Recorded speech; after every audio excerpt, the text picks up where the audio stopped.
that? I need to know. Are we live?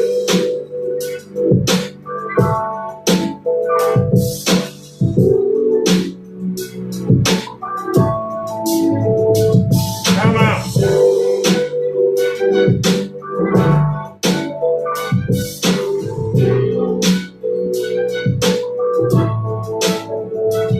Come on.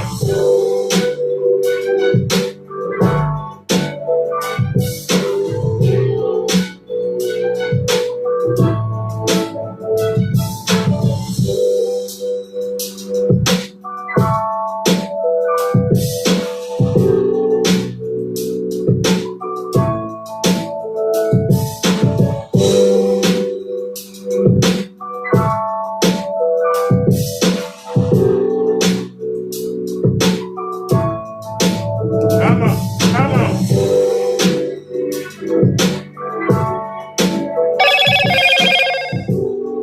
Are we live in here? That?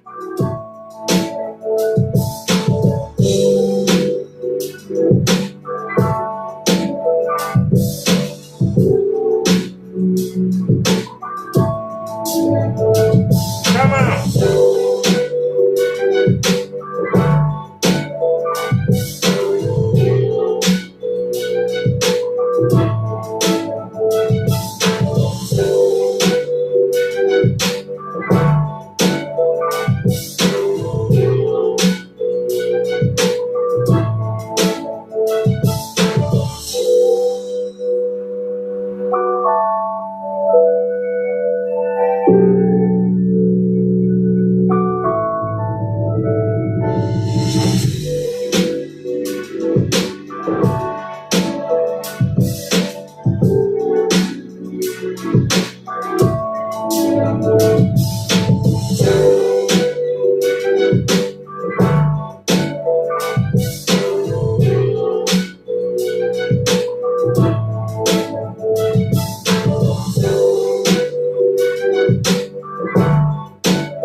Alrighty, y'all. I'm looking at the screen. It looks like it's a little, let's play our real thing song. I'm still getting stuff ready for y'all here.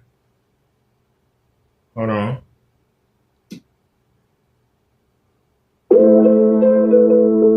Come on.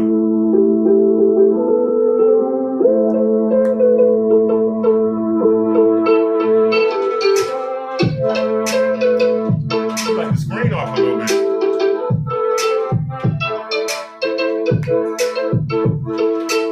Come on, hit me.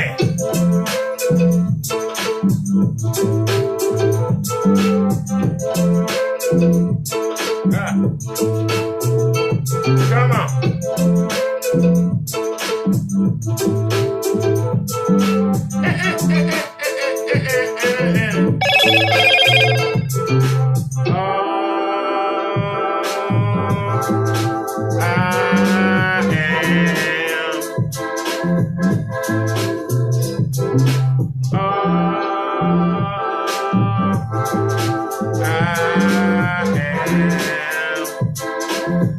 Like I'm playing by the sun of sand. I know it's a new day. Everything gonna be okay. Sometimes it seems like it's not going your way, but that's when you gotta buckle down, fight and stay. You gotta pray to God to give you the strength. No matter the outcome, the length of time that you gotta go through, you gotta run through, knock down, beat around, calm down. You got to hang with the people who respect you, the people who will never neglect you or disrespect you or let you down. I know one day I'll have my crown up in heaven. I don't care if I'm the last end or from first 3, 4, 5, 6, or 7.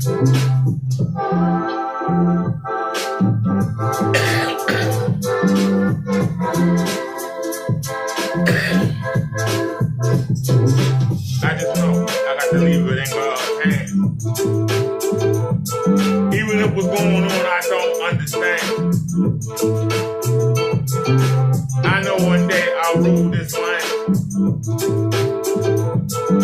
All I gotta do is follow God's plan. And if you think you know everything, I can tell you, you don't. If you think you're gonna be successful, I can tell you in your life, you won't. If you don't start with God, all you doing is following around the devil, doing his plan. He's a retard. You want to join him? Do you want to join him in the pit? All right, y'all. Welcome to the show. Welcome to the show. All right.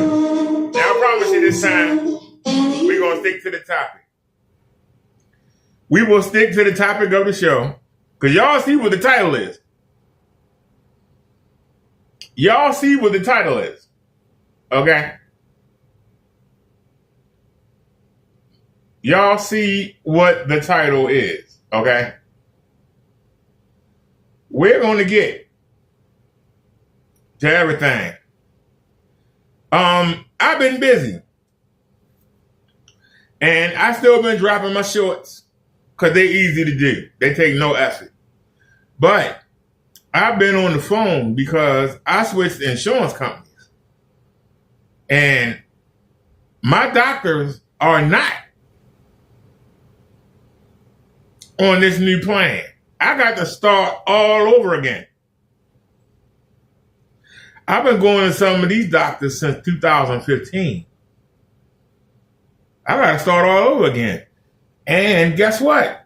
A lot of the doctors that the health insurance company says take them, they saying they don't take them. So it's been a lot of phone tag going on. But I got good news and bad news. We have a dentist appointment after calling 9 dentists. We have a dentist appointment. The problem is they all backed up. They literally are backed up. We can't get an appointment till April. Now, I'm going to keep looking in the meantime. I'm going to keep calling back, see if somebody cancel or something. But that's holding me back. We're going to get it done. But, God darn, we got to wait till April. Hopefully, we can get an appointment before then. I'm not happy. I switched insurance plans to get double the money for the dental. To get double the money for the dental so I can add value to myself. So I can have the one thing that the women are asking. I can't give them the 6 feet tall. I'm only 5'7". I don't have the muscles. Can't give them that. I'm on a fixed income, so I can't give them the 6 figures. But we working on the weight, and we working on the other thing they asked for. A man with a great smile. So we're working on that. So now I updated y'all on that because unlike some people that talk stuff, we try to get stuff done. Yeah, sometimes it ain't easy like it should be. So our topic today is, why is it that these fat moo-moos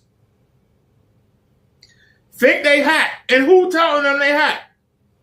Let me tell you something, man. Black men in particular, let me tell you. Stop telling these fat cows that they look good. Stop it. Stop telling these sows, these cows, these moo-moos. Stop telling them they look good. Because they believe you. And they going around sashaying like they Miss Shantae when they look like Miss Sloppy, Miss Droopy, Miss Poopy, got more fat in their jaws than Snoopy from Charlie Brown. You guys are telling them that just so you can hit them. You want to hit them and quit them. You are telling them this fact, these facts. You're telling them. And they believe it. You telling these big moo-moos they look good. But you only tell them that they have sex with them. When you're done with them,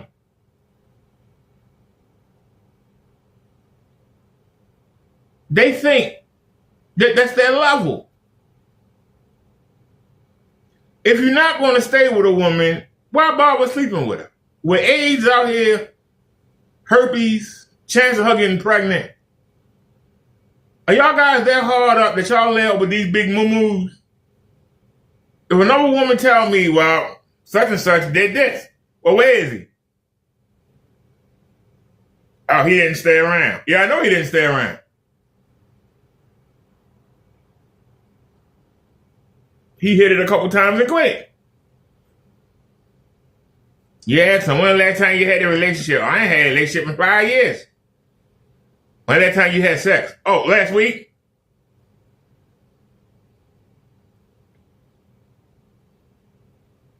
Women don't understand. Women only control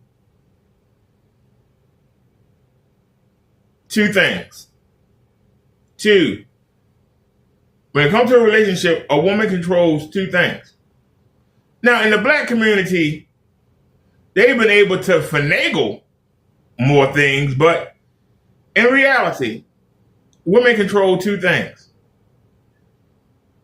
When a man asks you out, you say yes. That's what you control. That's a man going to kidnap you and rape you. You got to say yes. And two, whether or not you're going to carry his child or terminate it. That's your two decisions. Everything else is not up to you. I don't care how much Disney you watch.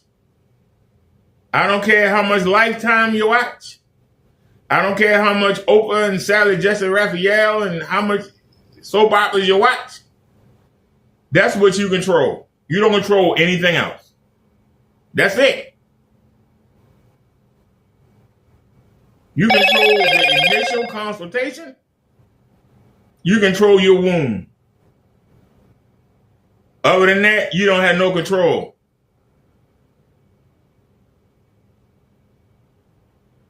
In order for there to be a relationship, the man got to establish it.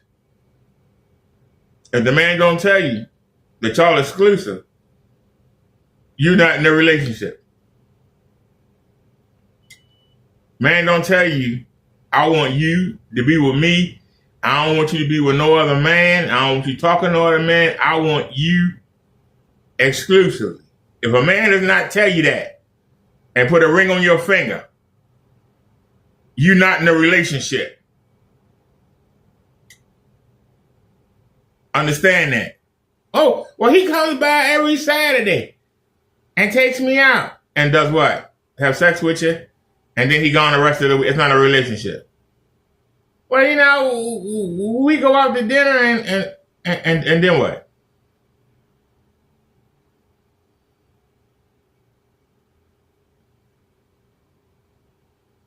If a man is not calling, texting, coming by to see you every day, don't stop by your job, and bring you some lunch every once in a while, if he ain't doing that, you're not in a relationship, okay? If you get in the car on the weekend to go out, that's not a relationship. I think the term is situationship. You the best situation he can come up with. So let's just stop the line and the talking before we even get to the clips. Let's just get this out of the way. If a man is not totally into you, you're not in a relationship. You're not. There's other women that he's talking to. They're just not available right now. But you are. And that's why he's with you. Now that you know this, what you gonna do about it? Let's just keep it real. If you are over the age of 30, the chances of you getting a high value man that you seeking are very slim, because it ain't many of them. And if you are out in the workforce working,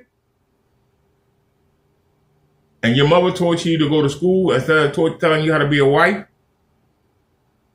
your chances are even slimmer.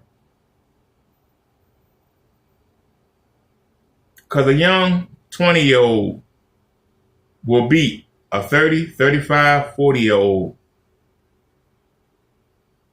in a hot second.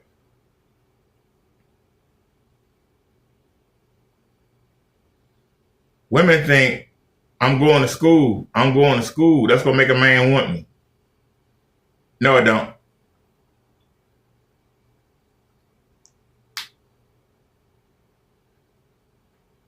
A man, or the man that you want, doesn't care what you make. The man that you want don't care if you don't make anything. He wants you to get on his program.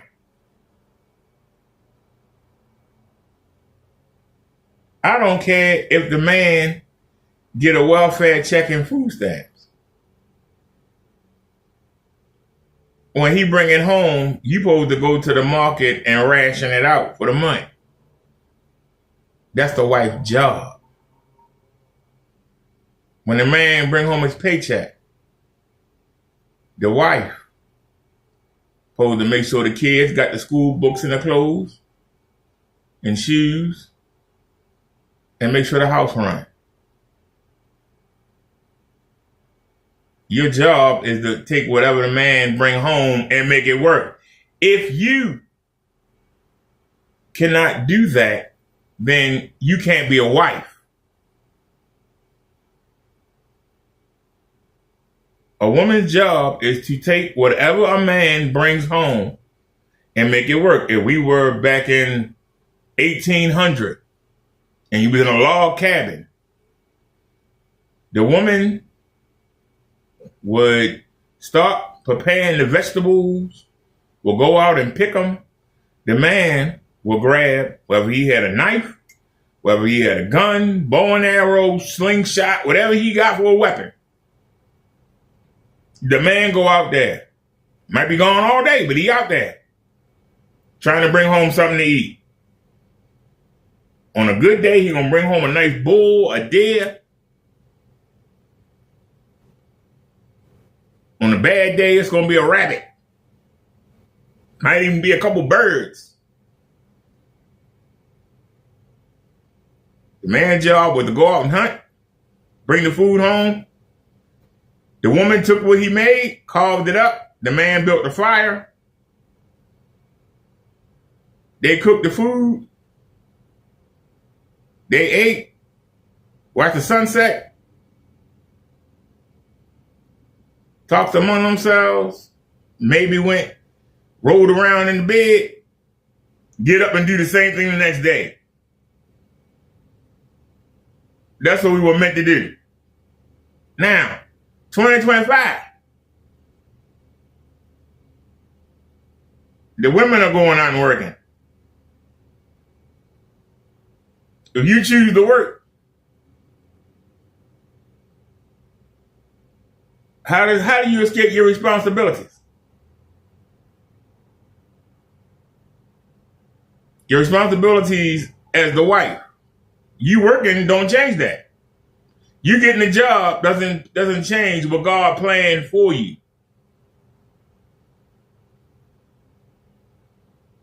But the women that got so spoiled that they think they don't have to do their wifely duties. That their job make them equal partners with the man.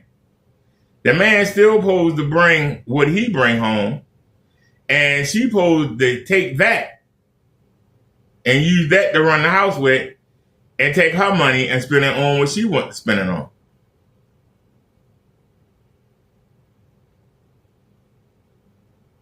The man come home from work, the wife still at work.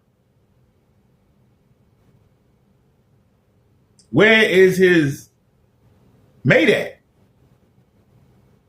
She's at work.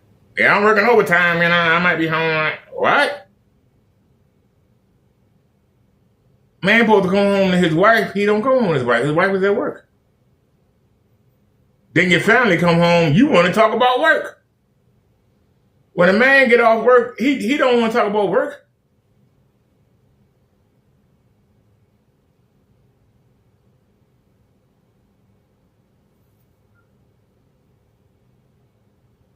The man want to tell you about his day after he relaxed. He got to listen to you about your day. You're not a wife. If you're going to work, you still need to learn what a wife's supposed to do.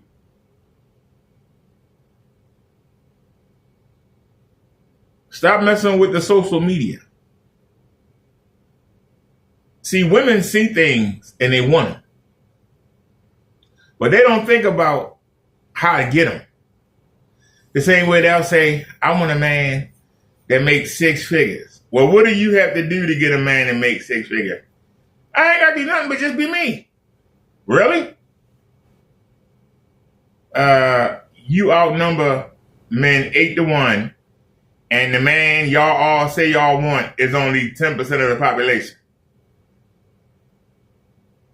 So that means for every one perfect man y'all say y'all want, it's like 8,000 or 9,000 that you're fighting for. And how you gonna fight? Oh, I ain't gotta do nothing. I'm me. Okay. And then you know why you hear them say, oh, I can't find a man. There ain't no good men out here. Not that there ain't good men out here. It ain't good men that you can pull. Because let's keep it real. You can't pull them. If I ask you to walk into a bar or a club or even a mall, and I said, I'm going to pull me a Beyonce today, you would say you lost your mind. But why is it that a woman think that she can go pull a Denzel, a The Rock, a Drake, a LeBron, a Jordan,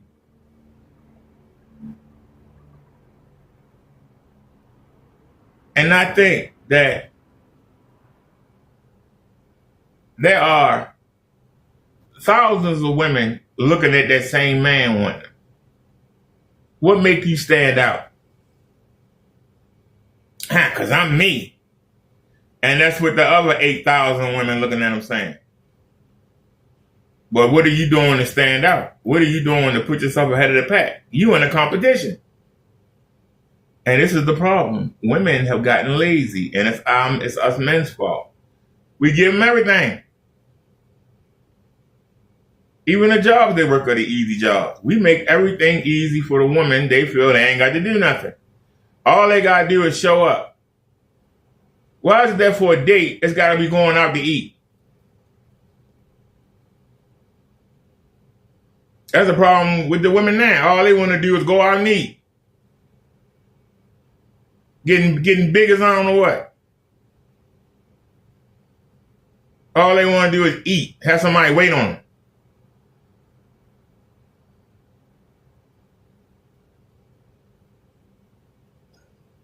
When did women get lazy?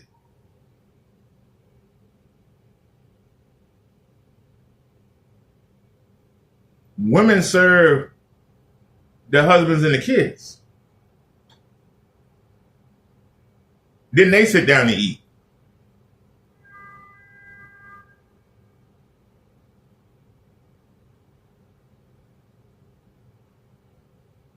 That's how it was for thousands and thousands and thousands of years. Well, all of a sudden now, it's ladies first. Huh? Who changed that? Women used to take pride in being in shape. Now they don't. You gonna take me to where I am? Shoot, I look good. Heck.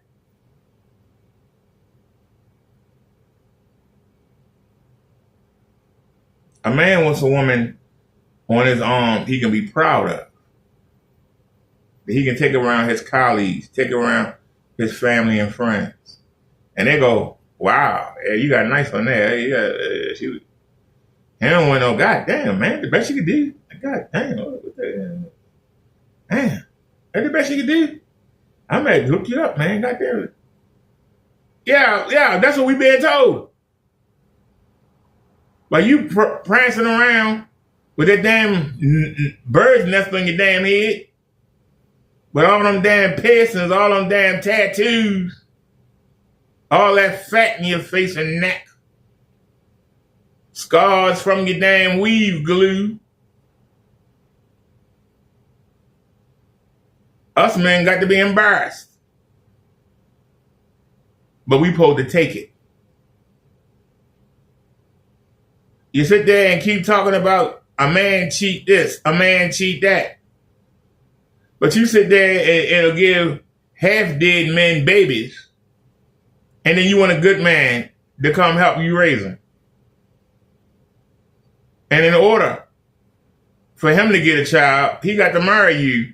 But you didn't require that of the first 1, 2, 3, 4, 5, 6, or 7 guys who you gave children to before you met that man. And that man got to look at them damn kids every day and know that somebody else and used you, been in you, wrung you out, and threw you away. And every time he look at them children, he looking at a mini version of that damn man. Or those men. Reminding him that no, that's not yours. That's somebody leftovers.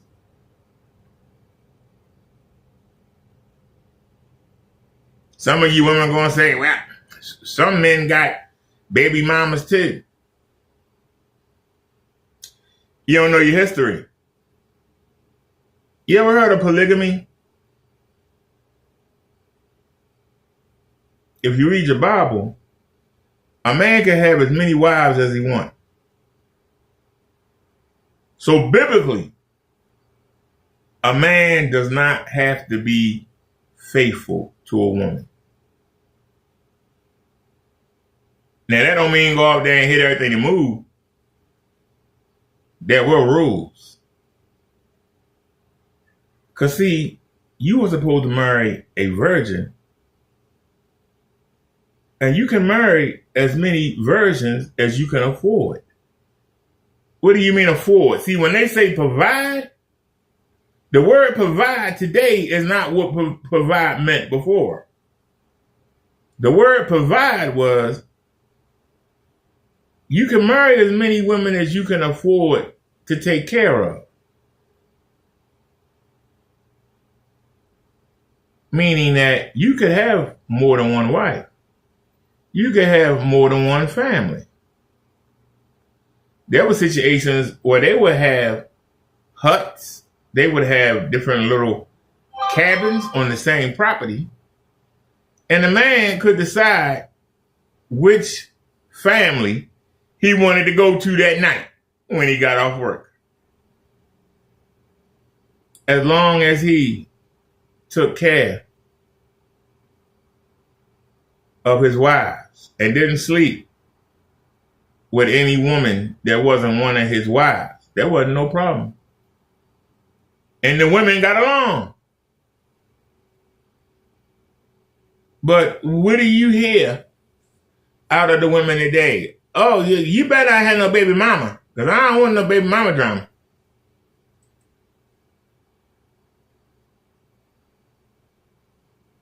I think King David had, I know Solomon had 200, I think, and King David had 400 wives in that concubine.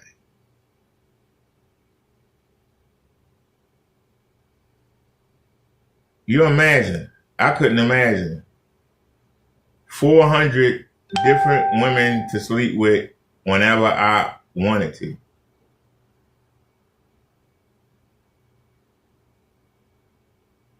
You ever heard of a eunuch? You know why all the black slaves that were brought from the Middle East, do you know why they were all castrated? They were castrated. The women too. They were castrated before they even stepped foot into the Middle East. Why did they castrate them? Because the African men's job was to guard the harem and make sure that the women didn't leave and didn't sneak out. Well, you can't put a man in a concubine with 30, 40, 50, 100 women. That's only getting to see any action once or twice a year. That ain't gonna work out, is it?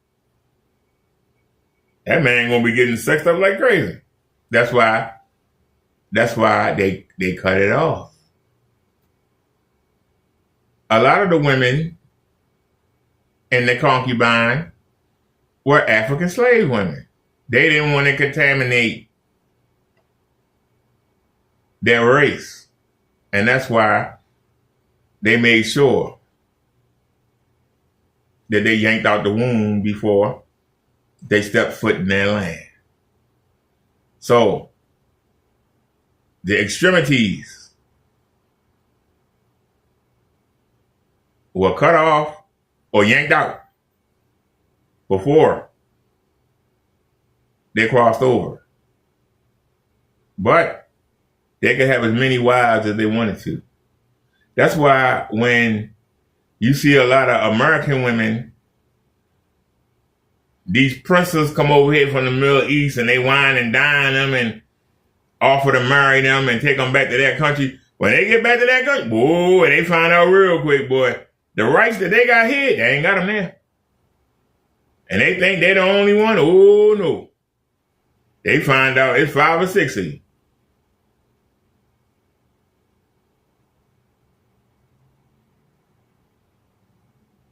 The chances of you getting a high value man and him being faithful to you are slim to none.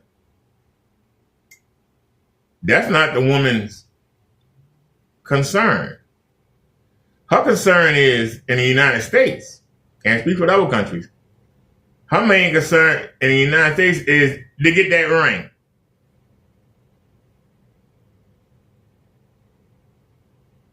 The man that you want is not going to be with one woman. There's too many women that want him. The man you want will only get married for image, for business. Might be a celebrity, might be a football player. You want the wife for the image. Like Hillary and Bill Clinton, you know they ain't sleeping together. But it's the image of the couple. The image. So, knowing that, would you rather be number 1 or rather be number 2, 3, or 4? If you get the ring, you number 1. And that's a woman's job, to get the ring. To get the ring. And be the main woman. So, that way you get everything when he dies. How many messing around with? He might leave him something, he might not. But you know you got yours. That's your job.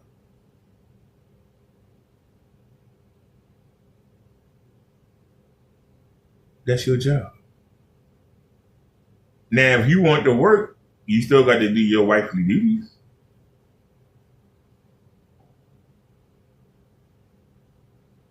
You deciding to go out into the workforce has nothing to do with your wifely duties. I keep hearing a woman say she wants a partnership. You got to talk that over God. God didn't make you our partner. God made you last. Don't you understand that? He made the animals before he made you.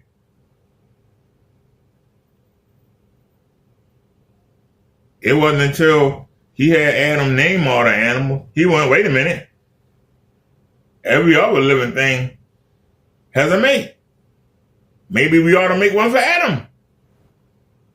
So you was an afterthought. So for you to say you equal to a man, that's the biggest lie ever. If that's not devil inspired, I don't know what is. You were the last thing made. Not the first, the last. Let that marinate. So know your role. Find out what the place of a woman is. Find that lane and be the best woman you can be. You won't have no problem.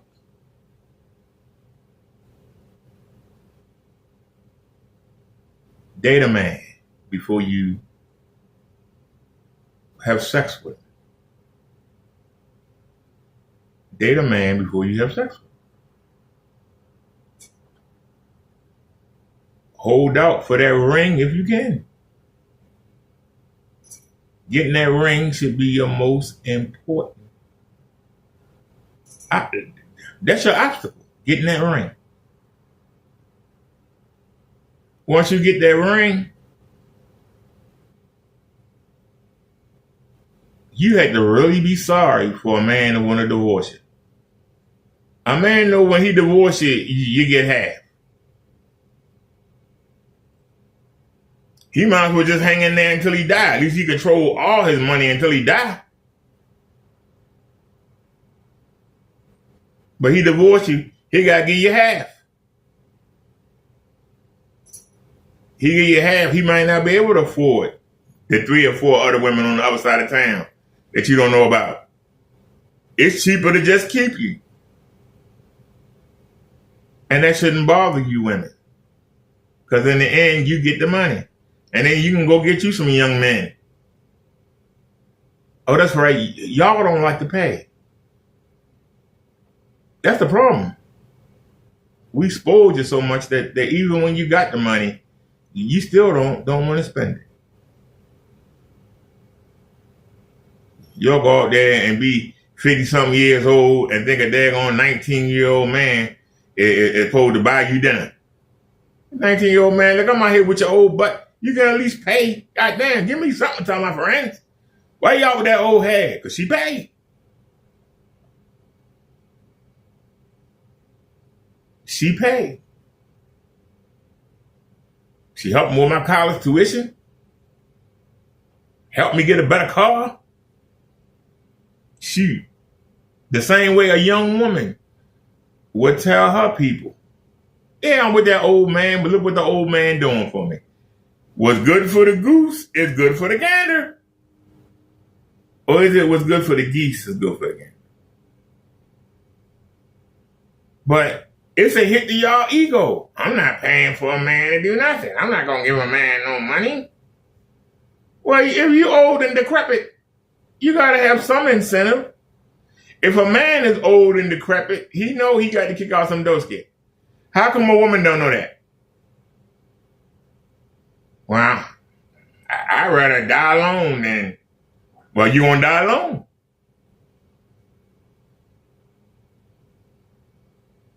Because after a while, even those that come by for the quick hit going to stop coming. And you're going to end up old, bitter, and alone. It can be avoided if you get that ring.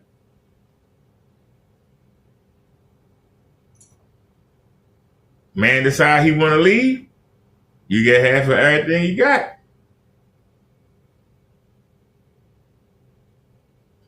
Even if he don't touch it for the last 20 years of your life, his life, you know, women outlive men. You gonna get everything, and then you can go ahead and get you a nice young man and live life perfect. Why is that so hard to do? Your ego. The same ego. God told Adam, just like he told Eve, don't eat from that tree.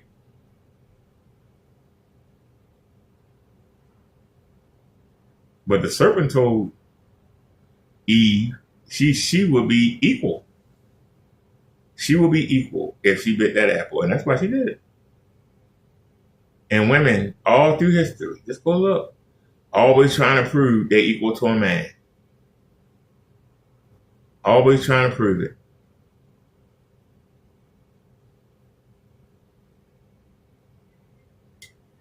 But you're not. You're not equal. Get mad all you want, but you're not equal. You're not. So accept it and be the best woman you could be instead of trying to be a man. Once you do that, life will go so much better.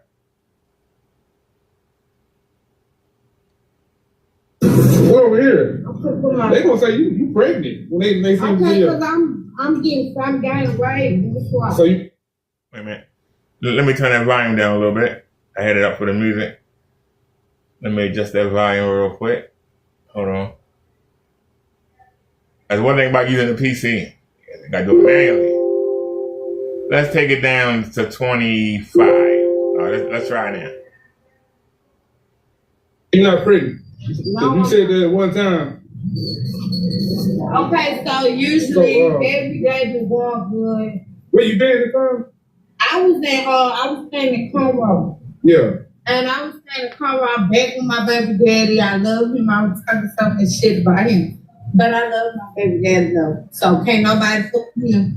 And nobody ain't gonna fuck with me. Because if they do, we're gonna have some huge problems. But Which baby daddy you with? my last baby daddy. The last one. Yeah.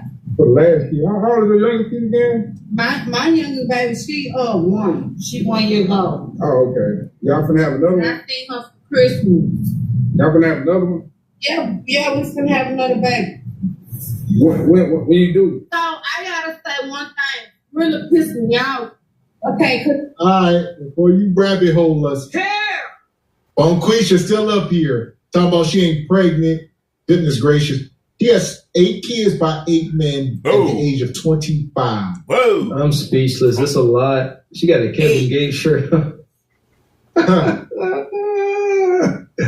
This is, y'all can't tell me this is not demonic. You can't. You just can't. Huh? Q, where we at? Does our battle not reside in the spiritual realm? Do I got that wrong? Is this not Now keep in mind, sorry to interrupt you, Mr. Walker. This young lady is 25 years old. I thought she was 30 something. She's 25 years old. She has 8 kids. 8. And she might have a ninth one on the way. Look like she's pregnant now.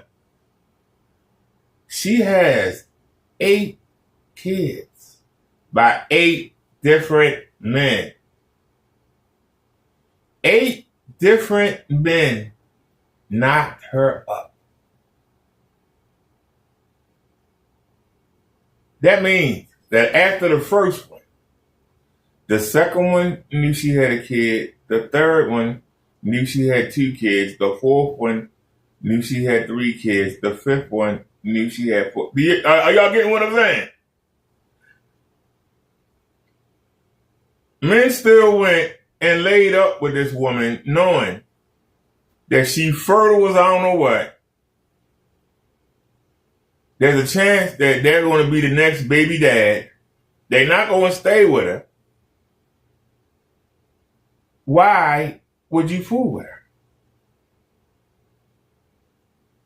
See, I'm calling the men out. Why would you fool with her? You can tell by how she talks. She ain't got a better sense of the damn head. So there ain't no conversation. There ain't nothing but sex here. You give her a couple dollars, she have sex with you. Eventually, she gonna pop up pregnant. You're not serious about her. You're not gonna marry her. You're not gonna offer her a relationship. You sure as hell ain't gonna marry her. And she's gonna be off to the next man, dragging your child with her. And those other kids. And those other kids. And your child get lost in the shuffle. 8 kids. Can you imagine? Let's say that you was the simp that was going to marry her. 8 kids. That means with you and her, that's 10. You imagine you stopping by to carry out to bring something home, you will spend $100. Y'all go out to McDonald's, you gonna spend about $60. You go to IHOP, you gonna spend about $100. You got to take the money that you bring home and divide it. And then marinate for a second. Even if you stop by and you got a Domino's or Papa John's pizza, you would have to tell them, I need you to cut 10 slices instead of 8. It's 8 kids already. That's the whole pizza. You would have to get 2 pizzas. I'm still hungry. I ate my slice. I want another slice.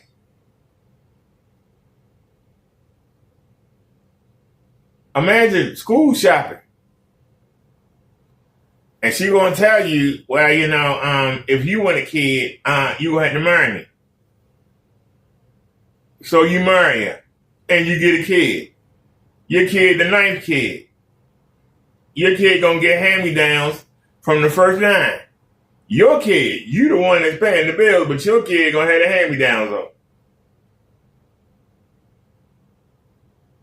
Them other kids are gonna bully your kid because they're gonna be jealous.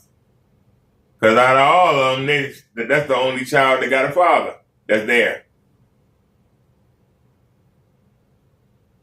And your child is going to have to split. Everything that you want to give your child, you got to split it 9 different ways. So that means if you had $100 you was going to give your child, the other kids are going to be expecting something too. So you going to have to divide that 100. How many times does 9 go into 100? What's that like? What's that like a dollar and 13? You have to like $11.33. $11.11. That $100 you was gonna give, and now $11 being split. Is that fair to your child? Is that fair to your child? For every $100 you was going to spend on your child, it got to be divided by 9. And then marinate for a second. I'm talking to you men, because you the one that keep laying up with these heifers and popping these babies out. Y'all the cause of it. They dumb for doing it, but y'all dumb for getting involved in it. Your child can't be the first to do nothing. Not the first to take a step, not the first to go to kindergarten, not the first to get a diploma, not first to do anything. There are 8 kids ahead of them. You take that. Your child can't get the attention that it wants. It's got to share the attention with 8 other kids. And then marinate. So why do you do it? Because just to get a quick hit, you pumping these girls up to thinking that they all that when they ain't. You giving them all these children, and then you leave them, and they come back to the dating market and find out the only thing they get is a Pookie Ray Ray. They said anything I'm talking about, I'm going to get me a serious man. And the serious man like, I ain't getting involved in that. You got too much baggage. They're going to have to find a stunt. So for all these women that's talking about, I want the 6-figure man, I got 4 or 5 kids, it ain't going to happen. They dreaming. Who want all that drama when they can get a 20-year-old? And some woman going to say, that 20-year-old might stay for you for 20 years, but then she'll leave. I'll go get me another 20-year-old. What's the problem? What's the problem? That's why older women that the market say you're dead, you should be doing the same thing. Let me get a younger man. I expect them to stay around, but when they get tired of what I got to give them, they'll leave. I'll give me another one.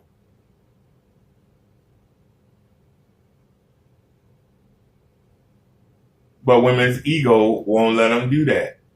That's why they wind up getting a dog or a cat or drag their children along on their vacations or drag their mother along on their vacation.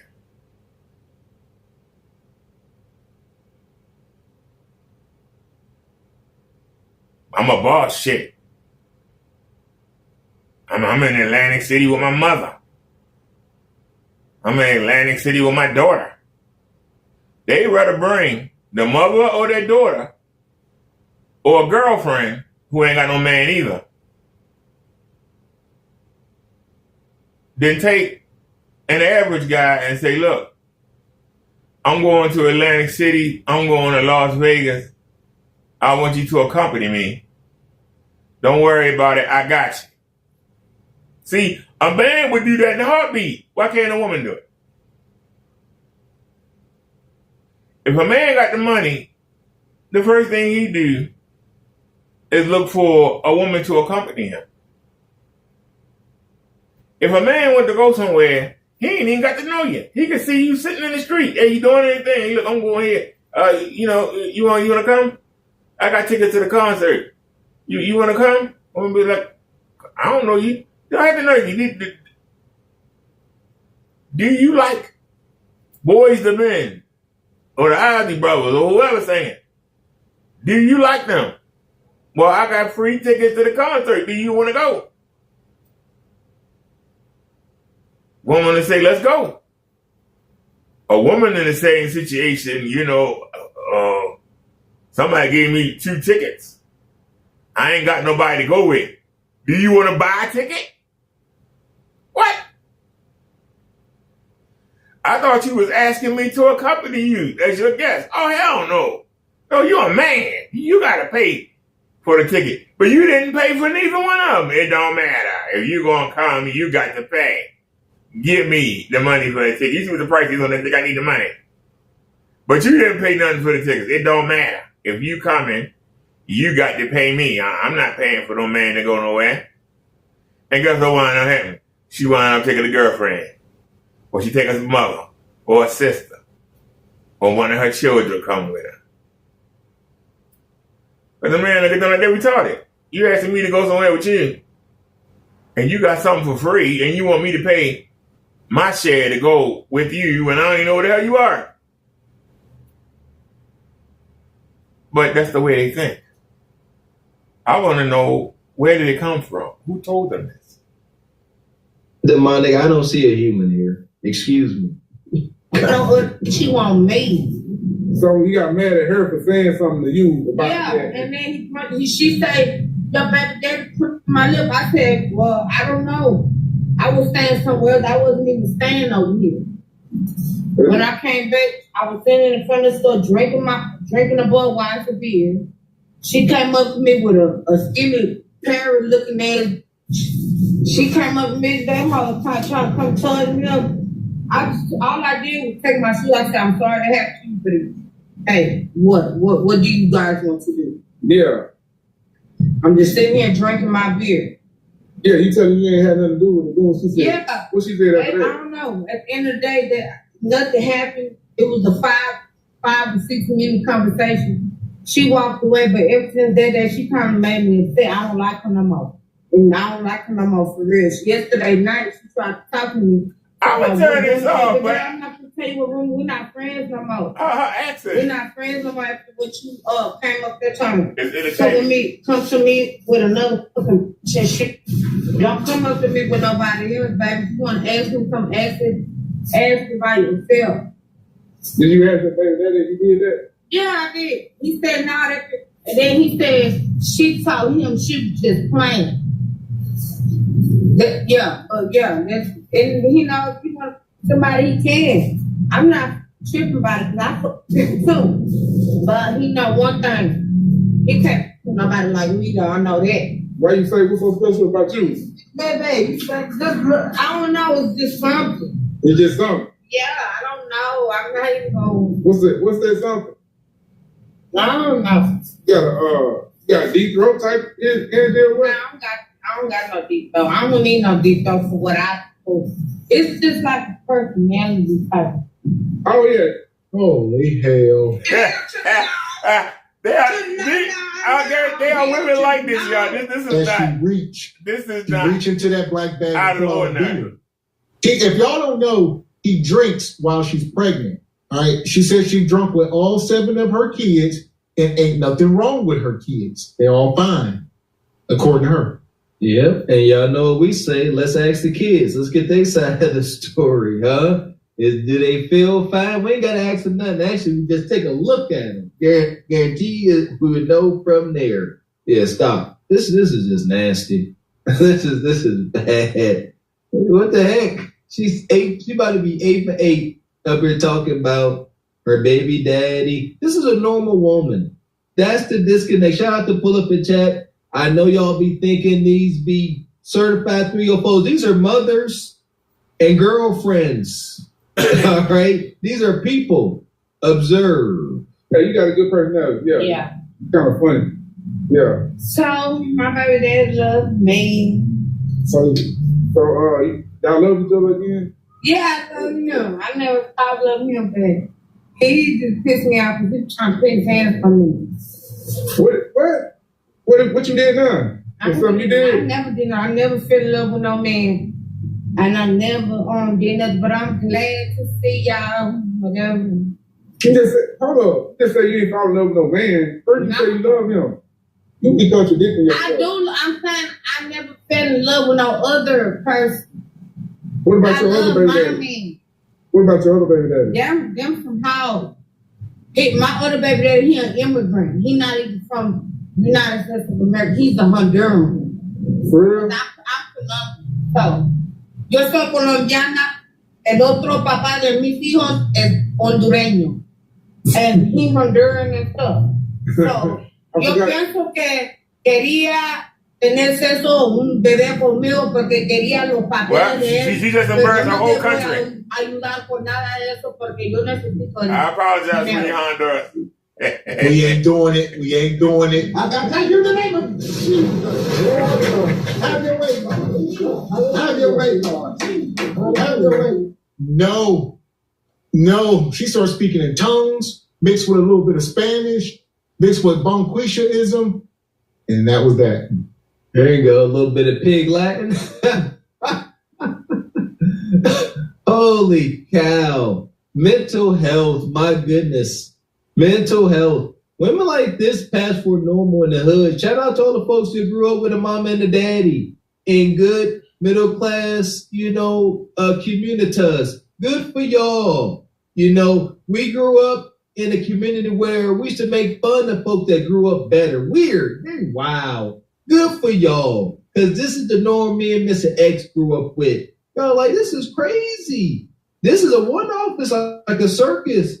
No. You can find, it's unfortunate, but you can find 5 of her within 2 blocks of a hood. 5 at least. And like I said, I'm still a little ignorant. Might be 2 times that. That part. So go ahead. Keep cooking. But somebody laying up with him. What you just said? You got a thing like that. I don't know what I said, but I'm having fun. Nigga, you know exactly what you said. But it's fun, but people be pissing me off though. Damn, that's funny as hell. I'd have been turning this off. Your baby daddy, the other one, Honduras. I don't got my phone right now. Oh, I got a phone. Damn, these fries bad over here. Y'all don't realize what it's like growing up in the hood. Literally.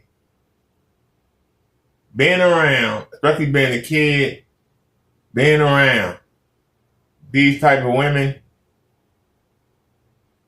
all it takes is for you to say the wrong thing or to move at the wrong time.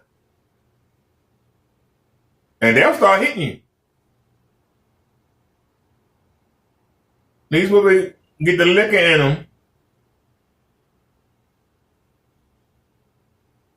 And even if you look at them wrong, they'll start swinging on you. So you got to be on your P's and Q's.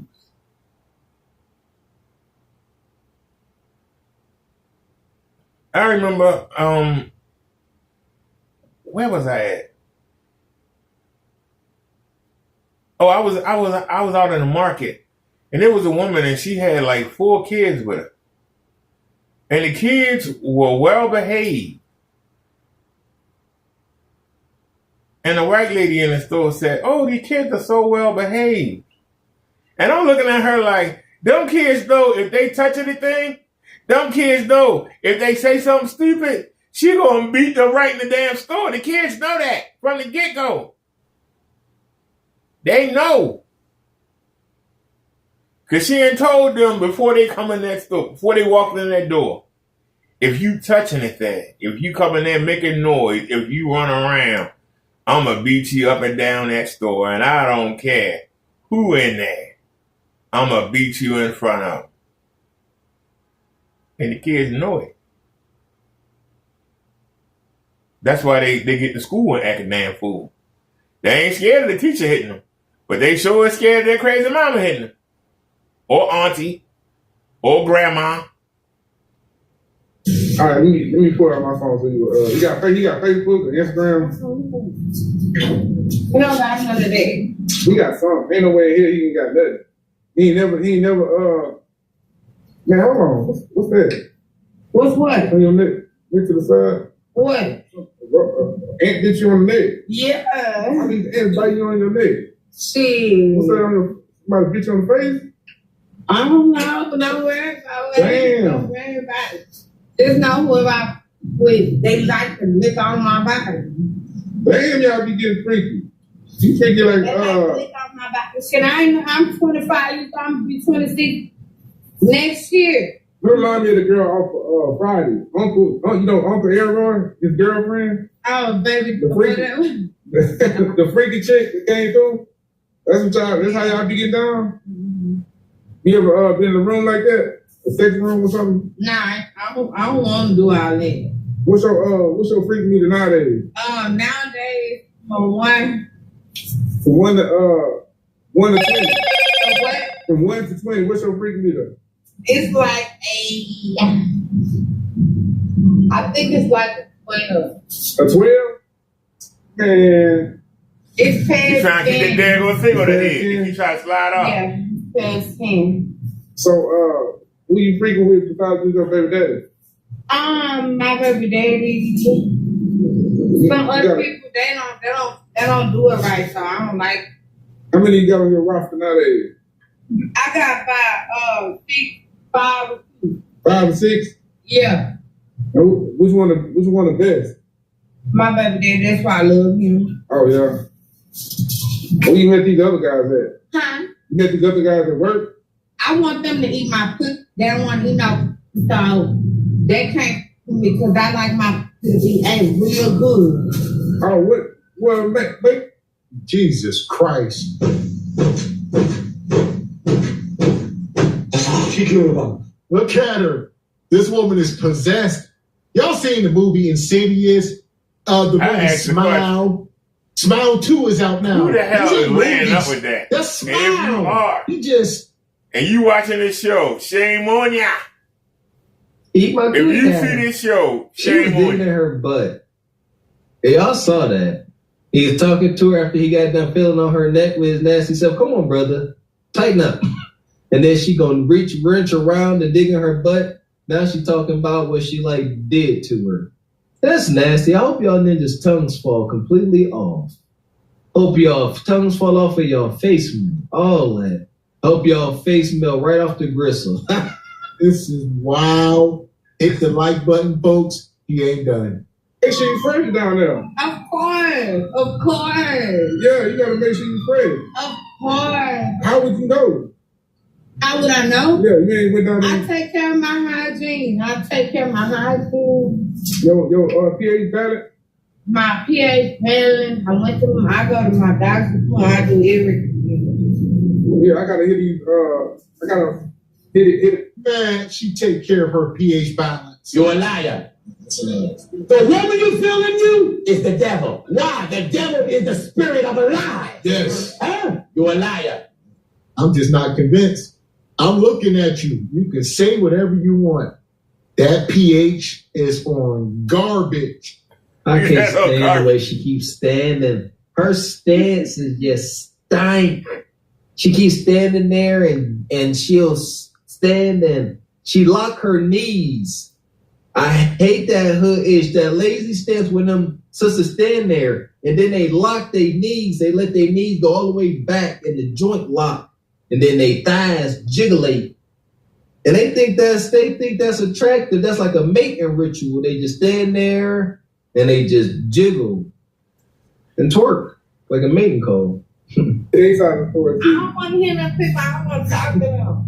I don't like them like that. But my baby daddy loves them. That's the one. Is that the one in the wheelchair? Yeah, he in the wheelchair. Oh yeah, I didn't know. I was just making sure that was the right one. He really loves. I mean, All right. Yeah, enough. I know, but I do got a different person. So I've been dating this man now. The hell? We've been going on for 2 months. I only given him like 3 months to like figure out like what are we doing. And we coming up on like the 3 months, and like now I'm kind of like, how do I like? Cause I don't want to come off pushy to be like, what are we doing? Like, but I kind of want to be like, we coming up on 3 months, like, cause it's been going good. Like we have. I feel like this is the person that I dated correctly. So like in a sense of like we're not like overseeing each other. Like every time we see each other, we are literally just going out on dates. We recently went out yesterday ice skating. And we're going out again ice skating on this following Sunday. But I kind of like want to like what are we doing? Because we're coming up on the 3 months, but I don't want to be pushy with it. Yeah. Honey, you have no control. You have no control. You want the man to lock you down into a relationship. The man obviously ain't interested. It's been 3 months and he ain't put you on lockdown. That means you in a rotation. You are in a rotation. It might be another girl. It might be 2 other girls. It might be 3 other girls. Depends on what he can afford. You in a rotation.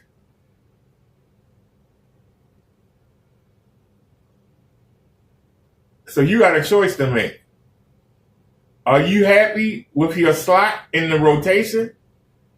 Or do you want to be the only person in the rotation? This is something that women don't know how to do. And it's not their fault because they weren't made to do it. Their fathers picked their husband. They didn't.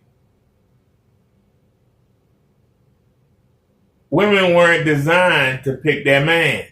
That's why they so lousy at it. You weren't designed. You got feelings and emotions. Your father, because you were a source of income to your family. When you were given away to your husband, the husband or the husband's father had to pay a dowry for you. The father had to be sure that they could pay that dowry. The father had to be sure that the man could take care of you and your kids. So he would be stuck with him. So a man could rationally say, hey, the Johnson boy, nah. Can't let him marry our daughter. Nah. Can't let him do it. Nah. But the Thurston boy over there now, he comes from a good family, good stock. Yeah. Well, we'll let him marry our daughter. Well, we ain't going with them. The Jones kid? Are you crazy? That boy used to bang his head on the wall. No. See, a man the father could use logic and rationale and pick the husband for the girl. The women, I gotta be on a vibe, and I gotta have a tingle in my loins, and they just got to be 6 foot tall and just be perfect. And see, women are judging by the wrong thing. The thing they judge by, the guy could be a serial killer, the guy could be an abuser, the guy could be crazy. They're not looking at that. They looking at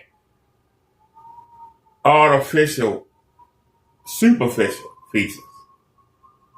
This is why the women can't pick well. They going by superficial.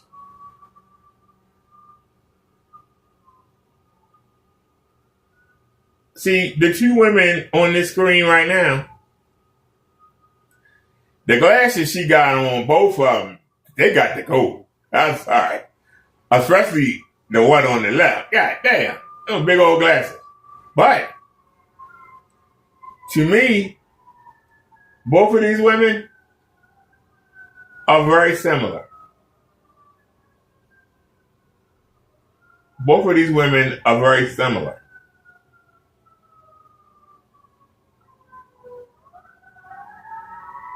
If you put makeup on the one on the right, like the one on the left guy, and get her a better wig or weave, it ain't much difference between the two.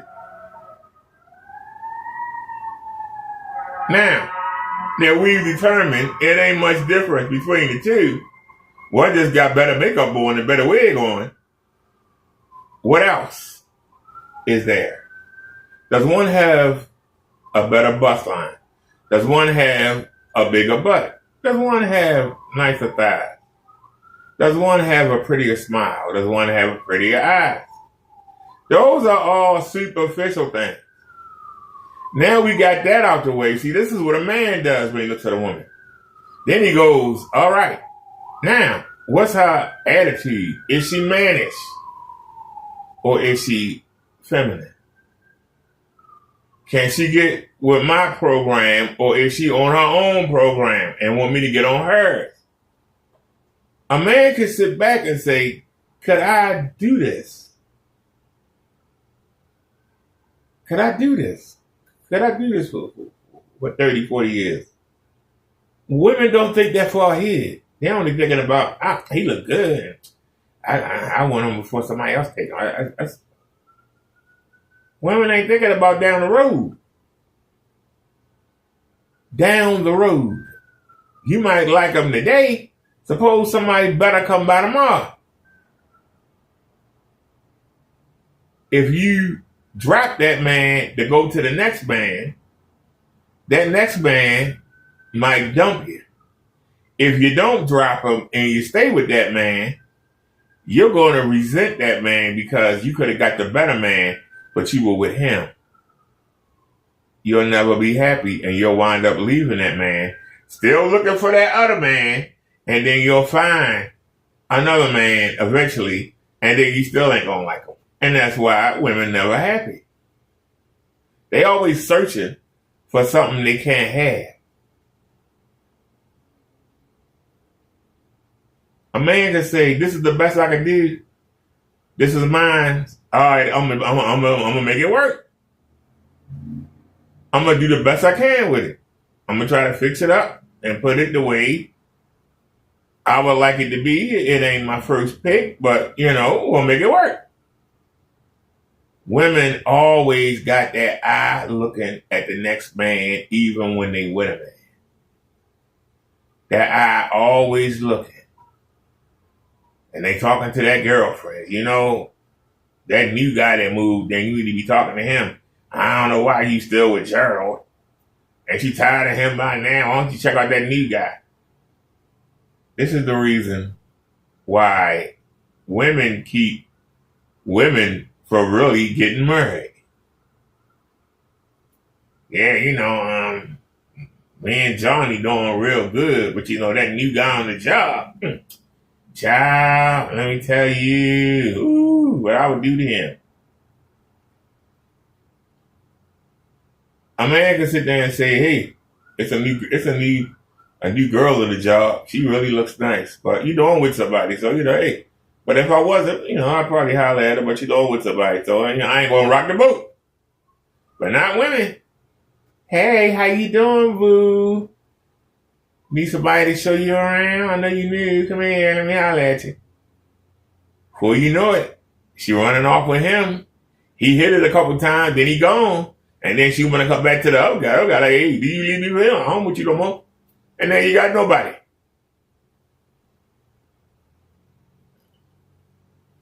But that's the life of a woman. If he hasn't said anything about it, maybe he's not ready to be in a relationship. Yeah. Because men are usually after 4 to 5 dates, they start talking about, 3 dates. After 3 dates, they start saying, oh, I want you to be mine. And then, by the 6th date, it's like we go together kind of thing. Well, I guess then in a sense, because I dated men in the past and I had the conversation and they would be like, oh, I thought this is what we already were. So I don't assume because when you assume, that's how you kind of get your feelings hurt. Yeah. So I guess in my head, I'm just because I've been in situations where they're like, yeah, I didn't even think what's understood. And I don't do what's understood. I don't have to be explained. I don't need to explain because I got to hold you accountable, So I don't know, what I know for sure, I can say this for sure. That's a fact. A man is not going to say, oh, what is understood or whatever. He's going to say, you're mine. Yeah. You're my girl. You're not to be talking to nobody else. You're mine. I don't want to hear you talking about any other dudes. I'm not talking to anyone else. You're not talking to anyone else. Well, it's not true, Ashley. A man that's seriously courting a woman, but look at her with the raptor claws, her mannerisms. This is Bonquisha. He's attracting nub. And he only trying to clap cheeks, and she knows that. That's most likely what's taking place. However, let's take these sisters' words at face value. Let's say she has found herself engaging with a high-value, high-earning man. Like Gav said, she got the raptor claws. She could be like, okay, first appearance, she got braces, come across educated. Let me talk to, date, and vet this sister. All right, suppose they done went ice skating and all this stuff. And if this is that guy, these things will turn him off. Like, she got these raptor claws, her personality, what I thought it was. Women refuse to think you know what? Even though I am dating right now, she said she give him 3 months per guy, 4 guys a year, as y'all did the math. But maybe you don't qualify, sister. Men realize it's all right, you know what? I don't fit the bill for this sister. Women don't come to that term. I don't qualify. That part. So. Yeah. They will make that crystal clear. Yeah. So yeah, I guess that's my question. It's just I feel like I be a little push. I don't want to say pushy, but I'm an overthinker, so I always need to know questions and things of that sort. She said it right. You said it right. She pussy. She managed. Don't nobody want to deal with you, honey. Only man that's gonna want to deal with you is a man that wants you to pay for everything. Let's keep it real. You pushy, you mannish, you brutish, you're a nagger. Don't nobody want to hear that. Nobody wants to hear it. Man doesn't want to hear it. You keep nagging and picking at him. Man don't want that. Man want peace. Man want peace in his home. Just admit it. Admit the fact that the guys stay around you long enough to hit it a couple times. And they get tired of your mouth and your attitude and they leave. Tell the truth. They get tired and they leave. Differently. And just let me just let you leave. Because I feel even when I oppose the question now, I feel oh, well, you probably just said that because I'll put it in your face. And of course you expect the answer. Yeah, I don't like the confusion of it. But I feel things been going good. And I also just feel maybe we live I don't say we live too far, but we don't really. He works 2 jobs too. So he works the overnight job, then he works the full-time job on the day. So I feel I be too understanding to men, and I'm I want to be a little selfish with myself, because I can understand what you're going through, I still want to be selfish, because I want what I want too, you know? Yeah, but are you not dating? But hold on. Then maybe you should tell him, man, hey, look, we've been dating 3 months. It seems like it's going well on my end. Is it going well on your end? Are we connecting? Do we have chemistry? You working 2 jobs. I'm working. You're working. You working 2 jobs. We don't get to see each other. Why don't we combine our assets? And then that way you can just work the job where you make the more money at or the job you enjoy more. And then we have more time to spend together. You think a man wouldn't go for that? But see, she would have to give something. And women don't believe that they got to give. That actually would, I don't want to say in debt, but that would make the man say, I got to be a good woman here. She's willing to let me work less so that I can spend more time with her. That's very unselfish. That man might put a ring on her finger just based on that. But it never occurs to him, do it. Other people, you're not dating? I am dating other people, but I feel like I kind of want to like trickle down to like finding a partner. So I am dating other people, and like it was another man that like asked me to his girlfriend after like a week, but I was just like, whoa, not after a week. Oh, You a lie, and the truth ain't in you. What? How old is this woman? This is like a child. She keeps saying like this and like that. There's another guy. I'm dating all these guys. Why won't they take me serious? And that's what I'm saying. If she came across this select man, that all that like and I feel and that arrested development is going to turn a man off. I promise you. And then she's dating other guys. There you go. Y'all ladies claim y'all got women's intuition. A real man that's on his square, on his purpose, that a select man that ain't thirsty for kuda kata, he really gonna vet you. And he can tell whether or not you only have eyes for him or if you have wandering eyes. This is the type of goofy sister to be at a steakhouse with this high earning, high value man on her daggone cell phone, texting, wondering why he don't like you all like that. Because you act like a kid and he know you ain't talking to your friends. Dummy. Yeah, this would be Bonquisha. You take her to the Christmas party, you taking pictures with the VPs and the higher ups. Everybody got their wives, and it's a group photo. And Bonquisha out there sticking her little finger up in the picture. I wonder why he ghosted me. Guys, though, they play. They don't know what they want. No, you a child.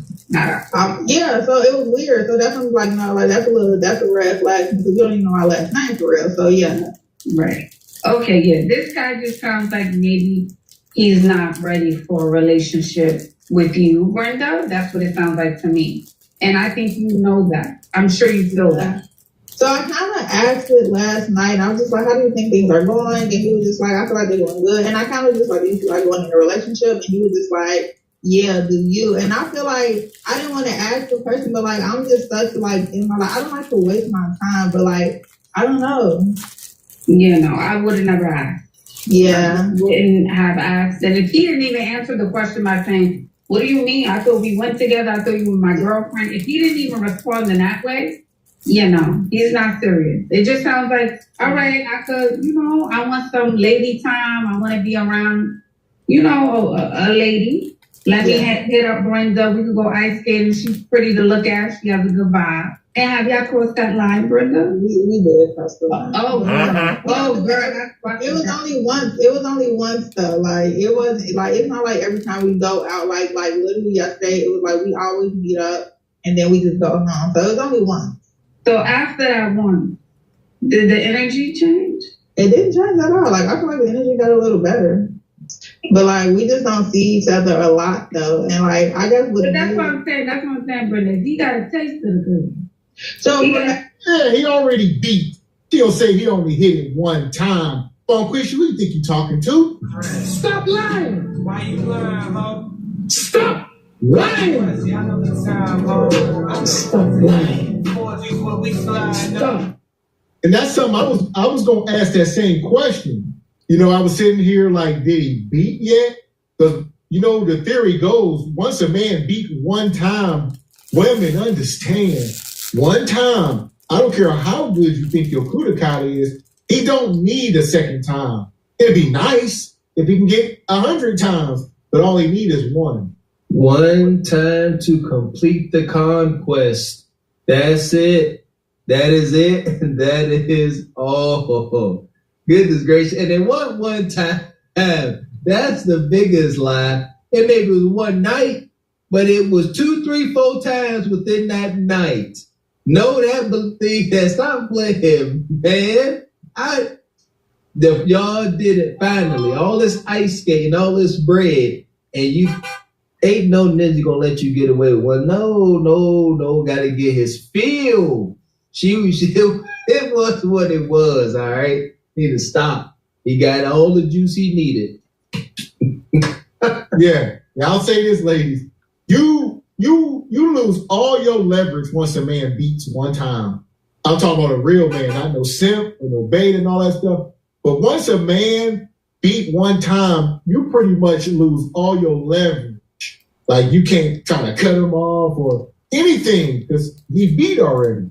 All negotiations, terms and conditions must happen pre-meat mash. Post-meat mash, if y'all ain't talked about it and discussed it and came to terms, don't you dare try to do it afterwards.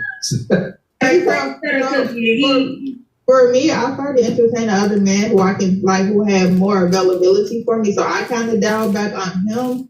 So that's why we haven't always said he was the one that planned Sunday, hey, I want to see you on this day, cause I wasn't really texting because I started entertaining other people who were just a little bit more accessible. So I don't want to say I don't think his energy changed toward me. It was kind of just this is I don't do long distance, and we're not even long distance. It's just we say on 2 next of the woods. We're an hour apart, so we always meet in the middle. But he worked Monday through Friday, 10 to 7, then he worked overnight as well. So again, his off days are Sunday, so I don't know, but I feel I dialed back just because I'm just I expected more because we have been dating for 2 months. It doesn't, let me tell you something. It really doesn't matter. When a man likes you, Brenda, he could work 2 shifts, work from 6 a.m. to 6 p.m., 6 p.m. to 6 a.m. the next morning. Yeah. Hello, I'm on stay on the phone with me, babe. All right, can I see you for 10 minutes? Yeah. I know. Can I see you for 1 hour? I'm going to just drive to you real quick. Just come downstairs. I got flowers. I got food. Yeah. All right, I'm going to go back to work. I'm coming back. There's no such thing. Before, yeah. Mm-hmm. Once again, that be them simp ninjas. But for the real men out there, all you get. I don't do sit-ups. I don't do chill-ups. I don't do nothing but get up through them guts with my Johnson, bro. The hell is you talking about, bitch? Anybody, I'll let all y'all know. My exercise is W no thighs, bro. Believe that, bro. It's all about busting a nigga. So you ran into that prototype of man. There's many prototypes. You ran into him. I love the sincerity of it. Man, every word. It's that side eye. Couldn't do that side eye. With my Johnson, bro. If you didn't know what he was talking about when he said get up in them guts, you're like, what you mean get up in the guts with what? You stabbing folks? With my Johnson. It's crazy. You know. I think for me, it's just because I started dating him differently. I'm just why isn't this working? Because I'm not dating him how I normally date. Normally I date and I'm very clingy. So I'm let me not I'm a Cancer woman, I'm a lover girl. I've been single for 2 years. So now I'm just oh my God, it's the holidays. So I feel around the holidays people really want to push a relationship. So maybe that's what it is. So like deep down, I'm just like, dang, like why? And maybe he's waiting until after Christmas because maybe he don't. No, he said we exchanged Christmas gifts on Sunday too. So that's why I'm just like, what is going on with this? Like, I don't know. And what did you buy him for Christmas? I haven't even got for me. I haven't even got anything. But I do like facials and stuff. So I was just gonna get him I'm not gonna go big on Christmas gift. I got him this little man bag, and I was just gonna fill up with beard oil and smell good and stuff like that. No, someone said socks. Socks. I got him for a little. Tony, I think Tony's a man. Tony said exchange. Why would you exchange? A man said that, I think. Yeah. Exchange a gift. I mean, it's holidays. Do you not exchange gifts? Yeah, but not for someone who's not being real serious. They said socks. Socks. I went to Marshall and I saw some little undershirts. So I did get the undershirt, but I'm not gonna go crazy because I don't feel like we there for me to because I was fighting myself because I normally one thing when I like a man, I do trick off a little bit. So I did go to the Nike outlet and I walked out because I'm just like, no, we're gonna keep it. But that's not for your man over there. For your man. This ain't. We don't even got a title. This is a stranger you shopping for. Yeah, I think I'm just in this. I guess for me, I'm a more so I be needing the clothes. You're hey, I'm not even clothes. I'm just type I always hey, the reason why I'm gonna stop talking to you is because I don't feel like it's going anywhere. Is that still okay for me? Listen, Bonquisha, we know. All right, y'all hold on. Y'all have to understand something, okay? I got 5 speakers above my head, okay? I got one to the left over here. To the right, I have one halfway up the wall. I got a 2.1 on the floor. That's 3 speakers on the floor right here. And on the chair, we have a speaker, okay? That's not counting the 4 in the front and not counting the 6 in the bathroom, okay? With all these speakers, she talks so fast and mumbles. I'm having a hard time following what she's saying. Now, some of y'all might be used to being around women that talk like this, but she's so fast. She does not pronunciate her words. If you listen to the woman on the left, right, Ashley, whatever her name is, if you listen to her, when she talks slow and clearly. Yes, dear, you see, you don't understand. She's like, she don't even inhale when she talks. And I'm like sitting here like, damn. You don't give a person a chance to process what you're saying because you got to hurry up for the next thing comes. I'm just asking the question. What is with the women of today? Addicted to piss juice, and now truth knocking you smooth across your damn forehead. They talk about get this man some socks. Do y'all see what they will reduce a man down to? A pair of damn socks? You can get a 12-pack of socks out of Walmart for $8. Don't buy me no damn socks. Huh? Why do women want us to get them expensive stuff and they want to get us some damn socks and undershirts? We not kids. You supposed to give a gift with some thought. You supposed to have a thought in your gift. Let me explain to y'all how to give. When you give somebody a gift, either give them money or gift cards. But if you know them, you're around them, you know what they want. Get it for them. You happen to be out with somebody and they say, I really should get this, but nah, I just can't. I can't spend the money for it right now, but I love to have that. But anyway, what were you getting? We're here for you, right? That's the perfect gift to give for that person. It's something that they want. Surprise them with it. That's the best kind of gift you can give them. But in order to do that, you got to be around them. So it's better to get them a money or gift card if you don't know what to get them. But the best gift The gifts that are priceless is something that you know they mentioned that they wanted, but they wouldn't get it for themselves. They wouldn't get it for themselves. So if it's a man might say, I really want that belt buckle, but it's gold. And, I can get a brass one. The kids need shoes, they don't want to spend the money on it. I like to get them Jordans. I ain't paying no $400 for no damn Jordans, but there are men who will. And if that's your man, and you know that he been looking at a pair of Jordans, get him. Or if there's a man, if you live in like Seattle, places where it rain a lot, and the man was talking about, all the guys on the job, they got these nice trench coats, for the rain, and they really nice, but I really don't want to, I can't see myself spending the money on it, So many other things that we need, but it would be nice to have a coat like the other guys, rather than having this cheap thing. Get them the coat. That's a gift. Man gonna appreciate that. And when he go to the job and they go, hey, your family got a coat. He be like, yeah, my baby got it for me. She saved up and got it for me. I love her so much. I can't believe she got me this coat. What? That coat cost $600. They got me some damn socks. They got me a tie. They got me some undershirts. What? Yeah. She knows how much I wanted it, and she got it for me. Man, you're a lucky man.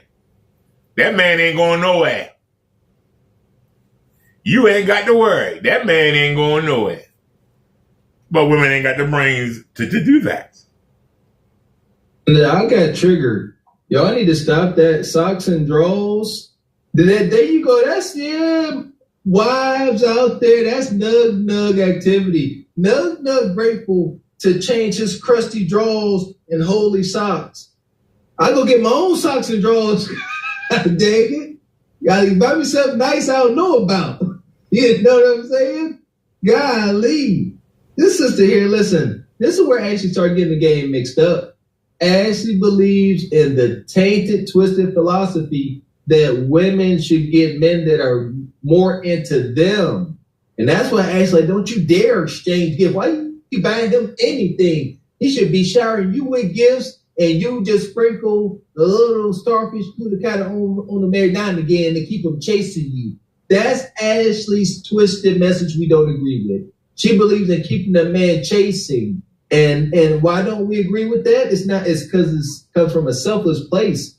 No woman really wants a man that's constantly chasing her. She will find him boring. Yep. She will go find her a future type dude, and she will Russell Wilson him. This is what we tried to stop. And that's where we at now. So you got the Ashleys and the Sprinkles and the Kendras. They are telling these women, you want the man to chase you. And no, if you got us, we are telling the men, she has to be into you. So at some point, we all got to come to the negotiation table. And we got to have a peace treaty. Something got to be signed off on so we can move forward. And our position is doing what's best for the group, for men and women. Look at this woman. This is what it looks like whenever she is really not into the man. If she was into this guy, she won't be calling Ashley. She will be calling her man for instruction and direction. And also, having the man chase you is the worst idea ever.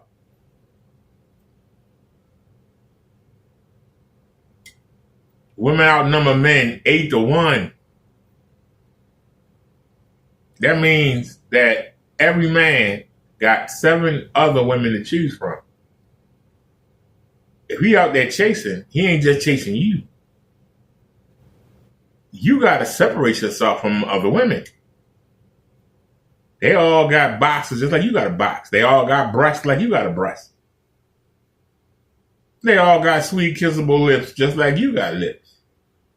What separates you from the other 8 potential women that might be looking at him at that particular moment? What separates you? The best advantage a woman can have is to grab a man before other women notice. That's the greatest advantage a woman can have. See a man you want, hurry up and get him for somebody else to. And reel him in. So that when the other women notice and they come around, hey, I'm taking. Well, I know I could do, I'm taking. Sorry, ma'am, I'm taking. I'm off the market. They don't keep trying, but you got there first. And you put it on the line. And you got to hope that what you did,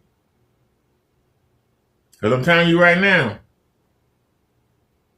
you can put a man in the room and women can walk by and see that man in the room and won't pay him a bit of mind. But put 4 or 5 women around him.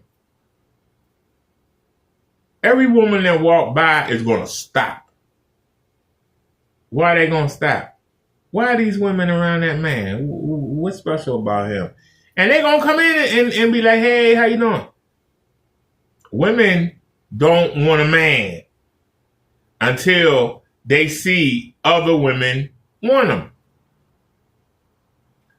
I had a woman say to me once, and I swear to God to you,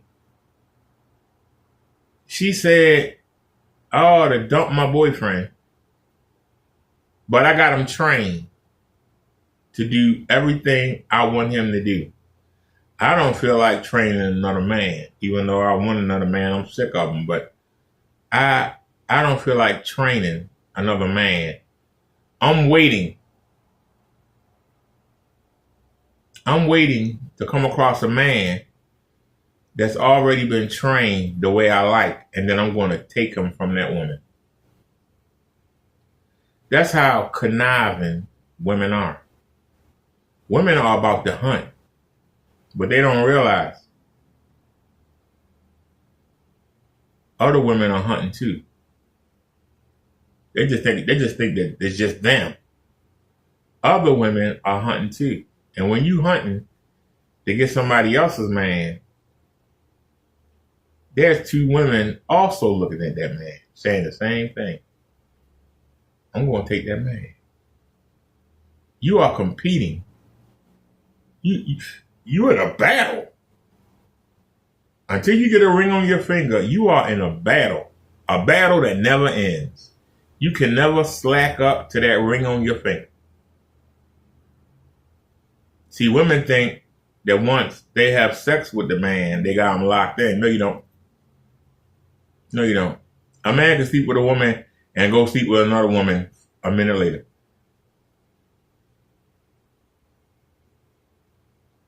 Don't have to say a word to him. If a man want to get his rocks off, he can get his rocks off and be done with it. He ain't got to talk to you. He ain't got to know your name. He ain't got to ask you a million questions. He just hit it and quit it. The man that stay and ask the questions, that's the one you want to get with. The man that take you out, bring you back, lie to you to jizz you up, tell you how good you look, how sexy he is, how he loves to sleep with you. The minute he bust off, if he get up and start putting his clothes on, you in trouble. If he does not lay and cuddle with you the rest of the night, you've been bamboozled. You've been conquered. You've been tricked. And guess what? He got what he came for. He might come back for seconds. He might not. Chances are he won't. He got what he wanted. He got to hit it. And The kind of women that the men talking about, 6 figures, yeah, he went and he spent $300 on dinner on me tonight. Somebody to make $100,000, 300 is nothing. 300 is nothing. All you was a quick hit. It's nothing to him.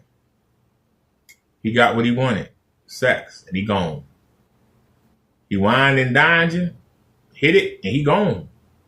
And you sitting there thinking, oh, we gonna do all these great things together, and I got me a nice man, he spent $300 on me. And then he don't call the next day, and don't call the next day. And then you call him, hey, I thought we had a great time last night. Yeah, it was a great time, but okay, I'm done, and click. He done with you. And now you sitting there looking stupid. And your girlfriend asks, so what happened now? Oh, he took me out. He spent $300 on the meal, and he got us a hotel room, and the hotel was nice. It had sheets in there, silk sheets and everything. It was nice. It was a nice hotel. It wasn't no motel. It was nice. And then they go, so when you're going out again, and I don't know. Or did he call you? No. He ain't text you? No. Oh, honey, he just hit it. He hit it and quit it. Don't work. Need to do hey, cause I like to let men know hey, let's not ever touch me. I feel like, if I'm being honest, that you only need this because you gave yourself to him, right? You crossed that line. I'm honestly I know you may not think, but I think as ladies, I'm not saying it's always the I love it. Real quick, when Kendra and Ashley do that, their silence, and when they go, that speaks 1,000 words. Even earlier tonight, when Kendra got real silent with the woman and kept looking off, and it's like, what? Even they in that moment, they ain't got nothing nice to say. They would just shut up and they'd be flabbergasted. They can't speak. They can't, because if they speak, it's going to be instant treason against the sister code. Man. The case, but once we give ourselves in that way, then we get more emotionally attached versus a man, so I think that's what it is, Brenda. I don't think I'm emotionally attached because it wasn't the best thing. It's I could it's not every time I see him, I don't think I'm emotionally attached because I didn't have did that, and I'm just every time I see you, it's not, I don't even get that. But there's, and I'm gonna say this because we grown, right? Yeah. There's a difference between being disregarded and emotionally attached, right? Yeah, those are two different things, right? Okay. Yeah. Emotionally attached means I gave you me. I gave you me, my body, my soul. That's different, So even if it wasn't good, you still gave yourself to him, So Ashley said there's a difference, but you ain't meatmatized. Bonquisha said it ain't the meat, Ashley. His meat was not all that. I've had better meat. He didn't satisfy me in that way. Ashley said, no, you got an emotional attachment. Y'all think it's always about the meat. Y'all got hearts too. You don't just got a kuda kata, Bonquisha. You got a heart, you got a brain, you got a soul. So it's more than the kuda kata, all right? Okay, that may be true. She said the man wasn't no good in the bedroom. She's had a lot better. Why is she up here talking about him? She lying. Why is she up here talking about him? Why is she sweating? Just answer the question. Ask yourself the question. Why has she been up here for 10 minutes talking about a man who she say wasn't that good in the bed?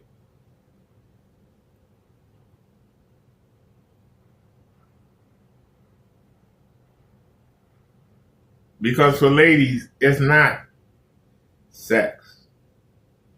Sex is to be enjoyed by ladies. But the sexual act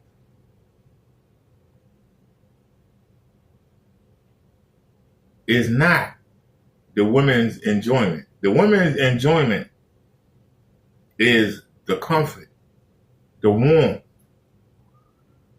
the giving herself to somebody else,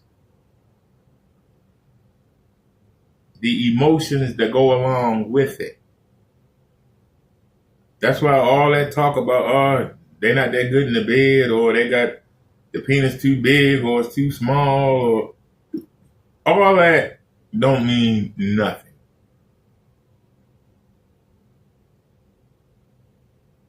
It's the emotional attachment. If a woman is not emotionally attached to the man, she cannot stay with him. She can't. Money can make her hang around longer if you the right height and the right build. It can make them hang around longer if you the sexiest man around her. It might make her hang around longer.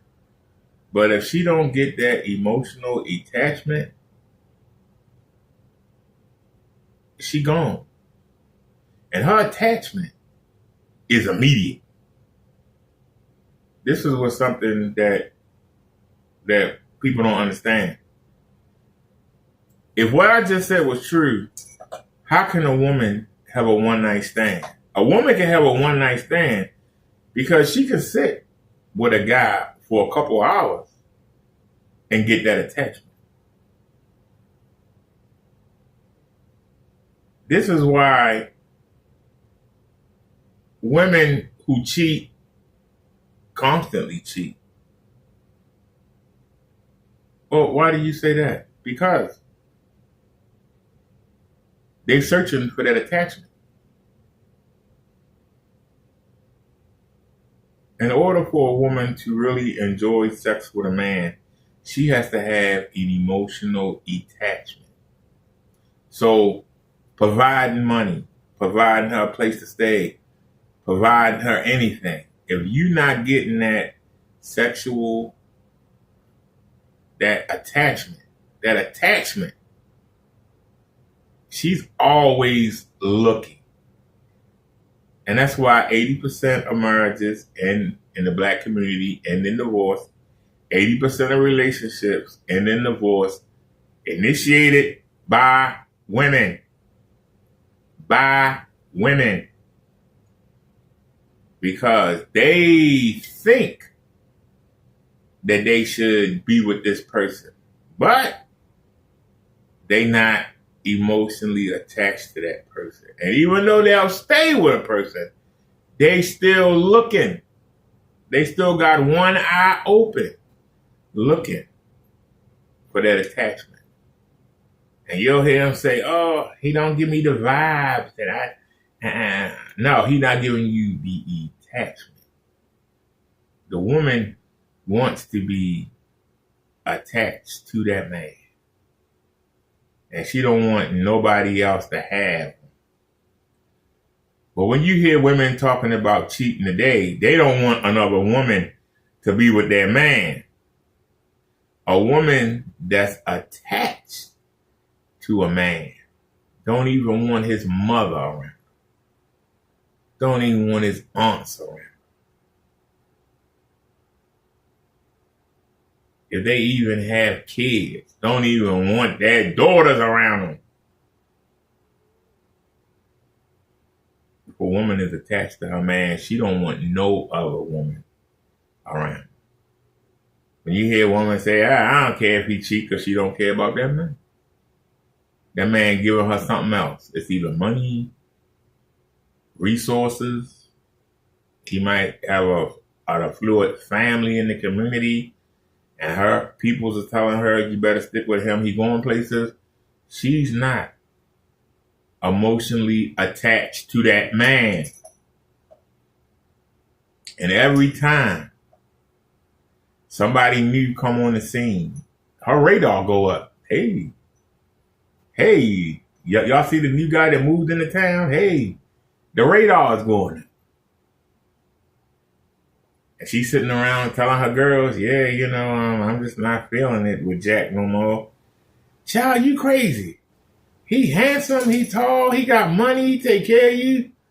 Girl, you crazy. Yeah, well, I'm not feeling it. My brain is telling me, this man got everything I say I want, but my heart is not feeling it. I'm not feeling him. And eventually, she's going to leave. And she's going to hit the market, and she's going to find out there ain't nobody that she want that hit that attachment. It's going to be Mr. 40 hours a week. It's going to be Mr. $20,000 a year. That's going to be the man. And she's going to be like, I don't want to be with a man and make that little bit of money. And she's going to be at the crossroads. The man that gets her going ain't going to have no money. And it's like money, happiness, money, happiness, money, happiness. Before she know it, nobody wanted it. She wound up down alone. Truth.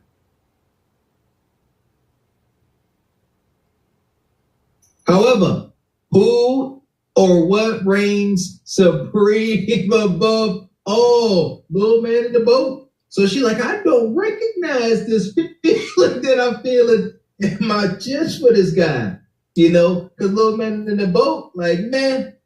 So there's a conflict there. And that's why she here. And she on to something. If she was 100% Winnie drunk, like I said, she wouldn't be consulting the oracle that is Ashley. She would be consulting her man. And I'm sure someone else watching and listening is going through the same thing. Yeah. So you get to decide. Crazy. Chill out. Yeah, that's true. Like, yeah, I'm probably gonna end it because I do feel like, I feel like sometimes you just be needing to hear from somebody else. Because I know ultimately, but sometimes you just be needing to hear like, yeah, girl, go ahead and wrap it up. Yeah. So it's up to you. It's up to you. Like, no, I feel like I came on here like I was really like, should I ask Ashley this question? Because I always watch it. And I'm like, I think I do just need this final answer because I feel like it just be like, okay, I think you like, yeah, invited me ice cream. I ask every man. I'm sorry. I can't do it. I can't do it. I can't do it. I'm sorry.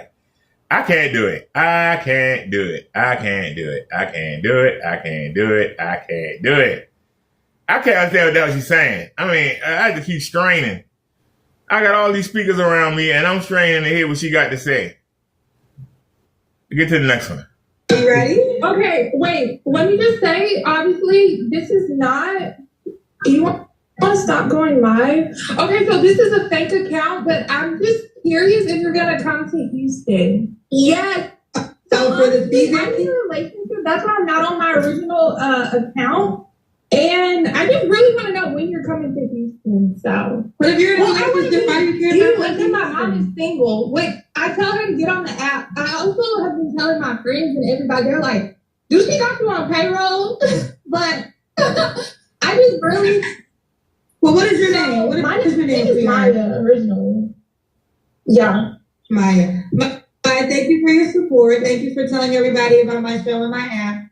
Excuse me, definitely coming to Houston. The when, I can't share yet because I'm not sure yet. But definitely right now we're about to re-release a way better upgraded version to the app. So a lot of my energy is there. So I'm pausing on the live speed dating events. We might do something in November, but I don't think it will be in. Now this young lady is a perfect example. She's the perfect example. She's all over the place, talking too fast, can't sit still. She needs an older man to calm her down and to lead her.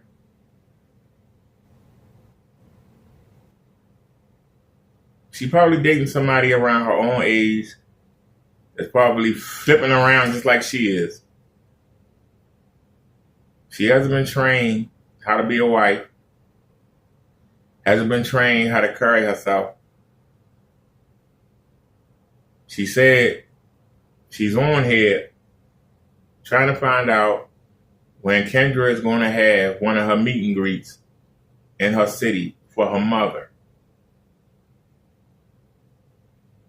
So her mother don't have a man.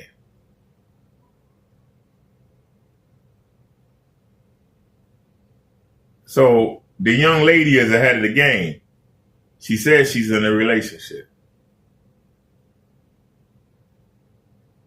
Because apparently her mother isn't.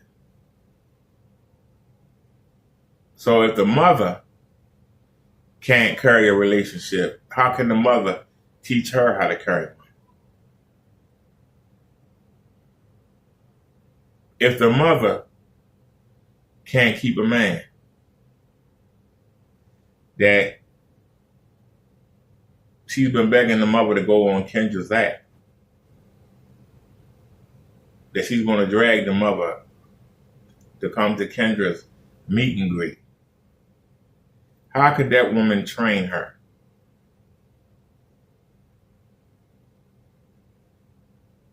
So who taught her how to be a wife? Nobody. Because the mother don't know how to be a wife. How could she teach the daughter?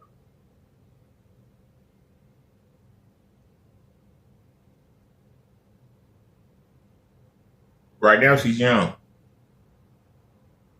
Somebody's going to want to bounce on her. But if she don't get the training, who's going to marry her? She's going to be on Kendra herself 15 years from now. I'm predicting her future. Remember her face. Houston, but I will keep you posted. And I appreciate, but I'm coming to Houston. So if I don't come to Houston, we only have 3 more months left in 2024. So for certain, I will be in Houston in 2025. Okay, yeah, so I just want to meet you. I don't want to do the speed dating, but yeah. I'm like literally shaking right now, so I understand how other people feel, but can I ask this question? Oh, are you still? So as y'all can see, all right, a lot of madness going on. I guess other people are making videos. We're going to pull them up as well. And Kendra's backpedaling on a lot of stuff. She's talking about they're about to relaunch the app. They're tweaking it.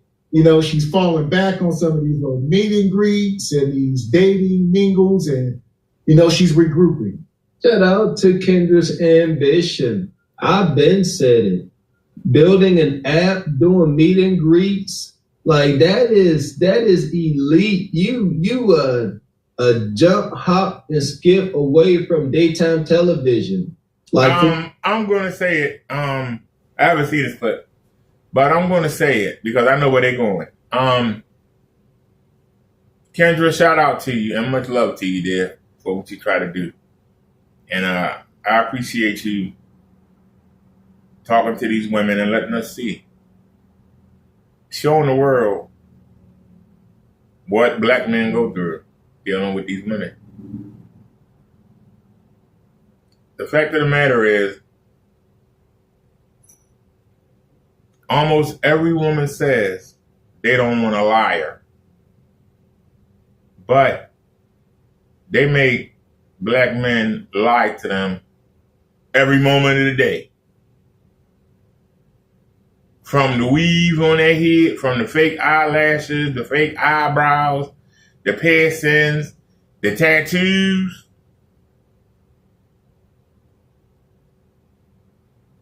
You make us lie and say that we like it. You make us lie and say that we love it. When you ask us if you're getting fat, if we say, yeah, you're getting fat, get in the damn gym, go walk around the block or something, you'll have a fit. We have to lie and say, oh, you're in the right places. You're making us liars. So when you say you want a man that don't lie, you're lying. You make men lie to you all the damn time. Now, they seem to be talking about this woman talking about how come Kendra ain't came to do the meet and greet. I ain't got to watch this to tell you why she backing off of it. I can tell you why she backing off of it. I guarantee you, What did I tell y'all? The women outnumber the men 8-1. 8-1. That means at these mixes, the women are going to do what? Outnumber the men 8-1. The men watch Kendra's show and they see the women that come up on the show. So let's say that we had 48 people to show up for the event. Of the 48 people, 8 of them going to be men and the other 40 are going to be women. 40 women going to be fighting over 8 men. But that's only if you go to a place that's huge, like Houston, Los Angeles, Las Vegas, Florida. Big places where there's a lot of people. But I can tell you now, if you try to go to Baltimore or Philadelphia, if you try to go Detroit,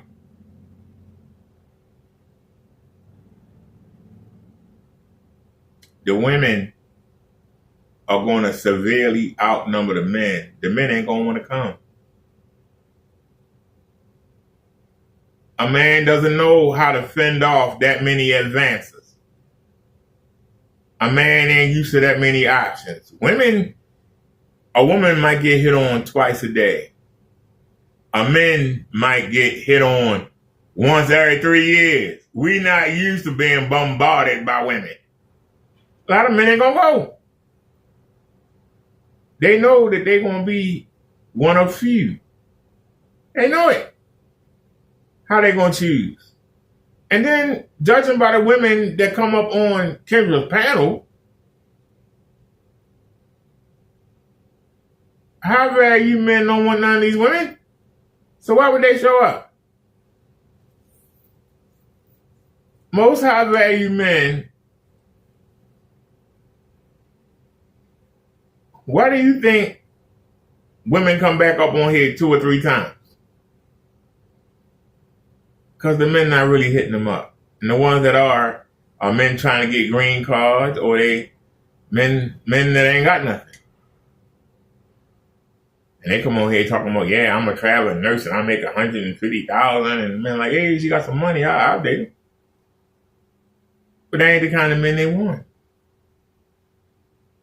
So the men that are going to show up, for everyone that's that dream man, it's going to be 4 or 5 that they wouldn't touch with a 10-foot pole.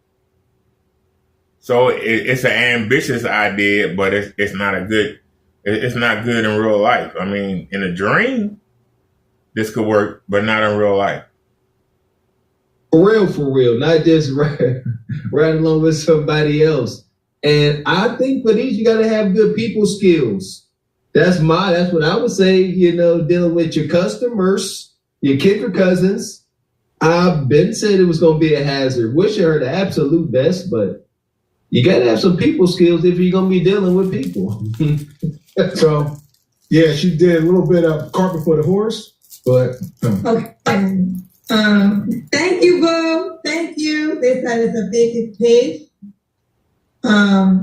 Let's try Jeremiah. Yeah, I'm not doing, no speed dating in the month of October. Potentially November, and if anything, it'll be Cali or Vegas.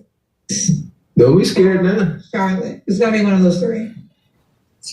Hold y'all. Kendra, the name is Kendra. Let's try you. But next year I'll be in Houston for sure. I got a lot of Houston. After I did Dallas, got a lot of people in Houston saying.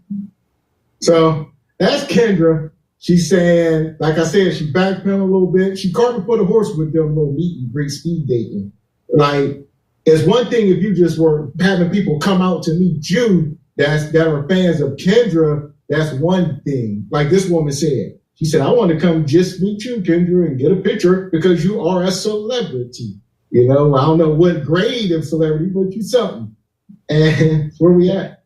There you go. So what are we learning? If you're going to have meet and greets, you want to have enough people there to mutually meet and greet. Can't have, freaking 95% meters and 5% greeters, if you will. It don't work that way. Go ahead, Kendra. Just say, hey, meet and greet Kendra. A book signing, a shirt signing. God, I can't believe you picked me. Go ahead. But want to know what? Like I said, Kendra has no people skills. Kendra can't handle customer service. You know what I'm saying? Like, listen here, shout out to my dad. So I remember I worked for Honda during the Takata airbag recall. For those of you that know, you know, I was a service advisor. And people coming in scared for their life. And some rightfully so. And that's tough customer service. Kendra, you could never. You would be in the back hiding like my boss. That part. So, like I said, pull this next video up. Dating in 2024 is not what it used to be. For a lot of guys, it used to be a very exciting experience. You used to be glad that a lady would just say yes, and she would allow you to take her to a fairly expensive restaurant where you would spend a lot of your money just so that you can get a kiss on the cheek before the night ends. I used to drive home so happy that I might have a chance to see her again, only to find out that somebody else drove over there after I took her out, and, well, then things changed. Fast forward! Now, guys are not really interested in dating as much as they used to, and women are complaining about it. A lot of women, even the white ones, are complaining about men not showing up to singles events. So I had to cancel the singles event that I planned to be on my farm this weekend. Y'all know I'm an event planner and I have a fish farm, and I advertised a Fishing for Love event where singles could come here and fish and have dinner and meet each other in person, not on a dating app. 5 women RSVP'd yes, and 1 man. And even the 1 man that did RSVP did it through one of the ladies. But also, this can be seen in the Black community. So, let's stop it for a second. So here we are. It's a dating market issue. I know a lot of y'all be on Kendra's top, respectfully so for some things, but it's not a Kendra mixer like, oh, ain't no men showing up. It's just bad out here in the date market regardless, like across the board. There you go. Yeah, I'm going to say in order for one of these mixers to be successful, you got to have enough like-minded people. And the dating market is cattywampus. Like I could only imagine you actually get one guy, to show up to these mixers that is at the least gainfully employed, 6 foot, healthy. Ain't got no weird wonky going on with him. My goodness, got to be like playing in the money pit. You know what I'm saying? Like, got to be so lopsided.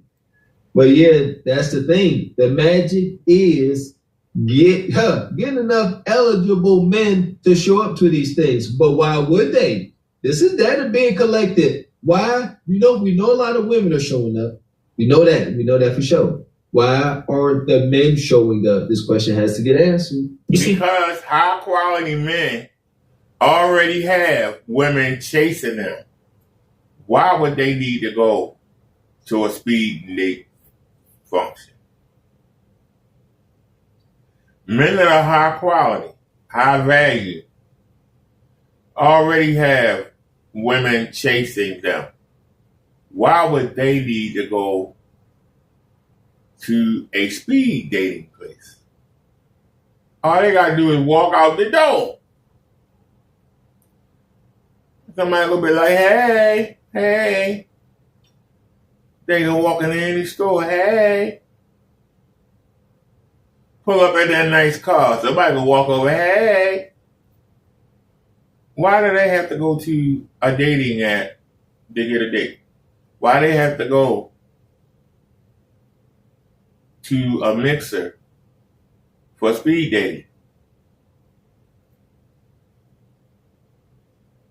The average and under would show up, but why would somebody high value show up unless they looking for a quick hit? Typically, whites and blacks have different situations going on, but in the black community, it's also been a problem until 2020. Now, in 2020 was the year of COVID. Someone came out with an idea to hook people up, and that person was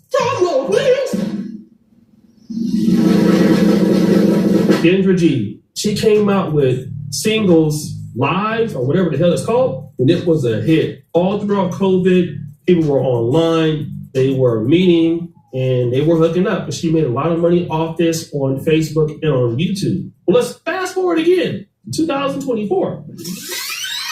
Now, Kendra G is doing live speed dating events. And to be fair, the first one did very well in Dallas. She followed it up with one in Chicago, and a lot of people came out and was supporting. And you know what? People came out and seemed to have a good time. But this last event in Philadelphia allegedly didn't do very well. Now, if you look at this particular screenshot, you're going to see this flyer, okay? And it says, Kendra G, Singles Live Dating App, and stop the show. Yes, there is a dating app for this. Speed Dating Mix and Mingle, hosted by Kendra G, August 30th, 6 p.m. to 9 p.m. at Tasty Soul Food Restaurant. And she says, Philly, next Friday, August 30th, Speed Dating Mix and Mingle, Tasty's Restaurant. Click link to RSVP. It will sell out. Now, the link at Eventbrite, I can no longer see what is going on with that particular event or how much the event costs. But I can tell you that I believe the event costs anywhere between $75 to $100, and I think that includes some food and drinks.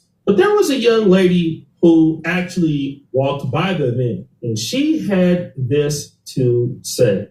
So I've been holding this video in the vault for a very long time, but I'm finally going to talk about it. Kendra G's gathering in Philadelphia was empty, and I believe I walked past. It was like. And the crazy thing is, I was on a date. That's the crazy thing about it. When did I walk past? It was like in the middle. I'm walking through the Kendra G Singles Live Philly, and nobody is there, y'all.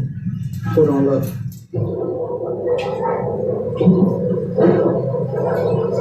Man, that place empty. Damn. That place empty. Why there's some women in there? I see about 10 women in there. Going closer to the end, right? So I walked past, and it was like a big old Kendra sign out there, and I wanted to meet Kendra. Like, that's what I wanted. I wanted to meet Kendra, and he's like, he didn't really know who Kendra was, but I was telling him who Kendra was. And I'm like, I want to meet Kendra. So I go down there and I walk in. I didn't record when I was walking in, but I did record me walking past and leaving. And the girl at the front desk was like, Kendra is not here. Kendra didn't show up. I said, okay, well, this is it? She was like, this is it. Like, this is, and I said, well, did a lot of people leave? And she said, no. Like, so I thought I got there on the tail end of the party. And she was like, no, it wasn't a lot of, but what the part that got me is she said, only 2 men walked in. Damn. Huh. 2 men. Damn. So Kendra didn't show up. Only 2 men walked in. Kendra probably was at the hotel. She got word. They like, Kendra, ain't nobody down there. Kendra like, I ain't coming. I'll get back on my private jet back to LA. I ain't dealing with y'all. Damn. But she said, how many people down there? She was mad and cussing that stress and anxiety. Shout out to my college That's rough right there. Stress and anxiety is reserved for the unprepared. Damn. Unprepared, Kendra. Only 2 men showed up. Moving too fast. Like I said, get an A for ambition. Seriously, but... And is it safe to say she picked a bad city? Like, why would you go to Philly? We done heard about the date market in Philly. It's garbage. Respectfully. You could have went to Atlanta. I guess she went to Atlanta after that, and she had a decent showing in Houston, Chicago, something. Why would you go to Philly? I think that was just a terrible idea. Well, Philly, the city of brotherly love? No brotherly love that day. So, yeah, she should stick to about 3 or 4 markets. LA, Houston, Atlanta, that's it.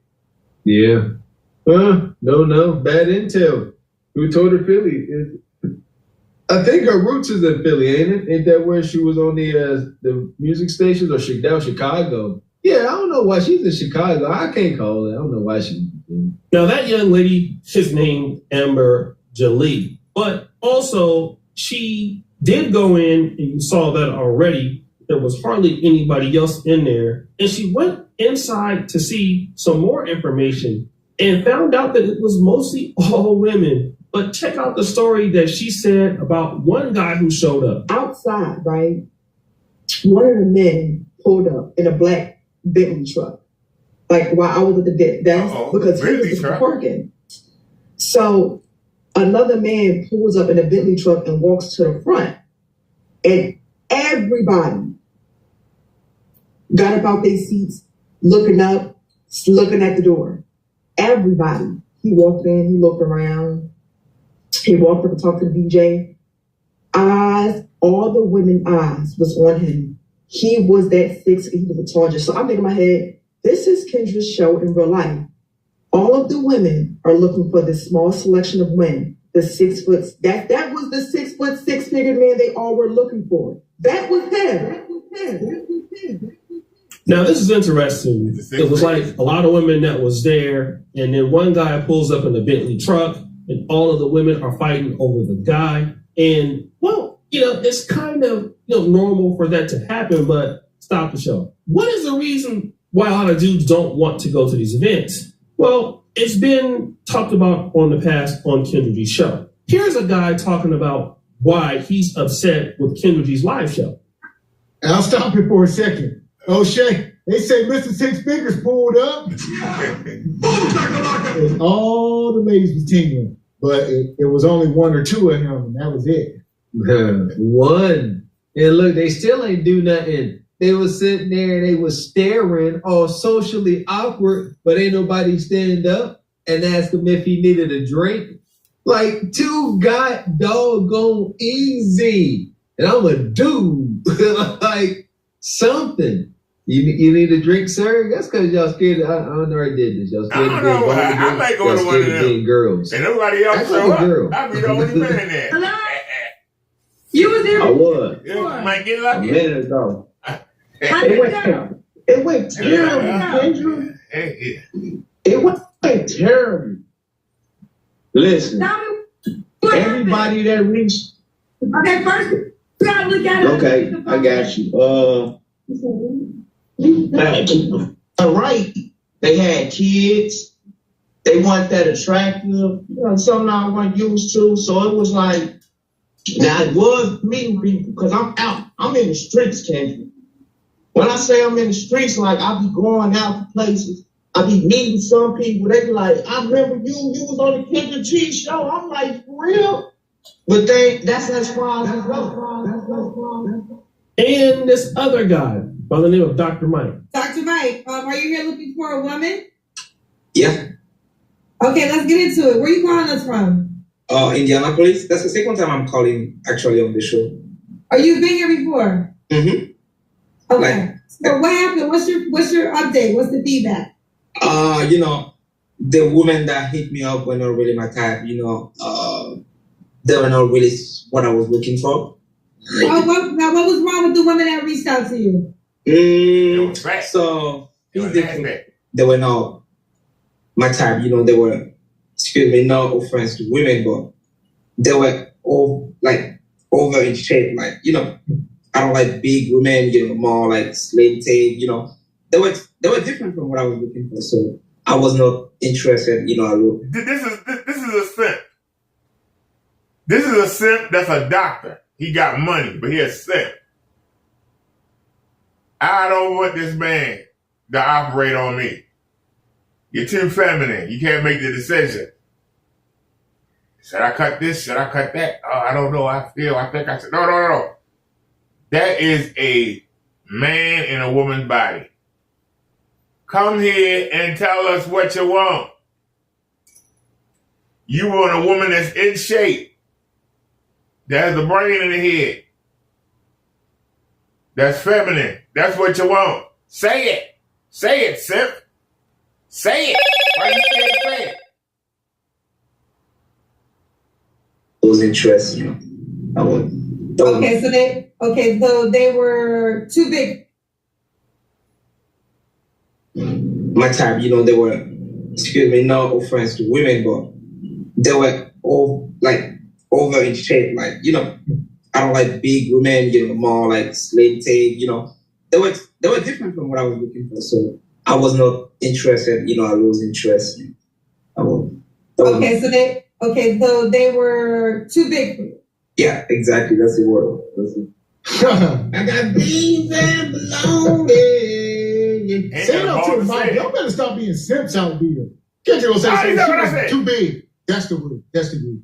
Yeah. So the data we got. Shout out to my guy. What was his name? Came up here, Alfredi, and we had the OG Don that was on the show. All these men, these two guys. The data is overwhelming. Thousands. The data is overwhelming. The man is not tall. And he's soft-spoken.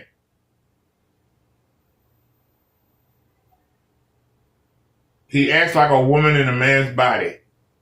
A woman will not respect him. They'll stick around for the money.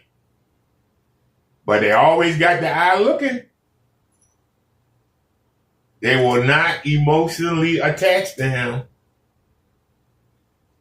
He's just a meal ticket. And being able to say, I got me a doctor, but they not going to want him. And that's going to be a problem for him. He need to man up. A woman does not want another woman.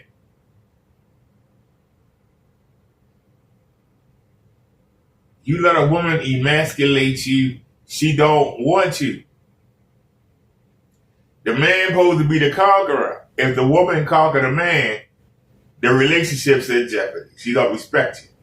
She don't respect you, she gonna walk all over you, and then she gonna step out on you. She wants to be dominated. All women that talk, all the big boss and all that, they don't.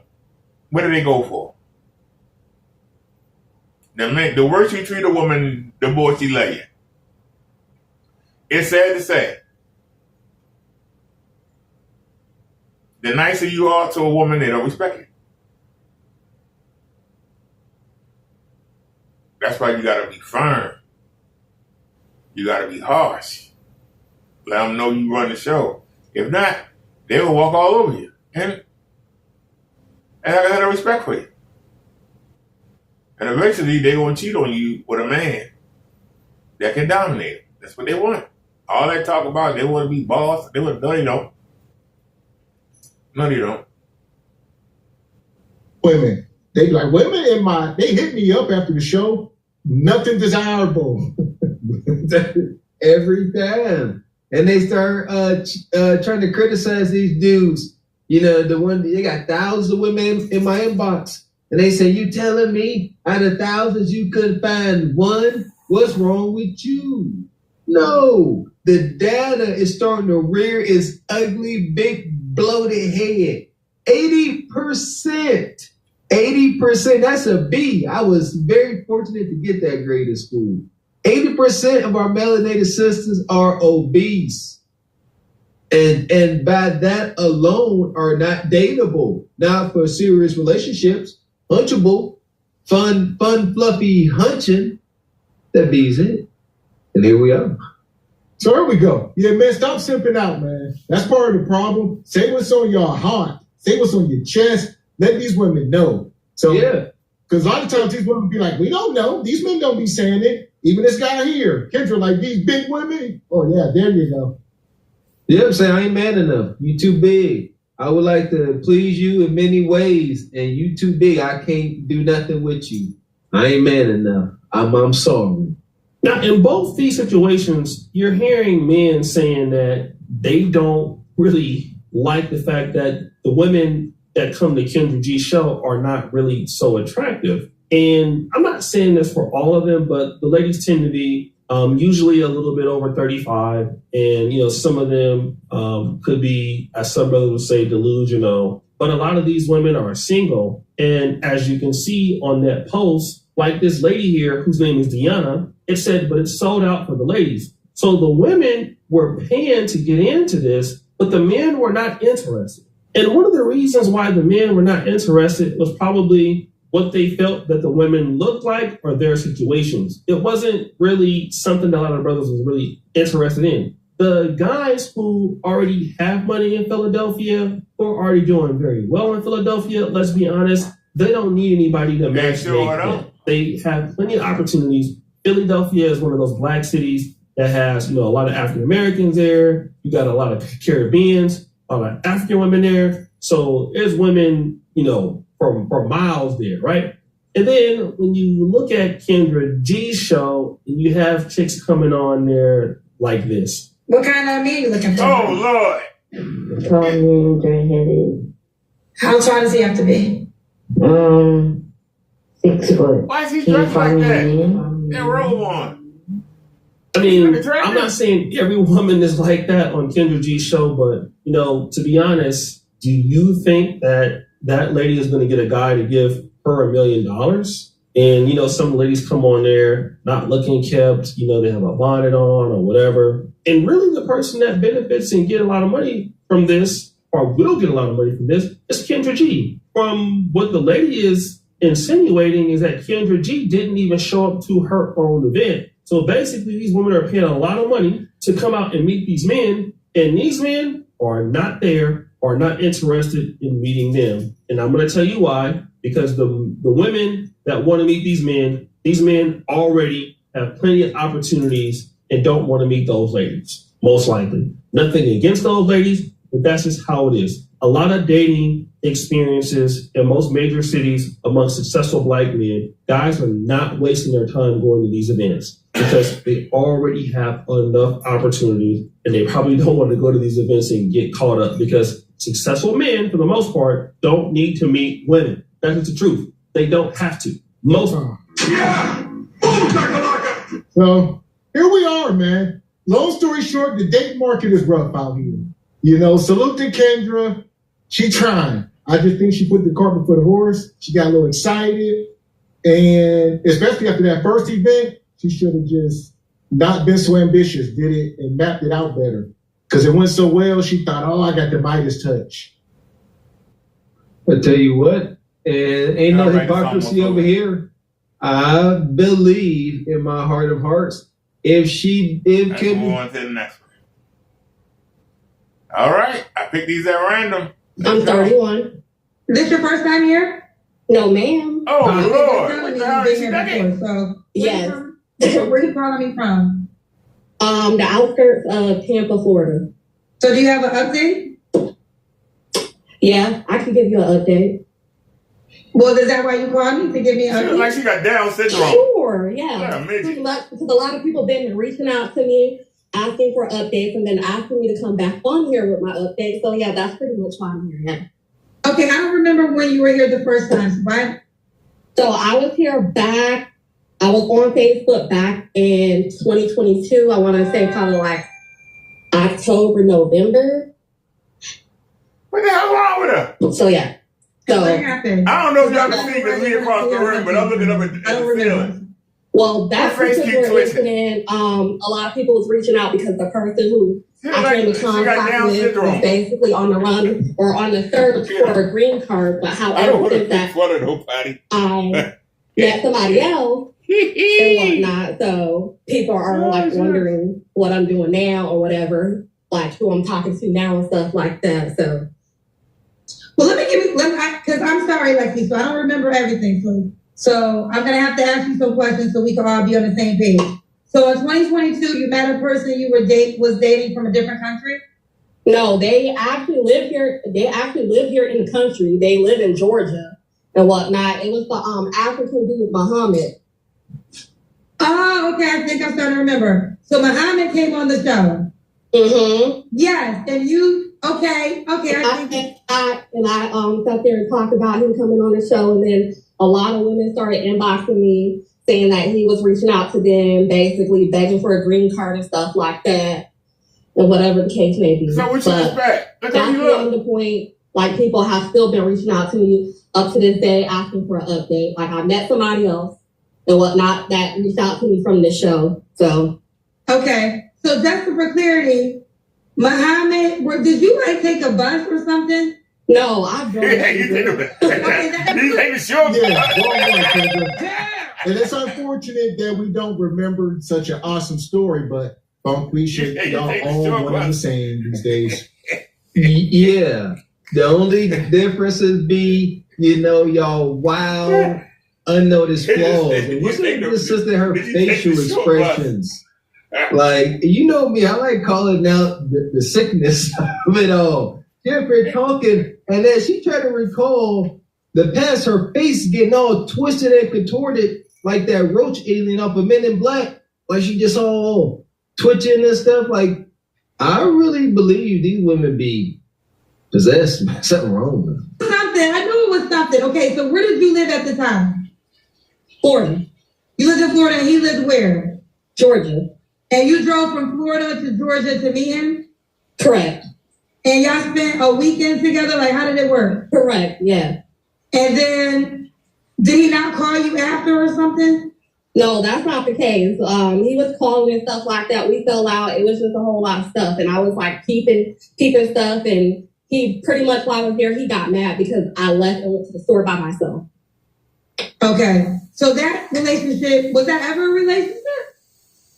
That really didn't go anywhere. Like, I have stopped talking to him because it got like really crazy. So I stopped talking to him. How long did y'all talk for? We have been talking for a few months, but once he started acting crazy and everything, I'm like, yeah, no, I'm good. Okay.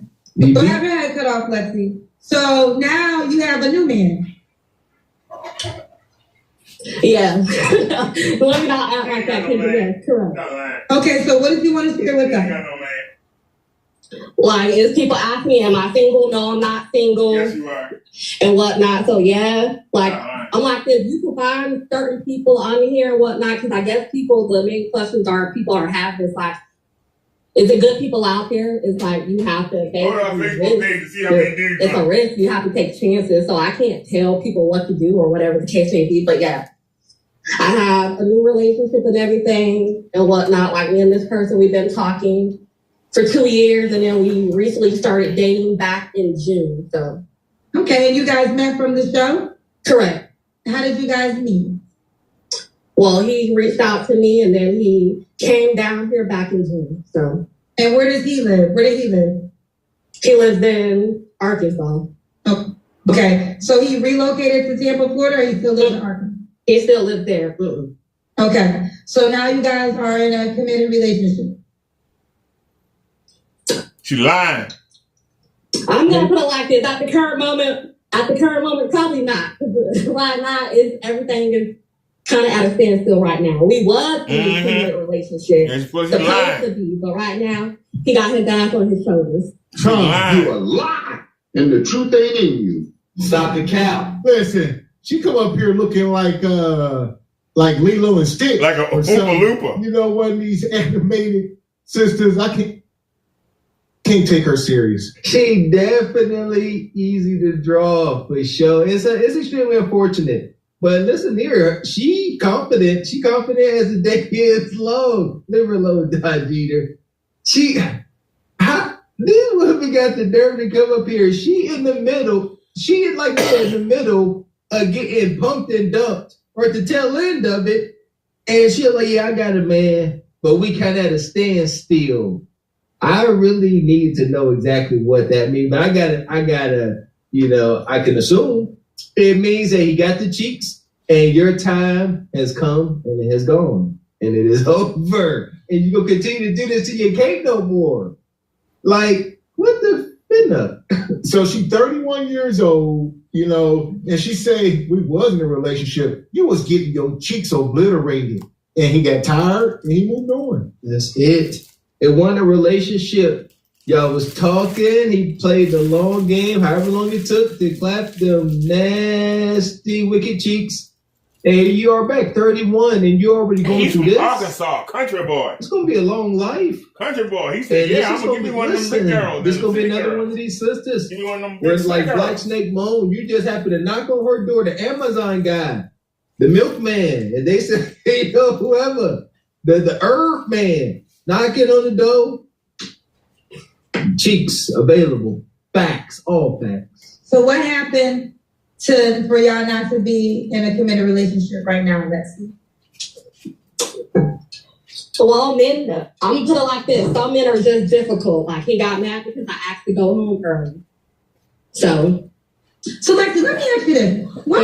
This is I just want to get an insight. So this is the second guy you're coming on the show to talk about your experience with, which is fair. Mm-hmm. But both of these are not necessarily your men. In both cases, they were just experience of you dealing with the man, but it wasn't necessarily a relationship. No, I won't say that. Kendra, because I asked you this question.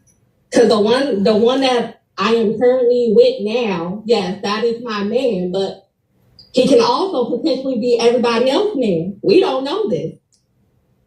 Well, I guess what I'm saying, I asked you clearly if he was your man, and you just said right now you would not say that.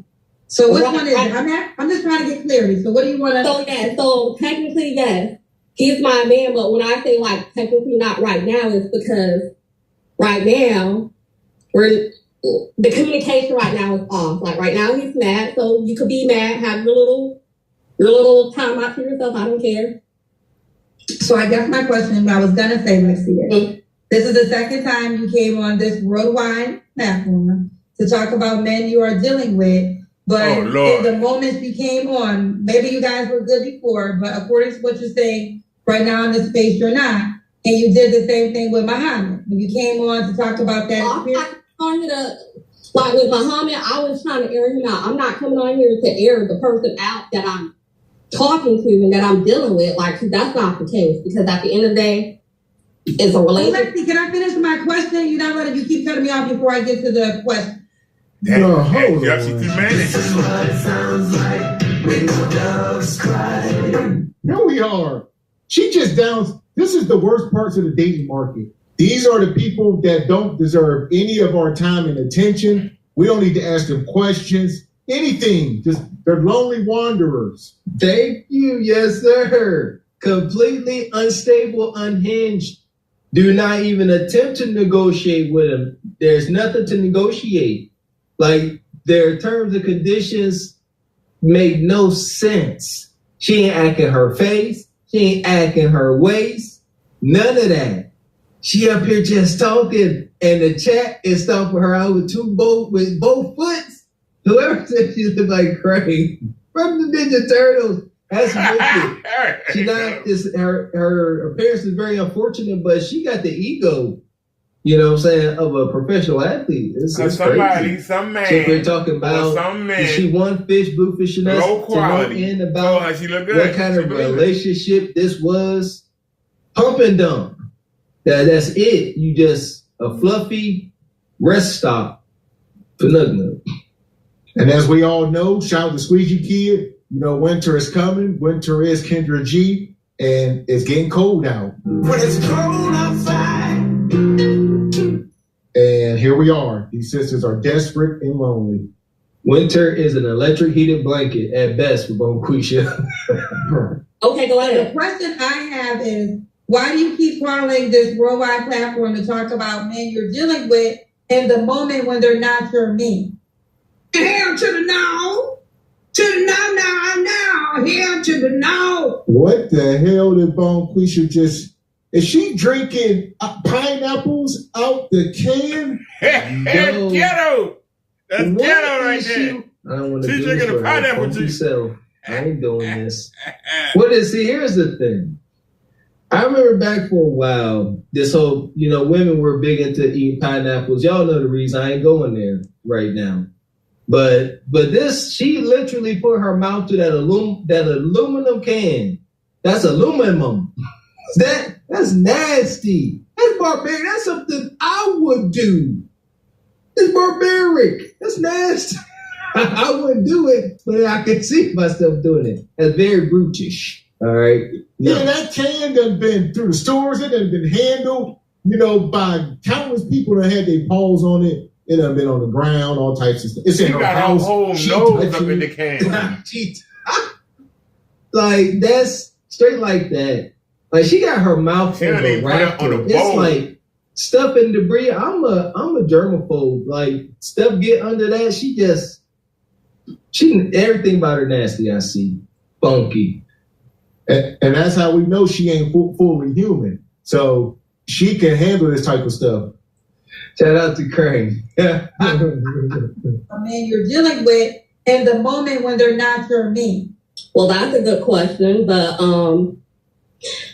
the situation, like I said, with Muhammad, it was the purpose of basically letting people know that he was out here trying to scam people for green cards and stuff like that. Like, that's not cool whatsoever. Now, the situation now, with my current situation, like, I'm not calling to air him out because that's not what I'm doing. Because at the end of the day, like I said, people have their differences or whatever the case may be. And he can have the I don't know about y'all. She remind me of the. She remind me of the. She remind me of the people on the Musket land. We represent the Lollipop Guild, the Lollipop Guild, the Lollipop Guild. We represent the Lollipop Guild of Ausland. Stuff like I'm not sitting here coming to air him out and stuff like that because at the end of the day we have a relationship, we have other stuff going on and stuff like that. So I get what you're asking, but I'm not here to air nobody out this time. So okay. So I have some paid questions. I'm about to get to them. But I want to get clarity. What was the goal of you calling me tonight? Just to give an update, because like I said, people been reaching out to me, and even like people, because there's been times where people was like messaging me while I'm in the comment, and I'm laying right next to him and asking for me to give an update. But see, he doesn't want to be on camera. He doesn't want to, because he's a private person. So I have to respect him. Okay. But you got so many requests on updates, you felt the need to come back to tell us all. Yeah, because I just got tired of people inboxing me. Okay. We got some paid questions for you. LL Cool K said, first she said she got a new man. Then she pauses and got stuck when Kendra asked the question. Don't be pressed for love, queen. Take your time respectfully. I appreciate that, but I ain't pressed for love, and it's not called being stuck. It's just like sometimes you if you don't know how to answer a certain question because you may be going through something right now, like that's just what it is. And I tend to pause up if I don't know how to answer something, I'm gonna sit there and freeze up. That's just who I am. No, and from my point of view to that, you lying. Some people will lie. But then again, you brought us up to answer these questions, right? So it's different. You volunteered to call me to share this information. Listen, one thing we must understand, this is Short Bus Shorty. So y'all remember the movie Attack of the Nerds?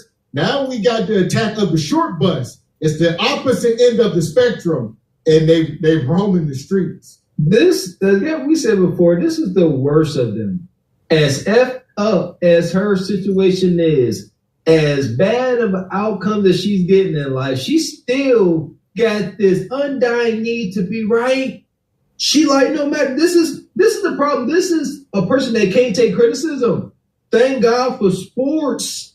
Like when you play sports, like you not got to take criticism and condemnation. Like, you suck, do better. I'm like, okay, I will. She's like, no, I suck because, Nub got me weenie drunk. What am I supposed to do? Of course I'm effed up. What else am I supposed to be? Deal with it. Make an exception for me. Yeah, this poor baby here, she looked like, she's been licking windows. She used to shave her eyebrows. It's unfortunate.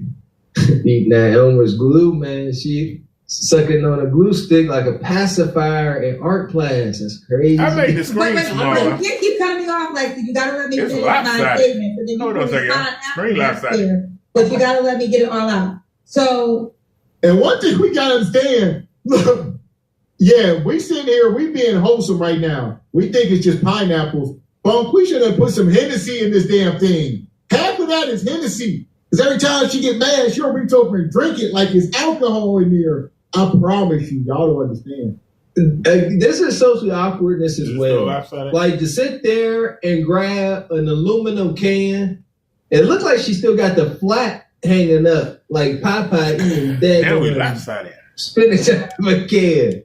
Go ahead, Papa Bonquisha. I'm here for it. Come on, squeeze it. Squeeze it in the middle.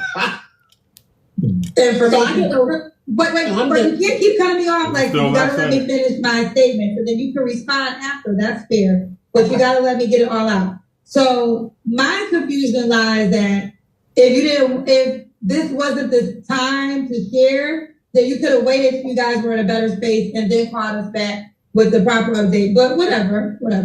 We kind of get it now. That's all I was saying. So you're not here to meet a new man, correct? No, ma'am. Mm-mm. Okay. Well, I wish you the best for this situation you're currently in. Thank you. Okay. Bye. We really don't, Kendra. Don't nobody wish her the best. We don't wish her the worst either. We just don't care. So it's just, man. That's it. You came up here because you was bored. This is winter. Winter is extreme boredom for Bonquisha. Winter is desperation. They go any outlet. Ashley, Dalton, Kendra, they better not start doing a balloon pop call in. Oh my goodness, balloon pop via StreamYard. Oh my goodness, please don't do it. As far as she goes, she get the pit. Oh yeah, pit dweller for sure. Let's move on then. What is you talking about? Nowhere to hold on. You got to know when to hold on, know when to fold on, know when to walk away, know when to hide. You gotta count your blessings. You're sitting at the table. I hit that button twice.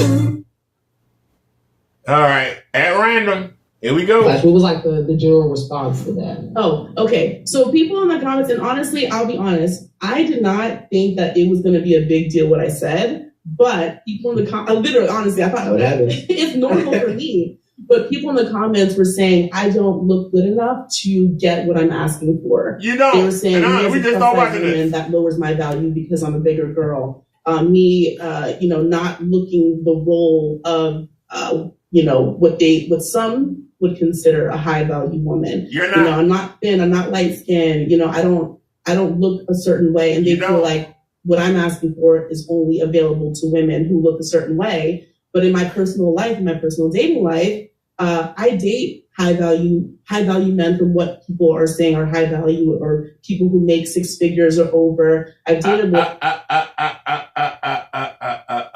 We just all watching this. The delusion, the lying is just ridiculous. First of all, honey, you're overgrown, all right? Okay? You're fat.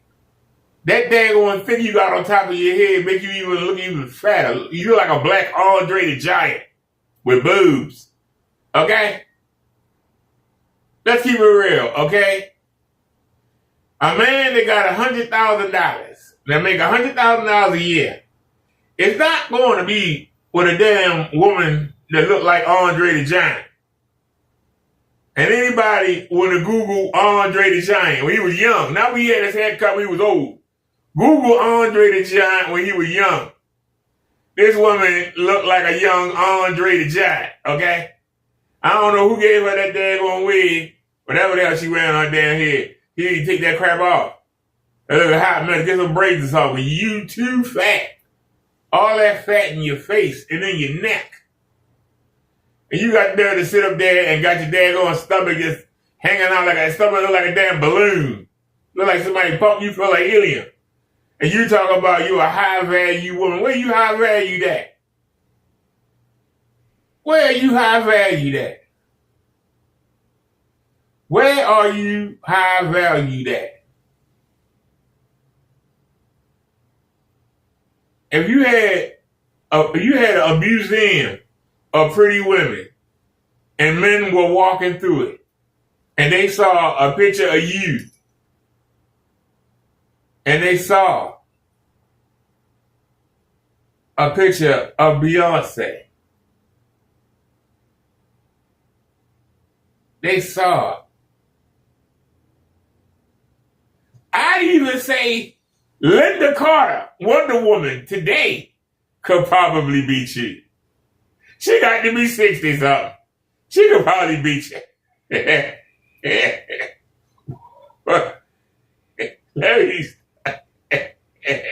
Lena Horgan he beat you. How old is Lita Horn now?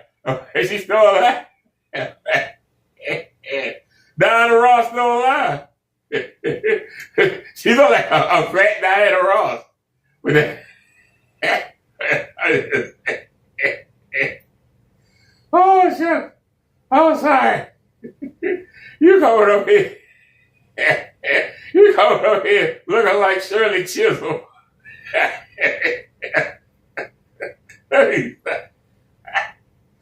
Oh, and this is why. She coming up here talking about she's a high value. What's high value about you? What about you make you high value? What makes a woman valuable? Her presence. And her presence means somebody that you want in your presence. Somebody who you say, man, I'm lucky to have a woman this beautiful. Conversation. What man want to sit there and listen to you try to justify you being fat and nasty? What kind of conversation can you really bring? Other than making excuses for why you look like that. Nasty. What? I mean, ask him. Compliance. You look mannish as hell. Like you want to run everything. Peace. You can't bring that either. And good sex. What? You got to hit it from the back. Unless she's like 12 inches or longer, you got to hit it from the back, try to hit it from the front. Your goddamn stomach and thighs are the goddamn way.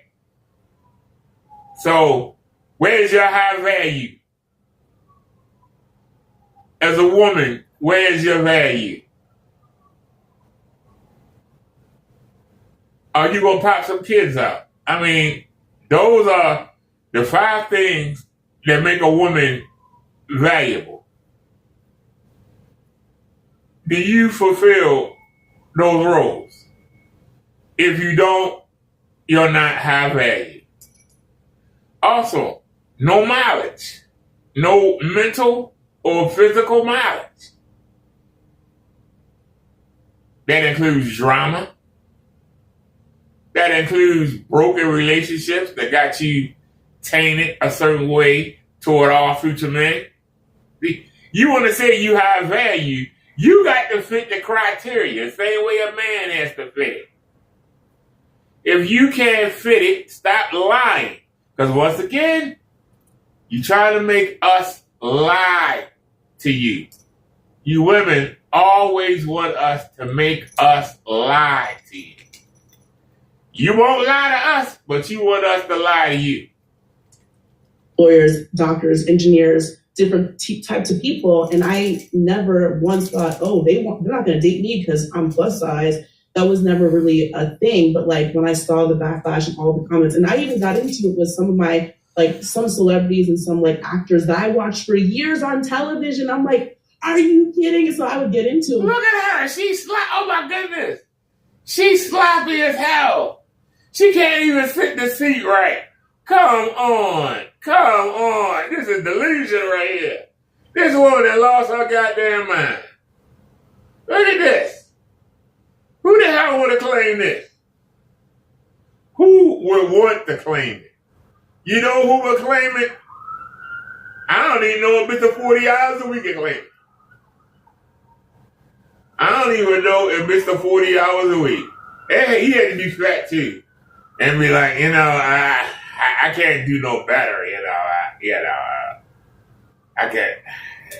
That's the best I can do. I don't have no better options. That's what you gonna have. Somebody who can't see something better. You look slovenly. And I'm sorry. A man can have money and look slovenly. Somebody will take the man for the money. Now, if you willing to spend money, that man sitting next to you looking at you like you crazy.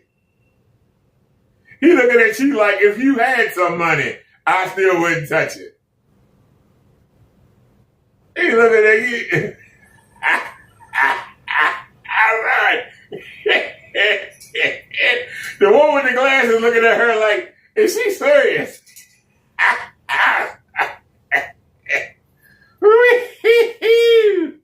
Well, she keeps saying she's dated. Somebody that ain't got nothing better to do, somebody that just want a quick hit. She said dating. She ain't said relationship with nobody. She ain't said marriage with nobody. She says dating. Dating is not a relationship. You can't get the marriage without the relationship. If you can't get past the dating, how you gonna get to the marriage? How you gonna get to the relationship? Nobody's offered you a relationship. Why are you not married? I dated lawyers and doctors, and how come nobody picked you up? Because they can't pick you up. You're too damn fat. And even some like relationship coach, some dating coach, they had negative things to say about my standards and what I'm looking for. So, you know, honestly, like, I understand that everybody's coming from a different lane, everybody's different, but like for me and my life, that has been a normal thing. So I'm not looking. Here we go. I'll stop. Honey, you delusional. Therapists and everybody is telling you, for what you looking for, you're too damn fat. No, they're all wrong. I know everything. Why you not married? Why you ain't complaining? If you know everything, why you not married? Why you ain't complaining? Can't you man up or woman up? You realize that my Ravens play Saturday. We could put you on the offensive line to protect Lamar Jackson. That's how big you are. And because you're a woman, the other men ain't going to want to touch it. So Lamar can hide behind you for hours. And I get for a second. We've cooked her before. I'll pull her TikTok up just in case y'all forgot. Look at her fupa sitting down there. And she looking for 666. That's her thing. She says she won't settle. She wants 666. They all say the same thing, HQ. They all say the same thing, and you're a part of this, man.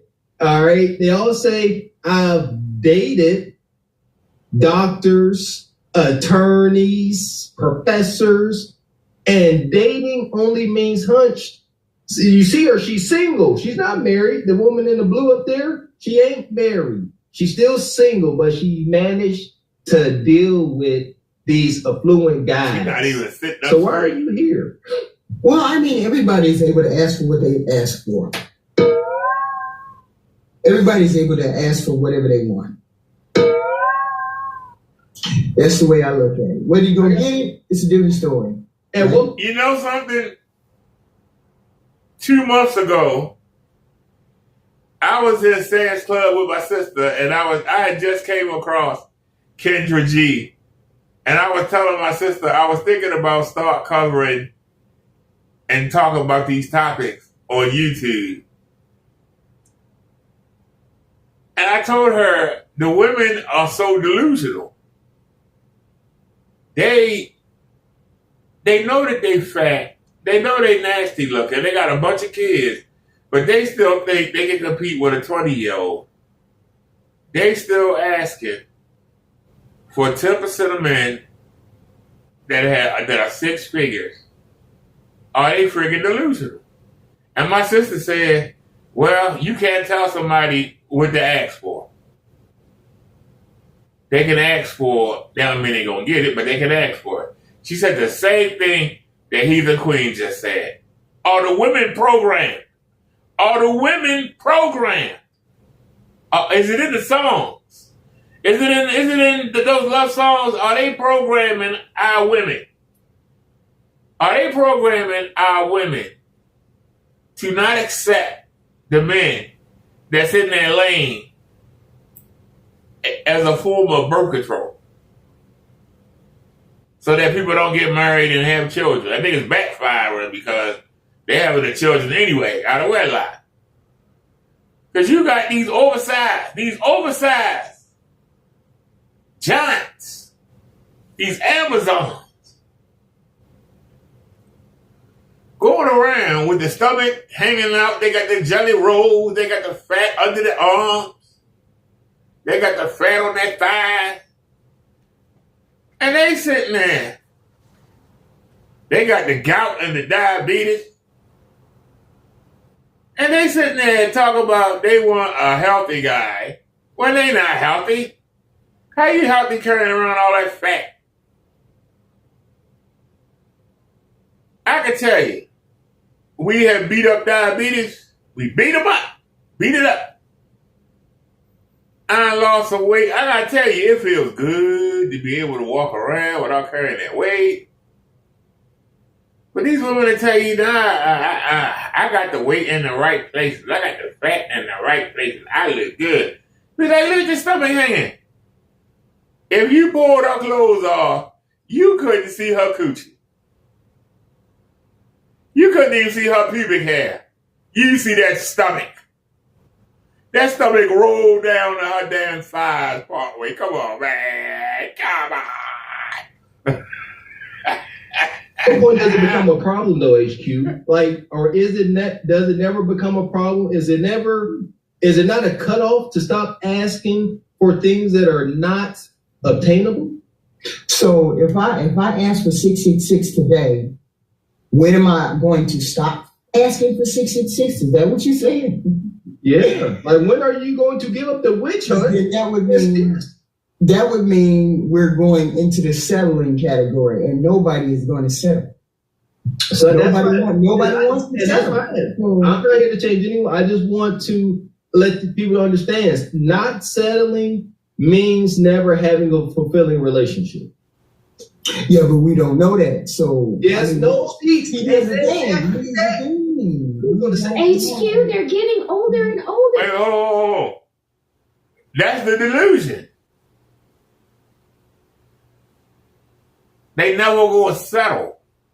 Then that mean you get nothing. If we two countries and we at war and we ravaging each other, I mean, we just tearing each other up so bad that other countries are thinking about coming and taking us both over. We say, look, we're going to have a truce. So let's sit down here and figure out how we're going to be able to live peaceably.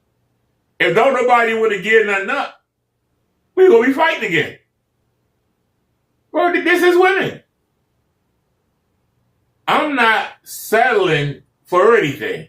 You got to settle, even though I'm ignorant, even though I treat you like a child, even though I embarrass you in front of your colleagues and families. You going to give me all your money. I ain't giving you none of mine. You don't have no say in nothing. You got to settle for what I want, but I won't meet you and settle either. I won't settle. And guess what? That's why you will wind up fat, old, alone, and you be lucky to get a pookie over ready to come by and bounce on you every once in a while. And when you get old, if you ain't paying for it, you ain't getting none. That's a fact. They're in Kendra G. So that's how we know that they're not finding anyone. That's how we know. But the whole point is everybody's getting older. Even the men who say they don't want to settle for nothing but the fit, feminine, and friendly. They're getting old too. All of them are getting old. So when are we both going to settle? Men don't settle. As men, we're not allowed to say settle at all. We're not allowed to. Let's eat Popeyes and Jordan. This is a staple of this girl. Popeyes is the world renowned. All the spicy flavors, the marinade of the Cajun seasoning. All women want to do is eat. She's actually doing a Popeye. The last thing that a fat woman should be eating is some Popeye. I've ate. You know how many times I've ate at Popeyes? I think I've ate at Popeyes 3 times since 2017. 3 times since 2017. I can name you the 3 times that I went. I went when I had the little short bike in 2000, I think late 2018, maybe early 2019, but I rode. And I went to the one on Howard Street, and I got a 2-piece and a biscuit. The video is up. You gotta find it, but it's up. Then the video should be up. I went to Town Mall with my sister and my great niece, and I gave them $20 to go get what they wanted to get. And I went over to Popeyes, and I got 2 biscuits and an apple pie, and that was it. 2 biscuits and an apple pie. And I spent most of the time scraping the sugar off the pie. I forgot how much sugar was on it. And we were in Arundel Mills Mall. This was maybe a month and a half ago. Did we go to the one in Arundel Mills? No, we was in White Marsh. We was at White Marsh Mall. Yeah, I never went to that one in Arundel Mills. We went to White Marsh Mall. And I went and I got that deal. They had the $7 deal with I got the 3 chicken tenders. I got the rice. And what else did it come with? The chicken tender, rice and the biscuit. For $7, man, that was legit. But I did it one time, and that's it. That's the 3 times I've been to Popeyes. That's the 3 times I've been to Popeyes since 2017. I used to go there all the time. I love that spicy chicken. I love the pies. And I love that Cajun rice. I kid you not. I used to go there all the time. This woman is sitting here looking slovenly. She thinks she look good. It's a perfect pair for the Caribbean flavors. Hot Pies is originally from New Orleans, Louisiana, home of the Mardi Gras, or in Trinidad, you would call it Dimanche Gras. What I like about this Popeyes located near Trinity Mall is that it's always clean and fresh and fair, and the customer service is superb. Now, you know I have to do it like a Trini and dress my sandwich and french fries in pepper sauce and ketchup, my fave. Okay, guys. First bite, Dusty.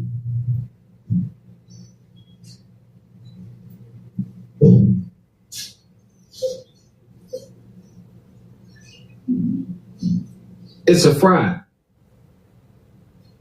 It's okay. It's kind of cool. This is a spicy sandwich regular. If it's cold, it's time to heat them up. Pepper and ketchup on that. Time to heat it up. That's okay. I'm not sold. I will say, when it's hot and fresh, I'm going home. It's carnival. Come with me to Indar's in Chin Canopia, Trinidad. I got macaroni pie, lasagna, chicken, and potato salad. You guys, this is so good. Let's try it out and see how it tastes. Tuesday at Indar's. Wait, China starter. So we have macaroni pie, which is basically baked macaroni and cheese. Are you serious? It's so fresh. We have some. This is addiction. Somebody fat should be doing is eat. That's single. My gosh. If you was married and the man was locked in. We have. Well, why do you think? What happened when she get pregnant? She gonna put on like 100 pounds. And sweet barbecue chicken. And lastly, we have chicken lasagna. Let's eat Domino's and Trinidad and Tobago. I'm a pizza connoisseur. I love pizza, so I definitely want to try Domino's. This one's near the airport. First impression, this place is so clean and well kept. The customer service is awesome. I was trying to get the best bang for my buck, and this Domino's employee was so Man. Hell to the no. To the now. Hell to the no. You don't mind walking around with that gut out, praising me. I can't, man. This is a ghetto hot mess. She up here doing a taste test on deep fried slivers of potato. Acting like she up here doing a taste test at a 5-star Michelin, star restaurant. So I definitely want to try Domino's. This one's near the airport. First impression, this place is so clean and well kept. The customer service is awesome. I was trying to get the best bang for my buck, and this Domino's employee was so... Man. Hell to the no. To the now. Hell to the no. You don't mind walking around with that gut out, praising me. I can't, man. This is a ghetto hot mess. She up here doing a taste test on deep fried slivers of potato. Acting like she up here doing a taste test at a 5-star Michelin, star restaurant. And not only that, she's on vacation. So she's in Trinidad and Tobago eating Popeye. I talked about this on one of the shows the other night, where the girl from Pull Up and Chat, they go on vacation just to eat fast food. It's disturbing. Disgusting. I hate it. You like it, HQ? This woman still deserve Mr. Six Figures? Like, at what point do we start drawing a correlation between how people live, their levels of discipline, their levels of fitness, and their potential mate got dog nabbit? This ain't giving 6 figures.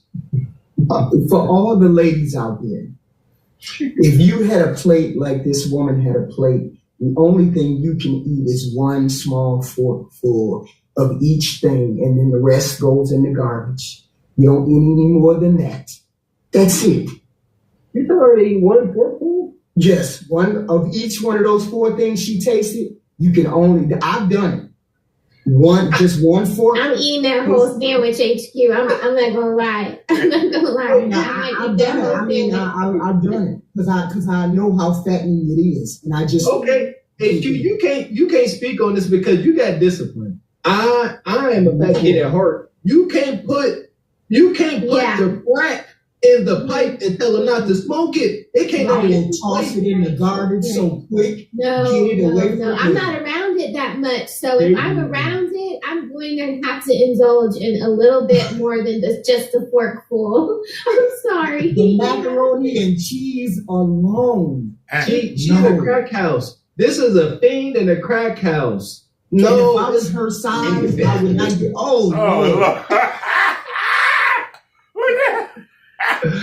Don't turn your head. Don't say not HQ. You think she look good? Oh Lord, please. Let's get something understood. This is the lowest hanging of fruits. So she is getting meat. She get back shot, and she's always on vacation. She like going to these islands where Green Card Bay, he will beat the light from the back. All back shots, HQ. Yeah, I'll see you. Nothing but back shiggities. All back shiggities all the time. I never enjoyed she's out there. She's happy as a hog and doodle, man. Ugh. I can't think. Raquel, what you got? Because I ain't got nothing. Can I just say, I hate, her face is not ugly. And if she was the appropriate height, weight, and she had a better attitude, I think she would be a bit beautiful. Look at her face, HQ. She's not bad looking at all. Her hair is nice. She wears her hair naturally. She takes care of it. Look at her. She is breathtaking. If take away the weight, Plus size, she does plus size modeling. Oh well, she modeling. You know what? Here's the thing, and this is when I say these sisters. This is a con. This sister, she feels so empowered. She's like, I'm a model. She on the cover of magazines. I ain't mad at her, but this is not in her best interest. She is unhealthy. And they are putting her all over. Is she really on Times Square that big? We really promoting gluttony and obesity like it's okay. Now you have to realize 80% of black women are obese. 80%. 80% of black women are obese. She is a plus size model. Half of our women are plus size. That's a market. That is a market. Even though us men don't like it, those fat women deserve clothes. And somebody has the model of the seller. So for her to say that because she's a model of fat people, that doesn't mean that men want her. But in her mind, she thinks because I'm modeling that I'm sexy. And it ain't the case. But in her mind, oh, look at me in the pictures. I look so... No, you don't. You look nasty. She turn around and end up with hypertension and stuff, God forbid, diabetes, and then become a spokesperson for diabetes, everybody gonna start feeling bad. Look, people send her clothes. They send her... That's gonna be her. Yeah. My name Wilfred Brimley. If you got diabetes, test it and test it off. If you got the diabetes, you test it. You test it off and you watch your sugar. She's going to be a diabetes model. Clothes and things for her to advertise.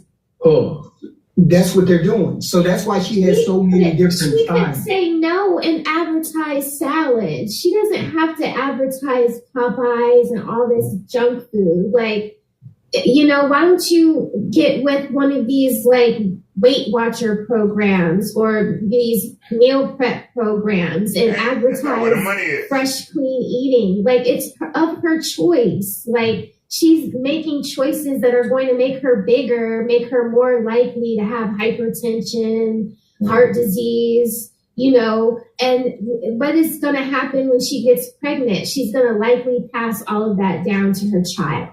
Right. I'm not saying there's anything wrong with her. I'm not saying that. I'm looking at this chat right here. Right? Valerie, Miss Road something, Melissa, Tasha, Frazier, Gabby. There ain't not one man in this chat. Ain't not one man in this comment section. Not one man. And I bet you all you was fat. What I am saying is, you know, she's promoting a specific product. Okay, promote that specific product. But she's asking for, what she's asking for may not be in the cards for her, but there's going to be somebody that comes along because people like to chase fame. People like to chase clout, and she's going to find someone. I'll say this. Look at how she up here. She ate all that Popeyes, and she go back to the hotel sweating like a pig, like sweat running down her neck, down her chest. She got hyperpigment, the mustache. This ain't it. Period. Ain't nothing coming. Ain't nothing coming. This picture right here, ladies. Yo, she don't want to land. Let's play make believe. She don't want to land in Mr. Six Figures because this is her in her roughest state. This is her after a long night. She wakes up. Oh Lord! Are y'all looking at the photo? This is how she looked naturally. She doesn't have any of the fake stuff on. You imagine waking up to that every day? Like, what the hell, man? You make $100,000 or more, and you wake up to this every day. Lord Jesus. Lord Jesus. Man, that's rough right there. Her makeup going, and this is what a high earning, potentially high value man have to roll over and look at. You don't want them problems. Know your lane, and it ain't 6 figures. So here we go. I'm gonna take this back over to the other video. Make sure you guys are hitting the like button if you're just coming in. Looking at it as, oh, that's wild. You want a man to pay for a date? You want a man to pay for your Uber? That's crazy. But that's like normal. I'm not even gonna lie to you. I'm gonna be super upfront and honest. When I did see that video, I did comment, and my comment wasn't the most positive of comments, right? Okay. But you know, I want to unpack this in a more like what we say here at 80 Table, which we're gonna bring this back in 2023, is let's peel the layers back, you know, and let's really start to understand. Because before I deem anything, I need to understand more about it, right? And the first thing I want to ask is, well, having certain standards and expectations is not a problem. It doesn't matter about what you technically look like. Now the odds are in your favor when you are putting yourself on, you know, when you're putting yourself in a position as the idealistic market value man or woman, right? Or high value man or woman. My question is, if a person comes to you and he is able, I'm assuming a man. Yeah, man. And he is able to fulfill all these things that you're asking for. What does your reciprocity look like? Well, I would say for everybody it's different. And I really feel like, you know, it depends on who that man is and what he's looking for specifically. I know me as a person, what I can offer. I know what the kind of person I am. I'm very like nurturing, loving, like I like to, you know, I'm very traditional. You know, I like to keep a home nice. I like to cook, you know, I want babies, like all of those things. You know, those are some of the things that I can give in a relationship if that was what the relationship was leading to, if it was marriage, if it was what is exactly what I'm looking for. So, but I feel like that whole thing of men saying, you know, what do you as a woman bring to the table? I feel like, what do you want us to bring to the table? Because I made it very clear what I want you to bring to the table. What is it that you're looking for from a woman? Okay, so let's unpack this. Right. So we had, you said that you've gotten these things from other men previously, right? Are you with any of them now? No. Okay. So I don't know what the reasons might be for them not working. But my question is, if they weren't giving you everything that you were asking for, well, why didn't you keep them? So every situation is different, but several of the guys that I've dated in the past, our core fundamental values weren't aligned. And because of that, it just wouldn't have worked out long term. And I feel like those things are more important and very important when you get past the like dating phase and like, you know, if the main thing, if he's like a certain type of way that you're looking for, man, listen, they up here playing with her. She gonna say what are men looking for? Fit, feminine, friendly, cooperative, submissive. Right off the rip, the fitness isn't there. I mean, right off the rip, you gotta lose some weight. You can't come out here into this dating market blowed out. I don't care who you think you are, but lose the weight. Even Kevin Samuels, God rest his soul, HQ, even Kevin Samuels told guys, you can't be out here fat. Yeah, y'all act like y'all didn't see that video. Kev put his foot, cleaned up that Pope brother John Brown had parts. You can't be fat. He said, how much money you make? The dude said like $400 every 2 weeks. He said, you're fat, you're broke. He said, he said, do you at least got a big John son? And the dude's like, oh no, wrong answer, ninja. You know, if you do it, don't. If you ain't got nothing to offer, don't be talking that yippity yak. You don't have the right, HU, to come out here and talk about what you want when you know daggone well is way without your reach. Stop asking for the candy. I keep saying, I'm going to keep saying, you can ask for whatever you want to ask for. That don't mean that you're going to get it. You're going to go into a room full of men looking for the 666, but the 666 is not looking for you. So there's going to be disappointment. But that don't mean you can't ask for it. And that doesn't mean there's not traders on the other side that will take you up on that. Now, her only issue, according to her, is, well, she doesn't have an issue according to her. We all can see that weight may be the problem. But Somebody else may come along and see other characteristics. But the first thing they're going to see is the physical part. And the physical part is a big problem for her if she wants what she really wants. I do take Kevin Samuels when he said, you may want this man, but you have to be what that man wants. And if you're not what that man wants, you're not going to get it. She's not what that man wants. So therefore, there's going to be disappointment on her end. Period. And I'll say this. I encourage women like her, add 666. I'll think 777. Hell, that's going to keep us. We'll keep making content. This will never end. I'll be able to pass this down to my son, and we'll just keep this going for generations. I'm up for it. There you go. Like my biggest first word is gonna be bonquisha. Nug nug. Yeah, ladies, I've been saying that, Miss X. Y'all know y'all tired of us, these two uppity black niggas up here talking mess. Stop being crazy, and we ain't got nothing to talk about. So why he trying to be nice? Why is the dude in the white trying to be nice instead of telling that? I can't speak for that ninja. Yeah, so here we go. I'm gonna let this keep going. If the right one comes down to like, okay, can I build a life with this man? Can I have children with this man? Can I see myself, long term with this man? Do our values line up? And if it doesn't make sense to keep going. So we're going down the road, just letting you know. Okay. So what are the values, the core values that you're seeking and realistically, want for your spouse to have? I want him to be a family man. Like, he wants to, have children. He wants to have a family. He has a relationship with God. He, we vibe. Like, he makes me laugh. We have like chemistry. We enjoy each other's company. Like, he is a provider, a protector. He's always dating me, pursuing me. He's always doing things that make a relationship, last longer than just if you just stop putting into the effort. So I guess someone who's consistent, someone who's putting in effort, someone who wants to be there, wants to be in the relationship. That's the kind of things that I look for in a man. Okay, so all right. I'm going with my own theory.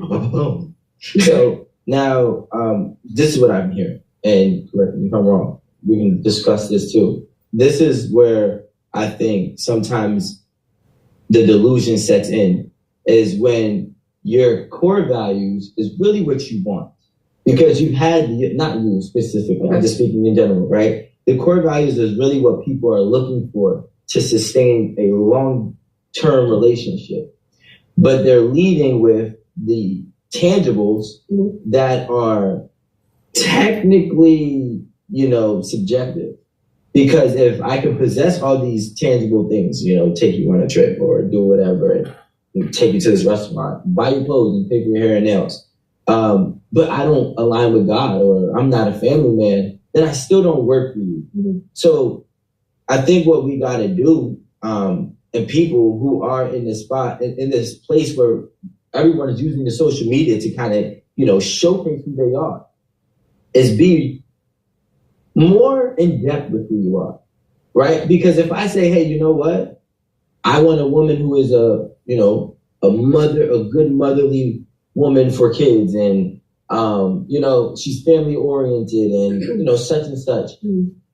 I think that limits the backlash, because I can't live with a girl who's not a family oriented woman, right? Okay. But I can date a girl who is a bad D. You know what I'm saying? Like, you know what I'm saying? But like she's only temporary, just as is the things that you're asking for the man. So now my question to you, to make a full circle, is, given that your dating history, if you had those things and it didn't work out, do you feel as if your expectations were in the wrong place? No.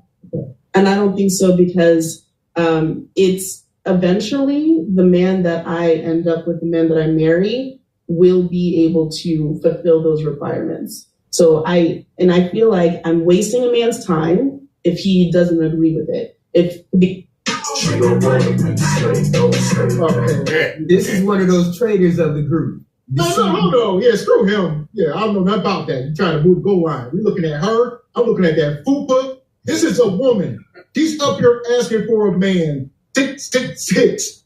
This is why the dating market will forever be chaotic. And I'm here for it. She said all the right things. She said all the right things. No matter what she said, I'm looking at her. I don't care. I didn't listen to a word she said. I'm just looking at her. What is she? What fitness? What HQ? Let me ask you. What do you think fitness means to a man?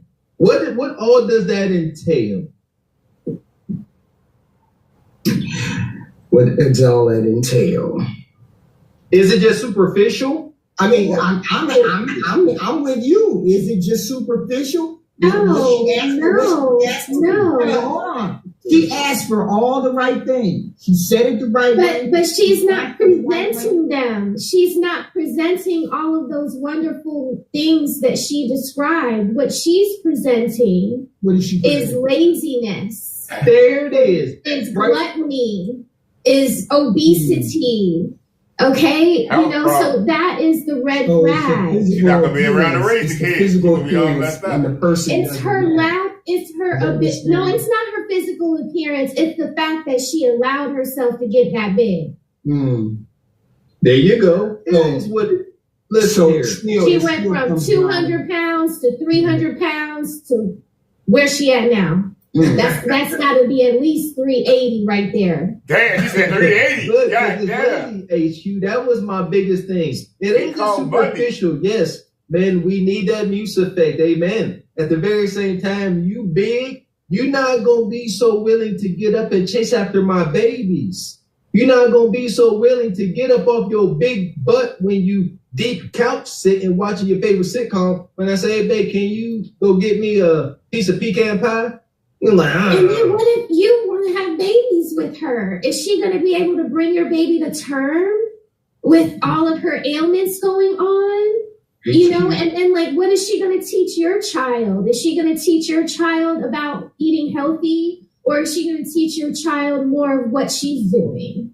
These are all things that men think about because it's their legacy that they're trying to keep going. Wouldn't you want to be it's like survival of the fittest, literally.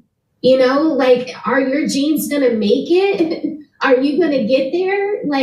That's what it's about, I think, for the guys. So I think she's just a walking red flag. And she wouldn't be if she would just lose the weight.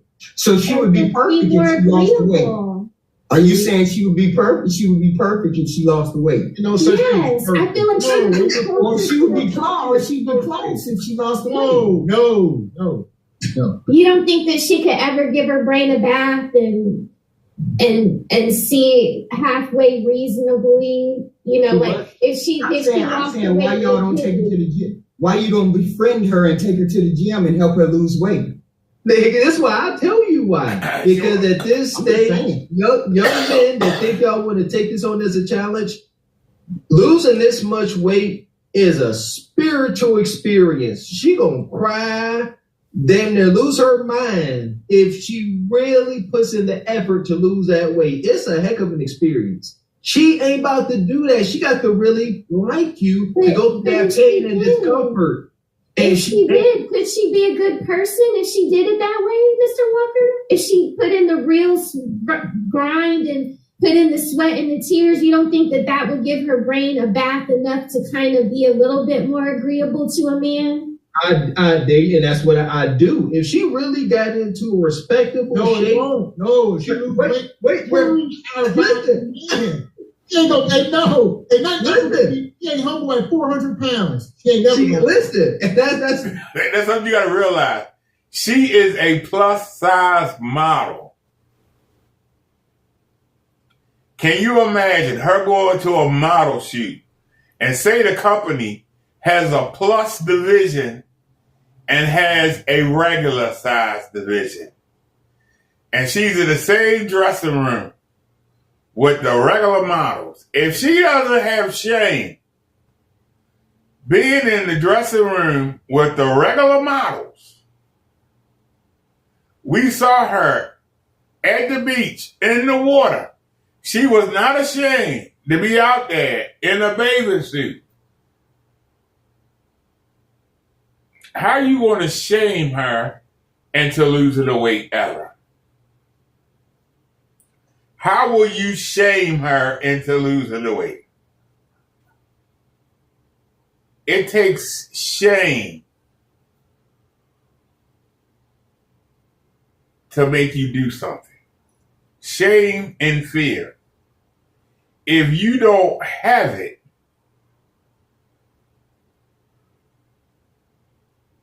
you can't develop it. If the man hadn't shown me his legs and told him how he's about to lose his vision in his legs, I wouldn't have changed my life around. If I didn't have them two old ladies back to back and had to take them up 3 steep flights of stairs, carry them in one arm and carry the oxygen tank in the other, I would still be a smoker.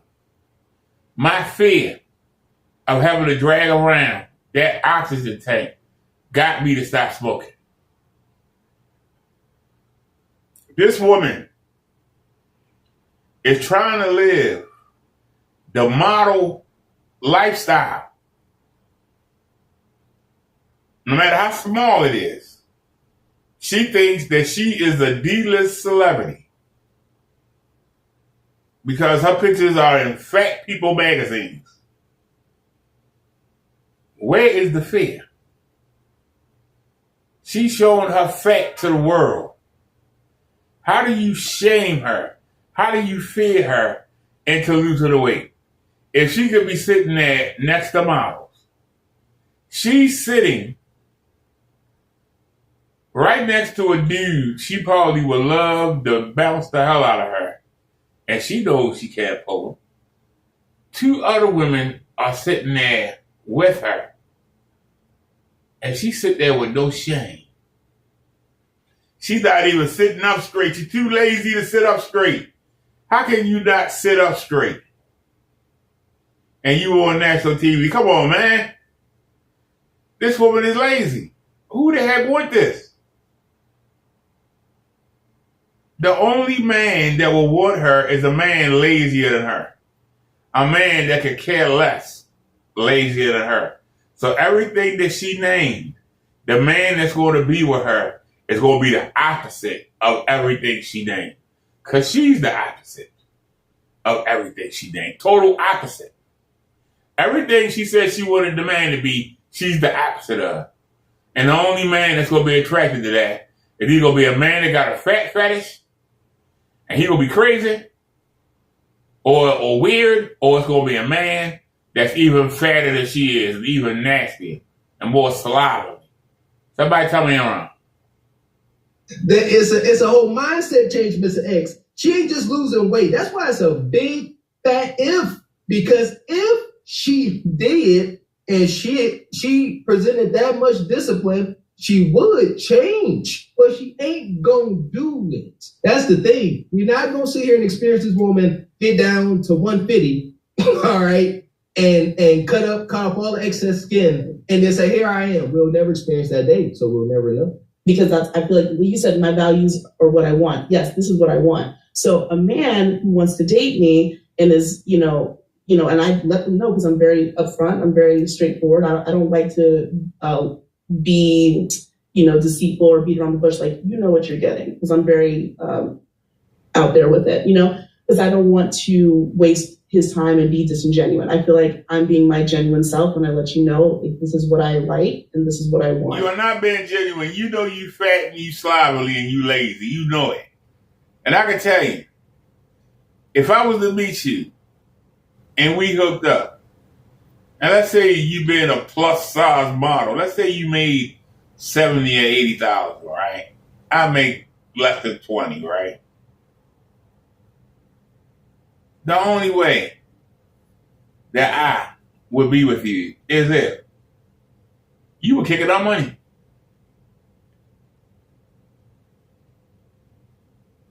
You're younger and you're kicking out money.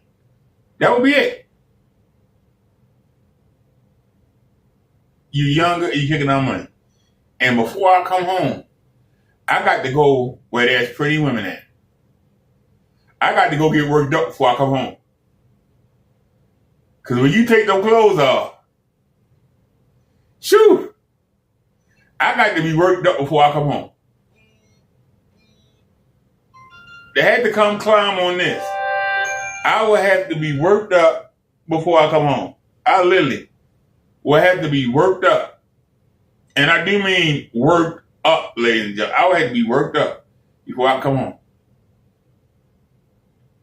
To come home and put something on her, when you take all them clothes off and you don't see nothing but varicose veins and flab and stretch marks, why do you think men go to the duty bar? I ain't giving no woman that ain't gonna sleep with no damn money, so I never been to one. But that's why they go. Why do they go to the bar and drink and look at the women there before they go home? They go to get worked up so they can go home and climb on that dinosaur, that creature that's at home waiting. What high value man that's making that kind of money, unless he has a fat fetish, that means he has a thing for fat women. What man, if she ain't kick it out the doski, is going to put up with this? What man? What man? A man was a woman that he go to work and do what he got to do, and he can't wait to come home and see his pretty woman. Not go, I got to go home and service the wife. Service. We supposed to look forward to having sex. I know it's sex night. She gonna want night sex tonight. Jesus. Let me get the penthouse out. I'm reading it at the red lights on the way home. Let me get the Playboy out. Let me put on some music videos with the young girl dancing. Men doing all these things before they get home. Because they know, once you take those clothes off, well, you better turn out the lights. And let's make love. You better turn the lights out. You better pretend. You better pretend. You better pretend you with Beyonce. You better pretend. You better pretend. Because sheesh. Man, she look rough. I'm sorry. And they think because the face is okay, the face even got fat in it. Like, damn. I think what happens is people try to set the bar high, right? They set the bar high to protect themselves, and they set the bar high because if I can at least get this, if this doesn't work out, I still got something out of it. But realistically, the bar being set high is really disregarding and dismissing what you need and trying to replace it with what you want. What do I need? What you need is a family man. What you need is all the reasons for why the guy who possessed all the tangible things gave you, but didn't work out. Those missing elements are the actual necessities, because if he possessed those, I'm assuming he would probably still be here. Yes, you're right. And this is, yeah, exactly. It didn't work out because he wasn't that family man that I'm looking for. But I'm asking you, how do you determine in a dating relationship if he is going to be that person for you? Because I've dated guys who don't have money and who don't match the requirement. They can't give me though. They can't provide for me in that way. They're definitely family men, but I'm thinking about, okay, like, I'm going to have to go to work. I'm going to have to like bring the bread home. I'm going to have to like take care of us because he's a nice guy and he's a family guy and maybe he's a good father, but he's not a provider. And that puts me in a really bad position to be the provider. Okay? Is it okay for a man to be, I'm just asking, this is opinion. Actually, ladies, is it okay for a man to be a good husband, a good father, and not a financial provider? No.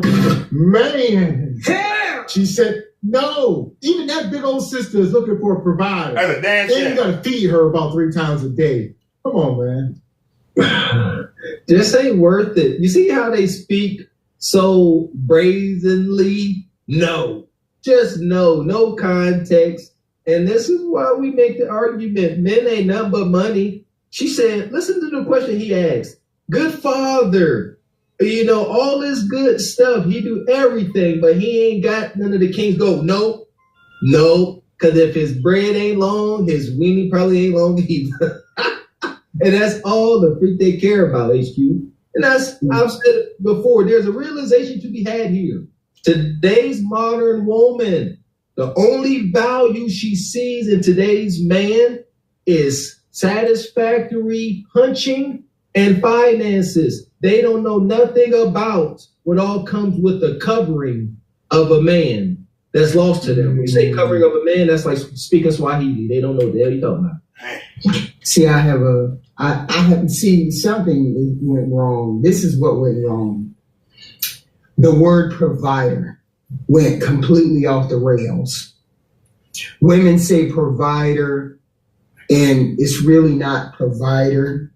It's really more of someone who's stable career-wise, who's stable job-wise.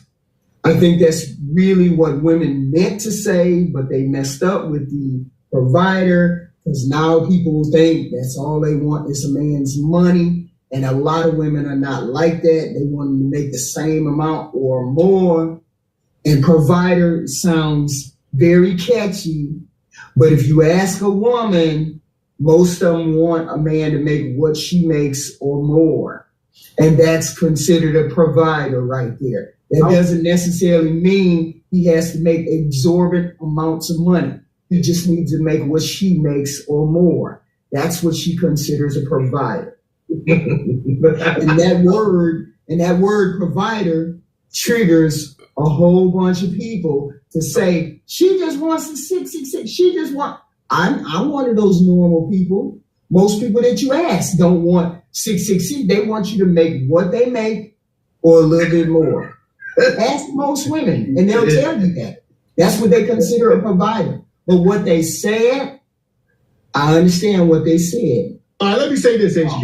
Let me say this. Her publicist told her, you're going to 8 at the table. She thought this was a restaurant. So I'm sure she was pissed off when they pulled up. It was she was ready for some Alfredo, maybe a tomahawk steak. And they like, it's an interview, relax. We gonna eat after. She's like, I'm hungry.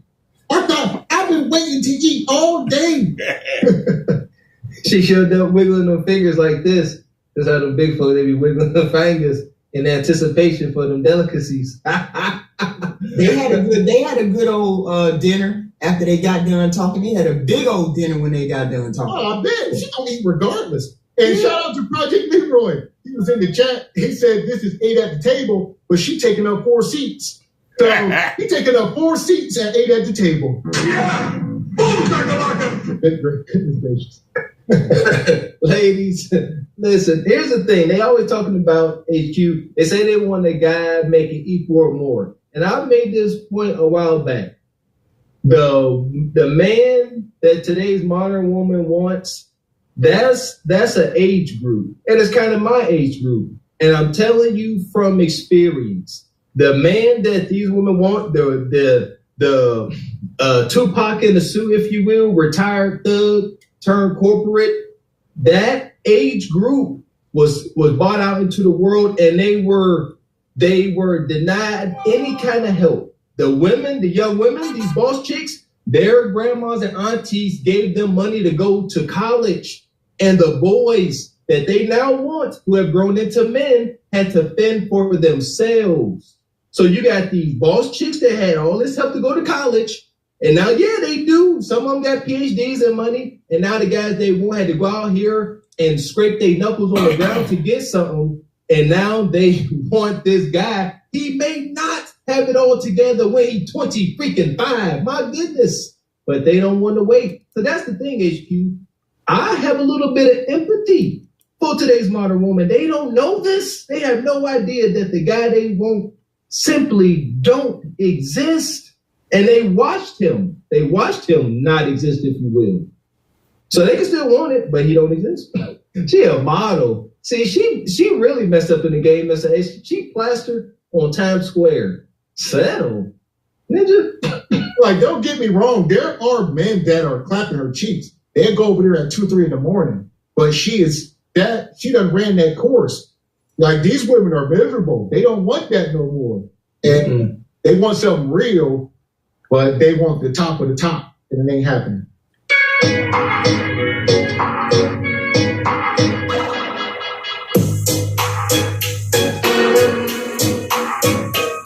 Hold on, somebody came in here and said a Caucasian mindset.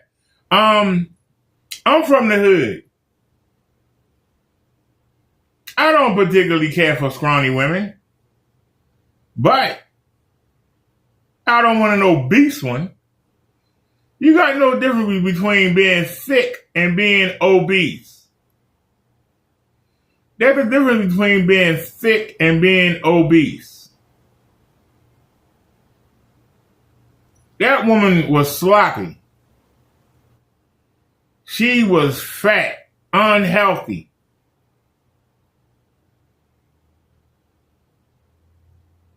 If I'm making that kind of money, I don't want nobody that's fat like that. I can tell you.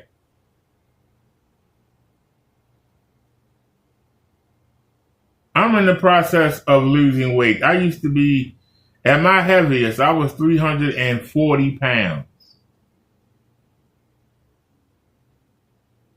I'm hovering around 239, 240. I'm trying to get down to 220. I really am. Trying to get down to 220. I really am.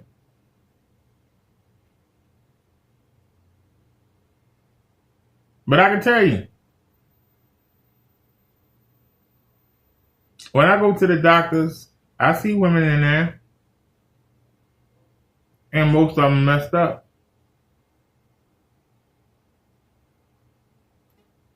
I don't want them.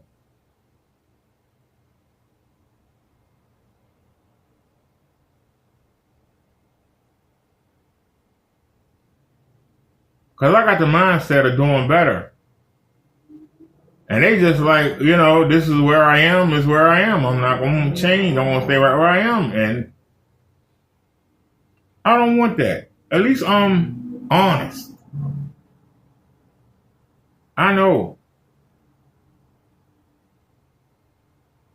Financially, I'm not in the best position.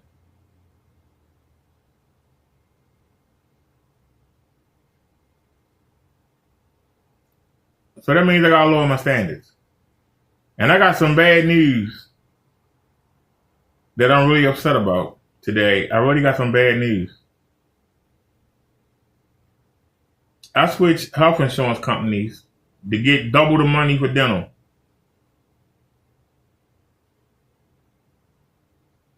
Every dentist that I've contacted so far, except for one, is backed up until next year. Every dentist. Everybody getting their teeth fixed now? Every dentist is backed up. I can't get an appointment until mid-April. This is dragging on. We're going into our 3rd year. It's dragging on. But if that's what it takes, I'm going to get it done. Why am I so prevalent? I want to get that front tooth replaced. I need to get this tooth on the right pulled out big time. I need a deep cleaning.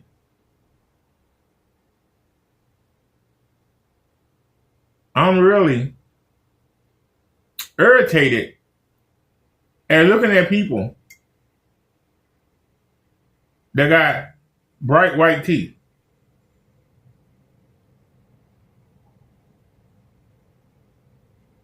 I got dental. Why should I have to look at somebody else have whiter teeth than me? I don't show myself on camera because YouTube has a problem with me not showing myself on camera.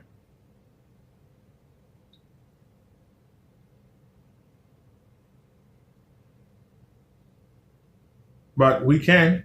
We have StreamYard and we got the OBS.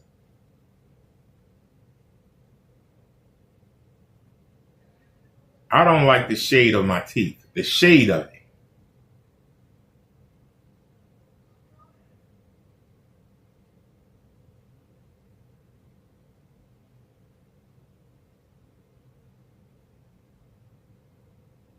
I want pearly whites.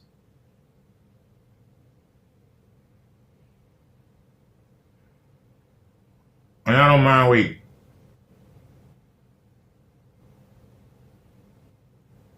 The lady said to call back every other day to see if somebody might have canceled an appointment. Maybe she can get me in earlier. The place that we went to late last year, videos are. I just found out for them today. I got the text right here.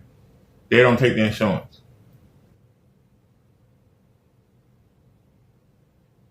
So I can't go there. Try to go to Cool Smiles.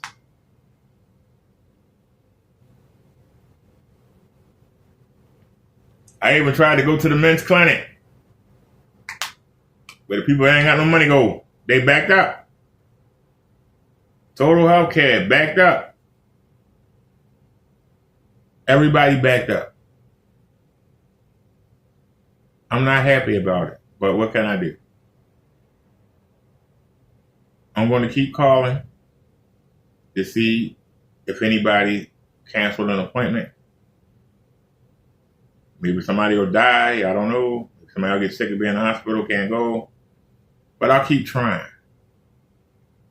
But I'm going to keep trying.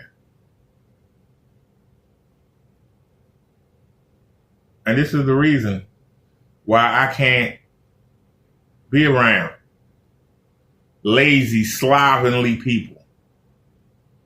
Because they see you trying to do something and they feel bad because they not doing nothing and they want to slow you down. Misery loves company. As long as we all are together, we can be miserable together. Don't worry about everybody else, but as long as we together, we can be miserable together. I don't want to be miserable. I want to be happy. Doctor say I shouldn't be here. I should have been gone. In 16, I'm still here. And every day is a good day. Whether it's a bad or it's a great day, I'm allowed to see it. So why not take advantage of every opportunity? Why not go for it? People say, oh, you forever going out. Why, what you keep going out for? What supposed to sit in the house for? Why I got to sit in the house?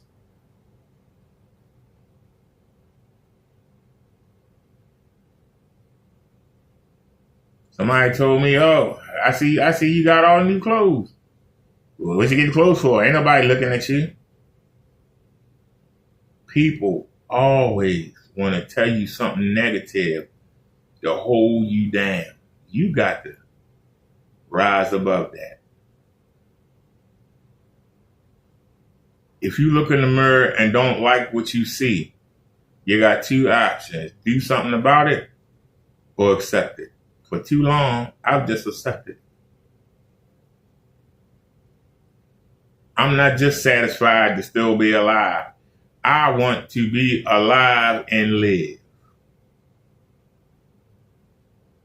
I was supposed to ask my cardiologist on the 14th, can I take a chance and try to work again? I couldn't see him because of the new insurance. They don't take it. I got turned away. So I didn't even get to see him. I ain't even get to ask the question.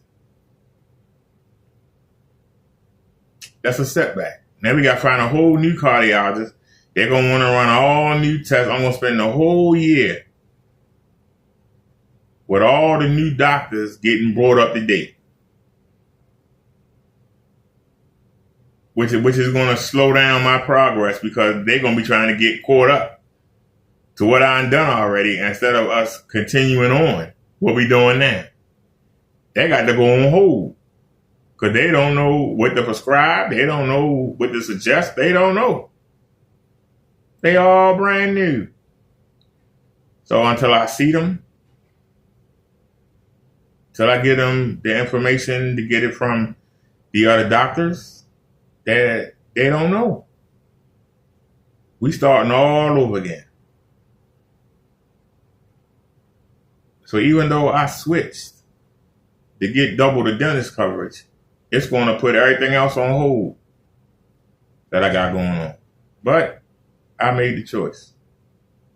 Do I regret it? Yes. I regret it.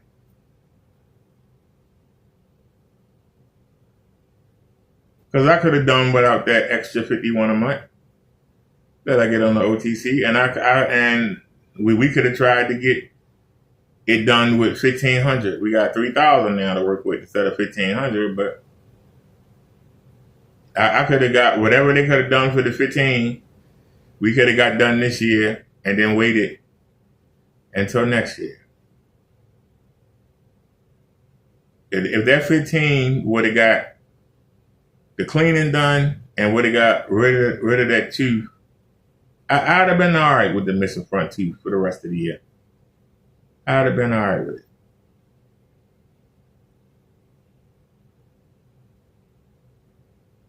Sure, people would have called me snaggly, but y'all would have got used to it. I could deal with that. But what bugs me is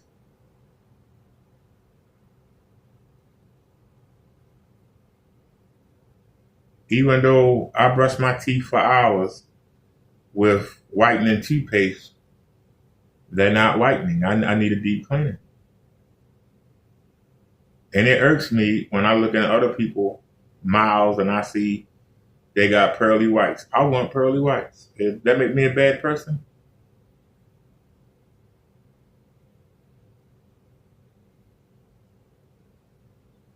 It ain't the missing tooth that bothers me. 20 years of cigarette smoking has stained my teeth. That's what bugs me. So when I see somebody who could do better and won't, it irritates the hell out of me. And when I see women, and when I see women who try to tell you, you know, well, why don't you sit down, you know, or why don't you, you know, stop trying? And I'm like, well, why I gotta stop trying? Wait a minute. Are we on the right one? Well, first of all, close these windows. That's all. That's AliExpress. You know, having to pull a chair down that hill on the ice. That we lost a light.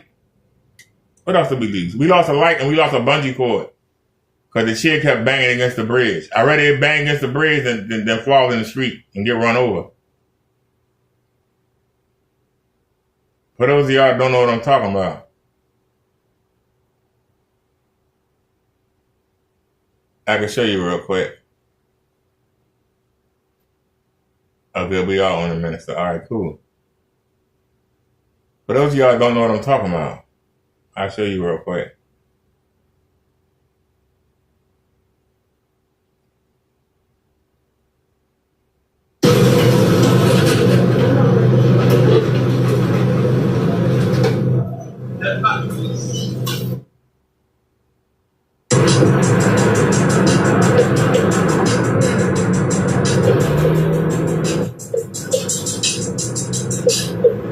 I had to pull the chair all the way down this hill at number 30 ice.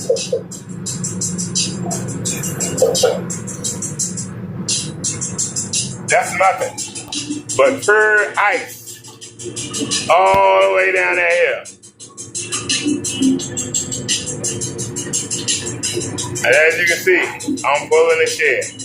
I'm still sore. That shed 400 pounds. And I had to pull it on ice. Look at that. I had to pull it. And there ain't no sidewalk. Oh, you can't see it. There ain't no sidewalk on the other side. There's the only sidewalk, and it's the only way to get over. Whoa. We almost lost the shit in the street.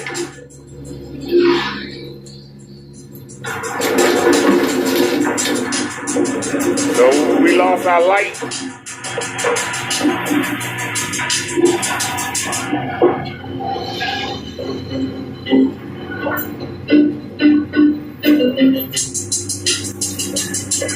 Now the only way I was able to do this, if I didn't get out and exercise before I go live. Every time I go out, I exercise before we go live. Alright, look at me. I'm pulling a 400-pound shed on ice. Look at that hill. Say what you want to say. Talk all the talk you want to talk.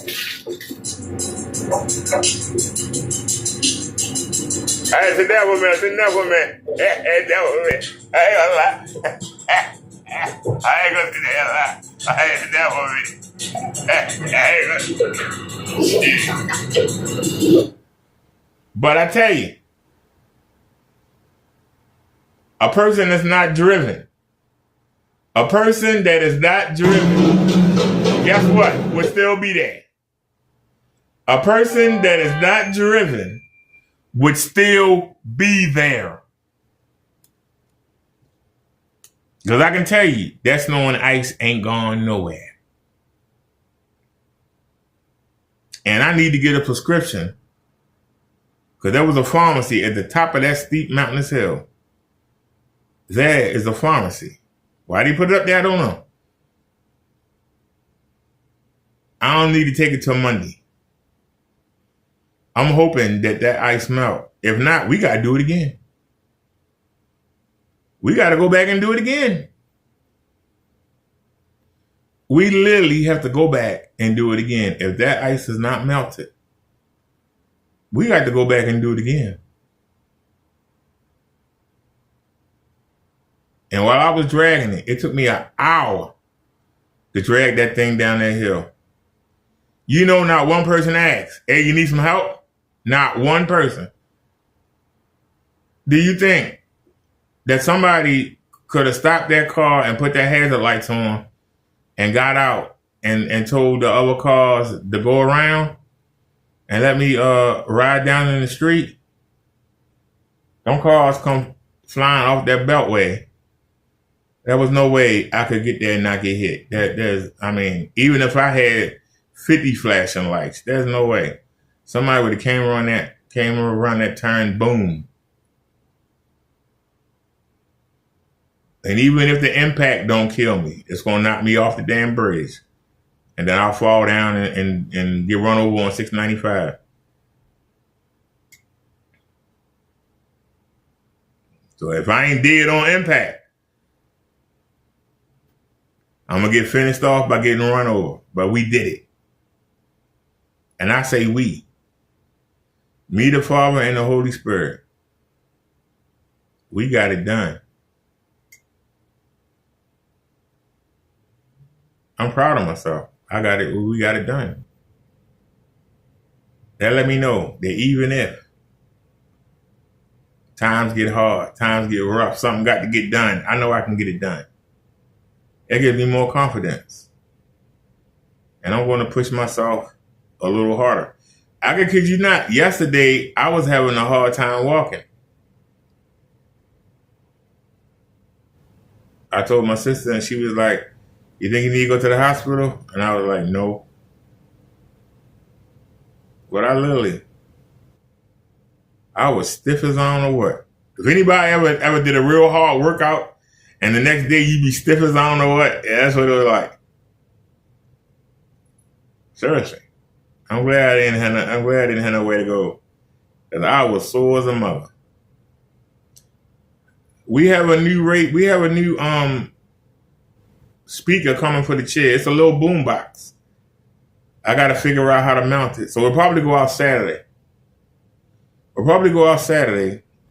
To test it.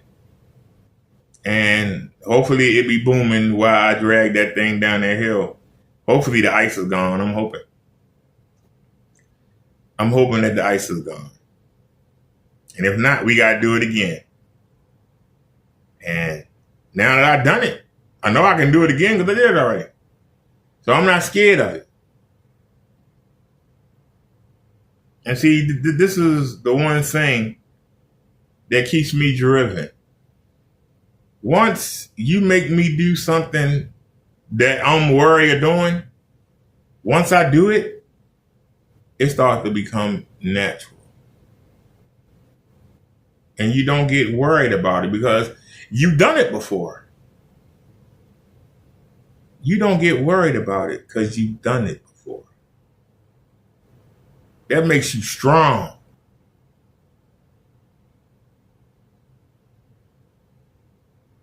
The best way to beat the devil, tell him to give you his worst. And you deal with it.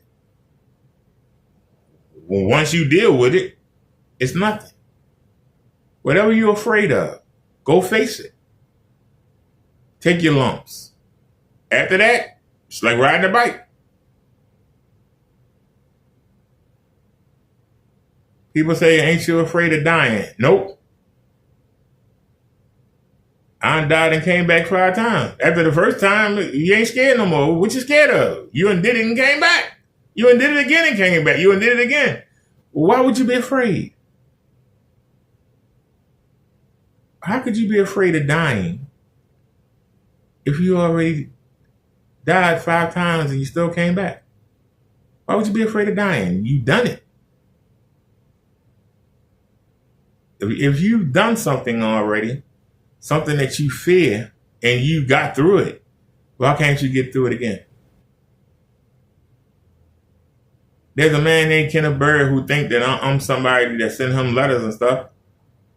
I'm on a fixed income like he is. I can't afford to fly around the country and send him letters. That's got to be a traveling salesman or a trucker or somebody that's doing that. But he wants to say it's me. Threatening to get me evicted and stuff. I'm looking at him like, do you really think I'm afraid to be evicted? I paid full rent and survived on $5 a month. I'm not afraid to live anywhere. I can survive. I'm not afraid to go anywhere. Check out my bike rides. Watch and see the places that I shouldn't go that I've taken y'all. Once you die and come back to life, you're not afraid.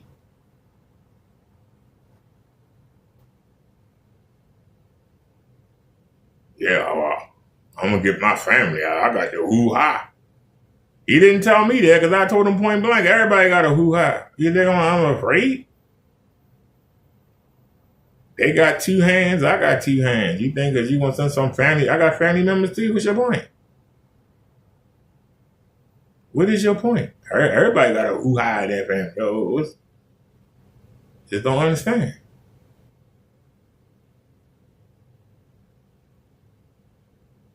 A man that can't keep a place himself trying to get everybody evicted. It's a damn shame. All I ask him is put some white and some color on your image.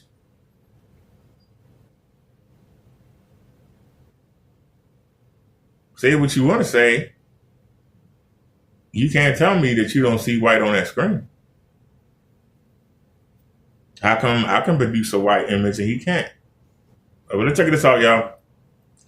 The topic of today's show is, why do fat girls think they hot? I want y'all to take a look here. I don't know what college this is, but damn, even the young girls. It ain't just the middle age and old. Even the young girls think they look sexy big. Take a look.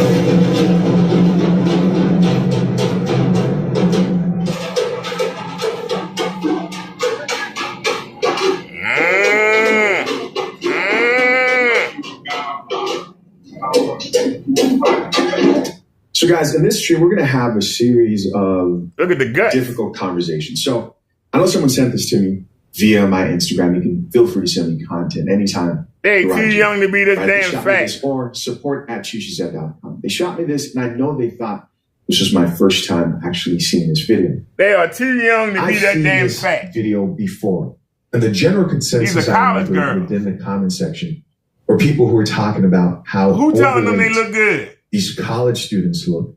Horny men. We gotta stop it. A lot of women were specifically commenting we gotta stop it. How they remember back in their day. We gotta stop it. The college students, the college women didn't look so big. And so a subscriber sent this to my DM. And I'll tell you the truth, man. I know a lot of people think I go scouring for the worst type of content to talk about here, but I'm going to be really transparent here in this video.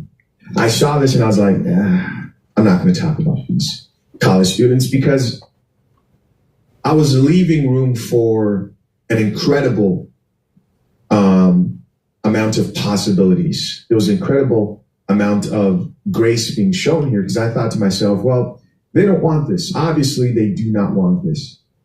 Chances are, upbringing, you know, they may be freshmen in college, and now they may be able to have healthier options of what they can spend their time doing, exercise, etc. We know diet's a big point of contention when it comes to Americans today that contributes to obesity. And maybe they didn't have control over that. Their parents didn't care what they fed. And so I looked at this and I actually felt bad. I'm gonna keep it real. I felt bad. I said, no, I'm not gonna address this until I found out a little bit more of what exactly is going on here. And so let's read this caption real quick, right? Very polarizing caption here, but we're gonna read it. This was shared on Melanie King's page. Shout out to Melanie King. It reads, "You're telling me these are college girls?" So she reshared this video. I don't think that she actually made the caption. Doesn't matter. Let's talk about it. They look like 45-year-old aunties with diabetes and gout. And the face palm right there, right? And so I like, oh, okay, here's this post again. I said, let me scroll down to the comment section and see what this is really all about. By the way, this is on Threads. You can follow me on Threads. I'm on there.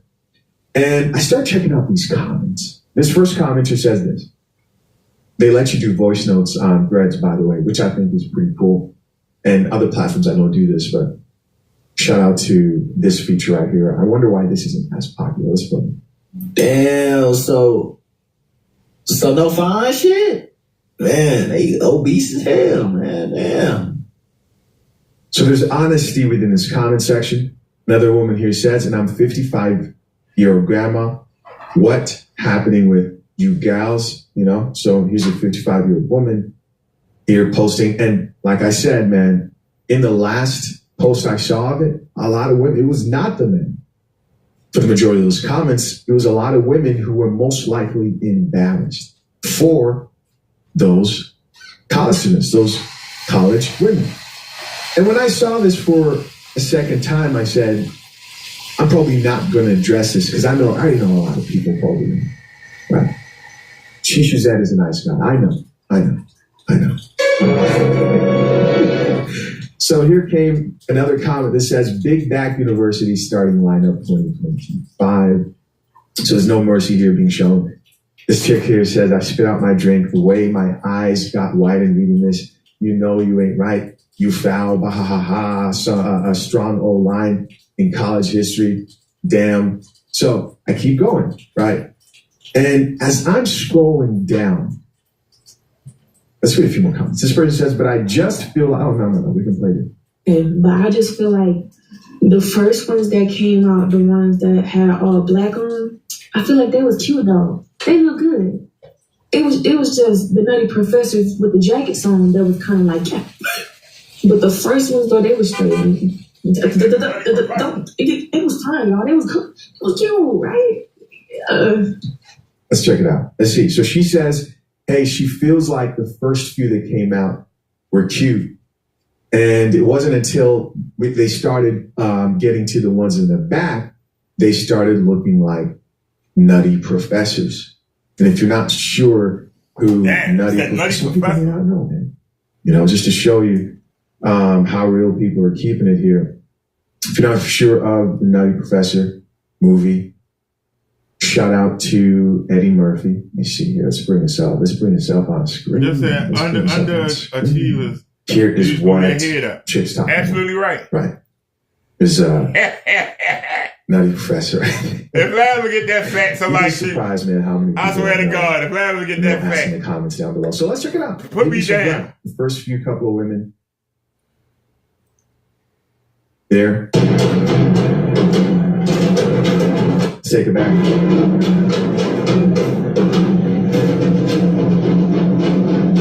Hold on. I say, I would agree with that. I'll definitely say the ones in the front look a lot better than the ones in the back. Wait a minute. You know what this makes me think? Let me back it up a little bit, y'all. Let's back it up a little bit.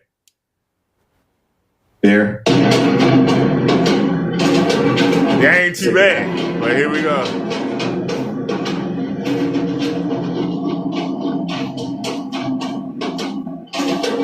I would agree with that. I'll definitely say the ones in the front look a lot better than the ones in the back. Here we go. This makes me think of? This makes me think of a previous video I released. Man, why you pausing? A man and a woman. The woman was telling women, she was black. I'm holding it up. Come on, man. Women, I think these are addressed towards most women in general, saying, don't get fat. Very popular video I did. And then following that was a black man who was telling people in general, but mostly black men were listening to him, and men telling them, hey, don't get fat. Being fat does not help anybody, man or woman. But someone made a very popular comment in that last video, and I think it's worth sharing. I think a lot of people may look at this and think the men. Why you keep pausing the video, man? Issue with what I'm about to talk about here. Don't date black women. But this right here was one of the very popular comments from the video I released where the woman and the man were warning people not to get fat. This gentleman left this comment and says, black women are honestly one of the most beautiful women on this planet. If they would only put in as much work in the gym as the other groups of women, there would be no competition for them anymore. I think the reason why this comment was so popular overall is because a lot of men read this and said, you know what, this is true. If especially black women, because we see the issue of weight in other races, but particularly within the black community, it's at a greater degree. Look, man, you ain't showing the women. We want to see the women's.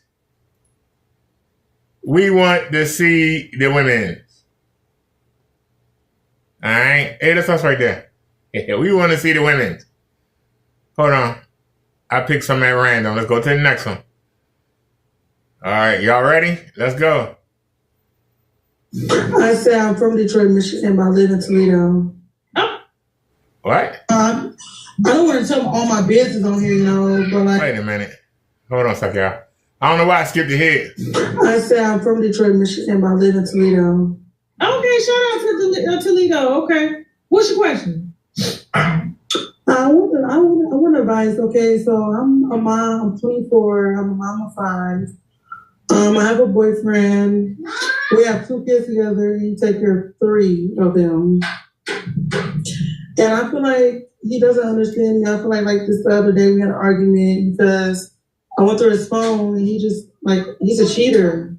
And I feel like he's a hypocrite, honestly. I don't give a shit what he does.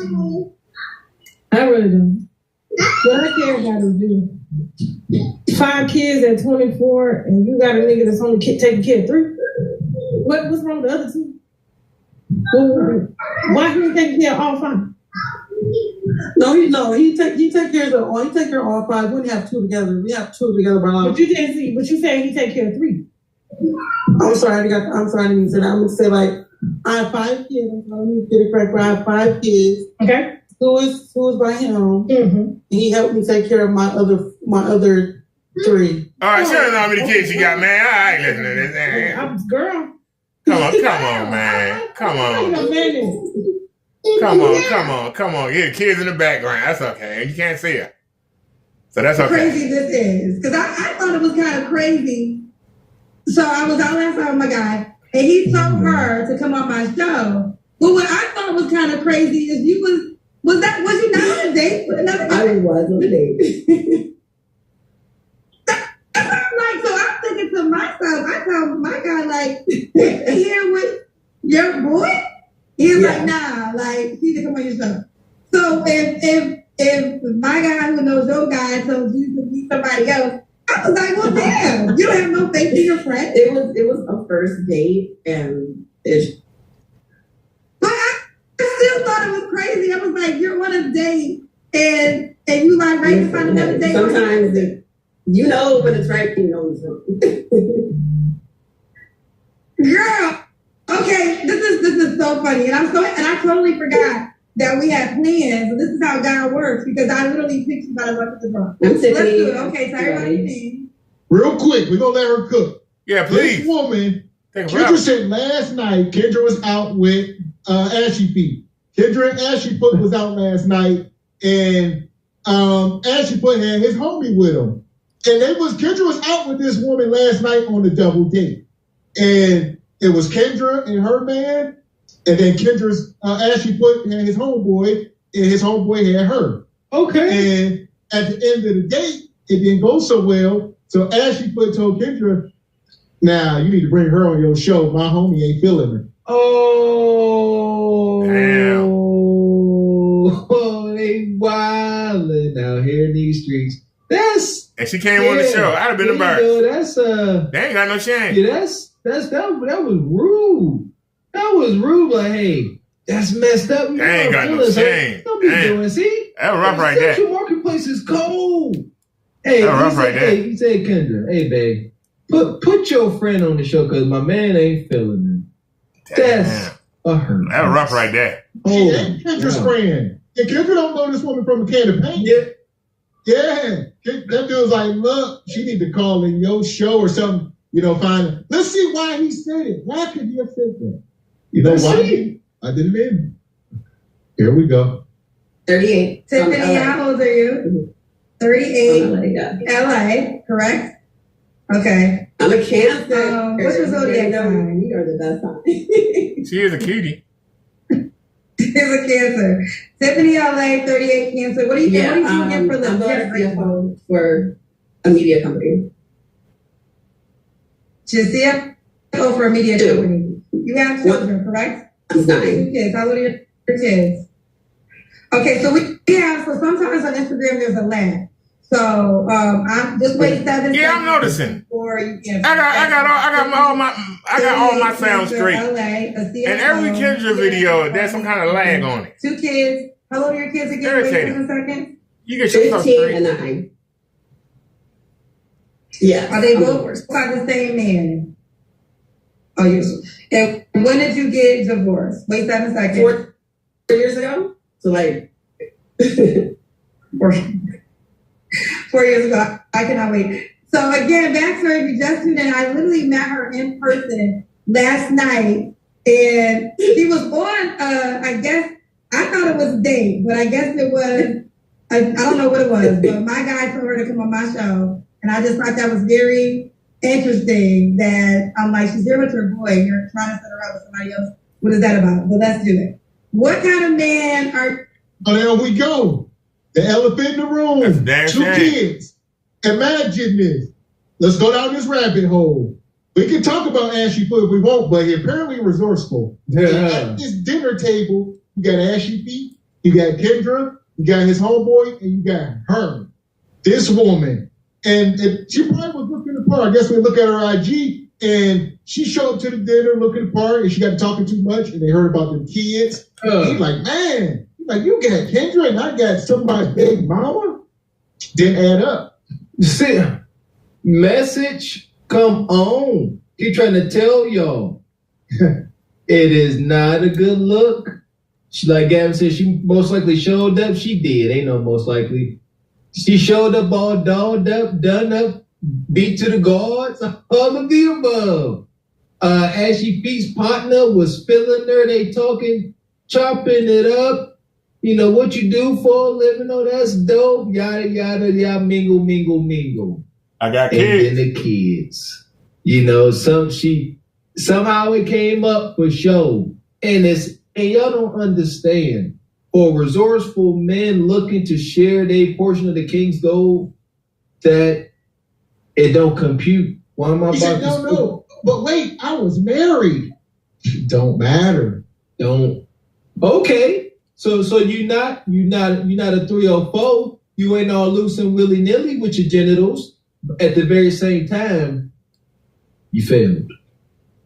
Ooh, here we go. Now let's cook. Let's see what she's looking for. Let's see. Here we go. Hit the like button, people. We're looking for wait 7 seconds. Okay, for me, I want someone that's ready to be like a real partner. You have to know who you are as a man. You have to be stable in your life. I prefer to have kids already, or if you've been in a long-term relationship before or even been married, because I feel like you understand, you know, us divorcees, like you get it and you understand, like we're not here to waste time. Like I want a life partner.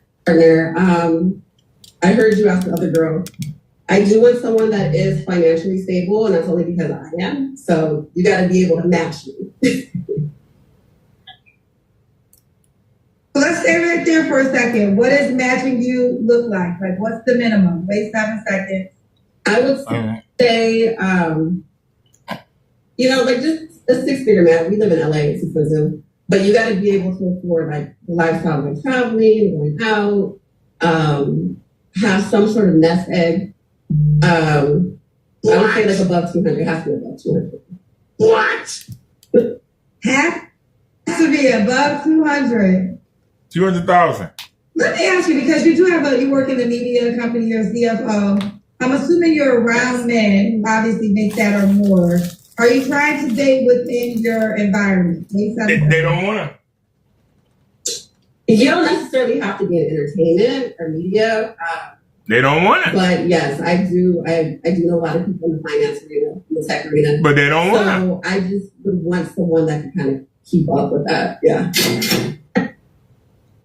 Oh boy. You can't make this shit up. You can't make this shit up. They don't want it. Y'all heard it. 200K. 200K. This she got 2 kids. Baby mama. 200K. Not a penny less. You gotta have nest eggs, you know, trust, will, all of the above.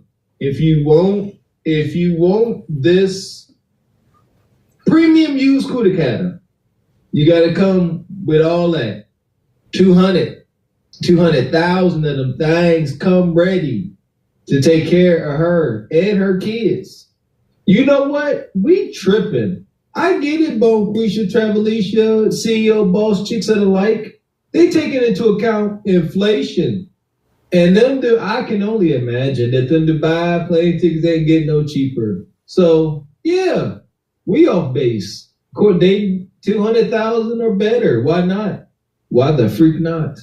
It's like, okay. So it's not the preference. It's just I would prefer someone that, you know, they're stable with their life. Understand. So let's just be, so we're about to go to your deal breakers. So is a deal breaker a man that makes less than 200K? Wait 7 seconds.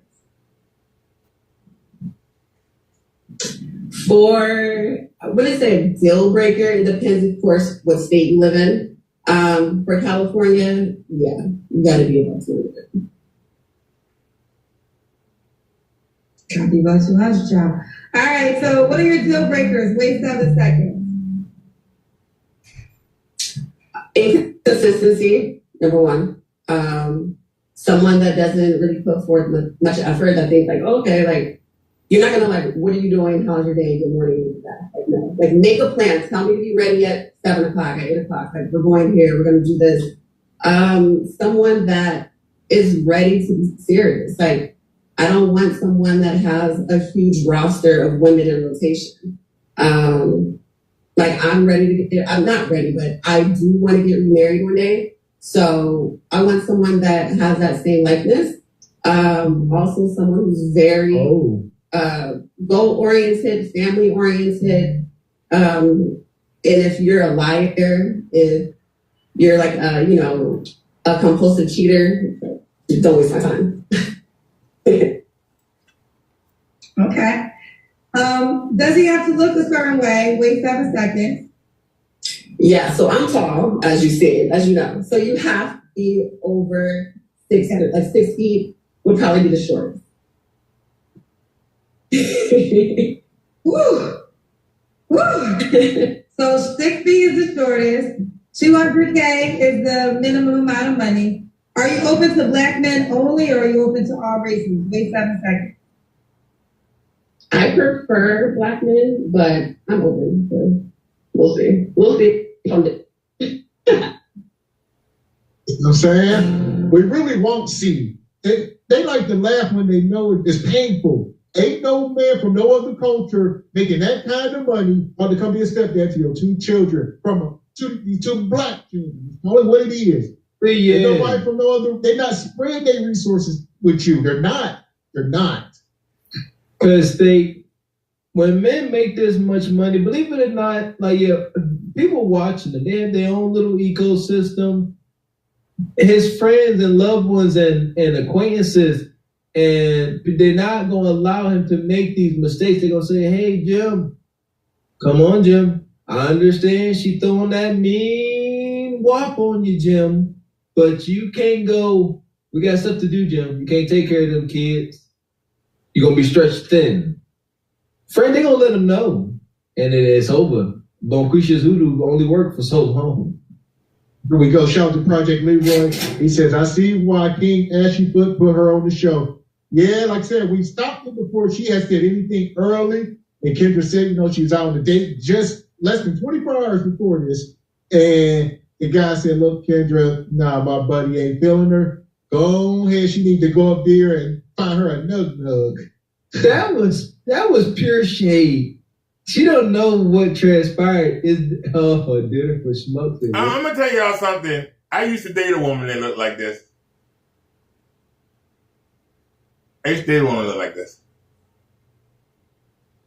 And I was only making $500 a week. Why would somebody that make $200,000 a year? If I could pull this making $500 a week, and I'm not an attractive person, I don't think I am. I was able to pull this at $500 a week. If I had $5,000 a week, why the hell? No, that would be $10,000 a week. Something around there. If I could do that a week, man, imagine what I could pull. I'm just saying. Sorry, honey, you're cute, but you're not $200,000 cute. Maybe the 20-year-old version of you, but not this old ratted and tatted mileage, 2 kids. Nah. You gotta have $200K, and she said all these things. Nah, I can't do it. Real life, my God. There we go. Let's see what she got, people.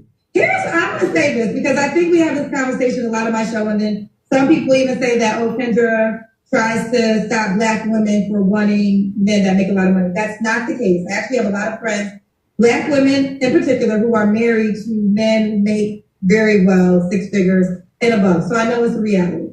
The challenge, and I want to say this too, I understand the desire of any woman wanting a man that either matches her or wants more. Like, I understand that with my logical brain.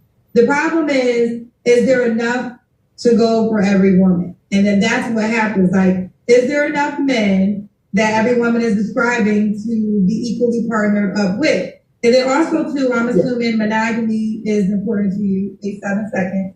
For me, monogamy is very important. That's the problem that I would say I find in today's time. A lot of men, especially men that were of a certain status, they're players. They're, you know, That's they right. have like a whole bunch of different women. It's That's like, right. I'm not here for that, especially being a mom.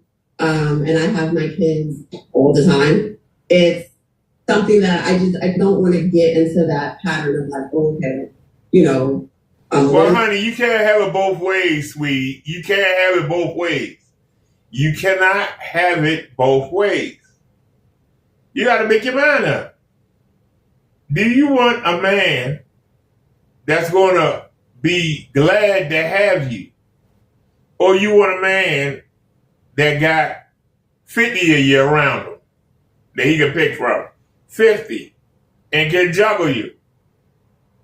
What do you want?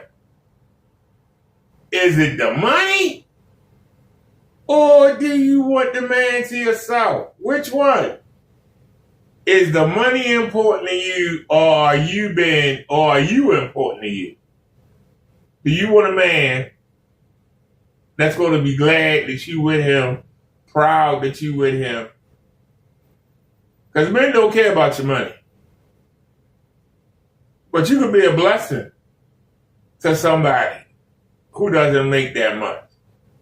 But they will be there for you, supportive with your kids, fulfill all your needs, but they don't make the money you make. What's more important? What's more important? Being able to go travel the world with a man you don't trust, because you know every woman wants him, or a man to yourself that you might can't go across the world with. Maybe you go across the country with, because you say you make $200K, right? Maybe y'all can travel instead of going every month. Maybe y'all can go once every 3 months, once every 4 months. Because when you go on vacation, all you do is go out and eat. You can travel around the country and see the sights and go out and eat. Every time a woman told me she wanted to travel, all she do is go and eat. Woman say she want to go to Atlantic City. All she do is gamble a little bit and then sit and eat. Gamble a little bit. All you gotta do is eat. Why do you have to go to Italy to eat Italian food? You can go to Little Italy and eat Italian food. Why do you have to go to Europe and eat European food when we can go to the European stores where you live? Go on Google, make it exciting, make it a nice drive. Y'all can have a nice conversation on the way up, eat, walk around a little bit, drive back, nice conversation. Why do you have to go out of the country all the time? So you can brag and say you left the country? If somebody make you spaghetti and meatballs in your city or in your state or in America, period, how is that spaghetti and meatballs different from being in Sicily? It's the same spaghetti and meatballs, same recipe. Why is it so special? If you live in an area that got beaches like I do, why is it special to go to other beaches?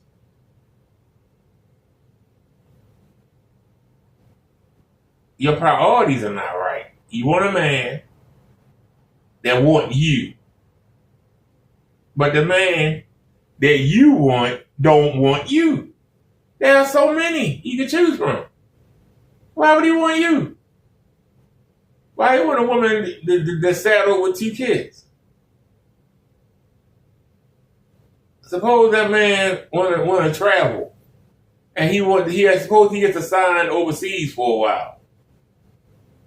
Is your husband going to let you take your 2 boys overseas? And he can't see them? These are things that women don't think about. They only think about right now. They don't think about the future. They think about what they want and not what's better for everybody. Fact of the matter is, you got 2 sons, a 15-year-old and a 10-year-old. there should be a man in the house.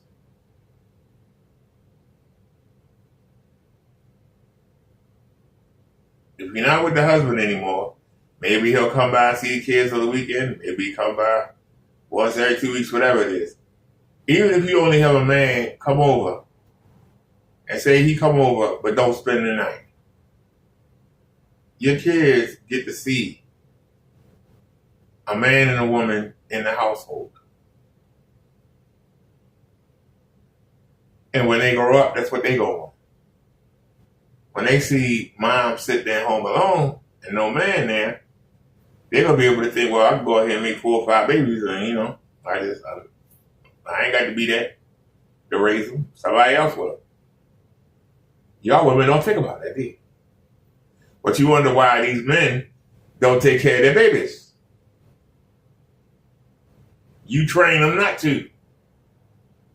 Man's Day, I'm out and about. You know, when you start going to certain places, you run into like some of the same people over and over.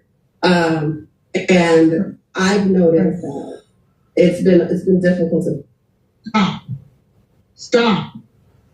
Hell to the no. To the now. Hell to the no. I'm over it. It's over. You want this guy monogamy? The thing that she need the number one thing she need to start using her common sense and forget and just delete it out of her vocabulary. Monogamy. She need to just let it go. You need to become a memory. You need a dang on lobotomy. Lobotomize her tail. Take monogamy out her vocabulary. I don't know what he's talking about, but let me tell y'all something real quick. This woman is done. She makes $200,000 a year. How is she done? She done. She was with a man that made that. A man that helped her make that. She should have stayed and finished the job. Wait till that man died. She didn't. She got her own money. She used that man. After the kids got old enough to go to school, she went to school. Now she making the money. Guess what? She didn't need the man no more. She put him to the curb. It ain't going to take that man long to find another woman. He probably already had. It been 4 years. But she been out here floundering on the market. You know why? She gave her power up. I told you earlier. The power is in the ring. The power is in the ring. She gave it up. Every woman that gives up the power of the ring. You had a man making that already. He helped you get to that level. He probably making more. You had the house. You would have had the house, his pension, his retirement. You would have had his stock market options. You would have had all that. You gave it up to go find something better. And you're out here on the market. And you thinking, hey, I'm making $200K. I got my own money. Now all I got to do is find a man and make more. Well, guess what? When that man got with you, you was young. You ain't young no more. The market say you old. Well, I make good money. The market don't care. The market don't care. The people that do care is the ones that's not on the market. Your Pookies, your Ray Rays, your couch people. Those are the people that'll say, hey, she got money. All right, come on, sweetie. Spend all that money on me. That's not the man you want. Because the man you said that's lazy, ain't trying to do nothing, don't have no drive, that's the man that's going to be attracted to a woman that got money. A man that got his own money, he don't care about your money. Your money don't mean jack. The man you looking for would be happier if you was at McDonald's slinging burgers. He'd be happy if you worked the drive-thru at the Wendy's. Because he can take you and put you on his program. A man can't take you and put you on. You got your own program. So why would a man want a woman that's going to be unavailable to him? He ain't made all that money. He want a woman that's available to him when he want her. Not, well, I got to work, honey. I'm going to be doing overtime, honey. Well, I might not come home until late. You might as well go ahead to bed. A man want to come home to his woman. He don't want to go home and look at the empty side of the bed. The man you looking for ain't looking for you. You was married. You should have stayed there. You did your time. You was on that man's plan, and then that man allowed you to get your own plan. And instead of you being happy and saying, hey, I'm making money too, the kids is almost out the house, pretty soon we're going to be able to go on vacation and stuff. But no, you like, I'm going to find me something better. I'm leaving this. I want something better. And guess what? Ain't nothing better out there for you.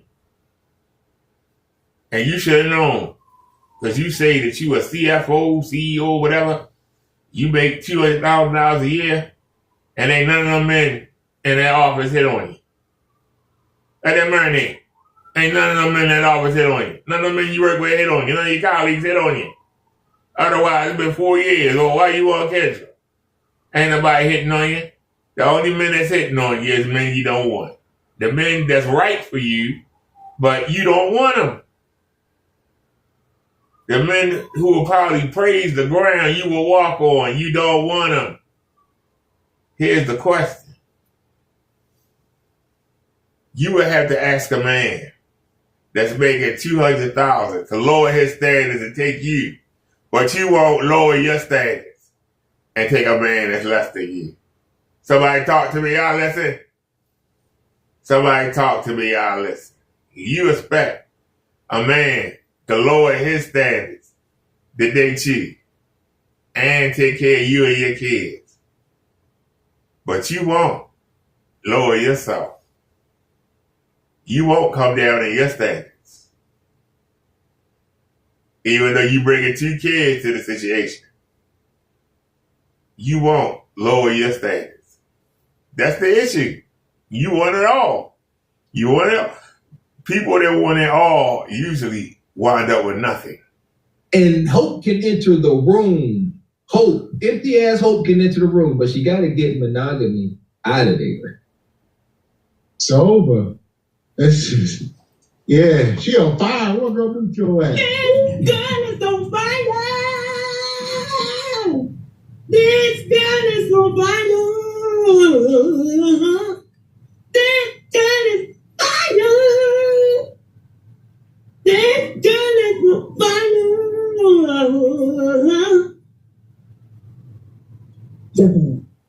See what I'm saying? She don't want to accept that though. She don't want to accept the fact that her soulmate is Danny DeVito's height and look just like him. All that. There you go. But y'all, we got to paint this picture for y'all. Some of y'all need to understand, y'all husband is Danny DeVito. He's Frank off Always Sunny in Philadelphia. That's y'all Mr. Six Figures. Do y'all homework. That's him.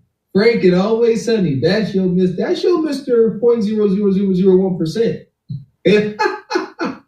Here we go. My guy, Who's the Master come through says, so every woman in the 40s with kids deserve a high value man. And that's been the theme tonight. It started off with the first woman. She said, because we in our 40s and we should be established. I guess that's their mind. Like, you got to understand the mind state of these women. You got to it's all about understanding. Ain't nobody changing these women. Just understand what y'all dealing with out there on the marketplace, fellas. Pause a second. I want to make a quick point, y'all. I'm going to keep interrupting. Well, that's the reason why you watch my commentary. You can agree or disagree in the chat. It's up to you. The issue here is, and I'll use myself as the guinea pig. Let's say my YouTube career took off and I was making $200,000 a year off YouTube. It ain't gonna happen, but let's imagine. Let's be delusional like these women are. Let's say I was making $200,000 a year, which ain't gonna never happen. But let's just play along, right? Let's live in delusion, live in la la land. If I $200,000 a year, I would tell Social Security Disability they take that check and shove it in that crack. At first they got to do. But I will give me a beautiful house. It will be a rancher, a 1-story rancher. And I will go start looking. No, it could be a 1-story rancher. Well, if I can find a rancher, they got at least 4 bedrooms. In fact, I will get a 4-bedroom rancher house. I will get me a beautiful car. I will get a car and then I will get an SUV. Because I'm going with kids. So I will get a car and an SUV for the garage. I will start looking for a woman. The woman I'm going to be looking for, she's going to be a virgin, and she's going to be young. Even if I have to go down to 18, I will get a young virgin. I want to be the only man to be in. Now, chances are, 20 years later, that woman, if she dumb, would do what she did and leave. I will go back and get another. And wouldn't flinch. You know why? Woman a dime a dozen, 1, and 2, she's going to give up the ring. Why would a 20-year-old marry a 50-something-year-old? She knows the 50-something-year-old going to die first. She get the ring, the house, the cars, everything. She's earned it. When you duck out early, you give the ring to another woman. You did all the work, and you only gonna leave with a divorce settlement. So you might get a third or half, but she's making her own money. She said she made $200,000. She didn't get much of the settlement, if any. She got her own. You gotta remember, the settlement for a divorce was so the woman could get along until she got married again. But she got her own money. So the judge don't have to give her any money. Because she might not have got no money. Or very little. The next woman gonna come in and get all the benefits that she gave up. The next man gonna come in and get all the benefits that she gave up. She was already married. She was already grandfathered in. She should have stayed there and did her time. That's what a woman does. A woman does her time. And then when the man dies, she get the pension and everything. And then she can go look for a young stud. She can either go older or go younger. She'll have money, so she don't need to get an older man for money. She can get a younger man. How long the young man stayed, I don't know. It's the same risk that men take. How long would a young girl stay? Remember, she didn't stay. She did not stay. So you would have to ask her, would you marry yourself? You left the marriage. How I know you won't leave the marriage with me the same way you left your ex-husband? You a risk. And you're old. And you're a risk. You going to have to find somebody younger and take the risk of them leaving you. You had to find somebody younger, or you had to find a Pookie or a Ray Ray and see if they willing to lay on the couch and wait for you to die. so they can get your money. It's the total opposite. How you want to do it, ladies? Or you gonna be alone? You gonna be on them planes traveling with nobody? You gonna be in a restaurant sitting there with your kids or your mom? Or sitting there with your girlfriend that ain't got no man either? And y'all sitting around, I remember when I used to have a man. For all y'all to say you don't need a man, it's like a man saying he don't need a woman. The man complete the woman complete the man. You don't have somebody in your life, you missing something. We were meant to be together. So for you to say, if it means that I gotta take care of a man, I'll be alone, you the one suffering.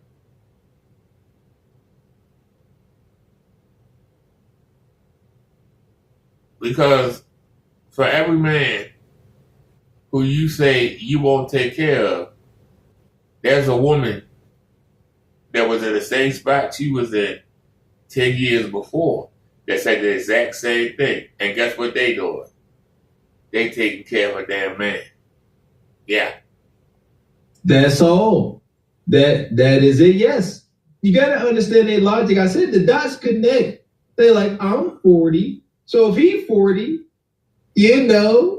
I feel as if he should be making at least $70, $80, $200,000 because why not? There we go. Shout out to my guy Joe Cornetti Nate. He said, "Is this camera on?" There we go. We put him in the room because this woman here, she come out. She 40 years old. She got 2 kids. She wanted a man over 6 foot tall, making over $250,000. All these wonderful things. And this guy. Is this camera on me? Yes. That's stupid. Use your common sense. Stupid, Joker. That's stupid, my guy. Your common sense. He says the guy from last night probably in that category. Guess what he did? Sent her butt to the Kendra show. Damn. There you go. Her date last night most likely is the guy she's demanding. And look at the result she got with said guy. He said, hey, sister, you sweet, you nice and all with your 2 kids. Going on the Kendra show. Yeah. Have a good time up there. See you never. Here we go. Right there. Find like men that want to be monogamous, but I believe that there's someone out there. Absolutely. I mean, but let's say he wants to be monogamous but doesn't reach your financial requirements. I mean, as long as he's, here's my thing. As long as you're successful and you are financially sound overall, and you know how to budget, and you have some sort of savings. It's all about money. It's all about money. Money not going to hug you at night. Money not going to massage your back or rub your feet. Money is not going to lick and satisfy your hooch. Money is not going to accompany you to your business outings.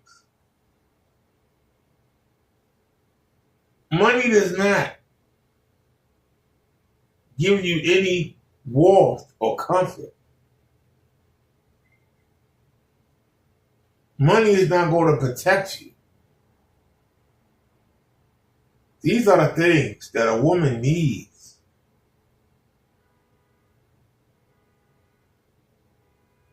Don't you understand? A woman cannot survive for very long without a man. They cannot. They don't have the what's the word? Some have been trained, but not many. But the infrastructure will fall to pieces. If men was to be taken off the planet right now, the internet will be gone. Cell phones, gone. Electric power grid, gone. Drilling for oil, gone. Everything will be gone.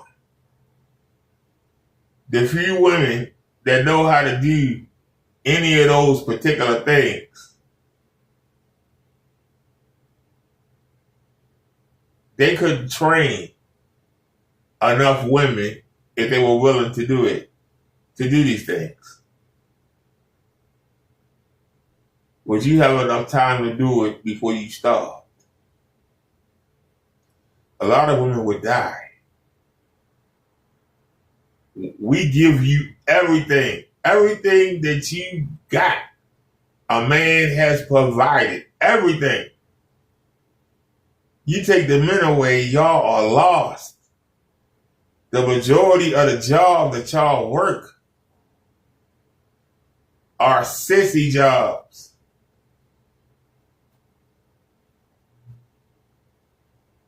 Who's going to run the water plant? The sewage plant? You're going to be pooping in holes in the ground. Do you know the difference between fresh water and salt lake water? Do you know the difference? You're going to be able to build your own fires. Are you going to be able to... What do y'all know how to do? There are a couple of you. Maybe some survivalists that'll teach you how to live in the wild. It ain't going to be enough to go around. Women are going to start dying. Do y'all not understand that y'all need a man? When you put money over the man, you hurt yourself. You always make more money. But the ingenuity, the comfort, the protection, the conversation, and the great sex, you can't replace. You can't replace it. Seriously.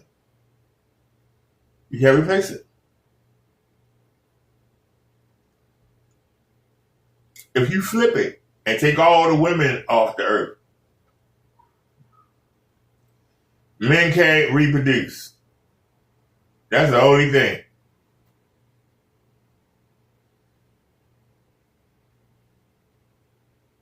Men can talk to each other. Men could have a dog for companionship. Men could have sex with animals.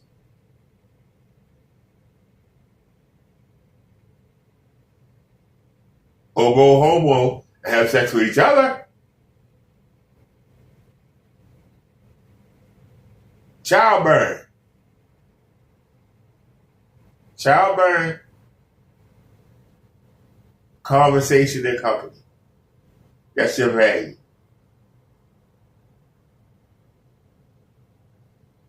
Understand it. And know your role. Or it's like, let something happen and you can't work anymore. Not saying that I wouldn't support my man, because I 1,000% would, but I don't want anyone that's like in severe debt. Like, I'm not trying to take care of anything. It's all about money. We're going to keep going, but I didn't comment on a lot of things. Like Tyler Perry had a video and he was saying to black women, black women that are happy relationships and they make more than their counterpart, and he got a lot of backlash. And here's how I always say this: life is not one size fits all. I don't believe in one way. I believe that whatever works for you. So there's some women who are housewives and are being well taken care of, but you also don't know what they potentially are dealing with, right? There might be a case where you might have to go 50-50. There might be a case where you might go 75-25. Who knows? I do know this though. Everybody I know in committed relationships, everything changed. I had a friend who married a football player, and then, obviously he had money. Then he got hurt, and stop. Kendra talking 50-50, 30-20. She down there like hell no. There you go right there. Ain't happening. She ain't trying to do none of this. None of that. She ain't. She like, Kendra, look at that. Look at the scowl. It's been a while since we pointed out Bonquisha's, burned on scowl. Look at her. Look You're at like, that. hell no. I tell you this. Like peace. Seriously. One thing I guarantee you, Mr. Whoever the hell she thinks she won't, he won't peace. That dude won't, and that don't look like peace. That looks like combat. That looks like mutual combat. This look like a woman this is a woman who has gave her all to her husband. And this is what's left. As I say, her husband got the precious squeeze. Now you got to make $250,000 and come in here and have to add water just to get some flavor out of this. You got to add water. I ain't add water to nothing. Not no pancake mix. Not no Kool-Aid, none of that. I like fresh juice, freshly squeezed. All right? No more fresh squeeze. This is third hand, fourth hand squeeze. You get, like you said, you get mostly pulp. And you get pulp at best. My goodness. You get seed, skin, and pulp at best. She ended up becoming the breadwinner. Like, a partnership is what I think should be the most focused. Shout out to E.T., the hip-hop preacher who's been married for several years. And the one thing he said is, like, if you're a quarterback, you need a running back. You don't need another quarterback, right? So what happens is sometimes you're looking for the same position, and that's just not even necessary for the unit. I guess the overall thing is when you have, because I do think, I don't want to say it's superficial, I understand it, but at some point in time, and this is an individual, this is not really about you, Tiffany, this is an individual person assessment. Do you, at some point in time, can choose character and companionship over maybe some of the money requirements that you desire? And only you as an individual can answer that question. That is not for me to tell you how to decide. But there are going to be a lot of women, because there's just not enough of those men, that will probably have to consider nothing if they stay with that. As I agree with that. Yeah, the character for me is very important. So yeah, like I said, I don't mind being a team player. I don't mind contributing to my household, or if I'm with a partner. I was married. I have always worked. My husband worked. It was a team. So again, I don't have a problem with that, but it would be nice to just have someone that's we're in the same place. It was a team, but you left the team, so you're not a team player. Don't overstep that. You left the team. You left the team. So don't sit there and try and go back and say, yeah, I was a team player. You left. You left your husband. And then you're out here on the market. And guess what? You don't get better than your husband. You don't get better than your husband. You don't. You left him. And you're out here on the market. You don't get better. You get worse because you older. Unless you get lucky. And you bump into somebody and he really finds you attractive and he says, I don't care that you got 2 kids. I'm going to take it. That's your only shot. And if you want to sit there and spend your life waiting for that man to come out the blue, you won't wake up one day, you will be 70 years old. There ain't nobody going to watch his ride up back. And it ain't going to matter what kind of money you got. You ain't going to be able to buy no penis. Don't nobody want to see those damn 70-year-old women. Gotcha. All right, let's do it, Tiffany. I saw her now. Oh, we're not about to skim over that. That's called the inflated ego. You think because you make money, that has nothing to do with your sexual marketplace value. Talk about what somebody, so we can meet. They always think it's so unfortunate when y'all get to the bag and y'all think y'all can come up to the tree and get whatever you want. You can buy most of anything in life. Damn near anything. But the thing you want the most is not for sale. There you go. There you go. How absolutely unfortunate. You get to the end of the game, and that game said you can buy all the Birkin. That's dope. You can buy all the Gucci Louis. The nice bands that you want, that's awesome, man. Kudos to you. But that tear-soaked pillow that keep waking you up around 12 midnight, you can't seem to remedy that because you can't buy a man. I said at the beginning of the show, why are these women, i.e. Tia Mowry, right? Why are these women leaving their husband for little things like cheating or not taking the garbage out, and then come back out to the market just to be a side piece or to get a man that they like and still get cheated on. You might as well stay with the husband that you got kids with. Man, that's what I said. That will be for the absolute best. Bam. That's gonna get you the best outcome ultimately. Bam. That's what I've been saying all day. Stay with the devil that you know. Why you out here want to playing joke with these random devils? Huh? Stay on your weed, not random weeds. Perfect. So let's do the Kendrick Cam. Everybody's working with girl. So. Well, man, like. Hold on a second, y'all. We got somebody in the comment section. You say a man can't survive very long without a woman.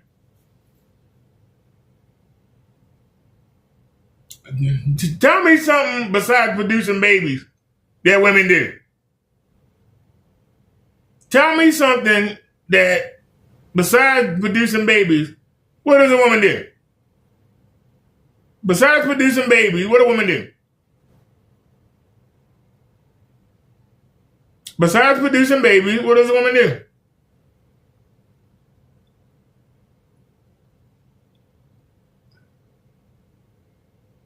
Are the women out there on the Alaskan pipeline? Are the women out there drilling for oil? Are the women even cleaning the skyscraper? You see them guys hanging out there? Are the women working in the mines? Are the women doing the underground piping? Are the women setting up the underground fiber cables? The women building houses, running plumbing? The majority of the women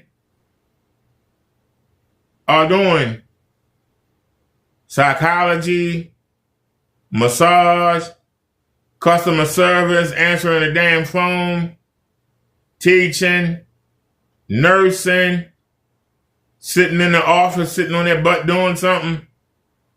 Those are the majority of the jobs that you hear these women doing. Cooking. Jobs that the sissy is of men used to do. Now they do. If we take the women and put them back in the house where they belong, there wouldn't be enough jobs. We couldn't fill the jobs. We'd be taking homeless men out the street. We'd be taking guys out of jail and saying, come on, I need you to go to work.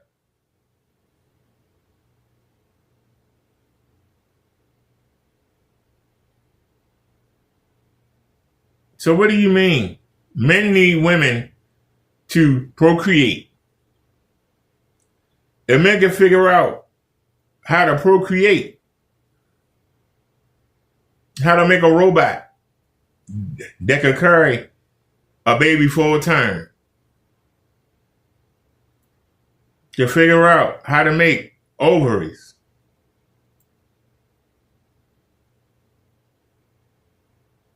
what's the need for women? Other than to keep you company. What's the need for them? But that's all we do, is take care of them. Women are a step above children. They are a step above children. Remember, God made them last. Out of everything, God had Jesus create them last. They are afterthought.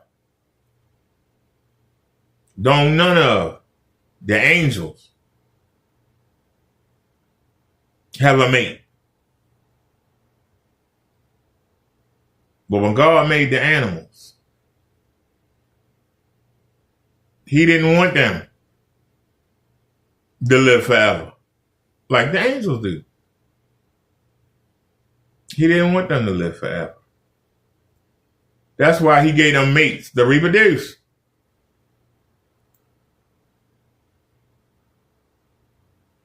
Adam was supposed to live forever. Adam didn't need powers. He had power. He could make the animals do whatever he wanted to do. Adam could make the mountains move. If he wanted a fish, he could make the fish jump out the ocean and get it right in his hand. He didn't need the powers that the angels had. The angels looked down on Adam. They sat there and watched him be made out of dust, and then was told that they had to go and bow down to him. That's why a third of the angels left with the devil and said, hell no, we ain't doing that. We watched you make this daggone thing out of dirt. We supposed to go down there and he supposed to be our master? What? He can't fly. He can't do nothing.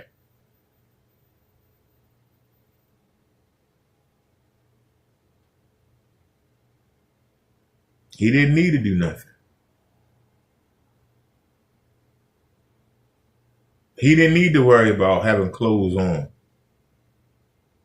He ain't had to worry about poison ivy. The plants knew not to touch him, even if he walked through them.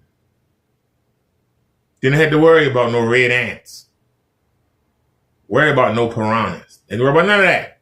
They knew not to touch him. He wanted something moved, he can get the animals to come move it.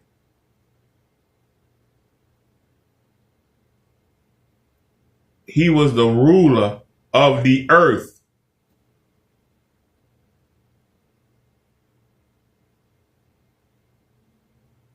After they named all the animals, God said, wait a minute. Hey, hold on, sir. I made them. Hold on.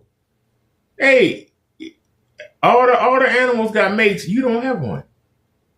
You done that by yourself. You know, we up here in heaven, we got each other. All right, Jesus, put him to sleep. Take a rib out of him and make him a mate. Women were made last.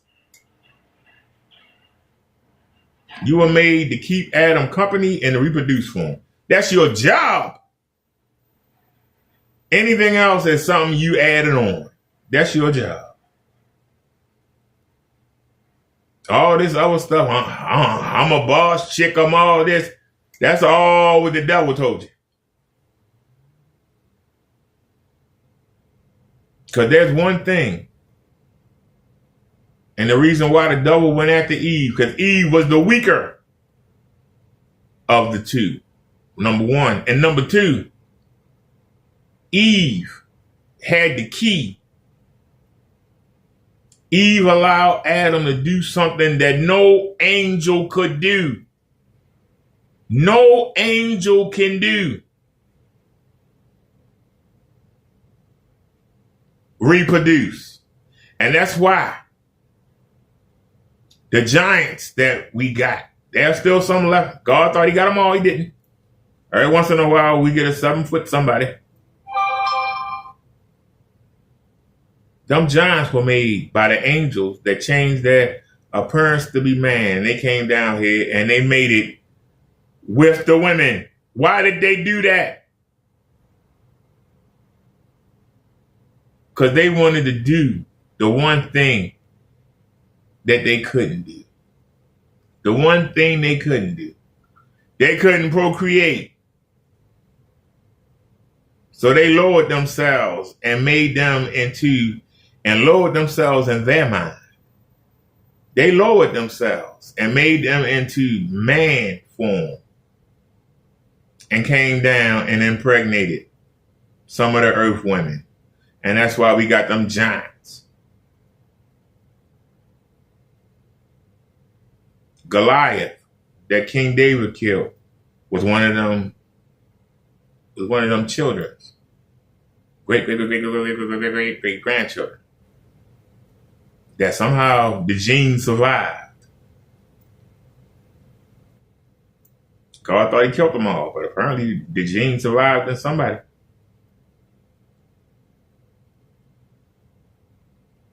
They were jealous. We can procreate. Angels can't. Angels cannot procreate. And the devil has used the woman against the man throughout eternity and use one thing that has never failed the devil or any of his demons.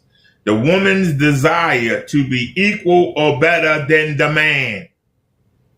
The woman's desire to be equal or better than the man. Every other culture keeps their women in second place, except the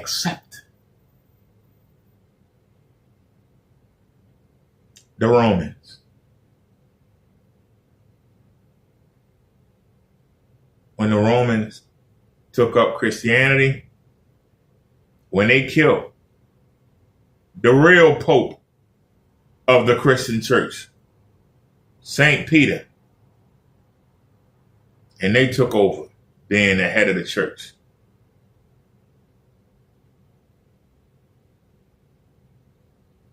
They elevated the woman. The teachers of St. Paul elevated the woman.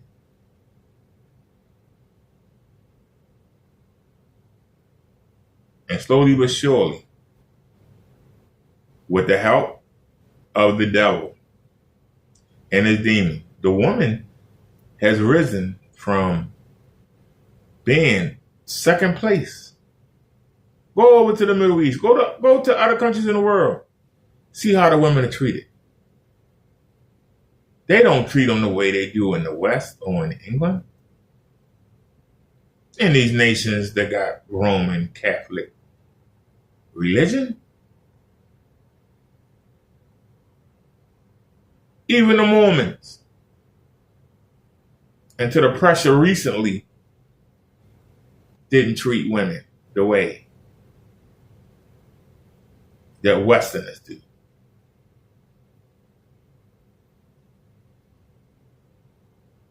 Woman's job is to stay home with the kids and to take whatever the man bring home and make it work. They're not supposed to go out there and work.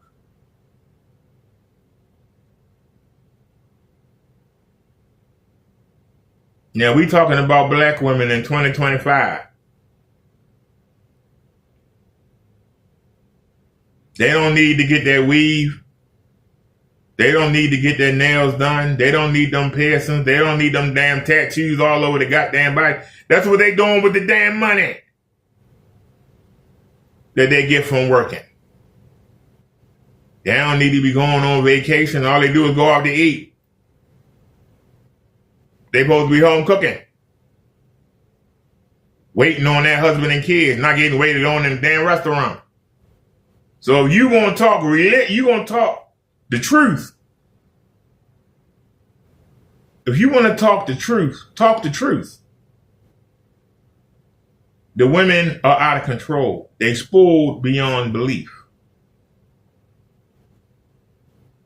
Part of the reason for 9/11 was them Arabs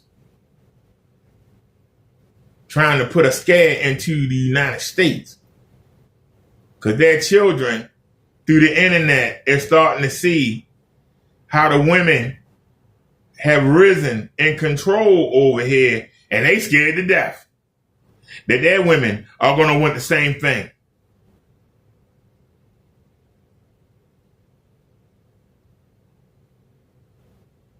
They know that they can't beat the United States, but they can sure do terrorist things. They try to remind you, hey, keep your women over there.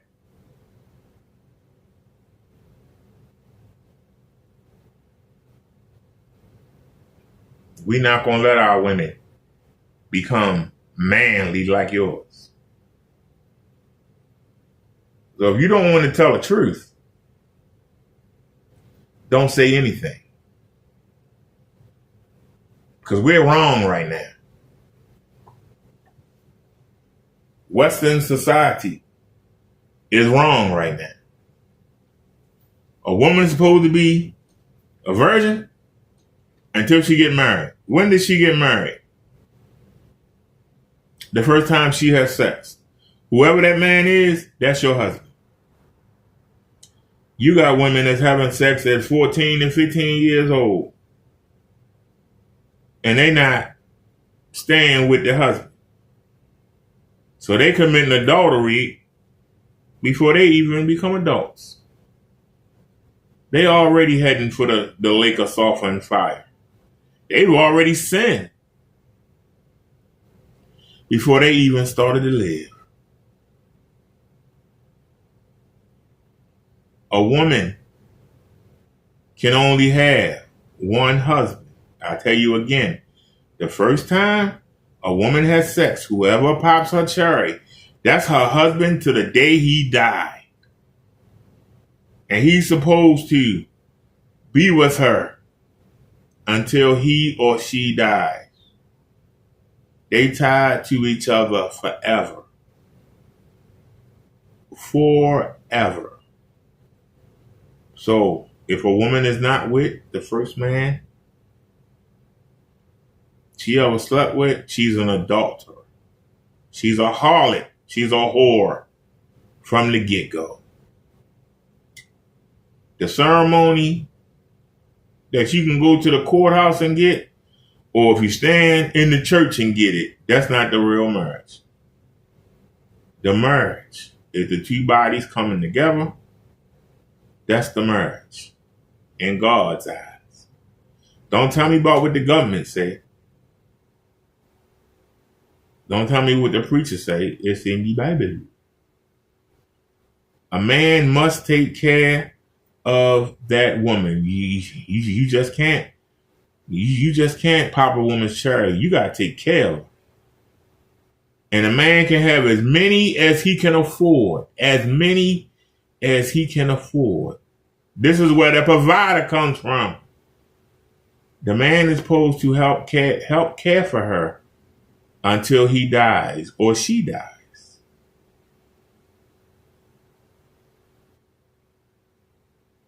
A man can have as many wives as he can afford.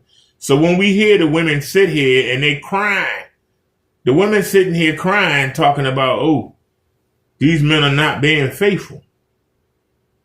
Man wasn't intended to be faithful.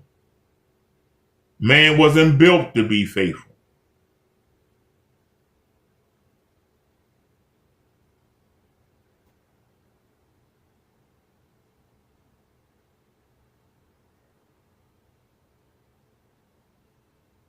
As many wives as he could afford.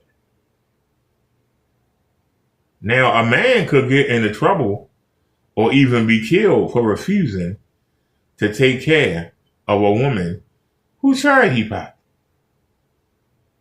The same way that a woman who cheated, who had sex with another man other than the first man she was ever with,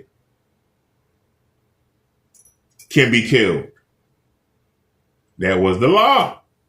Don't tell me that was thousands of years ago. Then you say, don't tell me nothing about God then. Because that's what God laid down.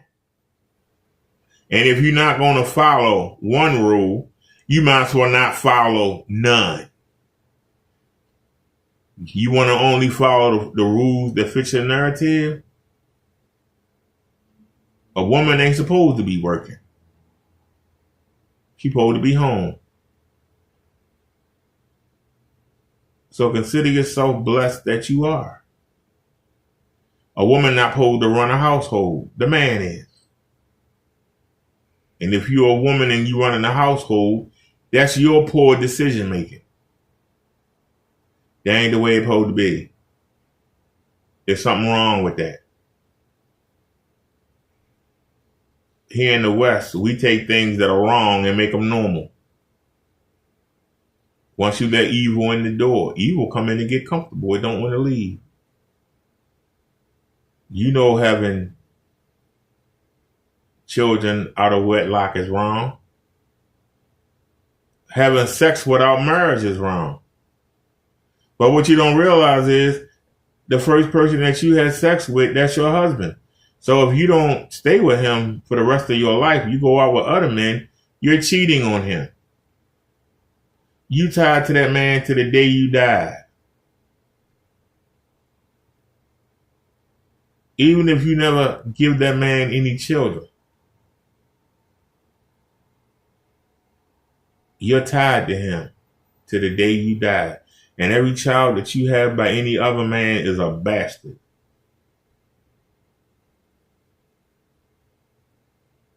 Not just out of the wedlock that man says. The wedlock that's ordained by God.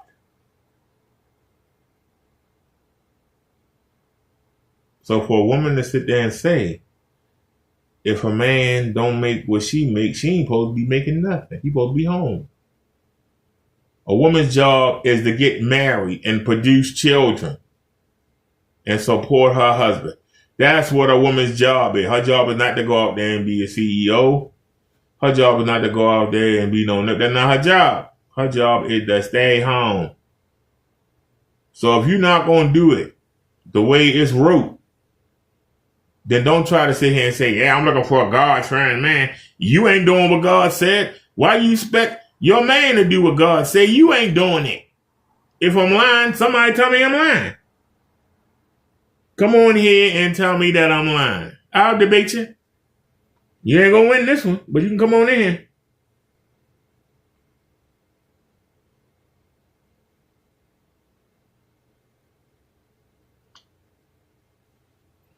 Because we can pull the scriptures up. I ain't got no problem.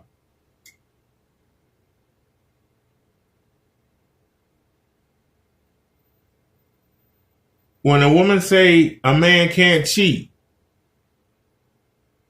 now I tell you, if a man, let's say a man married a virgin, and that's his wife, that's what God says. If he sees another woman that's a virgin, and he sleeps with her, they're now married. Now he got 2 wives. He see a third woman that he likes. She's a virgin. He sleeps with her. Now he got 3 wives. The government might say he can only marry one officially. Who's more important, the government or God? Who's more important? If you say the government, that proves that you are a child of the devil. You just proved it. You chose the government over God. So how can you say you walk with God? You ain't supposed to choose nothing over God. You just chose the devil over God. You chose your selfish desires over God.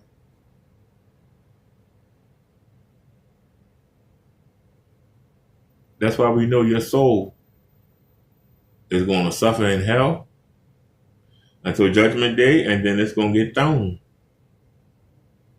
After every terrible, nasty thing that you've done is going to be read out, they're going to throw you in that furnace of fire and incinerate your soul forever. That's what you got to look forward to. You better have fun down here now. Because the minute you close your eyes for the last time on this earth, you got nothing but thousands of years of suffering coming to you. See, that's God's revenge. See, God letting you do what you want to do right now. You can go ahead and run around with the devil and the demons and have fun with your demonic friends. But guess what? You're going to pay the penalty. You're going to pay the penalty. Because for those of y'all that's still alive when Jesus come back, man, you better pray you did. Because the pain that's going to come when them bowls get emptied out. Woo, child. You thought the Egyptians had it bad during the 7 plagues. Wait till them 7 bowls get emptied out. Shoot. You talk about pain?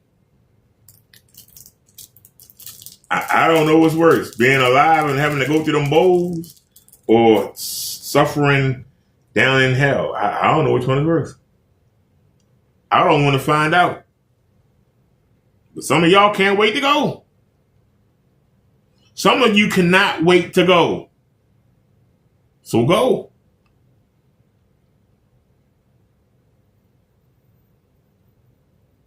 Go. And have fun. My job is to warn you. I got over 300 sermons up telling you what to do. You ain't got to pay me no mind. Go have fun. I did my job. You are supposed to, at the tithe of Christ, you're supposed to build buds on your branches. On Jesus' tree of life. I told you what to do. It's up to you to do it. I can't make you do it. That's the one thing God won't make you do. He wants you to come on your own. You gonna come on your own, and you gonna keep doing what you're doing. Peace be with you. I always tell people, this makeup and this hair is for women and gay men. And men might like it at first, but ultimately, straight men like to see women in their purest form.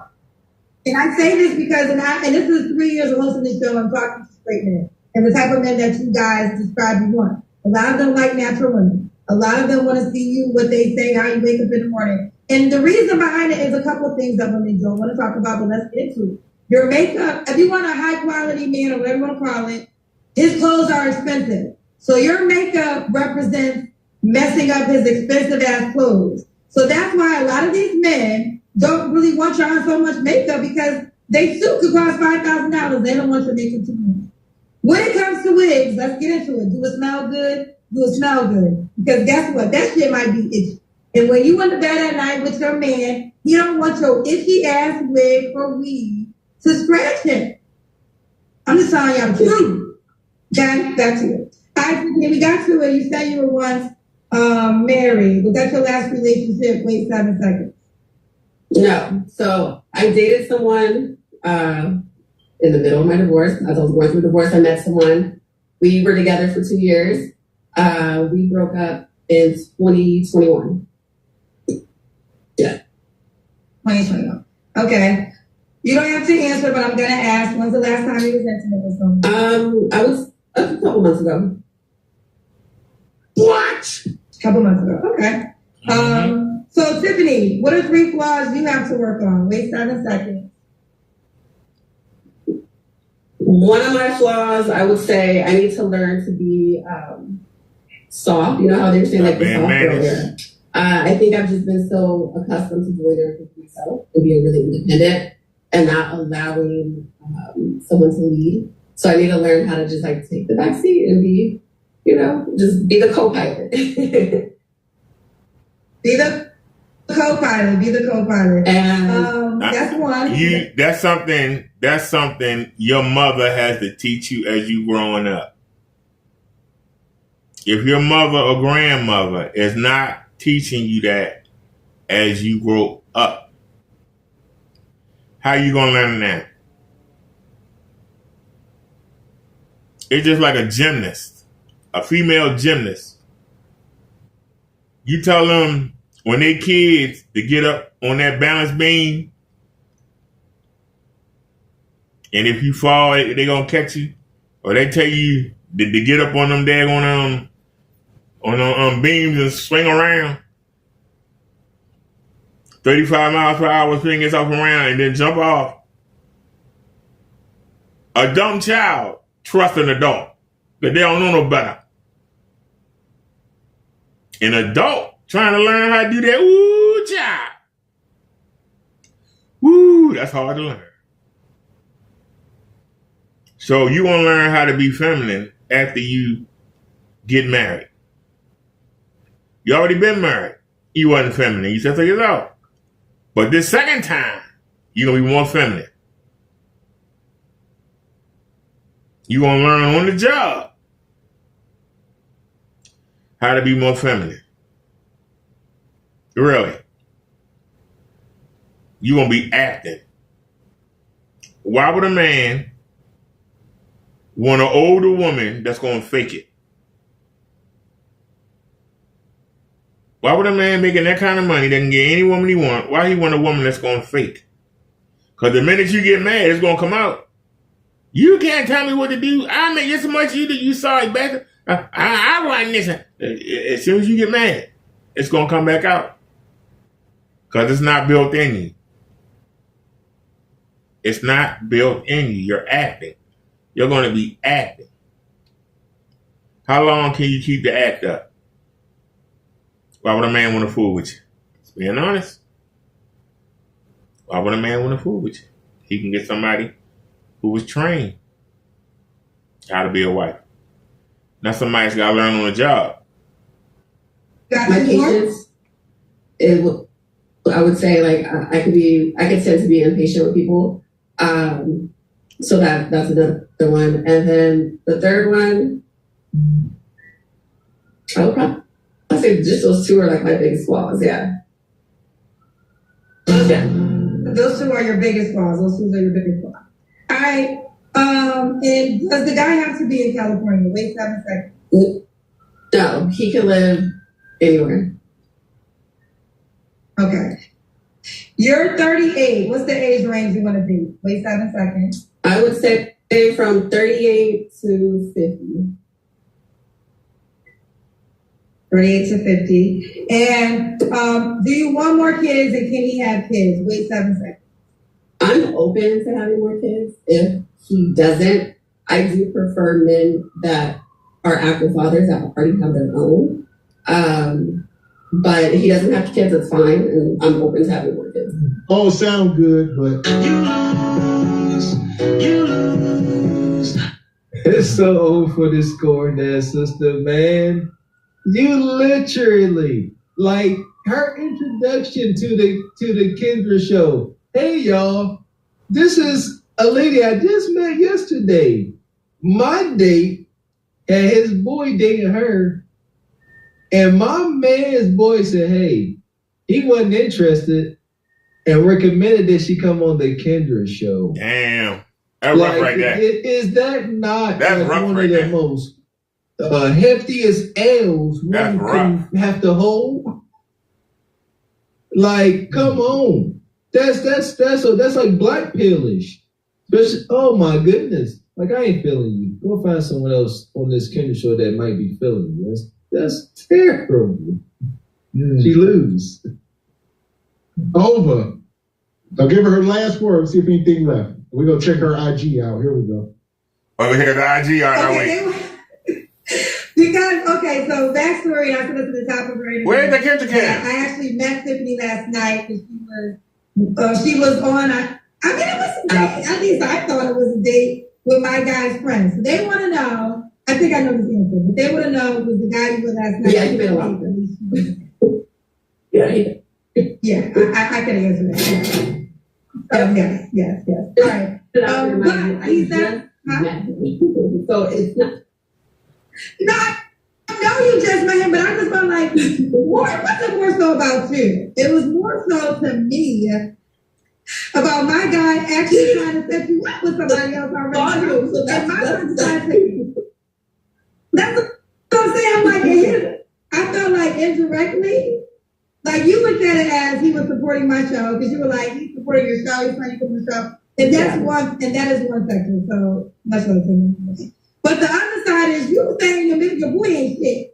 Because if you're trying to hook up a girl who your friend is here with somebody else, you're indirectly letting us know that that's the one. That's what I was. I was really looking at it. But either way. But you know what? I thought she was dope. So maybe you might not be with him again, but we can all you can get it again, girl. I like you. We gotta get on time. Let's see how this works. This is Tiffany, 38, Cancer, LA, CFO of a media company. Are you on that? Divorce, open to getting married again. All right, here we go. Where you catch the cat? Yeah, I didn't see your question up here, Nakia Harris. She says, Gavin, next, I was doing dishes, but did I hear you call cheating a small thing? Is a small thing if she cheats? It's a small thing in the context I was speaking on. It's small because they come back out to the market just to be a side piece to a married man or to find another man and get cheated on again. The cycle. So our theory is if the guy cheats once, twice, whatever the case may be, it ain't worth wrecking your family. So you might as well just stay. And you can't come back out to the market crying grapes like Tia Mowry and these women. There you go. I don't know who was touching on this subject, but listen, obviously none of that is ideal. And let's just draw this line here. Yeah, if the woman do it, no, it ain't small. It ain't small at all. Do what you want. As men and women, we can do whatever the heck we want to do. Just take the consequences that come with it. That's all. So she said, you know what? Okay, so the thing is,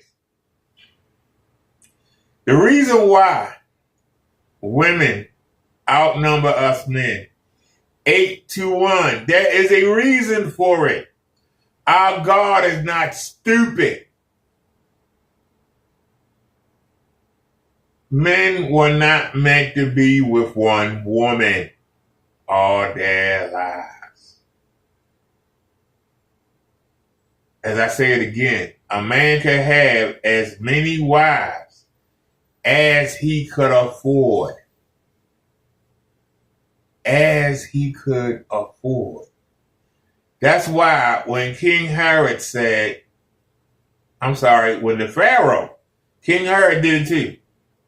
When he was trying to kill Jesus for being born, that all the firstborn must be killed.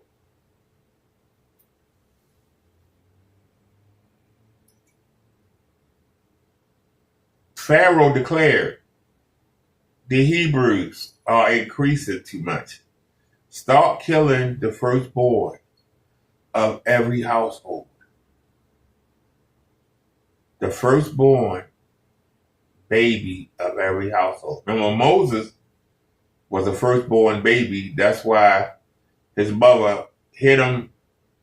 She delivered him herself, hid him, and put him in a basket and put him on the river. And God made sure that the Pharaoh's daughter found him.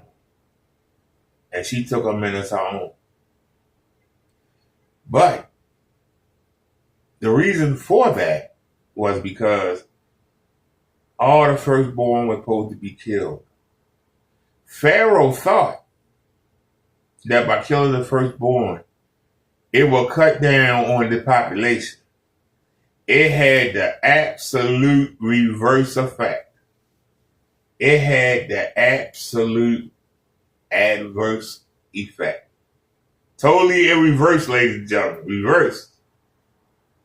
Now, with so many men, baby boys being killed, the women already outnumber the men. Now you had less men, which made the women less valuable. So, like I told you, the father of the son that wanted a wife, the father would pay the father of the girl money, oxen, doves, chickens, wherever you lived at, goats. 2 goats, 2 cows, 2 bulls, 2 whatever. Whatever the fee was, depending on the quality of the family and how the girl looked, the father would pick the husband. Like, nah, your son's an idiot. He not marrying my daughter. But guess what? By Pharaoh killing the firstborn babies, it made a shortage of men. In his mind, it was going to slow down the population. It had the reverse effect. Now, it made the women outnumber the men even more. So guess what? The value of the women went down. The value of the women went where? It went down. So now, a man that might only could afford 2 wives, he can now afford 5 or 6. So now, even though it's less men, here's the key. This is why Pharaoh was an idiot. Even though there were less men, the men that weren't killed could take more wives at a cheaper price because they were less valuable. When you got a bunch of something that ain't valuable. A man, here's the thing, a woman at her best can have 2 children a year. If she starts January, 9 months later, the 6 weeks, and then she get pregnant again in December, she could have a baby, 2 babies in 1 year. But guess what? A man that got 6 wives, how many children can he have in 1 year? If a man can afford 6 wives and a woman can do 2 babies a year, they ain't have protection back then and they were near perfect. Not like we are now. They were closer to perfect back then.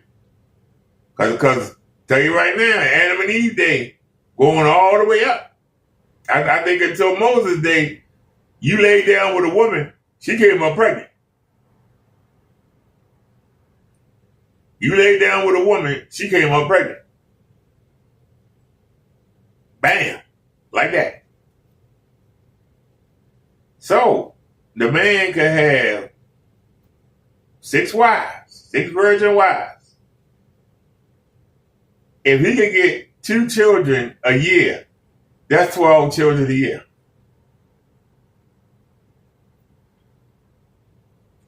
Some men can afford 12 wives. The population actually doubled in a few years because they were putting out so many more children because the men had wives. See, a man, if it's possible, and I'm going to be honest with you, if his body can keep producing enough sperm, a man could knock up a woman every day of the year. A different woman, not the same woman. A man could knock up a different woman every night of the year. I say it again. A man could knock up a woman every night of the year. So let's say you could only afford 2 wives. That's between 2 to 4 a year. But now you could afford 6 wives.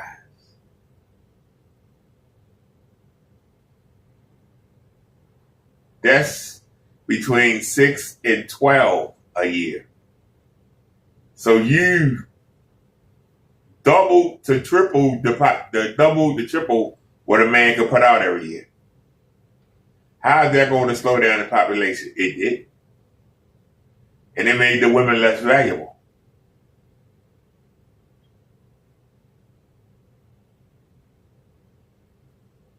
Some men could afford 8, 9, 10, 12, 13, 14. Some men could afford 20 women. You imagine you had 20 women versus being able to afford 2? Instead of putting out 2 to 4 children a year, you would say, why would somebody want so many children? You put them to work. Children grow up and go to work.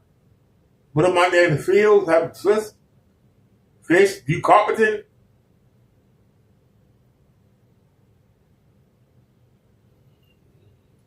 Children make you money.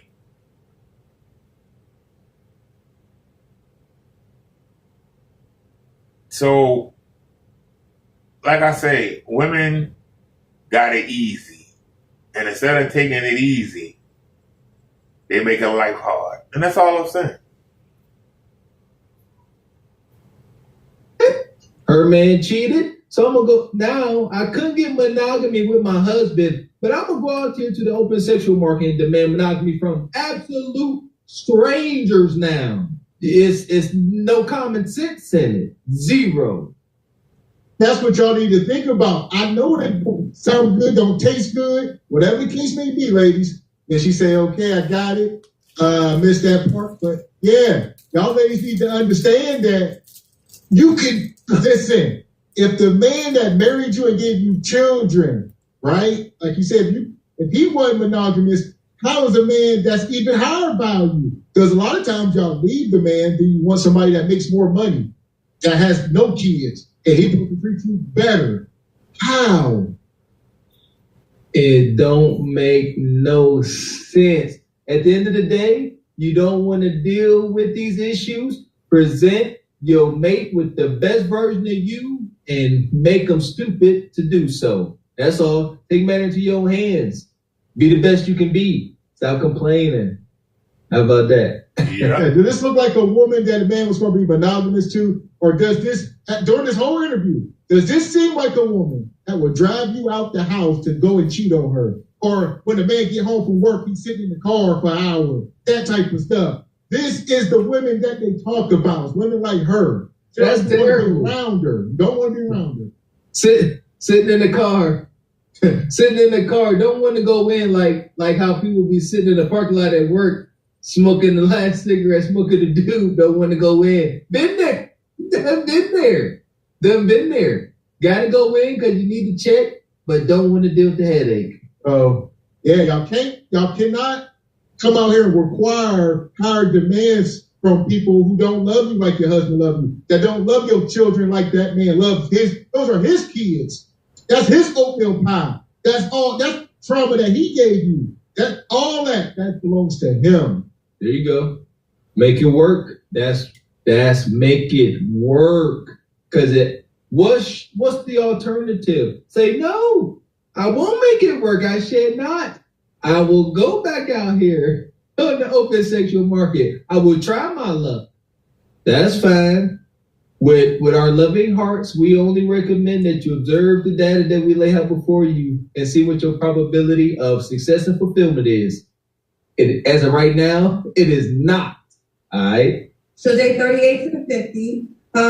She does want a man that can date her. So, if you live in LA, she would desire a man that makes more than $200K. Yeah. That could change depending on where you live. Correct?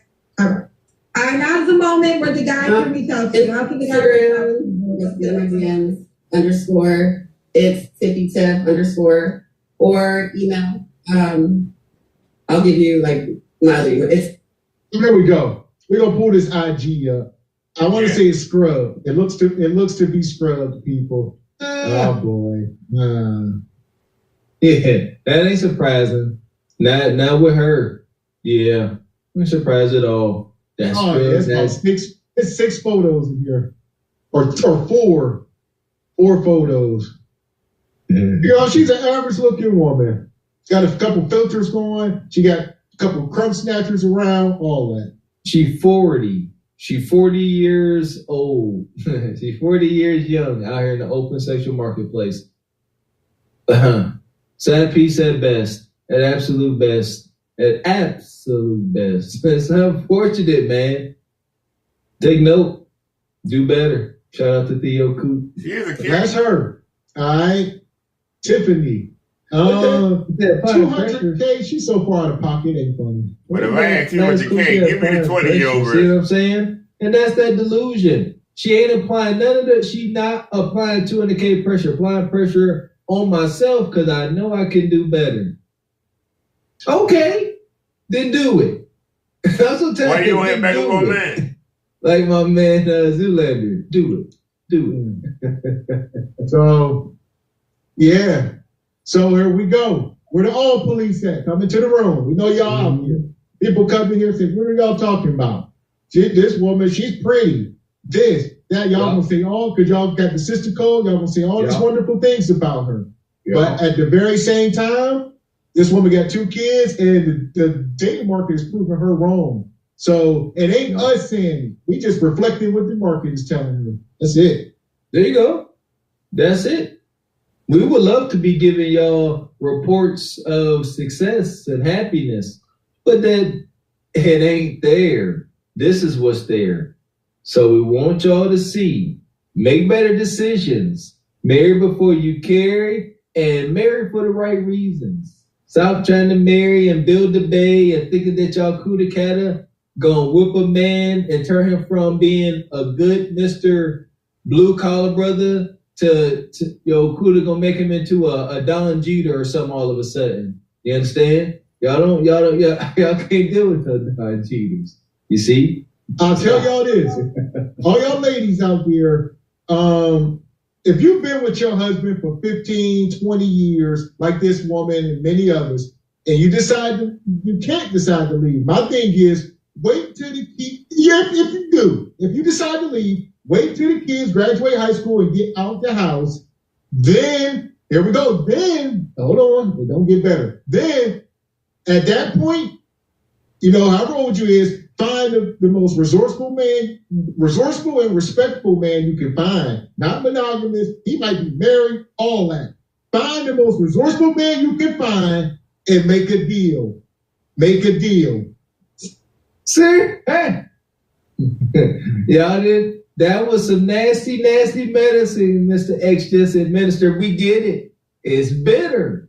It's bitter.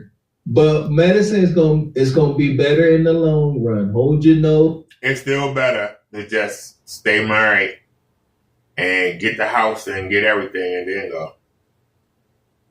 She's 50 and seeking a $200K man. Is she drunk? Better look good. We met in Ghana last year. We met in Ghana. I went to Ghana the year before last. Year before last, yeah. Okay, where did I meet you at in Ghana? Where was I at? We stayed at the Kimpton? The Kimpton. No, it's not called the Kimpton. It was the hotel. Yeah, but that hotel, yeah. Okay. The Kapinski. All right, okay. Well, good to see you again. Good to see you as well.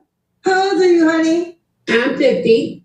50, okay. What you do for a living? I'm a fashion designer. Well, you're an old fashion designer. You have any kids?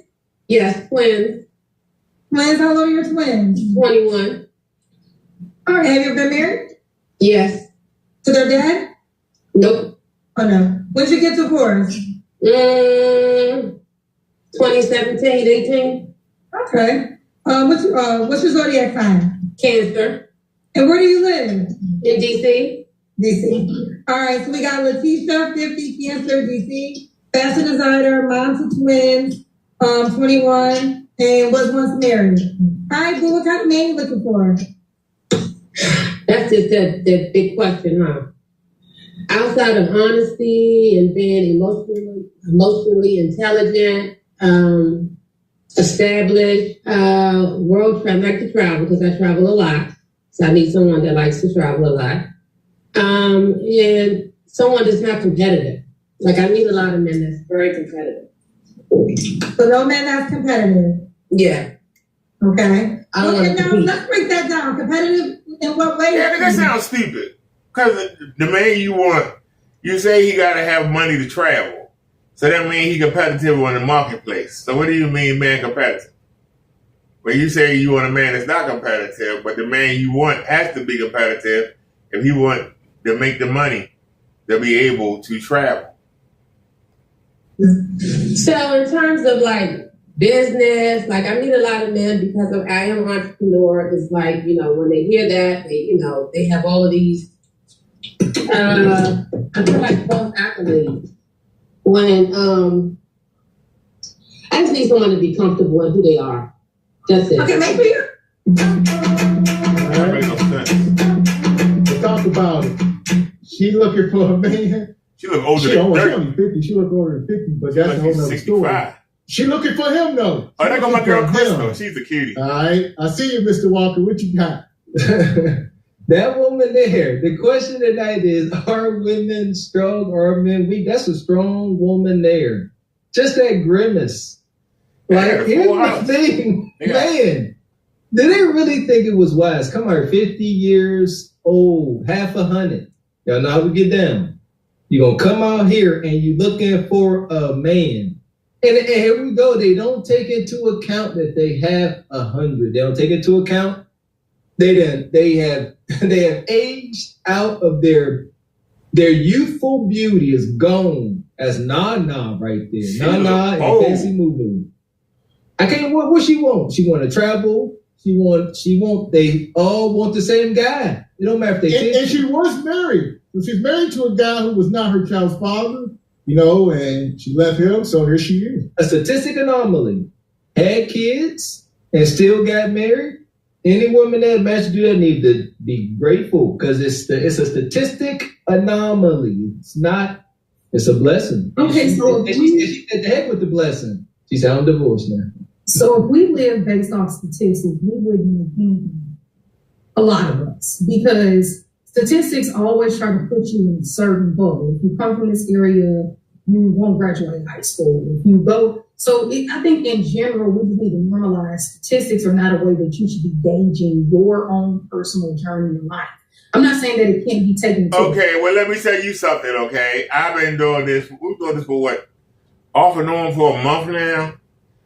This is like the sixth woman that had bastard kids with a man that didn't stick around. Out of desperation, married another man to help her raise them kids. Her kids are 21 and she's gone. She used that man. The kids are 21 and grown. And then she back out here in the market and throwing that man to the side. Throwing that man. That man was good enough while them kids was growing up. And they wasn't even his kids. He was good enough. Just like the woman we were looking at last week that said that she made $100K and that she had like 5 kids. But the man she married, she didn't get no kids to. After those kids was grown out the house, she balled on them. What statistics do you have for that, Miss Crystal? That you women use men to help you raise your bastard kids, and the minute the kids is old enough to get out the house, y'all gone. And you're out here on the market, and you thinking that you can still do the same stuff you did 20 years before and don't realize the market is like, nah, don't even try. You old. Don't nobody want you. And now you on Kendra begging for a man. Because you can't find one because don't nobody want your old butt. Count, but that's why a lot of people don't become successful in life, because they're derailed by statistics and therefore not even, pushing the envelope to be the best person that they can be. Let me interject for a moment. I agree with what you're saying. So here we go. What the instance you gave was statistics that you have no control over, born under unfortunate circumstances. Yeah, that stuff I agree. I live by it. However, should we say, Crystal, that we shouldn't take in statistics on stuff that we had an effect on? That's why we say single by choices. Like that woman. You're taking that the wrong way, Mr. Walker. I gotta interrupt you. Crystal, you so pretty. I want to kiss you, honey. You so pretty. But let me tell you, you suffer from that delusion. Let me school you on something. Statistics are important. Statistics are important unless you don't want to listen to them. The fact is, statistically, 1 in 4 black women will get married in their lifetime. Or 1 in 4. You outnumber us men 8-1. Every time a woman gets married, she has a victory. For her to walk out of that marriage is a defeat. Statistically, 80% of black women leave the marriage. What are you leaving for? We keep going through the same circle. Ain't nothing waiting for you when you get out there. The statistics tell you that, yet y'all women continue to do it. Why do you continue to ignore the statistics and keep adding to them? You know why? Because you are delusional. You don't want to deal with reality. You want to make your own reality. You know that while you're in college, you should be linking up with the guys in your college. If you want a high value man, you need to link up with the guy that's going to be a doctor, the guy that's going to be a high power lawyer, The guy that's going to go into tech. You need to link up with them guys while they in school with you. But you won't. They don't have no money. Women want older men that got something. You can't wait. The women that do,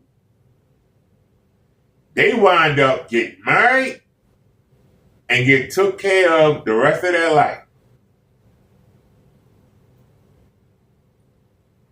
You see a successful man, and you like, damn, why the hell you with her?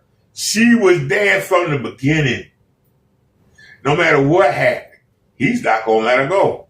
He'll cheat on her, but he's not going to let her go. She was there with him from the beginning.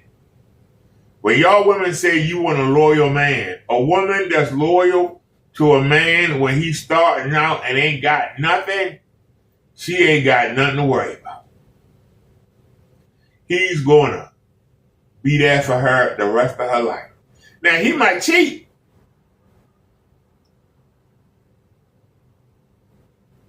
But he's not going to get rid of that woman that was there. But y'all don't want to put the dues in. Y'all don't want to pay the time. Y'all want the man to have everything before you come. So that means the man is not linked to you. You wasn't there helping him build. That means you replaceable. If a man don't get you as a virgin after he already got his money, you replaceable. Like that. Because when he was coming up struggling, you didn't want to help. Now he got the way he want to go. Now all of a sudden you want to go, hey. He like, no. You like, hey. He like, no. Where was you at back in college? Where was you at when I came out and started my practice? Where was you at? See, I ain't had no money. You ain't had no time for it.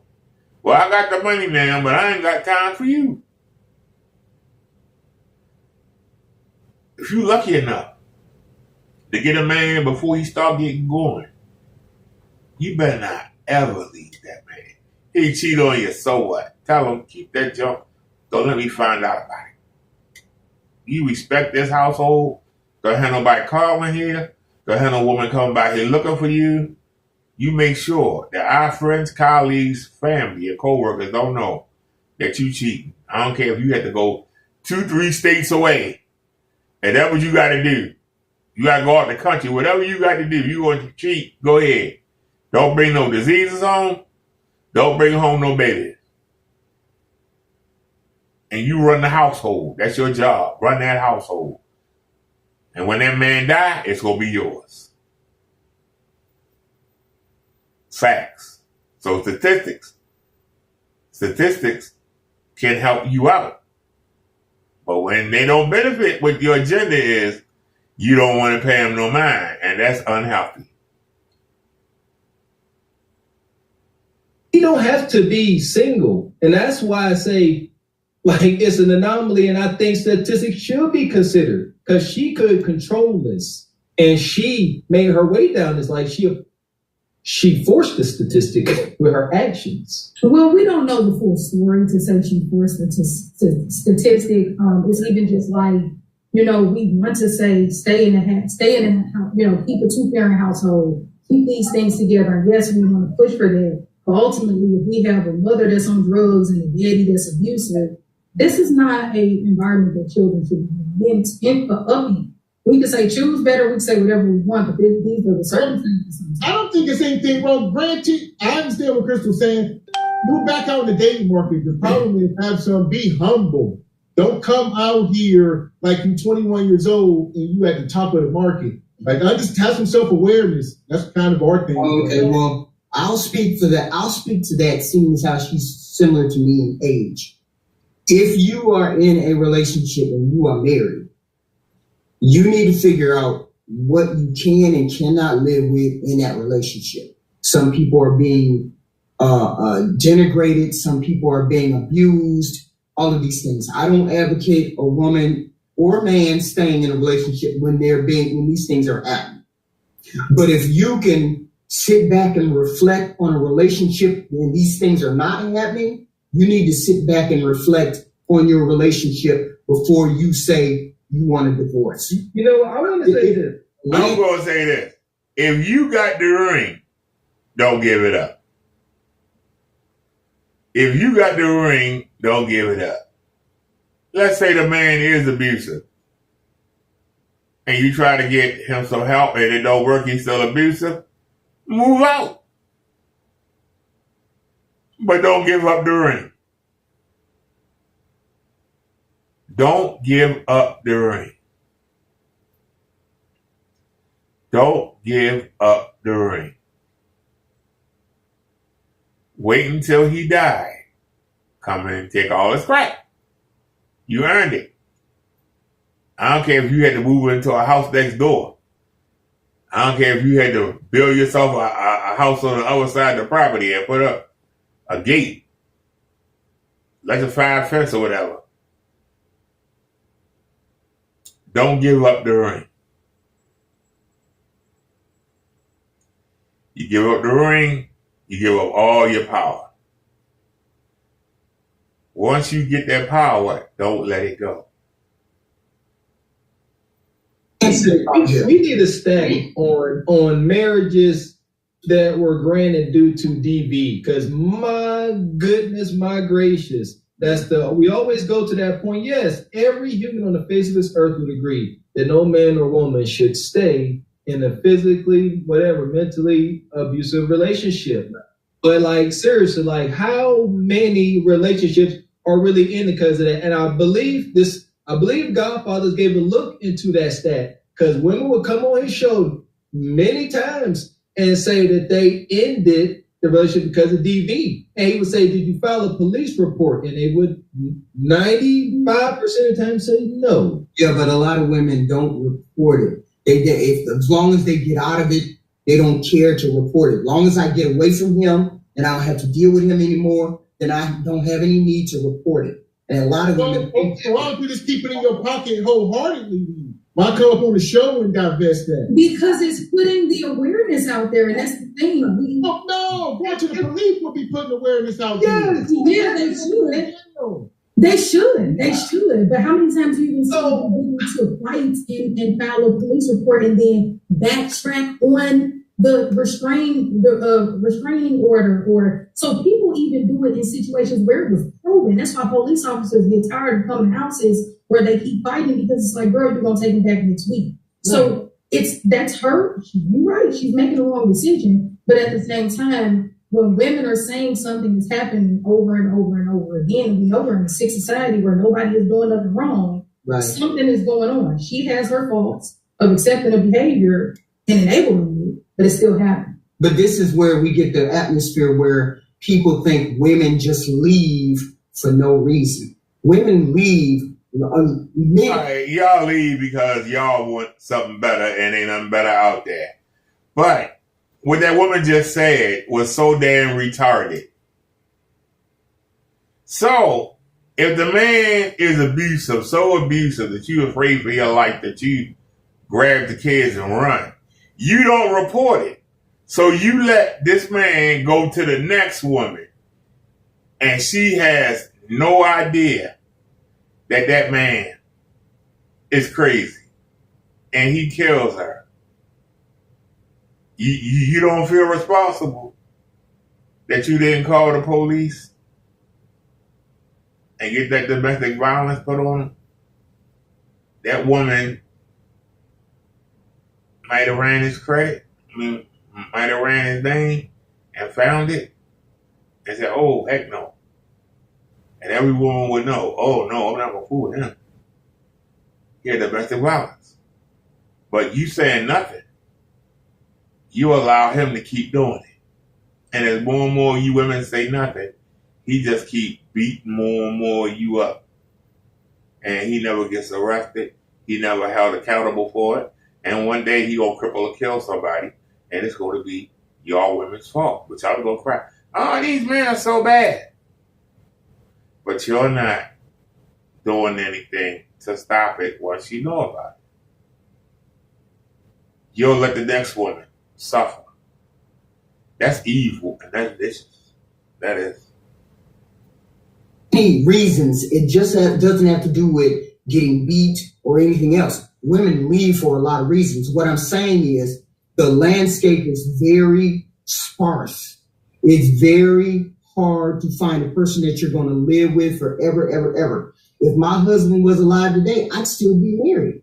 I'd still be married 30, 35, 40 years it would be going on. I would still be married because I learned to live with that individual's foibles. I learned to live with that individual's idiosyncrasies, and he learned to live with mine.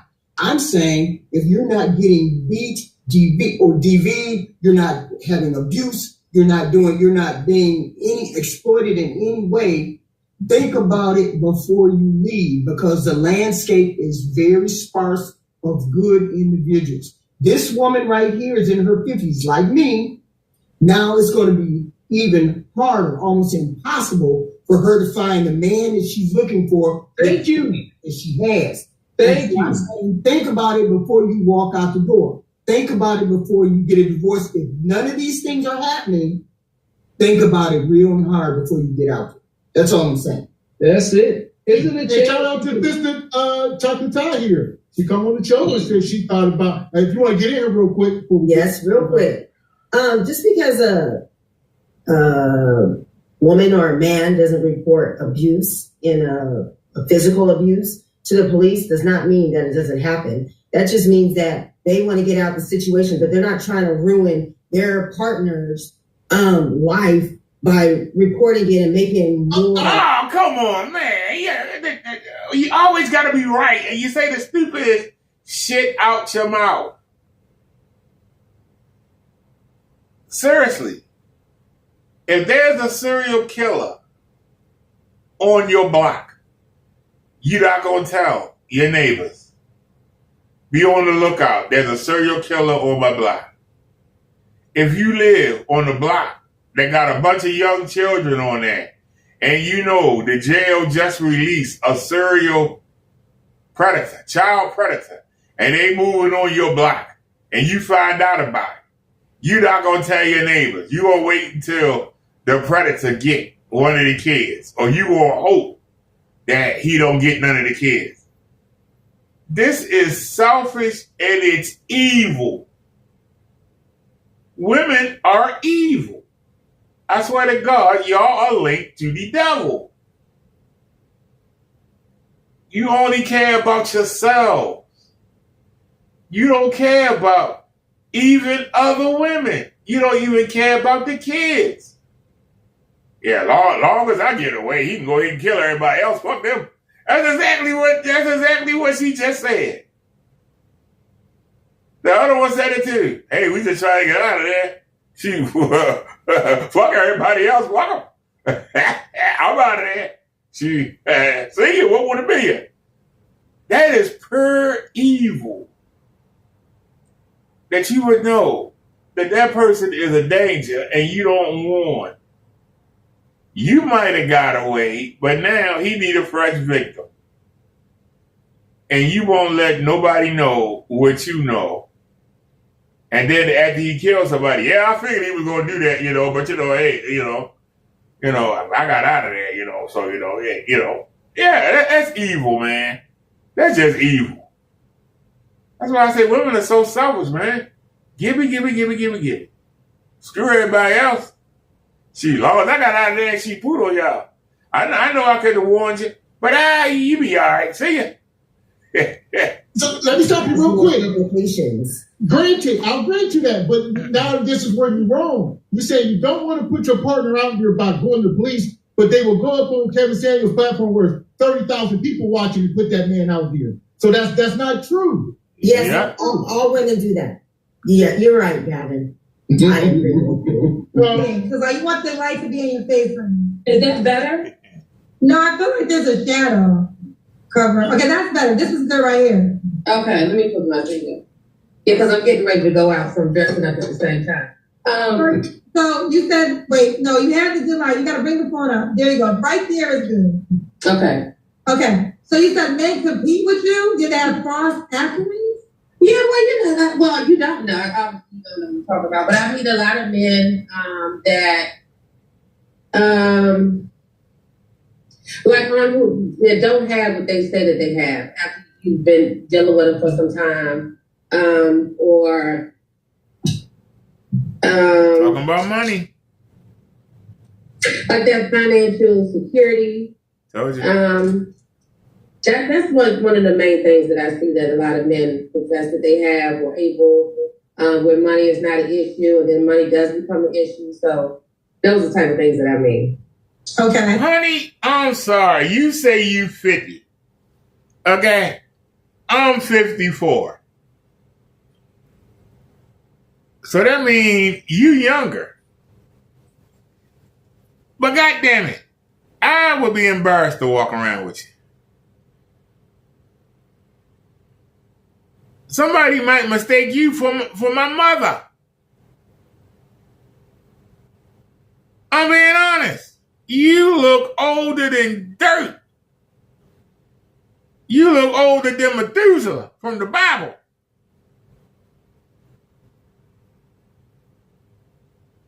If you were dark skinned, I could call you Grandma Moses, but she was dark skinned. Let's get it twisted.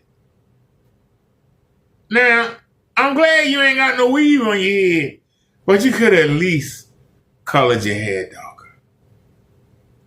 You could have made your hair brown or black. I mean, it would have took, it'd make you look younger. Jesus. How much does a bottle of hair dye cost? $4? You sitting up here with that kimono robe on, knowing that you coming to ask for a man, and you don't look like you should have a dress on or something, at least look attractive. I just don't understand the laziness of the women. Y'all are lazy and you're sorry. And you put no effort out. And you expect to get everything in the world and don't put out no effort. Somebody tell me I'm lying. You coming on here dressed like a damn sumo wrestler. Isn't that them robes they wear before they take them off and they had that thing around their waist and they pull each other in a circle? You got on one of them sumo wrestler robes. And you coming on here looking like a goddamn man. Looking like Shaka Zulu mother. Too sorry to dye your hair. I mean, where's the effort? If I know I look old, I'm going to do my best to look as young as I can look. I'm going to look my best. God damn. And all you talk about is money. Is that why you left your husband for money? You ain't going to find it out here in the market unless you're going to get a 75, 80-year-old man. That's who's going to find you attractive.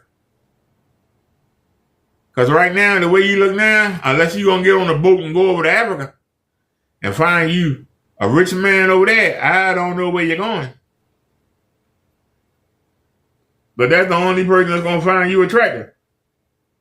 You have to go over there. A weema wit, a weema wit, a weema wit, a weema wit. In the jungle, the mighty jungle, the female lions crying tonight. They all trying to get this same high value man. I guess they gonna have to fight. One got money, one got looks, one can talk trash, one know how to cook. I just said, they all, no matter what age they all want money. They have taken that term provider, and we kept hearing it tonight.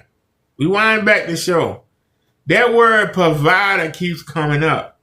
And you have to understand that the word has been changed. The word has been changed. Provide means the man brings what he got, and the woman takes it and makes it work. That's the providing. That's the providing. Okay? If you look at the parable of the prodigal son,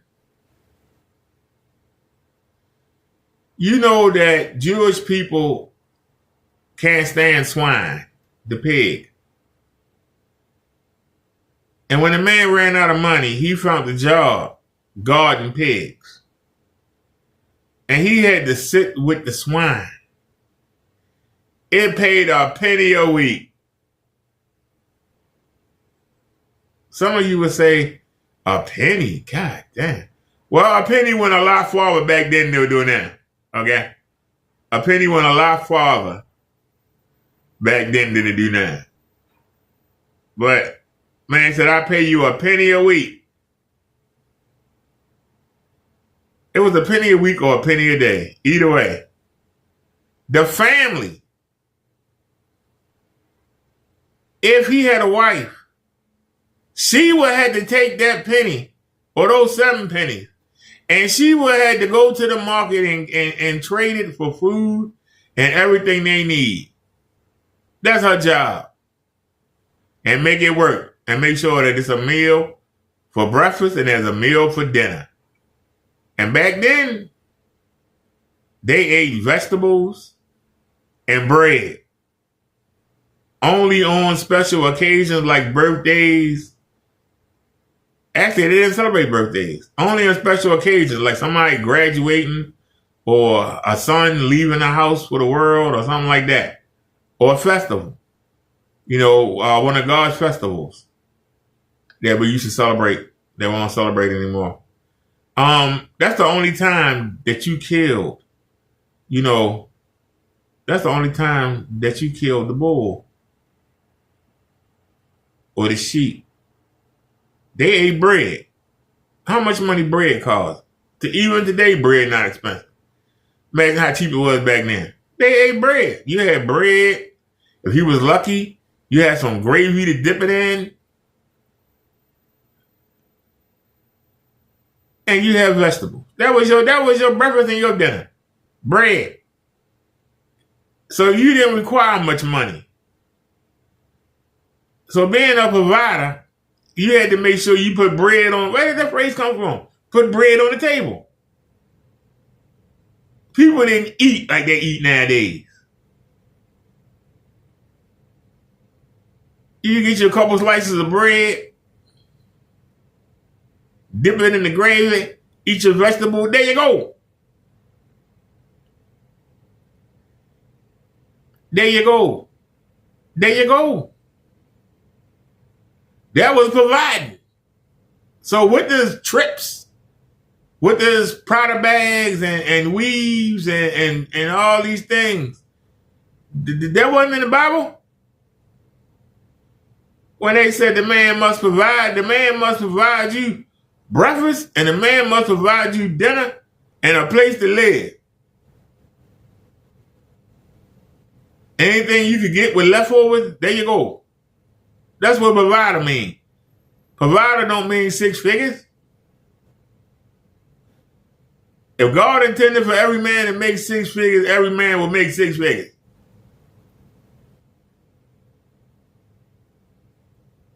Every man can't make 6 figures. Like everybody can't be a queen. Everybody can't be a king. In order to be a king, you got to have subjects. If everybody kings, ain't nobody gonna be the subject, or ain't nobody gonna follow you. You all kings. What's special about it? If every woman is a queen, what makes her special than any other woman? If every man is a king, what makes him special from any other man? This is women delusional thinking that I'm showing you. It makes no sense. All they care about is money. This woman is old, and she look older than what she is. Even if she put a weave on, she still look old. And then that kimono make her look even older. I swear to God, she giving me Mr. Miyagi vibes. That your son. Life must have a balance. I just say, she giving me Mr. Miyagi in the dang robe. Don't take that robe off. I'm just just saying that the delusion is no joke. Somebody told them that provider means provide a whole bunch of money that they don't need. A whole bunch of money that they don't need. God put Adam and Eve in a damn garden. He didn't tell them to travel the goddamn world. I'm just saying. Let me go to the bathroom. Y'all listen to her. Okay. Should he? What are any other deal breakers besides wants to keep with you? Well, I'm 5'9", so I prefer not to have a short guy. Okay, don't be short. So like maybe 6 feet. I'm fit because I do work out a lot. So I want someone that's health conscious. I am vegan. I wish I could find someone that is vegan, but if they're not vegan, that's okay. Okay. So you go. No, anything else? No, not on top. That's it. Should he look a certain way? I mean, I'm big on teeth. I'm big on skin. Okay, big on teeth, big on skin. Mm-hmm. Okay. What about money? I don't like hair. I don't like dreads. I don't like dreads at all. I don't like hair. Say it again? I don't like dreads. I don't like men with hair. No men with hair? No. Not no men with hair like dreadlocks. Like you can have your own hair, but I don't like dreadlocks. She does not like dreadlocks. Okay, so no men with dreadlocks. Should he make a certain amount of money? At least like 200,000. Big money. I mean, she just after the same hotel New Year's Eve, and it wasn't cheap. And it was not cheap. I was there for 2 weeks. I know how much that stay was. It was a lot. 200K. We gotta get in. I'm gonna let you respond to it because you already know my cousin are gonna talk about you and your 200K. That's fine. So what you want to say to the people that's gonna say, I don't think you're gonna get a guy that likes 200K. What will your response be? Maybe I won't. Maybe I won't get it from here. I just came on. I've been coming on here watching you for some time now, so I just thought I'd jump in. So he may not be here. That's fine. Let me ask you this. So do you normally date men that make 200K? Yes, I do. And those are the men I dated outside of so I'm just like, stop. You have lost your mind. My own time. Your mind. Well, here we go.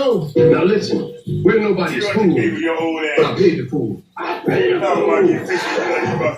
So, here we go. 200K. Tall, dark, and handsome. Likes to travel. We ain't never on base, Mr. Walker. Here we go. I guess what I need to say is, you know what? Why not? She look like she make about 150, 200K. Why should she have to tolerate any man making less than that? And she 5'10". Why would she tolerate or settle for a guy that's shorter than 6 foot? Why would she? For what reason? Because she older than dirt, that's why. I think that, like she said, she's like, hey, I'm shooting my shot. If it happens, it happens. If it doesn't, it doesn't. I think it is a bit of it's definitely a threat because, like we always say, we do find a lot of times those guys in the tax bracket do like to date younger. We find that a lot of times. But sometimes it's not the case. Sometimes people want a woman that is their age. But like you all said, I think she has to be getting a little bit more bubbly, not so much looking tired. I said what I said, even though I get it, sister. You know what I mean? But I think she just isn't. Now, the 50-year-old, the guy she's talking about, now she didn't give an age range. Sometimes that surprises me. Sometimes, she'll be like 45 or 38. But nevertheless, let's say she wants a guy that's 50. A 50-year-old guy that works out and that's in good to great shape, her words, making 200K. Like, ladies, do we really see this guy searching for, he make 200K and he's in shape. He ain't blowed out. He ain't got no windy issues. And like, he knows the validation he gets when he go out there in his nice S-Class. He know that he can get something younger. And just because they're young, this seems to be the ultimate pushback. Just because they're younger, she's 50. Younger is 45, 40. So younger don't mean dumb necessarily. You see what I'm saying? She asked for 40. She asked for 45. She asked for the man to be 45 to 60. You see what I'm saying? So she wants a man between 45 and 60. So let's please, just roll with me. She said 45. 45 years old. She 50. So she really thinks, listen, we got to look deeper. She really thinks that a 45-year-old man that's in good to great shape is searching for a woman 5 years older. And what do she want? She want monogamy and marriage from this guy? But like she said, she doesn't find it. I think these women are just like, this is what I want. If I am going to date, this is what I want. If I don't get it, Lord be to God. At this point, I'm cool being single. Whose responsibility is it to step in? Like, that's negligence. We can't sit up here and advocate for that. If this woman wants to ask for that, and if this woman wants to request that, no, that's borderline insanity. That's what hey, you said we can't change people. Hey, people want what they want. We're trying to have healthy people walking amongst us.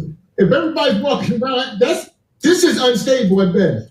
I think it's optimism, and I think that it's not like she should be going around yelling, "I'm gonna get what I want." Like she said, she hadn't even answered it. She said, "If I get it, that's great. If not, then that's fine. But I'm putting myself out here, and if it comes, great. If it doesn't, oh well." Now, keeping it at that steep 200, I don't know how much money this woman has, but if a man is making even 100,000 and he, owns his house or has a modest car, like that can still give you somewhat of the same vibe or feeling or lifestyle, So I don't know. I think it's a bit much, but So are we saying that she shouldn't be looking for anything at all? I mean, no, it should be realistic. But realistic how? What's so out of the ordinary for what she's asking for? She asking for a man who lives a life of leisure. He can travel to different countries. He's making over $250,000. He's in shape, tall, dark, and handsome. Why on looking for a janitor? Huh? So she should be looking for a janitor? Possibly. The water authority. He might be one of these house big guys we're talking about. Yes. Why y'all laughing? Yes. No. I'm more than willing. I'm more than willing to deal with that whole thing as long as all the things are fulfilled. Whatever you want, whatever you need to ask for. Let me ask you this. Great. Now, what if she came up here and said, you know what? I realize I'm a little long in the tooth with an F. I know I'm 50. Now, I got a nice bag. I did well for myself. But I realized my age, and I'm really just looking for a guy around my age, 50 and up, so they can come travel with me. Just a responsible, good, wholesome guy. As far as income, long as he got a job or something, I might even retire him. Would that have been weird for her to say that? For me personally, I don't know about the retiring him part. Right. But I think that it's nothing wrong. I think a lot of women get to that point. Even like younger, beautiful women, sometimes you just get to the point where you really just want companionship, but you have to be careful with that because that's when desperation can reach out your pores and then you get taken down through there. So you really have to word it correctly. Now a guy does it. That's why I keep saying these women like this, these established, successful women, they don't accept this part of the assignment that they have signed up for. They're like, whoa, now I got the king's gold. Now what do men do at this point? Oh, they retire a woman and pay for her living expenses. And they're like, I'm not doing that, Paige. That's where it's a man. Like we say, sometimes we meet in the middle. And sometimes things are just more of a manly thing, more of a woman thing. Sometimes you'll find it either way. Crystal, I'm sorry, baby. And you are so beautiful. I think Crystal is absolutely gorgeous. I think that she is absolutely gorgeous. Oh my goddamn mouth up. Until you open your mouth up. Even the Roman New Testament say, tell a woman, just shut up. And don't say nothing till she get home. And ask her damn husband. Have him come ask next week. Why y'all gotta talk? And it ain't just the women. Because little girls look so cute until they start talking. They don't know, shut up. Like, goddamn, shut up. It was cute at first, but damn, shut up. Like the better when you couldn't talk. You just can't sit there and look pretty. We got to talk over. And they grow up. Mouth still running. Like, shut up. Men want peace. We want quiet in our home. We don't want no drama. We want peace and quiet. Peace and quiet. This woman come up here looking like Mr. Miyagi, talking about she want a man that make $200,000. I'm 4 years older than her. If I had $200,000, I'm getting me a 20-year-old. I ain't no shame. I'm getting me a 20-year-old. Honey, right now.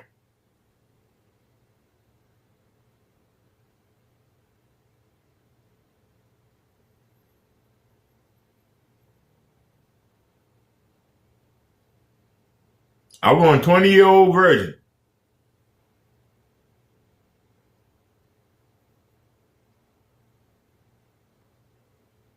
If I got $200K, I want a 20-year-old virgin. Something no man ain't touched.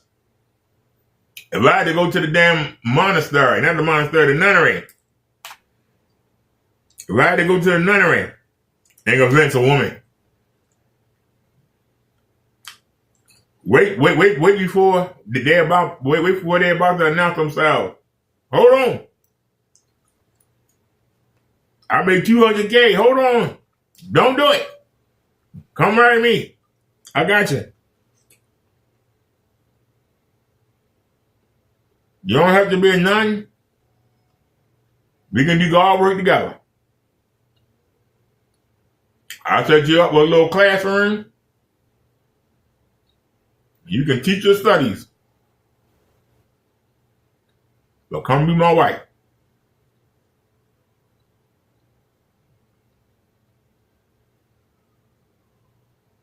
I'll build you your own wing of the church.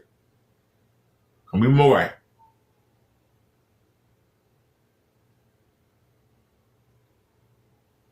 I'm saying. I don't know OB. Yeah, listen, where she You got to pay the she got to pay to play at this point. Everybody don't want to pay the bill. You got someone who. Well, you need to be realistic. Then you're a dating guy making $50,000. A working man. And look, she said what she said. She want what she wants. She don't get it. She said keep it. And that's fine. We gotta respect that. Right. We're gonna let her land the plane. Here we go. Kendrick can. But those are the men that compete with you? No, it's unfortunately it's the black men. The black men that don't make $200K or do make $200K? That do make $200K are the competitive ones. Okay, so the black men that you date that meet your financial requirements, they compete with you. Yeah. Oh, okay. Okay. Is that why it didn't work out?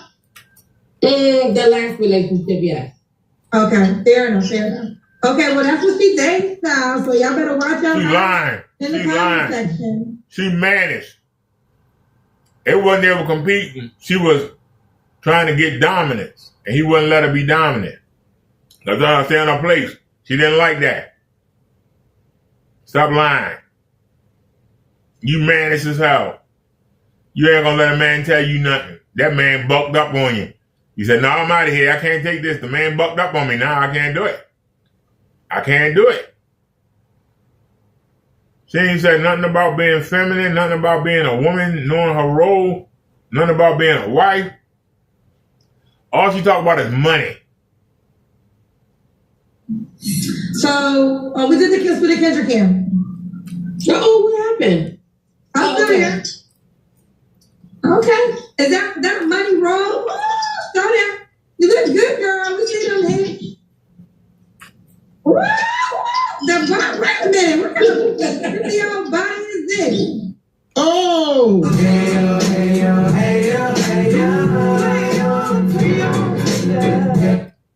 granny BBL? She said, surprise, baby. She said, hello. Oh, granny got a BBL. You got a BBL. To the now, here to the now. This is crazy, Mr. Walker. Okay. Back to surgery. This is rooted in so much delusion, it's unreal. It was the competition for me. Is that a BBL? Are we confirming this? It's a BBL. It's a BBL. Oh, hi. All righty then. It's a BBL. That's wild. Nana BBL. Nana BBL. Yeah, that butt is wicked. She got on spandex. Look at the compression tights on them. Okay, Nana. So here we go. This is my thing. So if this was our grandma, if that was my grandma, when I go see Nana, we got some words. Y'all would be cool with that being your grandma? Y'all let that. So y'all. Good. That's the point of cosmetic surgery. Yeah. Especially for people that get older. It looks good. Hold on. What's the point? What's her desired outcome? Her desired outcome is to feel comfortable in her hold on. Let me ask you chocolate time. What's her desired outcome? To look good. For what? To be attractive. For going to the grocery store and getting that, or finding her dude. Finding her dude. And do her man, I'm sorry. Didn't y'all say present your best self?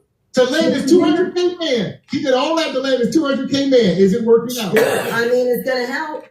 It's not going to hurt. That's why that booty gonna help. I mean, I get it. But here's my thing. Here's my thing. I'm with it. Like, I'm with it. Just these sisters want to acknowledge the lane name. You want to got a whole BBL, Nana. That's cool. But be like, here I am. She nug, and whatever catnip. I ain't gonna say janitor because I know people we can't sensitive about these occupations. But she whatever guys make less than her, she they catnip. She ain't no guy making 200K coming her way for anything. I can't even come up with a scenario where a 50-year-old or 45-year-old man making 200K. I can't even come up with a scenario where they together. Not even really meat match. I mean, she looks good. She looks good. I can't take nothing. She looks good. I can't start somewhere. Look at Sir Roast a lot. He said he gonna test drive it. There you go. Of course they would. It was reality. So that means she's sexy, upping her marketplace value to be younger men. They would smash the cheeks, a piece of. Of course they would. We never speak on the terms of smashing cheeks up here. We understand men with smashed cheeks. We never talk about that. I'm just saying it doesn't hurt to present your best version of you. I'm not saying that it's able to be good, but it does. No, that's gonna put you further into a hole by doing it. That is not gonna make you more of a wife. That's gonna make you more of a jump off. Not more of a jump off. Now she's a 50-year-old jump off. Now she's a 50-year-old jump off now. But you gotta start off somewhere. She has more of an opportunity to find her husband, her man, her mate, attracting him than if she 65, 70. She said 45 though. Yeah, she should have upped the age a bit. She should have upped the age a bit, especially when she's asking for 70. We go to Crystal. Like that we got to take all this to account because it all adds up to the overwhelming amount of delusion. We can't disregard anything she say. We got to listen to all of it. She said 45. She got that BBL Nana booty. She said for a 45-year-old man making 200,000. You know, won't that Nana? Look, this is one part I want to talk about. It's the competitiveness. I'm tired of hearing it. Women are not supposed to be in a position at all to ever feel like they're competing with a man. I actually blame the women a lot of times in those moments. I know sometimes you can have a weird, now there are some weird guys out there. Like she said, saying you got something you really don't. That's not competition. It's called competition. You know, but this competition is women. If you're feeling like don't compete, let them do it. If you want to compete, just let them pay for it. You want to do it. How much more successful, which to me, I can't really see that happening, but let me just say it is. As a woman, just following your feelings and say, well, I'm so glad you got it, babe. That just makes things so much easier. And done. Ooh, no more competition, because that's just something I don't really get. I'm not saying I don't believe my older ladies when they say that or women when they say that, but if you're competing, I don't know. Maybe I just haven't been in that experience, but at that point, I would just let them have it. I just want to say it. Okay. So let me let her land this. What we got? Randy with the PDL. That's wicked. Okay. Is that money wrong? Go there. You look good, girl. Look at them hands. Woo! Wait a minute. What kind of body is this? Compression shorts. It's a kimono. Okay, but it's a money kimono, right? Yes, it's a manifestation kimono. Don't play with it. Okay? Don't play with it. She came on rocking the money. Okay? Leticia, what was the last relationship? 2022. All right, you don't have to answer, but I'm gonna ask. This is the scary part. Look at her face. If she got plastic surgery on her butt and on her stomach, how much plastic surgery been on her face? How bad does her face really look? How old does she really look? But you know she did plastic surgery on her face, and she still look this old. How old did she look before the surgery? Anybody? How old did she look before the surgery? And what's going to happen when the surgery don't work no more? At some point, the bags and the wrinkles, the skin just going to say, the doctors ain't be able to hold it back. At some point. What'll happen when she wake up one day and everything just fall? Man, she gonna look like one of them creatures off of the Voltron cartoon. She gonna look like one of the lizard creatures. When's the last time you was intimate with someone? About a year ago. A year ago. 3 flaws you have to work on.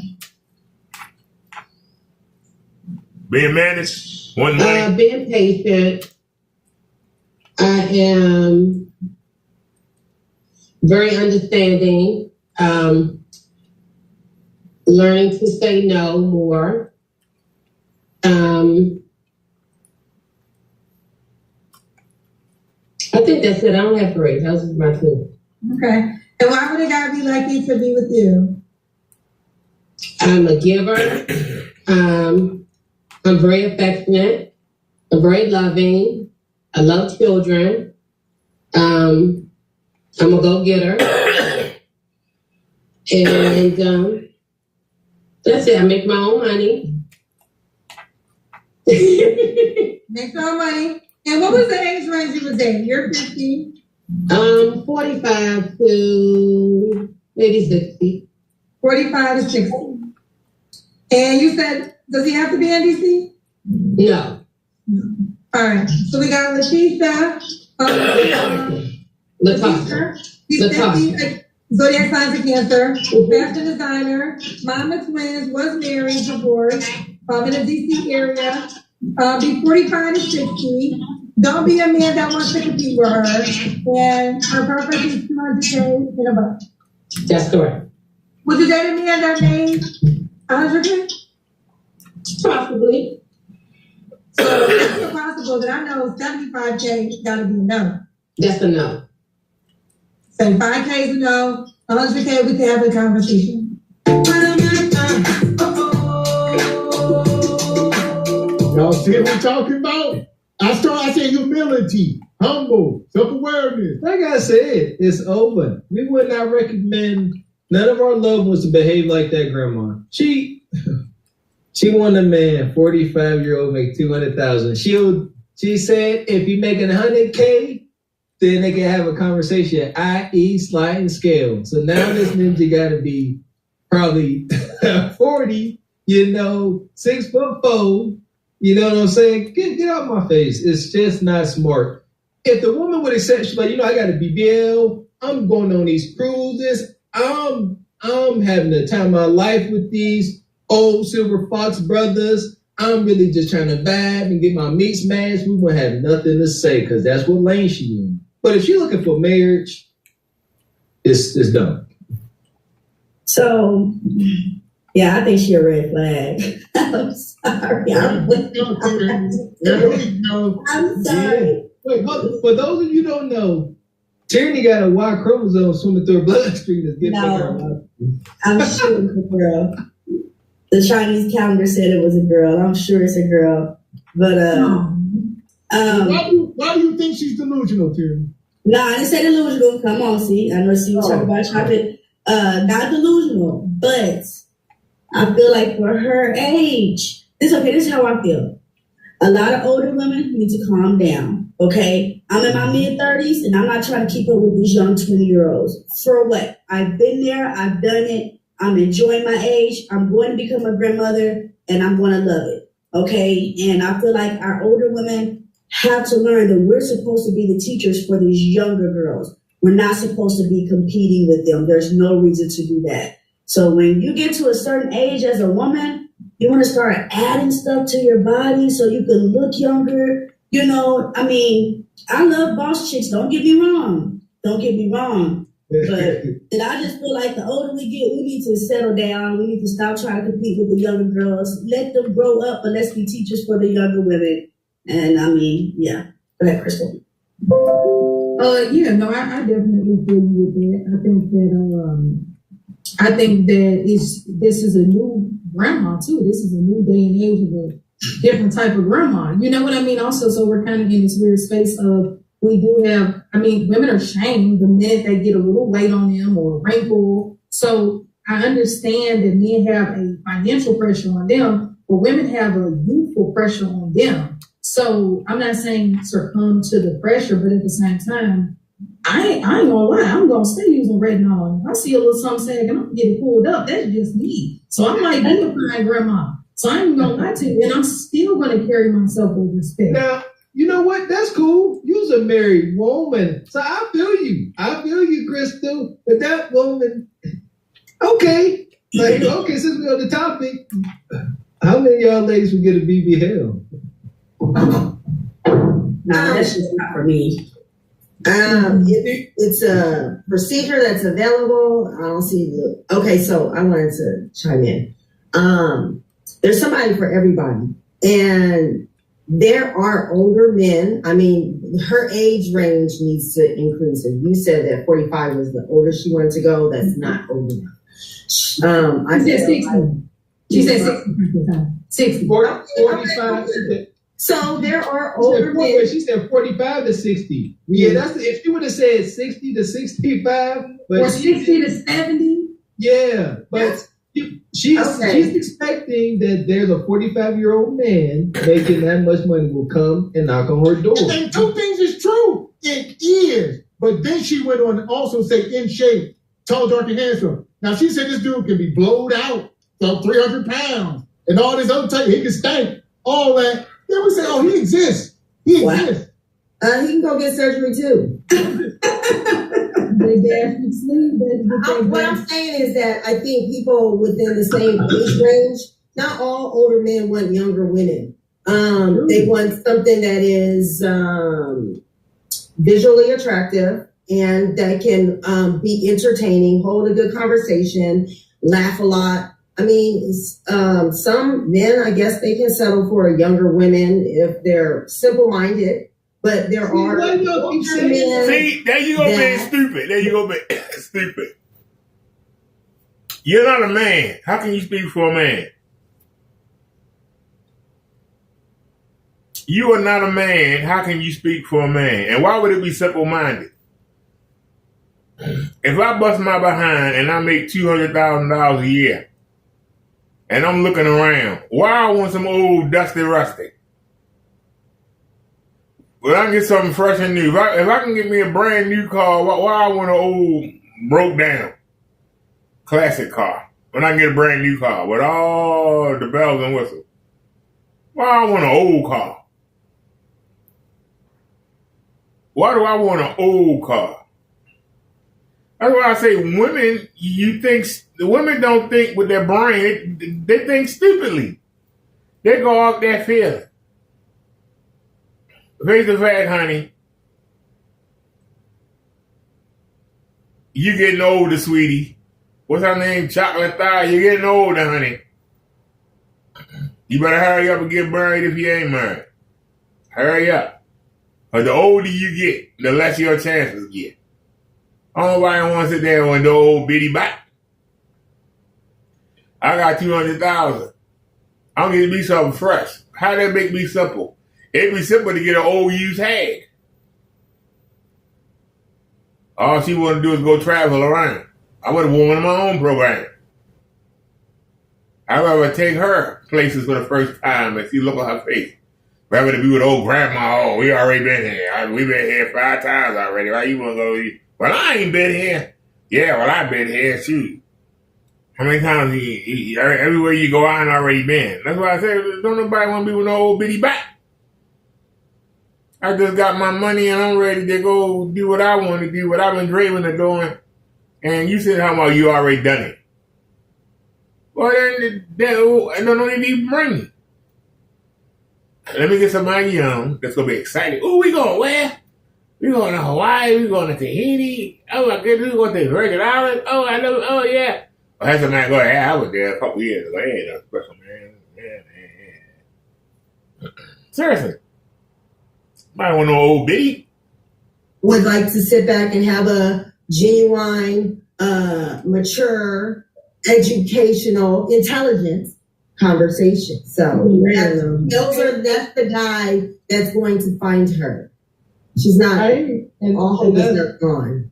Yeah, hope is in the room. Hope is in the room. And that's what I was saying. Like 45 years.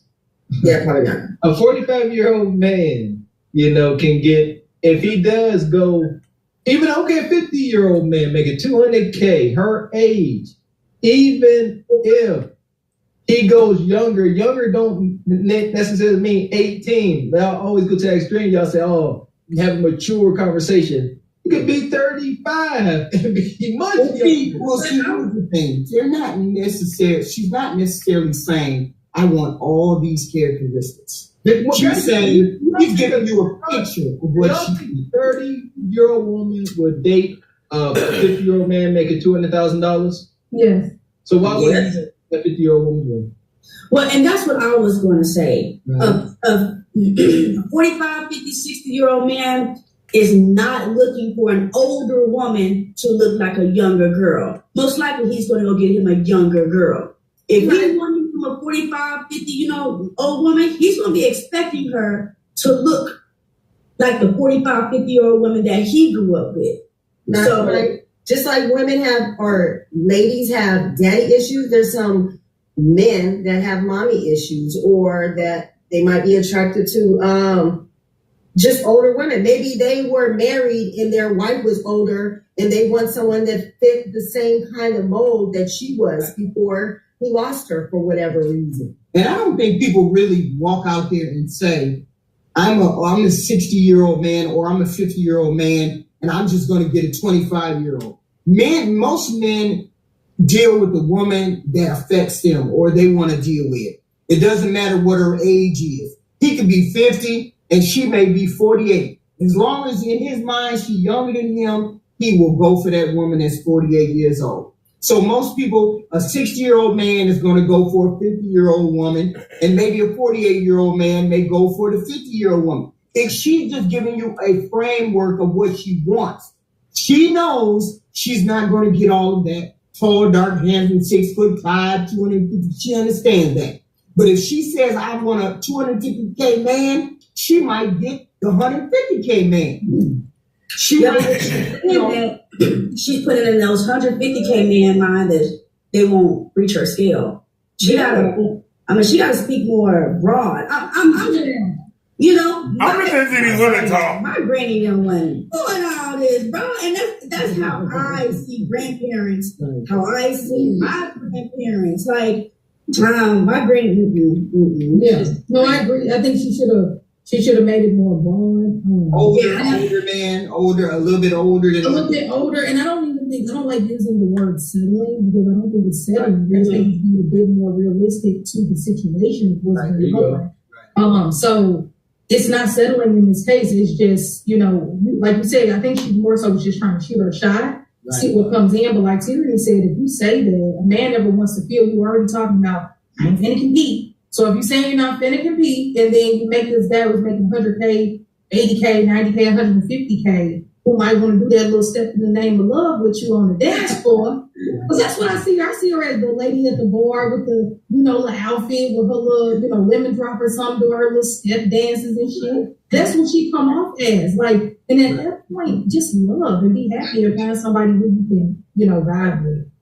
Yeah, the money is not that serious. The money, I understand she wants a certain lifestyle, but she has her own money. Right. So you should look at it like, I got my own money. If he just can maintain himself, even if he just maintain himself. Y'all gotta tell all women that's hypergamy. Y'all gotta tell all women to stop being hypergamy. Look, I can't tell young women that they not eligible to be taken care of.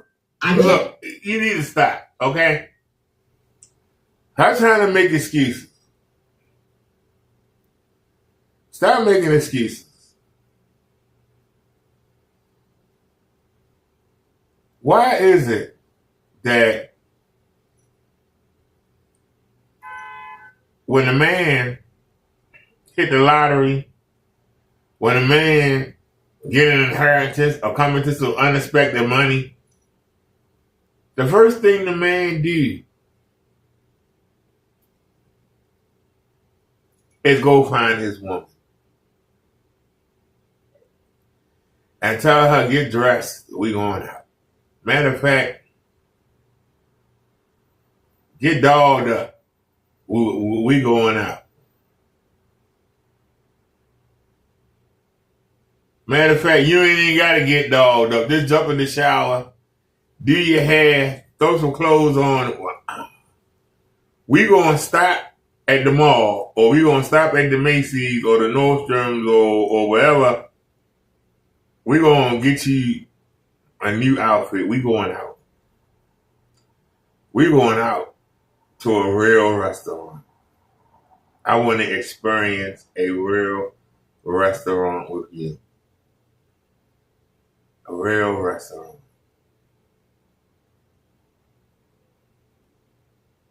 A woman getting an inheritance or something, she might not say nothing about it.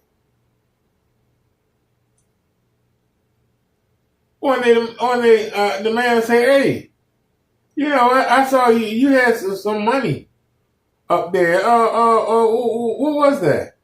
She goes, I knew you was going to find it. Well, what is it? Well, why you want to know that's my money?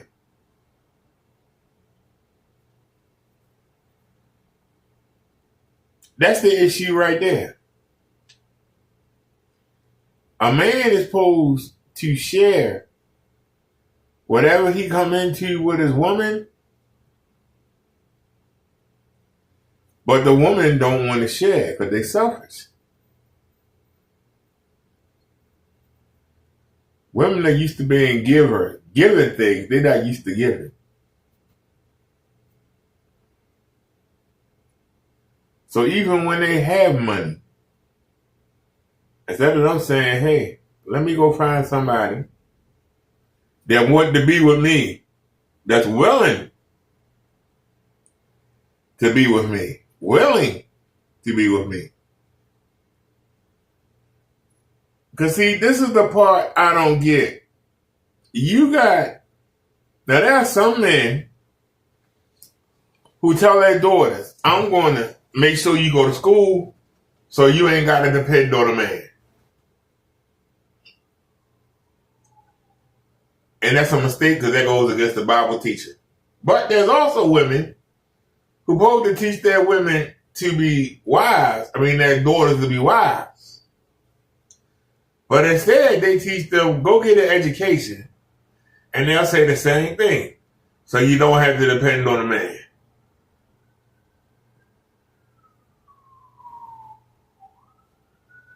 That makes marriage impossible.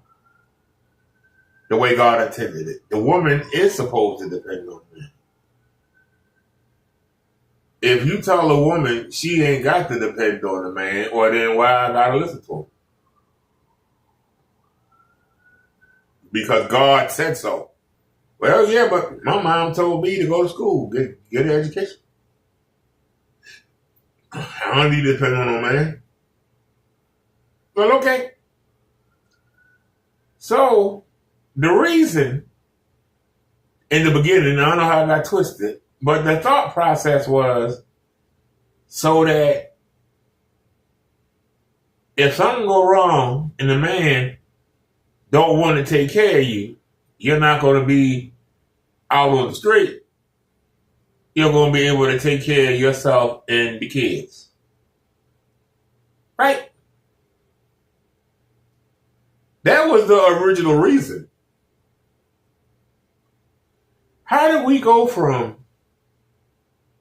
it being a backup in case something go wrong with the marriage so that the woman don't wind up, even though the divorce doesn't let the woman become penniless, but for some reason they're supposed to be getting these degrees so they can go to work in case something go wrong in their relationship.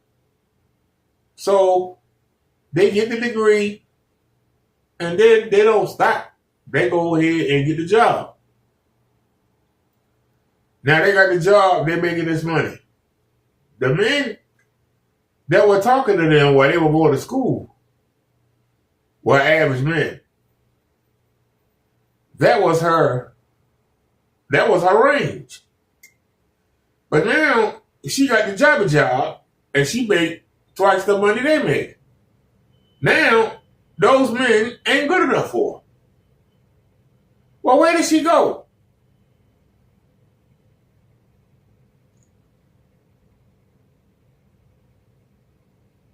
The purpose of her going to school, supposedly, was for her to be able to get a job and take care of herself until the next man came along.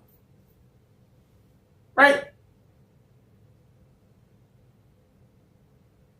Now, if women don't participate in new ideas, a man that make $50,000,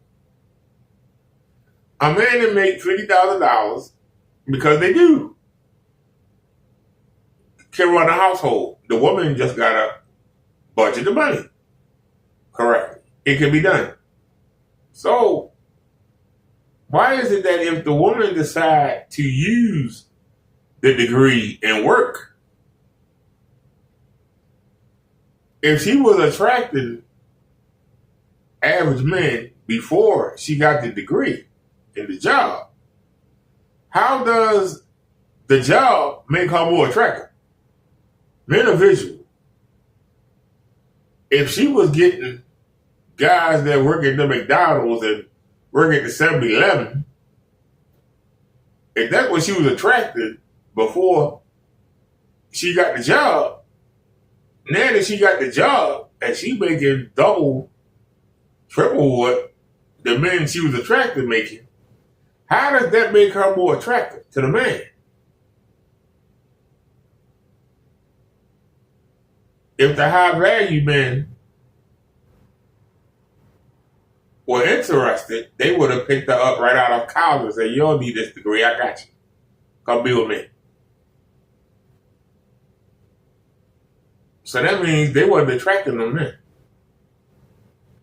So why they feel, because they're making money now, that their sexuality on the market has grown.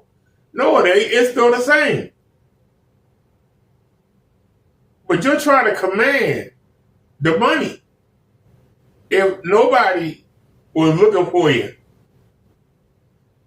nobody was looking for you when you had no money, why is it somebody gonna look for you now you got money?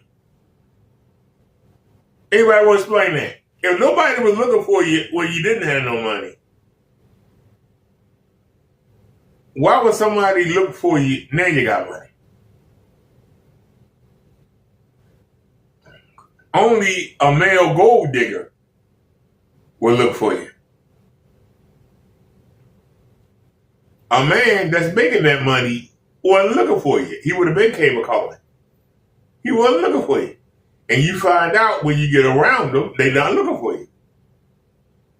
Y'all can look at my videos. I sit at the hospital and I watch the nurses come out. Ain't nobody hitting on them. I watch the doctors come out, the female doctors come out. Nobody hitting on them. I see the male doctors come out. And guess what? They don't be hitting on the nurses or the female doctors. So the people that you work with that are in your salary range are not interested in you. They're not interested in you. You know what your pool is, but you keep thinking this money take you out of it. It doesn't. Men, on the other hand, the women that they can pull when they're in college, it increases when they get out and get the job. It increases. Why does it increase? Because of the 8-to-1 ratio. There ain't as many men to go around as the women. So a man that's making 6 figures or more is more valuable than the women that's making 6 figures or more because it's more of them.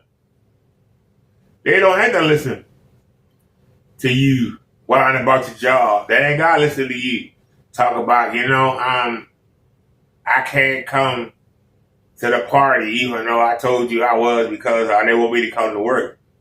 He'd rather get a woman that's not working that can be on his time. This is the problem.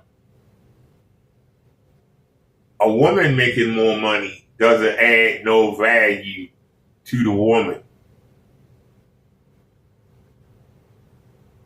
A man making more money adds value because there's less of them around. They're valuable. Why is that hard to understand? It's a lot more women that's making because it's 8 times as many women. So it's 8 times as many of them going to be making more money. They got to realize the men you attracted before you make the money, that's the men you attract. Find the best of them and be happy.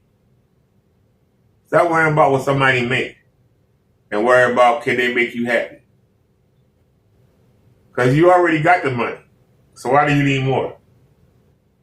If you're making the money, why does it matter what he makes? If a man making the money, he don't care what you make. A man is making $25,000 a year. If the woman is willing to marry him, he's happy. But a woman that's making $50,000 a year, it's like, you only make 25. You not on my level. I can't do it. Why?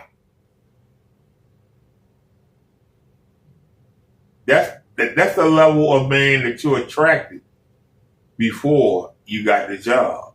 That's your man. That's your level. Why you keep trying to reach higher? Why you never satisfied? Why you gotta have more? And you wind up with less? That's the question I'm asking. I'm serious.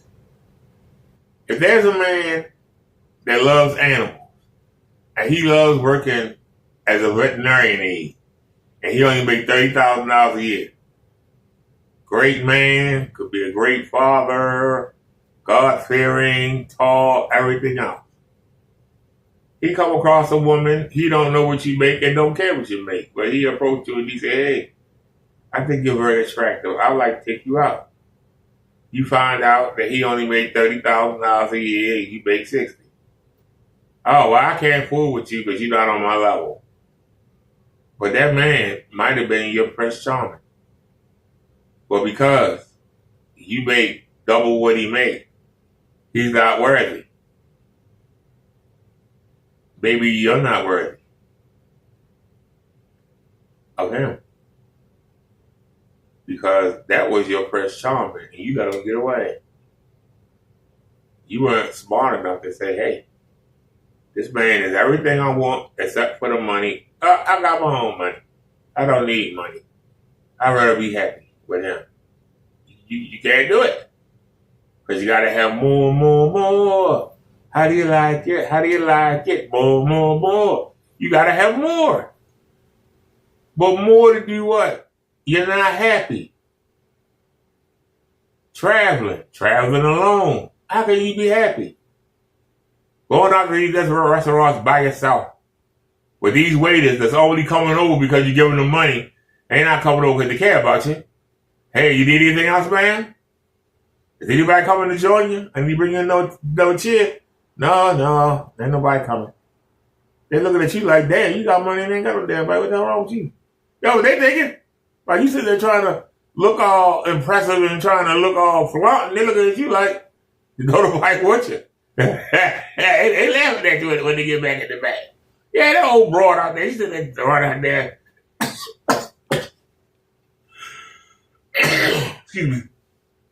That old broad. This tobacco pouch is killing me. Maybe because I'm laying down. They're in the back laughing. That old broad up there acting like she all that, sitting here alone. If I say no one of these old women come here acting like they got everything and never got no damn man with her. Always coming in here with her children, coming in here with her girlfriends. And we be looking down on you. And we looking at you like, I don't bite with your raggedy butt. Care how much money you got. Nobody don't want you. We're talking about young women. We're talking about middle-aged women with money and their hypergamy. We came here talking about, are modern women too strong or are men just weak? Like, are these men weak or are the women just too strong? Men are weak. Y'all weak. No such thing as no such thing as an unagreeable woman, a disruptive woman, a combative woman. That's one thing. But a strong woman, y'all have to understand, strong black women are what have helped our society move back. No, it ain't. We really need to stop disrespecting. No, it ain't. Y'all destroyed this society. And we are our ancestors. We have put so much blood, sweat, and tears into this great America that we live in. Great or not great America that we live in. I think we just need. You women have sold us out. You sold us out in the 60s. You sold us out when you put the man out the house and took the government check in the little raggedy apartment. You threw us to the curb. Okay? You going around talking about you don't need a man. Where'd that come from? That come from the man. The man telling you that. You got a job now. You don't need a man. Well, guess what? Now you can't get a man. Now what?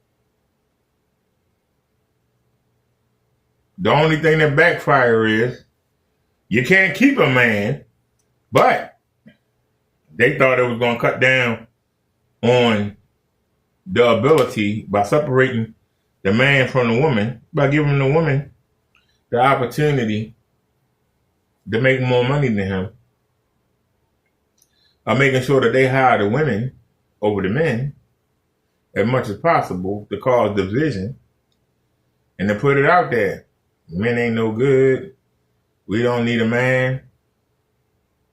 All that stuff. Bringing in the crack cocaine. Anything to stop us from increasing the population. Even infecting the men with herpes. Anything to increase the population, to decrease our population. It backfired. Because the men figured out, you know what? Yeah, I got to find a place to stay. But the first week of the month, First week of the month. Check time. I'm coming to get that check. First week of the month. I'm coming to get that check. I'm going to hit up 3-4 women. And I'm gonna get that check money. I'm going to get that food stamp money. I'm going to knock them up and make the government pay for the kids. It backfired. Our population increased, not decreased. Plan backfired. It backfired big time. Crack cocaine did a lot of damage. Didn't decrease the population. It increased it.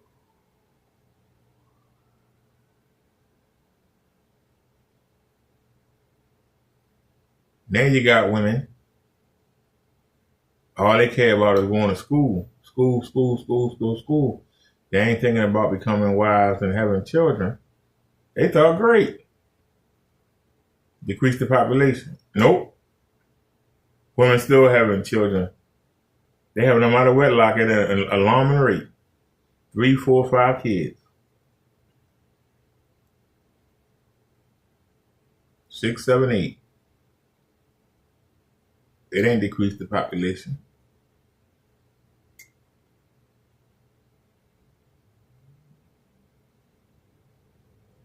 The minute a woman has a child out of wedlock, her value on the market drops severely.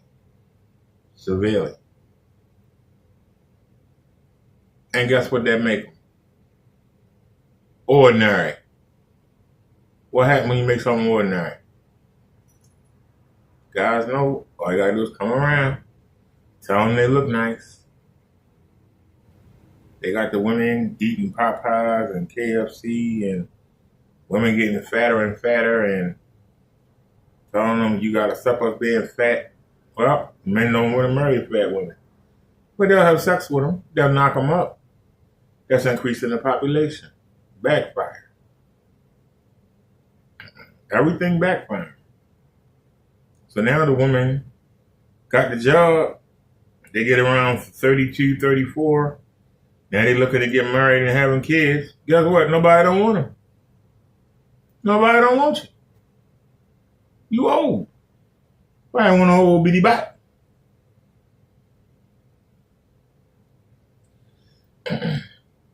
You ask me, how do I look? Look on the channel.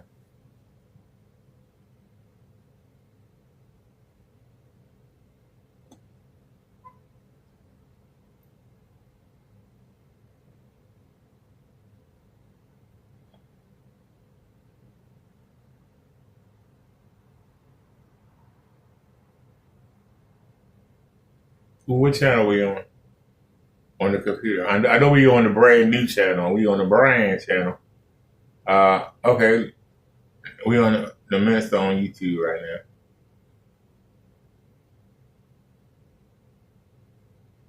Somebody asked me, how did I look?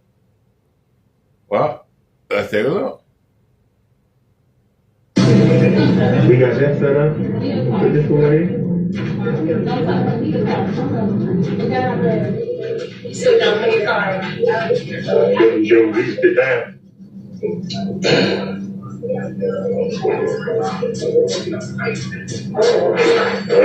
That's how I look. There I am. Now, somebody asked me, how did I look?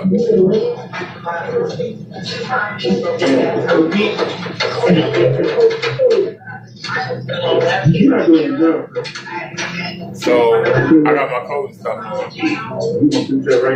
So let's take. Oh, that was it.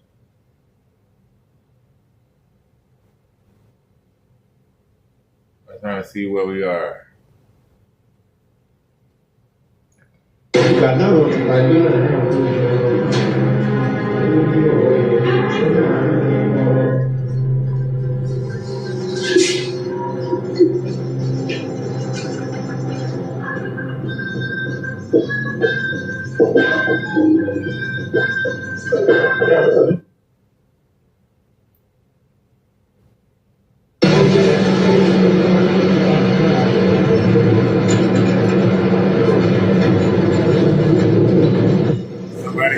How did I look?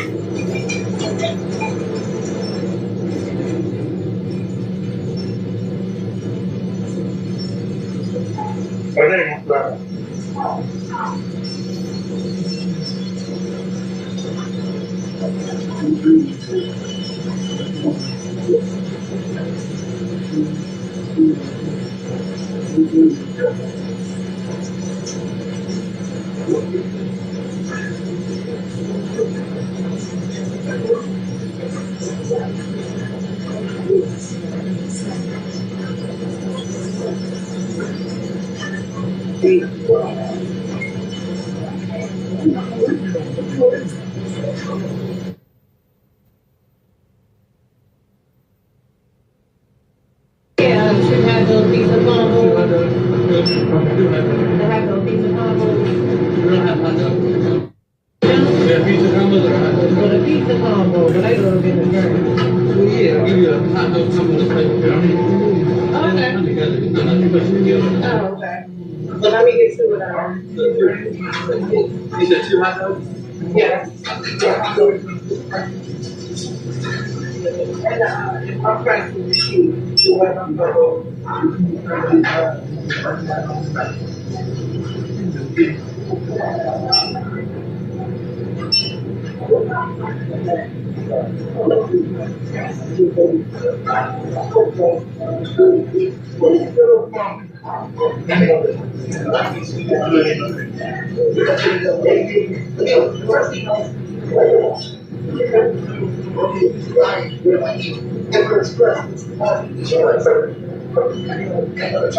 Umbrella anyway.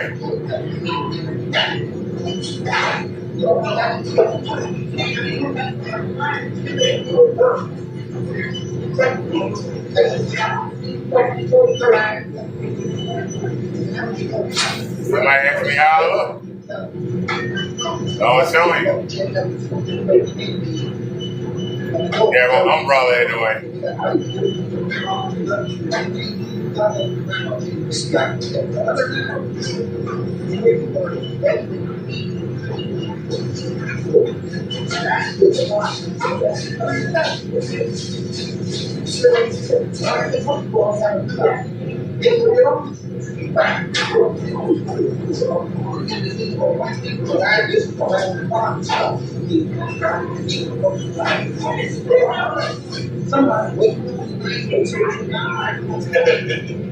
So I understand.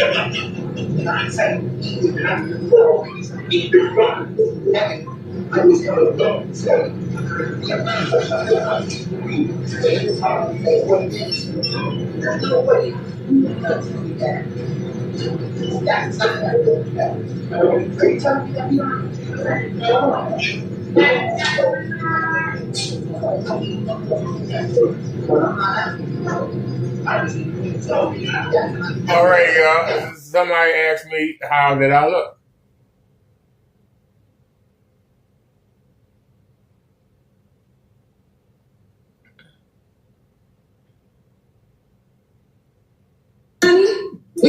We met in Ghana last year. See, if you ask me something, I answer it. And I answer it quickly. If you ask me something, I answer it quickly.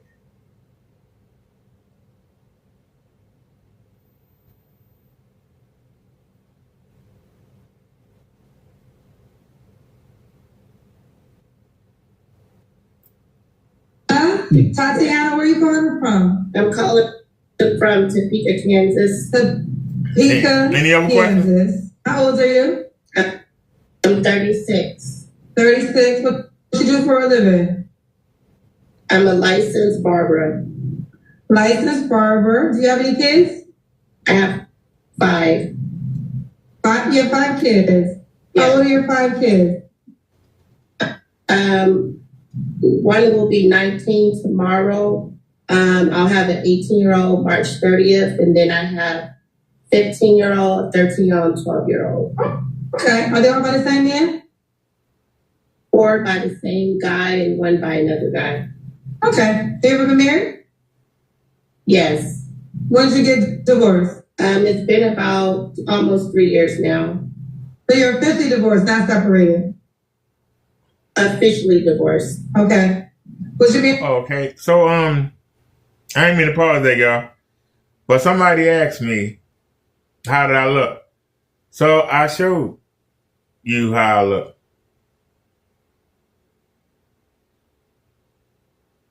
I'll be the first one to tell you.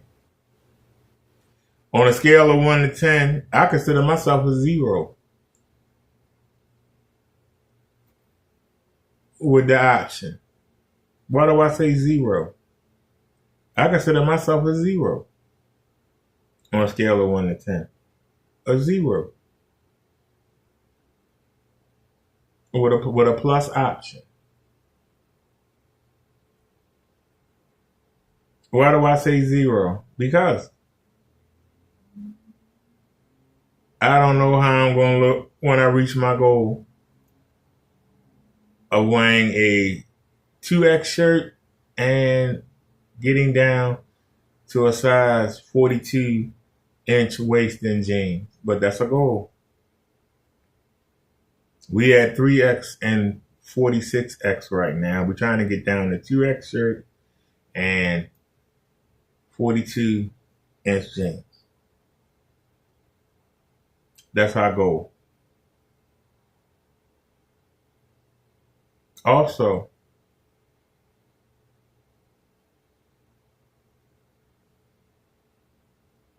now that I got the healthcare coverage and better healthcare coverage, I actually got, even though it don't seem like it's better but I understand the double making it look that way. But we got double the money. I want to get my teeth fixed. More importantly, I want to get them clean. That's going to increase my value. I want to get the I fell off an electric bike at 25 miles per hour and landed right on my damn mouth. So we trying to get my mouth together. That's why I don't show myself live.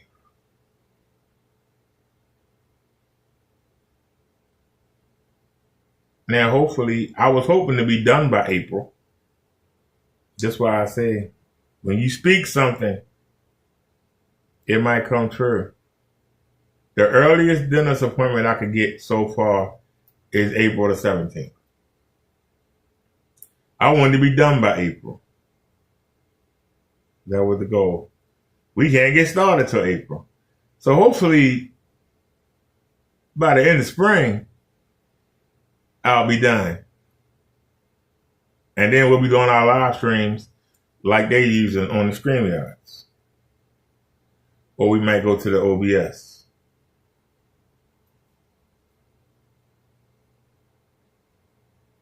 If we can get I know it's going to be an initial consultation, but if I can get hopefully I can get the deep cleaning done on the 17th, and we can go ahead and, I don't care about the missing front tooth. Shoot, that thing was hideous. So you can laugh about the gap. I care less. But I want the deep cleaning done. And then you can call me Snaggle Puss all you want. I won't care.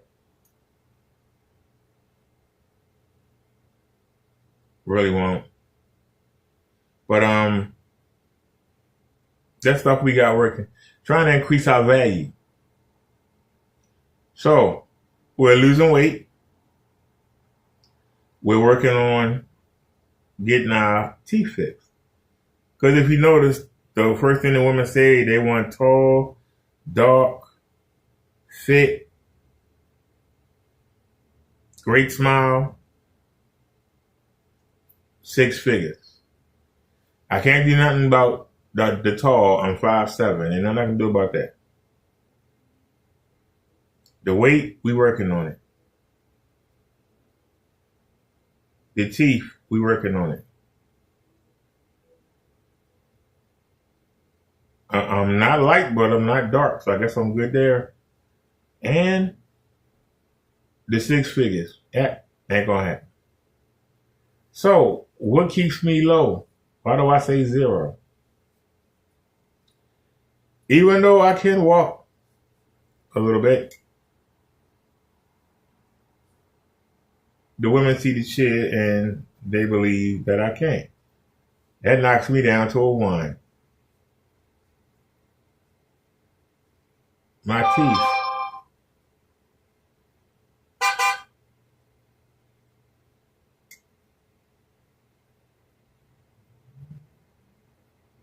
But we get up, and every time I go out, I practice walking around, so I'm getting pretty good.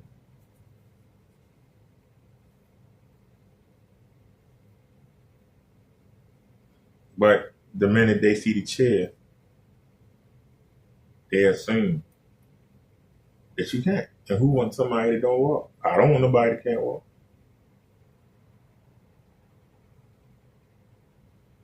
Be honest with you. So I understand. That's why I say 0. But I say with a plus. Because they think that you can't do for yourself. I do everything for myself. Cook, clean, I do everything. But they see the shit and think you can't. That's why I say in their mind they see 0. All the while we working to improve. Rather than staying where we are. And like I said, your pool is who you attract. And a lot of the women that I'm attracting, I don't want to fool with. That's why I keep trying to improve my value. I don't cry about it. I get to work. So when somebody say, well, how do you think you have the right to come here and do shows on this topic? Because I'm in the dating market. I'm testing the waters. I'm seeing what the market bears. Right now, what I attract is not what I want. At least I'm man enough to say it. But unlike these women, I don't ask for much.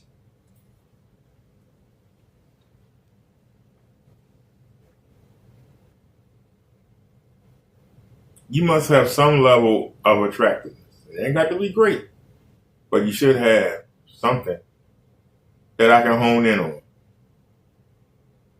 Whether it's a pretty face, nice behind, breasts, something.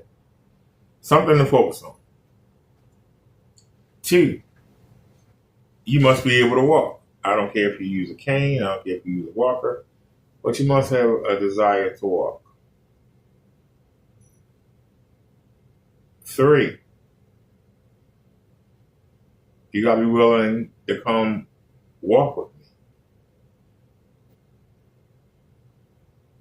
That's my requirements.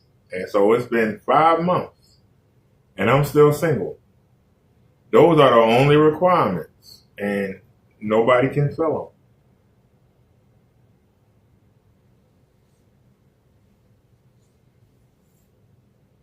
We keep trying to improve our value.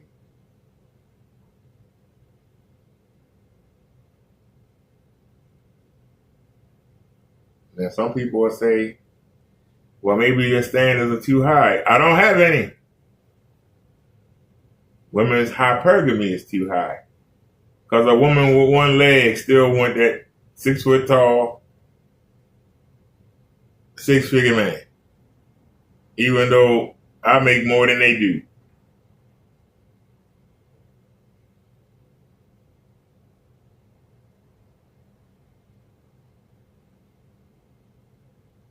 Now, if the minimum wage hadn't went up so sharply over the past, the minimum wage has gone up. McDonald's is offering $15 to $17 an hour. I remember they were offering $6. So the wage has gone up, which makes other job salaries have to go up too. So women are making more money. And that's fine. Uh-oh, hold on, y'all. The battery get ready to go. What the hell? All right, hold on a sec. I'm going to hit this spot. Wait a minute. I got to hurry up, too. Hold on here. Yeah, just pull the plugs out of them. This is the power bank on the chair. I had it charging. Hopefully it's at 100, right?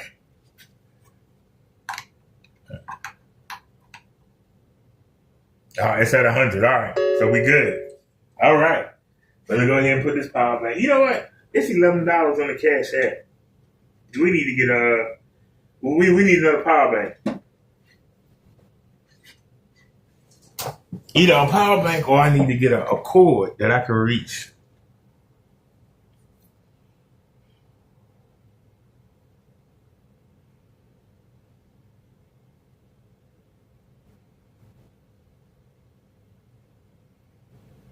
Hood Hobby says being single is the safest route nowadays. He said, men age like collectibles, stay sharp. He said, smash and trash these birds. Well, I'm sorry. The Ravens need to kick butt tomorrow. Saturday. I am a Ravens fan. I'll be covering the game. Married to one of your children's dads? No. No. Okay. So you have 5 kids by 2 men, and then you married another man. Yes. Yeah. To think. I have 4 kids by one father and 1 by another father, but the guy I was married to was none of my kids' dad. That's what I said. You have 5 kids by 2 men. Here's another one. You can't write this stuff. You can't write it. I was just talking about this earlier. Women, she had 4 kids by the first man. Then had another kid by another man. Didn't get neither one of them to marry her. Then she married a third man. Didn't give him no kids. But he had to help her raise them kids. And then she left him. And then she out here on the market at 36. And she think she gonna get something better. Don't work that way, sweetie. It don't work that way, honey cakes. But then you married another man. Right. And he married you with your 5 kids, correct? Yeah, correct. Yeah. How long were you guys married for? 7 years. Why did y'all get divorced? Well, it was a domestic situation, and then at the end, I found out that he touched my daughter, and so I had to get the police involved, and that's how that happened. Okay, yes, that's a serious situation. Okay.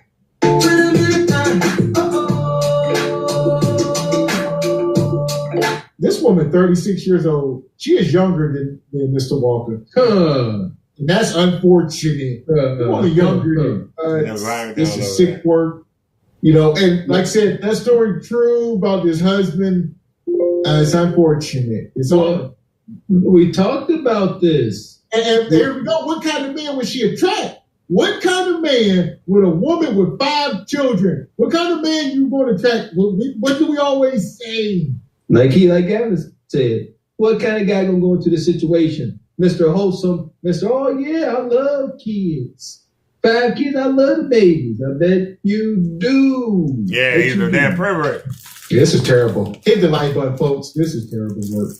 I got you. That's even worse. Tatiana, Kansas the state, right? Yeah, Topeka, Kansas. Yes. Kansas. 36. What's your zodiac sign? Sagittarius.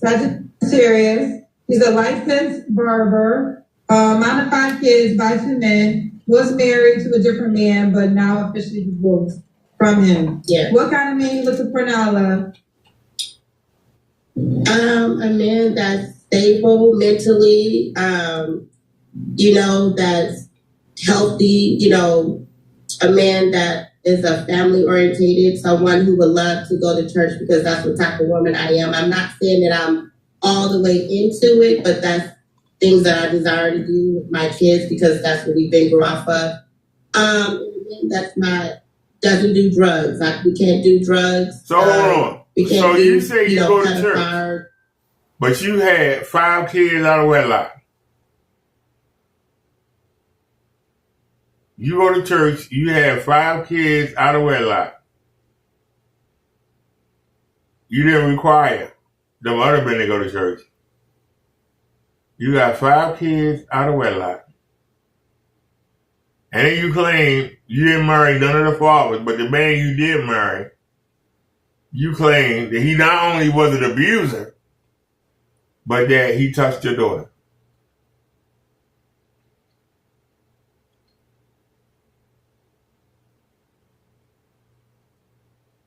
This sound like a church woman's life?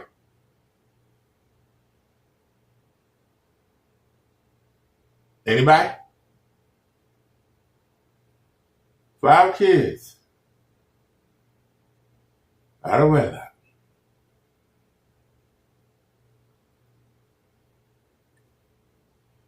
Five.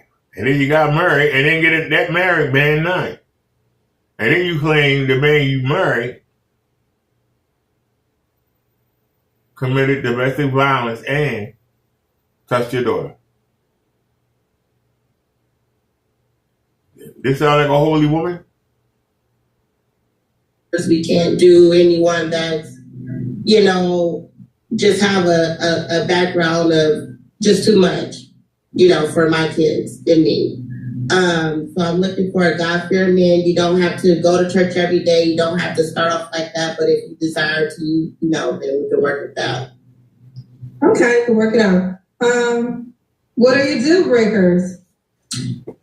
My deal breakers is someone who's not consistent. If you're not consistent, you don't mean what you say, then I don't want to deal with you because I have a low tolerance for that. Also, if you are not stable with your children, and you don't have a great communication with the parents, then I can't do that. And if you're an alcoholic, a real bad alcoholic, I can't do that. Okay, fair enough. So she just told you that she's dated liars. She's dated men that don't take care of their children. Men that are inconsistent. Men that aren't family men. This is what I mean when I say trauma. When you hear they're deal breakers. This is what they have experienced in their past. And they're telling this new guy, I don't want this. So when somebody say, why do you say go young? So you don't have to deal with this.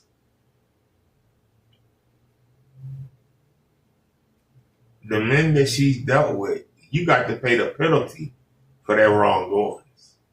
You pay the consequence for what they did. They just left. You're coming in. You got to pick up all the pieces. This is not a good deal for no man. Should he look a certain way? Yeah, I want to be able to wake up to you in the bed in the morning and be, smiling, not just like, Damn. If possible. If possible. So she has to be able to wake up to you in the morning and be like, ooh, my man's fine. Yes. Like, thank you, Jesus. This is the right one. Thank you, Jesus. This is the right one. Okay. What about? See what I mean when I say selfish? She's got 5 kids. Anybody willing to walk into this situation? Anybody. I don't care if they're missing a leg, they're missing an arm. Somebody come in and willing to walk into that situation and take care of 5 kids by other men. Remember, she's 36. She might not even have a child for you. She wants you to be handsome. if you that handsome, why would you get a woman that got 5 kids? Why would a handsome man with a woman that got 5 kids? With the ratio of 8 to 1. Why would a man want to walk into this trap where he could get somebody that ain't got no kids or somebody younger? Money. Do you gotta make a certain amount of money? No, because at this moment I don't make a certain amount. Like right now, I'm just making ends meet, but I'm grateful. But if you can, just have a job and make sure you take care of your responsibilities, I am willing to be that person to be able to help, as well as if you willing to do the same for me and my family. Okay. So basically, at least she ain't asking for a bunch of money that you can't get. But basically, she on child support. That's what he just said. Basically, she on child support. So at least she knows she got 5 kids. Somebody walking into something. So but she gonna be looking for money. But she's smart enough not to ask for it now.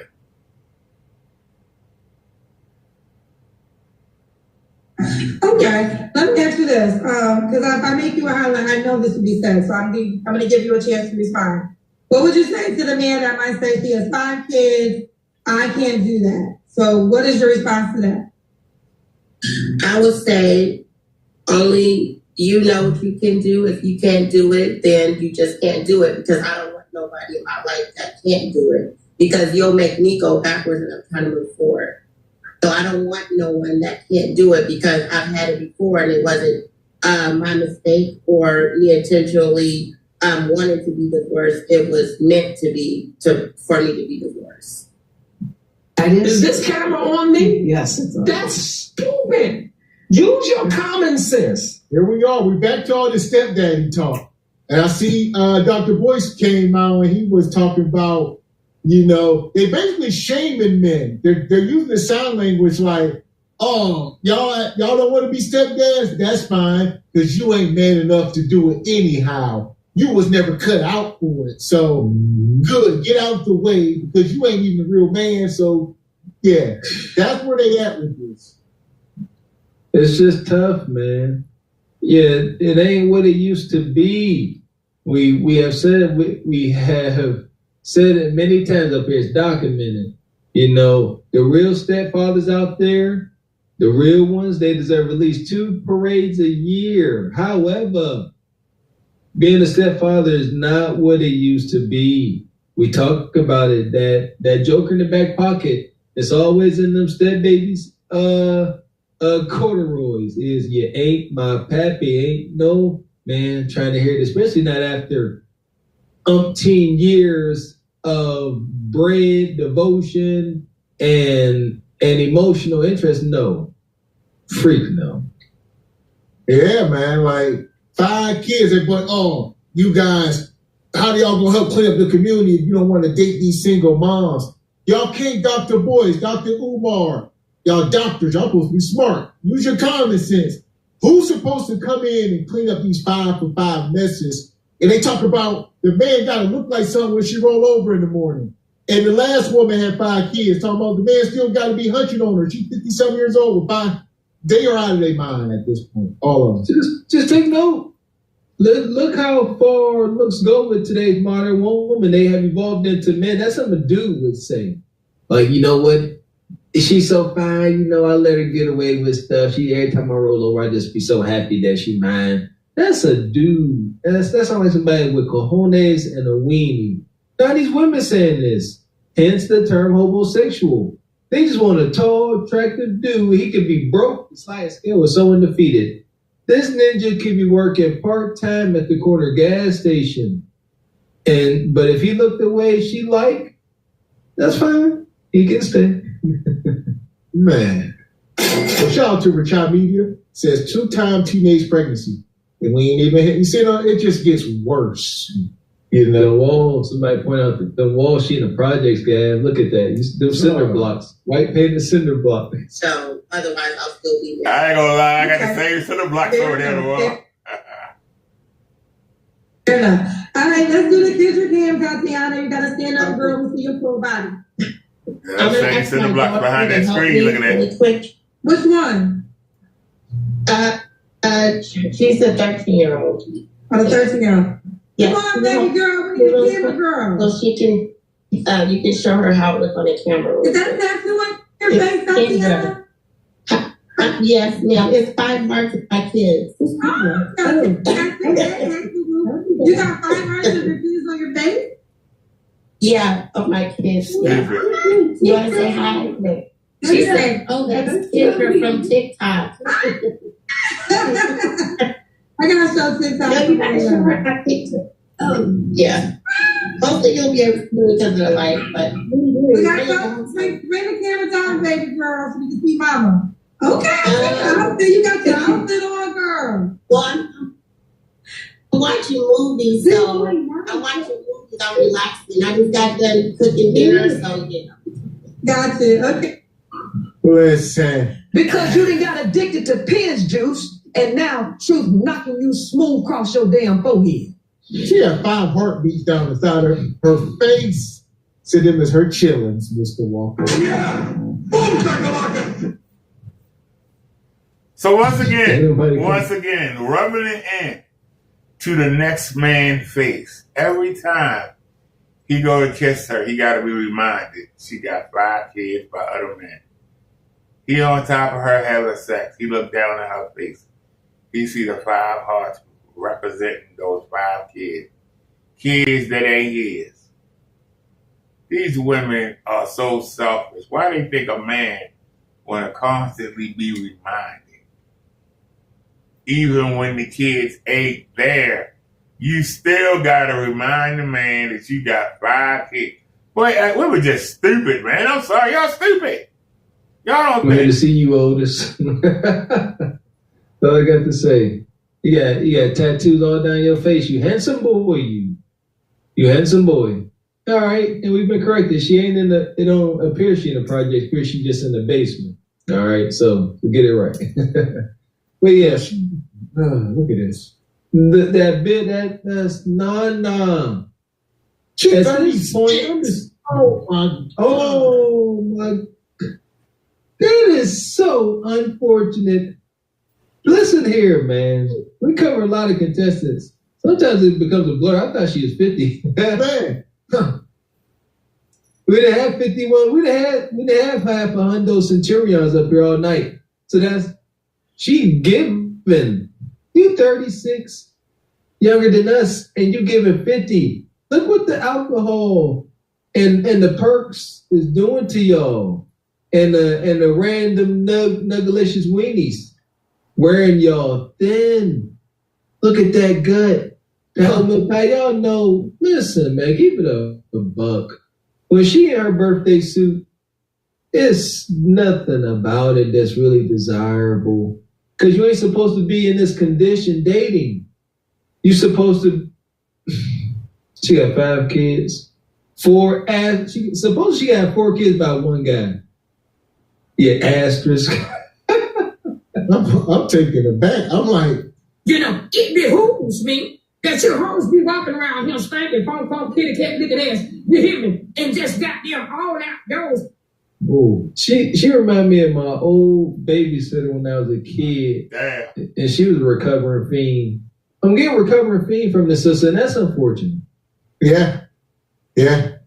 Well, yeah, my drop. We never go again. I'm surprised I ain't hit her earlier, but I'm starting to get a tinge of like crack.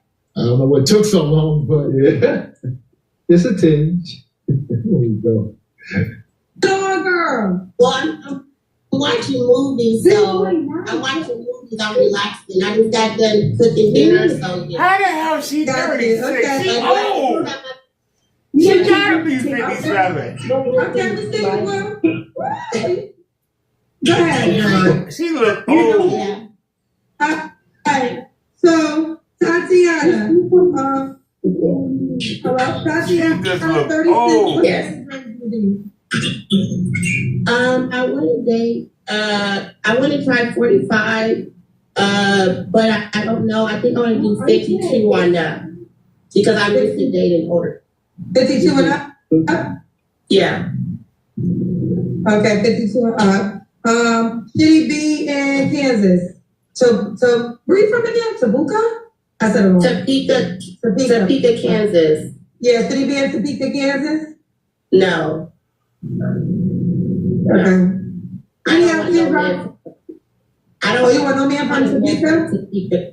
No. No man from Topeka at all? No.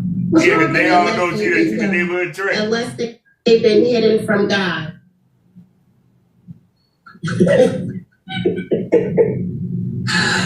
Okay, you want me? He got it. So God sent her a man she can wake up to and say, thank you, Jesus. All right. If there's a man who's been hiding in Topeka for the last 36 years, then they'll and you are. Because all the men that you know in Topeka, they're not qualified. What's wrong with them? They very immature and all they want to do is have sex all day, every day, every day, every day. That's all they have on their mind. To me, maybe it could be the wrong crowd, but no, I don't want that. Honey, you got 5 bastards, okay? That's all you can do. Right now, all you can do is keep a man company and keep him sexed up. That's it. What? That's it. You're a liability. Your kids are a liability to that man. You keep talking about you worrying about how he look, how much money he got. What man would have come into a situation where he got to take care of 5 kids that's not his? How's that a fair exchange? Okay. All right, what was your last relationship? Actually, my marriage, honestly. And that was like, it's a long time. It's been a long time. What was that, 3 years ago? Yeah. Okay. Mm-hmm. You don't have to answer, but I'm going to ask, when was the last time you was intimate with someone? Last week. Probably like 3 weeks ago. What? 3 weeks ago, girl? All right, I'm done. It's just a really close friend of mine that moved down here from Louisiana. So, yeah. Yeah, whatever. Did you be with him? She a trick. It's just, I just see immaturity. I can't do it. And then... All right, but you slept with him, though, right? You can't do it, but you slept with him, though. I need some more light, ladies. All right, bitch. You got a light thing. Okay. What's your name, girl? Angela, where you coming from?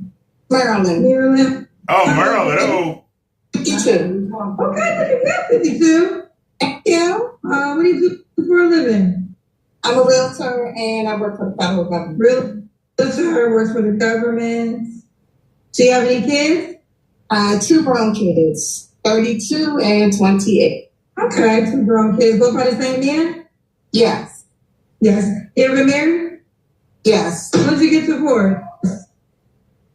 21. And, okay, 21. And what's your zodiac sign? I'm a Virgo. Wait, you got divorced in 2021? Correct. All right. We know, see, why you get divorced, girl? It's put together too long. It just, differences grew apart. Still friends now. Okay, still friends now. All right, here we go. Angela, Maryland, 52, Virgo. Hell to the no. To the no. Hell to the no. You have a hundo? I thought Kendra, thank you, Kendra, for a journalist badge on. Kendra said, was you age 21 or 2021? Be specific. You're too old to be up here at 21. Woman, you just left your husband at 50. You look blowed out. You out of your mind. And you seem like a boss. You telling people, hit the lights. Hey, hit the lights. Crank it up. Turn me up. She sound like Jay-Z. Turn me up. Turn the beat down, but turn me up. All right, what my guy Joker Nelly did? She said, turn me up, but turn the beat down. Yeah, they got to hear this. She said, I'm about to spit. Kendra said, why you get divorced? This raging, fluffy, blowed out hyena mercenary right here in front of our face said we was together too long. We was together too long. She just came. We was together too long. I outgrew them. You know, we still friends though. I outgrew them. We was together too long. Together too long. I never heard such a thing.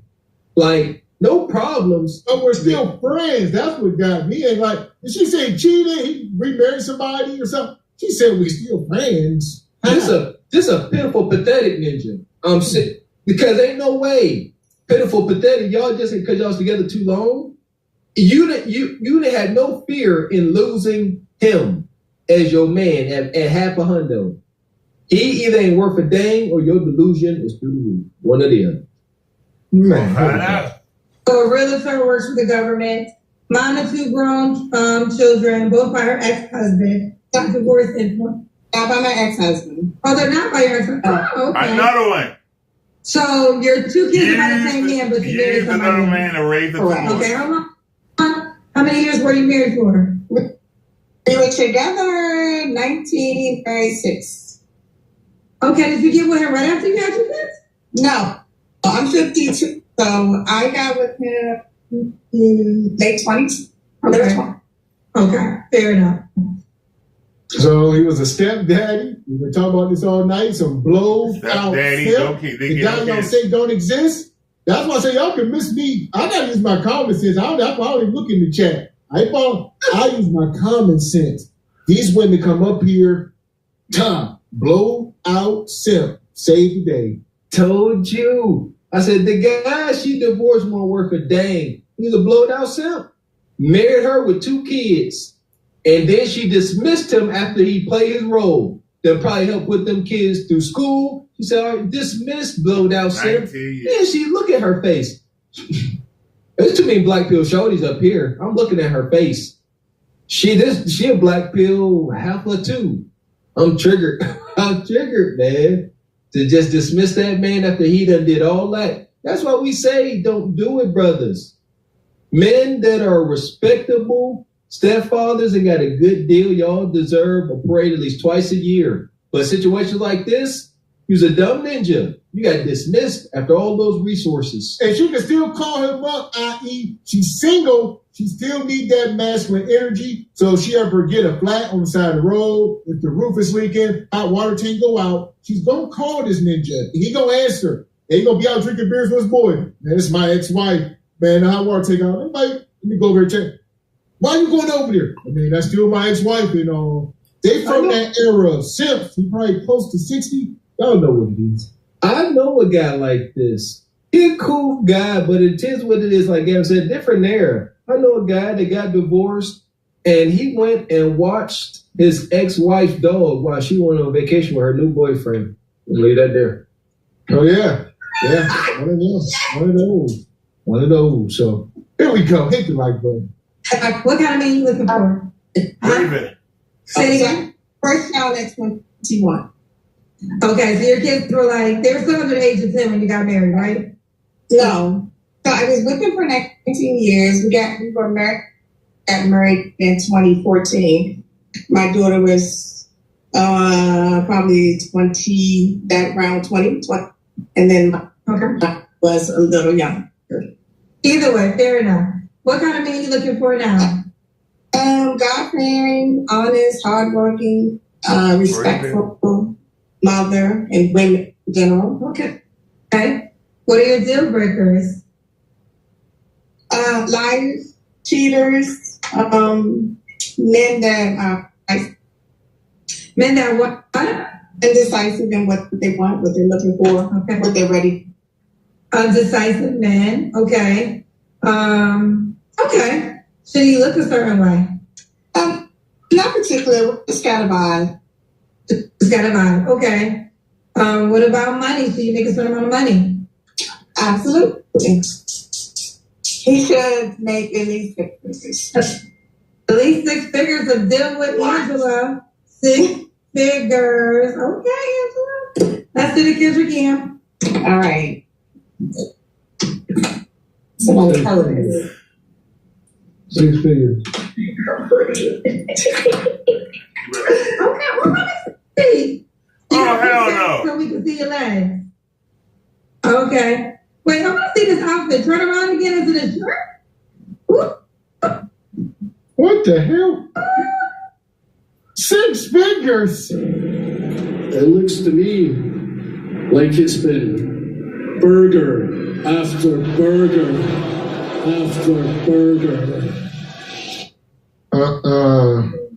You gotta be kidding me.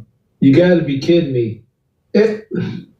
This is why it's so insulting and hilarious at the same time. She didn't say 100K. She said, be up there in 6 figures. I need 3 digits on the left side of that comma. I don't care how it come. From 100K to 999,999. All right, I'm done. 99. God make no sense. I need done. that 6 figure. I am done. I'm sorry. God darn. Where they find these over there? The Baltimore Zoo. Where we find them at? The Baltimore Zoo? The Washington, D.C. Zoo? The Bronx Zoo?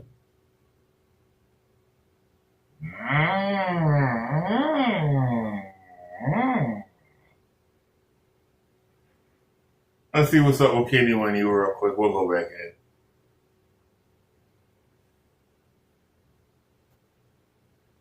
See if he came over anything then.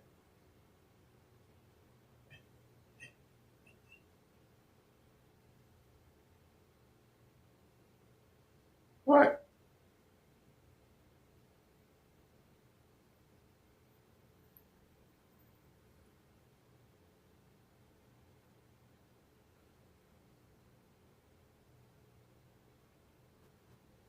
All right, he ain't done that.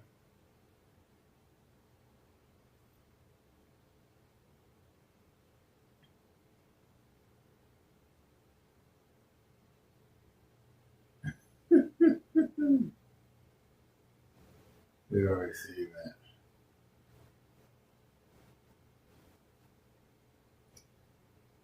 Hey.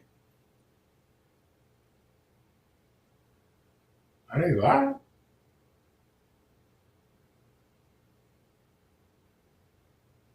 Yeah, it was live. Trying to get a flag.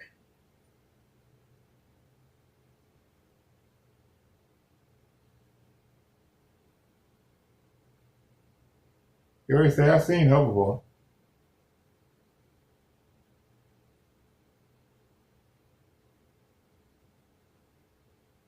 Oh, brand new. Brand new. No, this is my second time. You have an update? No updates yet. Like, where is my man, Kendra? Where is my man? Let me get to know you more. Tell me your name. My name is Camille. I live in Arizona, but I'm originally from Miami, Florida. You live in Arizona now, right? Yes, correct. How old are you? I'm 37 years old. Okay, and what do you do for a living? I work at a law firm. I'm going to law school, and I'm just making money. That's it. You have any kids? Yes, I have 3 kids. How old are your 3 kids? 11, 9, and 17. Are by the same man? Yes, correct. Mm-hmm. Girl, that's your man. The man you have 3 kids with. No, it's not. I've been in 2. I have 2 divorces. Like, Kendra, where's my man? The men are gonna say the man that you gave 3 kids to was the man you should have stayed with. Amen. That's what the men are gonna say, girl. So you gave somebody 3 kids. Why can't y'all work it out? It's just too much. It's too much. Then why you give him 3 kids if he's too much? I don't know. I'm just hard-headed. I didn't listen. I don't know, Kendra. I want a new man. Where's my new husband? Where's my 3rd husband at? Please, Kendra. Okay, what did you get? So here we go. This woman come up here with 3 kids. I mean, divorced 2 times. Get out of our face. My goodness. What are the chances that she was married to 2 guys that did not father any of her kids? And on top of that, 3 for 1. Asterisk. Sorry, we not sorry, not buying it. Your demeanor and how you carried on is letting us know you ain't her. You want some woman looking to be a wife, and you got taken advantage of by some narcissistic, lying, conniving nug. No, you're a bonquisha. So here we go. Yeah, she's 37. My apologies. So she's 40, 3 for 3, 2 divorces. Here we go. Okay. So you married your children's dad. Yes, correct. And when did I get divorced? Like 2016. Okay, and then when did you remarry? Like 2019, I think. And you had 3 kids when you got married to this man, right? Yes, the first one. Yes, correct. So the second man, you had 3 kids when he married you, right? No, we didn't have any kids together. Oh, the first man you had no kids with. You got divorced. Correct. Wait a minute, this don't make sense in the timeline. Right, I know it doesn't. But anyways. Okay, no. Right. First of all, how you gonna tell ladies? And I love y'all. But you have to be honest, because the more honest you are, let me finish. The more honest you are, the more you will understand the type of man that would want to date you back. And when you lie to yourself about yourself, this is why you can't find your man, because you want to be honest with yourself. So you have 3 kids. Are they really all by the same man? Yes, correct. They are. And they're not by your first husband? They're by my first husband. Yes, correct. Well, that's why I said when you got married to your second husband, you had 3 kids. No, well, correct. I have 3 kids in total, yes, but not with the second husband. The point I'm trying to make is the second man married you knowing you had 3 kids. Correct. Yes. Okay, and a lot of men would say, why'd you leave him? Okay, because it just didn't work out. That's all. How many years were you guys married for? Like 1.5 years, but we was together for like 3 years in total. You a lie, and the truth ain't in you. This woman is, here we go. It's Veronica. See, I'm to Veronica law. I'm getting Veronica vibes. All right, she done got some simp to come in and marry her with 3 children and left him.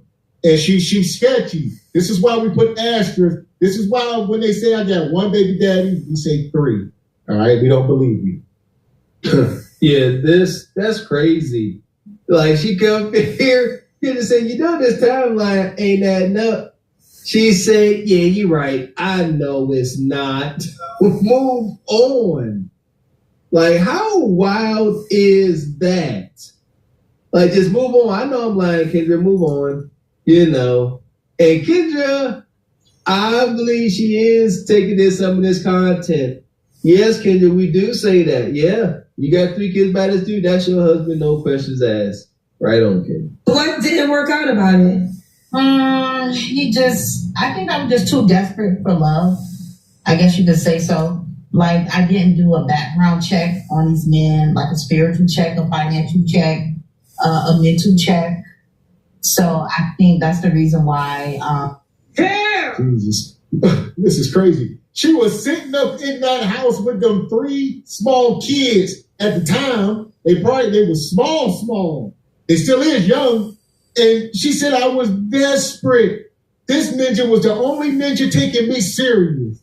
And the only ninja that would propose to me. Still to this day, I can't find another fool. So 3 kids. Like, somebody please talk to me at this ripe old age. Yeah, desperate you was. This was a beta. What we have here, she said they was married for 1 year, but they was messing around with them for like 3 years. That ninja was orbiting in her inbox, most of his messages on red for 2 years. And like when she got into the depth of her depression and desperation, she said, oh, hey, big head, dang, I need some help. Come on, I give you some. We broke up. I should have did my due diligence and my homework before I went out there and just got married or just got into another relationship with a man. Okay. All right. So now I think we got clarity. So Camille, how you say your name again, honey? It's Camille. Camille is Arizona, 37. What's your zodiac sign? A Leo. A Leo. You work. So you go to law school and you work at a law firm. Yes, correct. Mom to 3, married twice. Okay. What kind of man are you looking for, Camilla? Oh, child. Someone I can just basically get along with, a God-fearing man, someone who is a good person, lovable, someone like remember Good Times, like the show Good Times, like James. Yeah. Yes, that's the type of man I want. A man, just a man. Were you like James? Yes, correct. But not living in the hood, not scratching and surviving. Okay. What's a man? A good man. So, Kendra, where's my man? Where's my man? Please help me find him. I'm a good person. I'm a good person. I'm a lovable person. I'm sweet. I'm caring. I think, listen, I like you. I'm a female. But as in hosting this show for 4 years, I have learned a lot about how men look, right? So woman to woman, to me, you do. If you work at a law firm, you work at a law school. But when a man is looking at a woman, they start with first appearance. Mm-hmm. Okay, so that's their first thing. It's really everybody's first thing. It's women's first thing too, but men are both. They start with first appearance. Then your kids is going to be a factor. Okay. So you got to take that in consideration. Now, you do come with 3 kids, and I know you love them dearly, but not every man is going to feel the same. Okay. So you got to find a man that does not mind that you come with 3 children. And listen, there ain't one rule for this shit. But one thing I will say, there are a lot of men that are willing to be providers and are looking for wives. They're looking for women a lot of time with no children because they want to provide for their wife and their foundation. Now, This is not a universal law. I don't want y'all to say that no men don't marry women with kids. That is not what I'm saying. So hear me correctly, okay?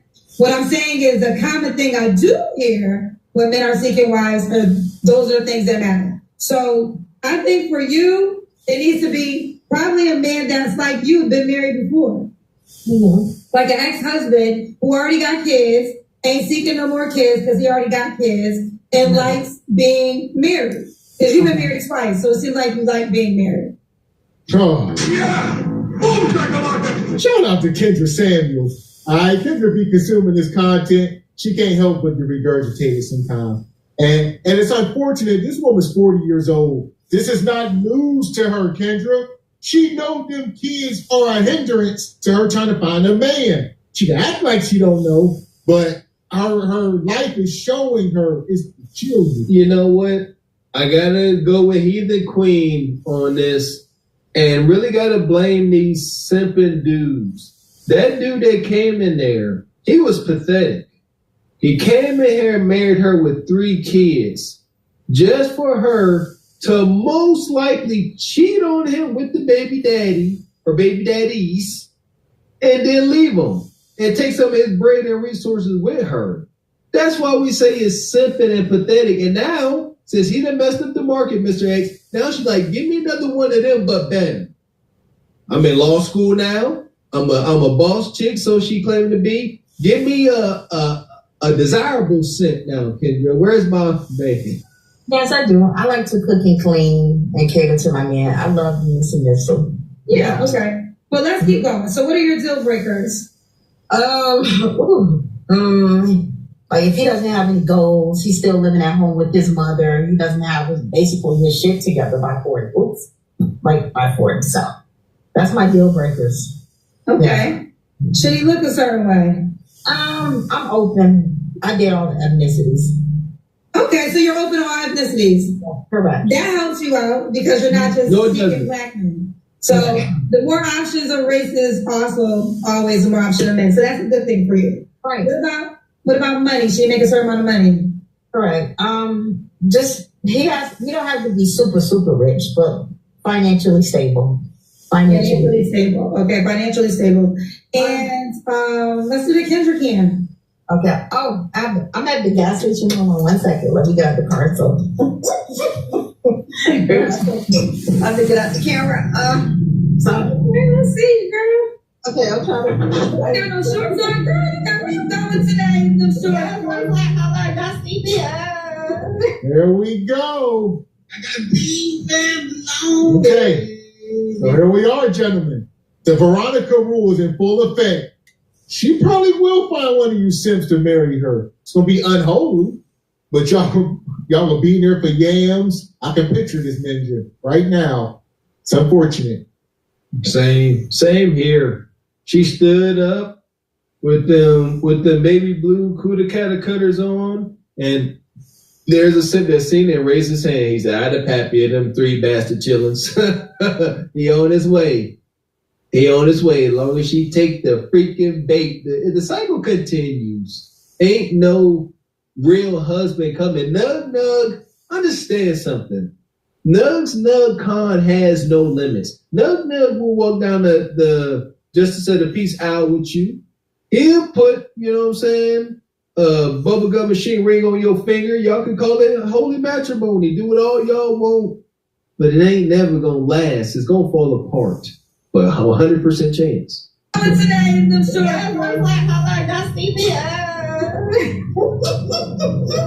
Okay. Arizona is hot. Okay. Yeah, it is hot. Yeah. Okay. I'm like, the booty shorts, girl. Okay. I know. I was working out. I was just up here just working out and just trying to just get out the house and everything. So okay. When was your last relationship, Camilla? Ooh, that's a good question. Probably like 6 months ago. A serious relationship. Probably about 6 months ago. Yes. Okay. And you don't have to answer, but I'm going to ask, when's the last time you was intimate with someone?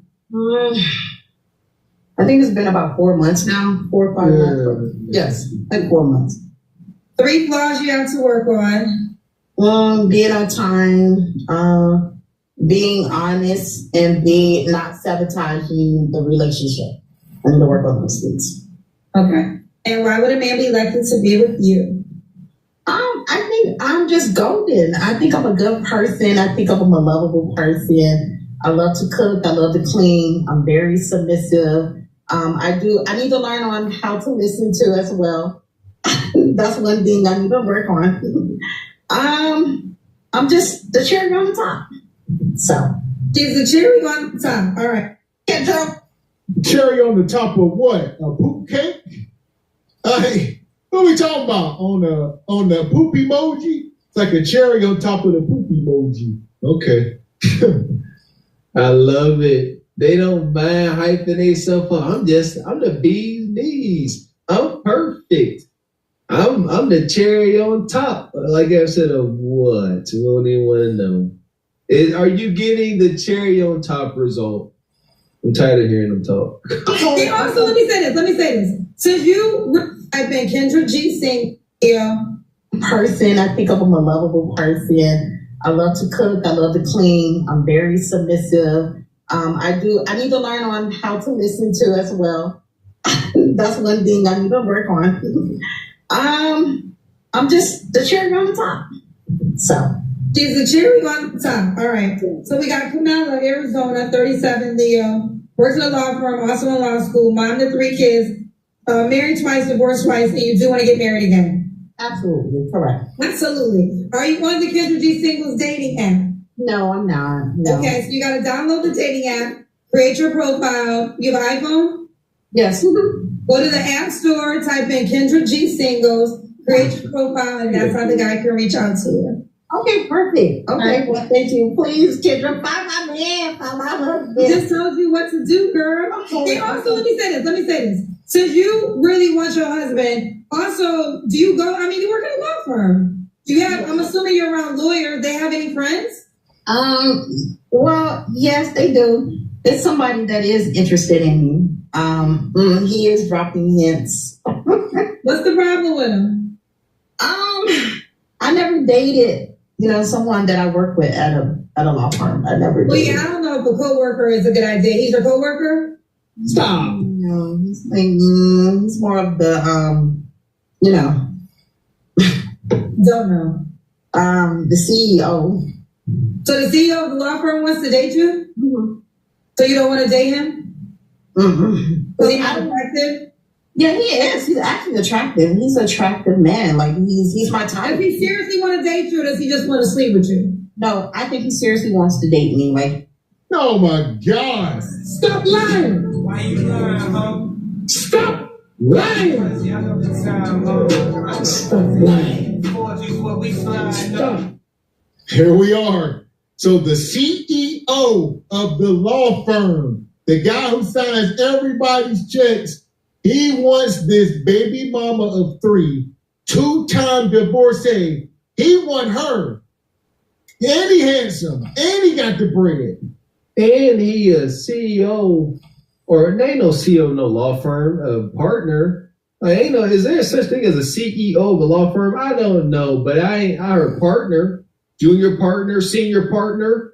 You know, I don't know, but whatever. She's a freaking liar. All I can picture is those brothers from Suits, that show Suits, all the attorneys wearing Armani and stuff. And you telling me, and if these are higher ups, attorneys, they fit the part, all right? And now you telling me that this brother, attorneys, they show their money, so they the part. You telling me, Mr. Rolls Royce, probably. You telling, nah, I don't like him. I got 3 freaking bastard children, but I'm gonna turn down a millionaire, if you will. And she said he's giving me the signs. Man, this woman showed up to work one day with a sundress on, and he just happened to look for about 2 seconds, and she taking it the wrong way. He looked, we all see, she got some little bitties, she got a little bit of yamage, you also got a pouch and a poopa, so, and 3 kids. Like, look, and you ain't really all that desirable. But not when we talk about millionaire men, you out of your depth. There you go. And I tell you what, like I said, he probably looked, or he probably, see, these are attorneys. Stop. Now it's starting to get egregious. Because you're talking about these are attorneys and lawyers. Yeah, fraternizing on the job. She up here talking about a higher up is hitting on her. That's against any company policy. Higher ups, fraternizing with people low on the totem pole, that's abuse of authority. I think that's, something like that. It's delusion of grandeur, that's what I'm saying. She didn't say that. She did. I'm going to take it back. She did. She says he's giving me the signs. Bonquisha's making all this up in her head. So it's loose interpretation. See what I'm saying? He could go, he looked at her. He just looked. How you doing today, Keisha? And she said, oh, he liked me. That's crazy. He brought everybody in donuts in the morning, and he said she can get an extra one. He said, you can get 2. And she said, oh, he must like me. Y'all only got 1. I got 2 donuts. There you go. Now, he said, I know you like sprinkles. I got everybody glazed, but you got the chocolate one with the sprinkles. He said, with your chocolate cell. She said, oh. Yeah. There we go. Hit your like button. That's crazy. I never dated, someone that I work with at a law firm. I never did. Well, yeah, I don't know if a coworker is a good idea. He's your coworker? No, he's he's more of the Don't know. The CEO. So the CEO of the law firm wants to date you? Mm-hmm. So you don't want to date him? Mm-hmm. Is he not attractive?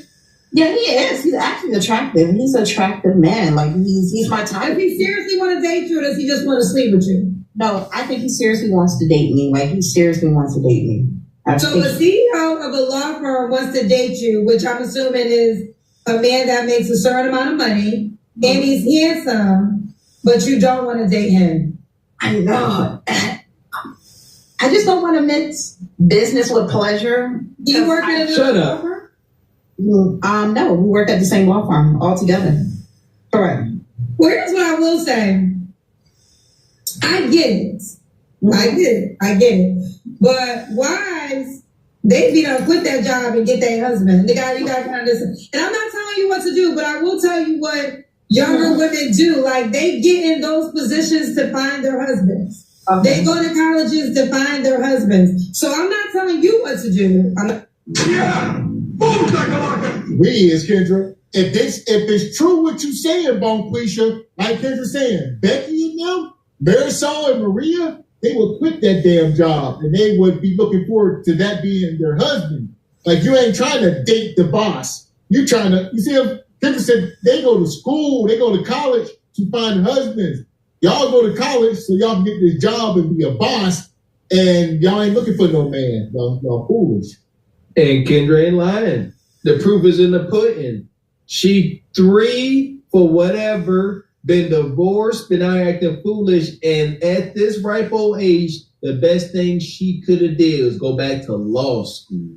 Still ain't worried about no real husband. That had a husband. Husband. Stop it. Stop it. Yeah, at this point, she nothing more, nothing less than.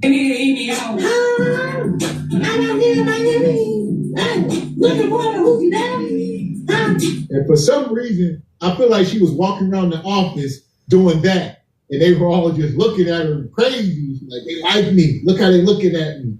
Yeah. Most all straight men like a shaking booty to some extent. It's nice visually. Might stink, but it looked decent. I'm telling you what to do. But if you're telling me if what you're saying is truthful, the CEO of a law firm, which is a very successful man, and you also said he's handsome. That's all I have to go off of. So I don't know the backstory. I don't know if he was once kids. Married, if he got kids. I don't really know a lot. But if this he's single. Okay, he's single. I don't know. I understand that you have to respect your job, but that's why sometimes women have great careers and don't get husbands. Yeah, correct. Yes, you're absolutely right. I know. But it's your decision. I do respect the decision. You don't want to mix business with pleasure. That's why I said, is it as serious or is it like you want to have fun with you? Because you don't do nothing with that. Right. Correct. He's older too, and he's been dropping hints. Like, let's go get a drink and stuff, or let me take you out to dinner. And I'm like, oh my God, I have other things to do today. How much older is he? I think he's about 10, 15 years older than me. I don't mind. I think the older the better sometimes. What? All right, well, it's your decision. Yeah, and he's African too as well. Okay. It's your decision to make, honey. So keep us posted, boo. Download the dating app and create your... You a lie, and the truth ain't in you. You shut your lying lips up. Stop the cap. I can't with this woman. Now he's some African millionaire, owner of a law firm in America. He asked, what did she say? You want to take her out to dinner? Well, we should stop. Someone dropping hints. Let's go out for drinks. Let's go out for dinners. Not a hint. Just straight to the point. You're trying to see what that be about. Trying to see what that reverberation about. And she up here lying. She telling this story as if she has not disclosed to Mr. African CEO lawman that she got 3 kids. She said, he like, hey, let's go out to eat. And instead of her saying, I got to hurry up and run to daycare to get my kids before they charge me, for being late. It's like, I got other stuff to do. She a raging liar. Ladies and gentlemen, Nuggnuts and Moquishas, this is why we find it beneficial and best for the group to not believe all women, because they will lie. Men lie, women lie. Numbers don't, and the stats are adding up. Liars. And one thing we must understand is all of us, we are not sure what her position is within the company.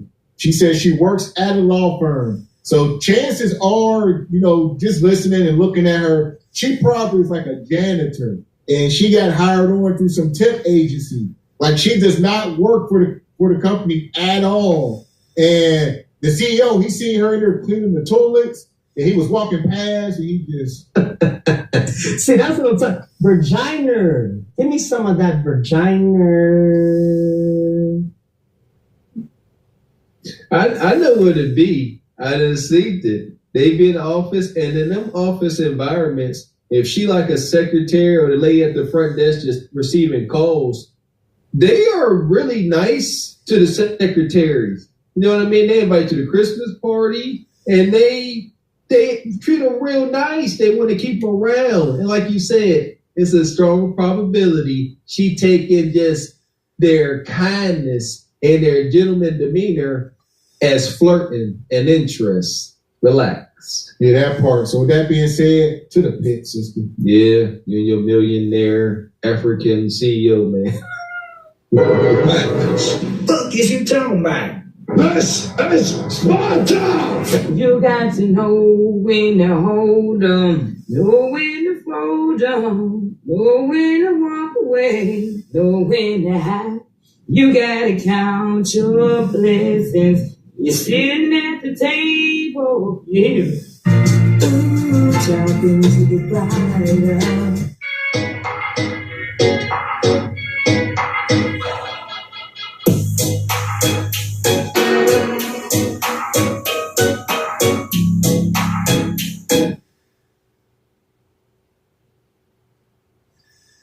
My name is Sheila. Sheila, where you calling us from?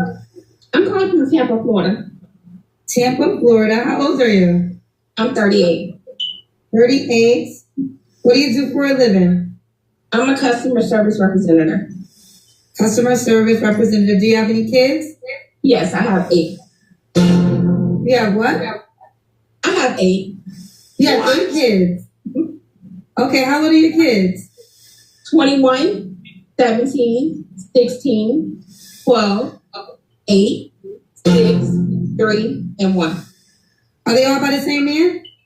No. How many men? 2. My first, I had 4, and in my last marriage, I had 4.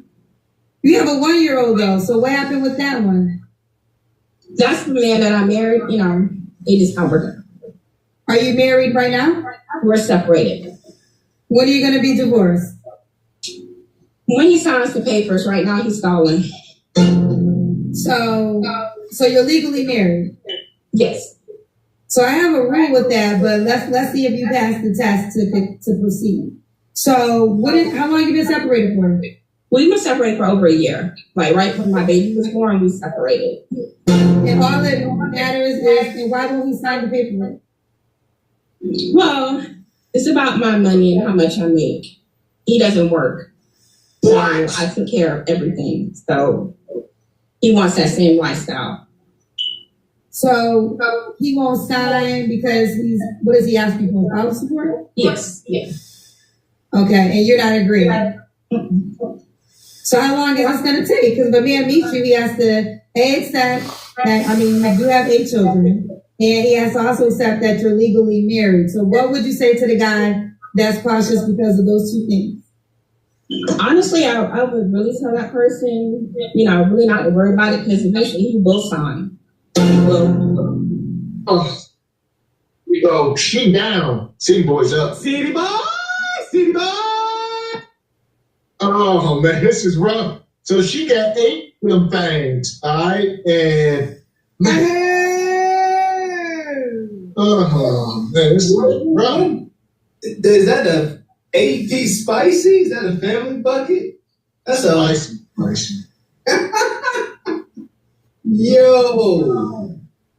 Yo, 8-piece. She got an 8-piece spicy. She got a 1-year-old, and she'll be looking for a man. That's a shame. We pretty deep into this, and we don't even know what she looked for. We're trying to get a hold of this 8-piece spicy and how it came to be, why she wound up here. The chat is what are they talking about? As soon as it came on, they say, "Hey, the band out at the 50." Indeed, they are. Yeah, we gonna beat on this deceased horse, but the band, they already know who the guy is. But let's continue to see this train wreck. I'm here for this. Here we go. When he realized I'm not going to do for him, and that's the problem that I have. I always do so much for him.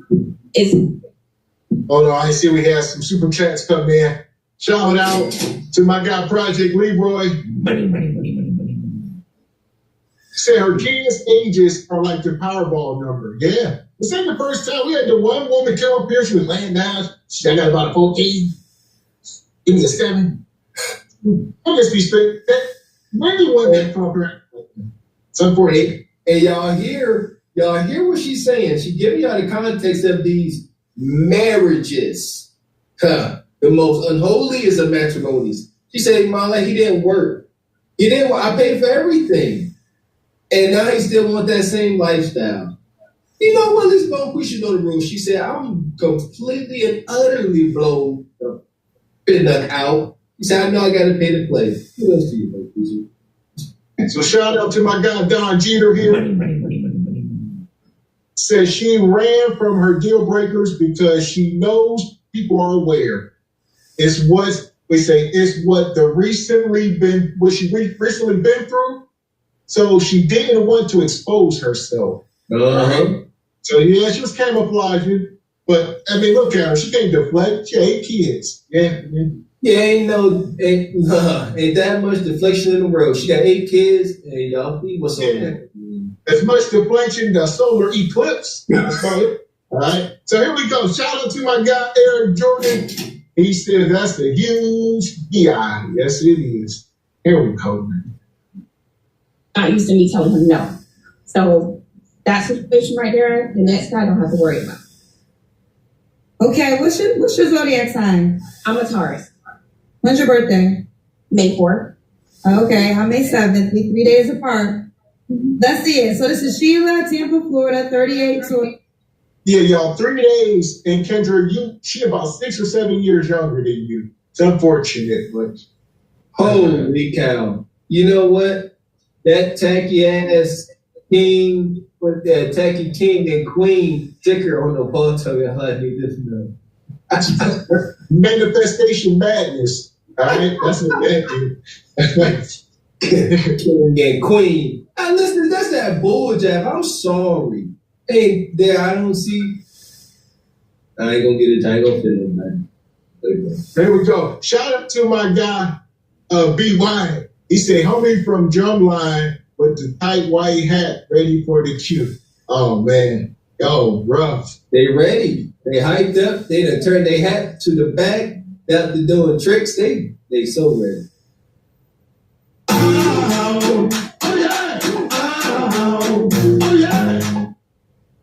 Here we go. Customer service. She has 8 kids. I will say 2 men is not as bad as I thought you were going to say. But 2 men. She is legally married, going through a divorce. What kind of man are you looking for at this moment? Someone that's willing to work. Like, meet me halfway. I need somebody that's willing to work. I don't want nobody that doesn't want to work. I don't want nobody who wants to have a free ride. I want somebody that's going to help and work. Okay. What are your deal breakers? Oh, I have so many. You have a lot of deal breakers?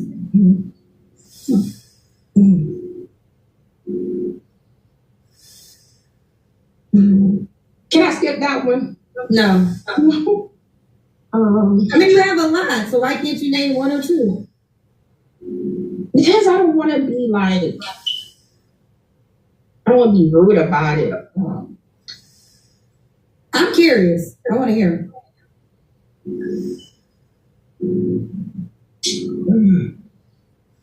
It's so much. How can it be so much and you're not naming 1? Because I'm just saying I don't want to be rude about it. You know.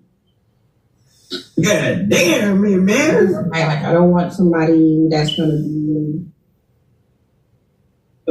I can't do that one. It's too much. What is going on here? Y'all playing around here, man. Shit. You a goddamn lie. Stop lying. You been a bitch. I ain't goddamn lying and shit. Well, I get so tired, y'all don't know what to do. There you go. She afraid to say anything because she knows she's sitting there. She's like, I'm up here. I'm sitting up here, and I'm all the 5 for the hundo. I'm all the 450, 480, 500, and I don't want to say too much because I'm big as big up. I gotta be. She's sitting there. She literally being quiet at the stick, and she like, I can't say that because I'm 450. I can't say that because I'm 450. I can't say nothing. This is sad and unfortunate. What we are seeing here is straight insecurity on the screen, and it's sick. She can't say nothing. She know better than to say what she don't want because all hell is willing to break loose about her weight. This is bad. Yeah, this is nuclear. So here we go. Woo! She just ain't saying nothing. She just she thinking so hard. She halfway falling asleep. This is sad. This is sad. Shout out to my guy Eric Jordan come through with the super chat.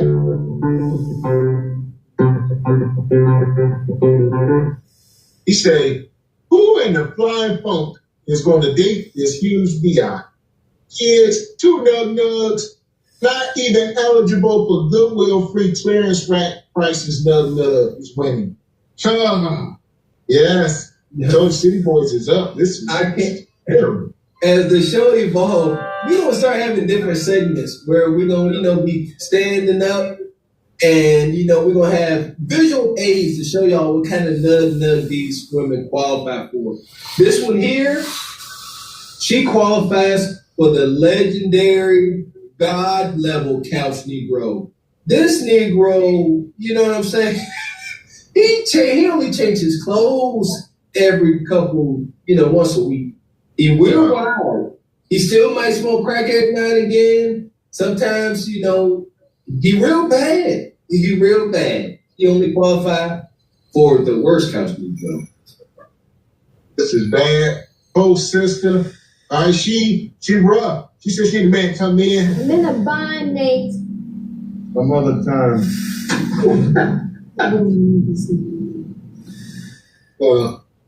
She thinking. She in the binds. Her ears are smoking.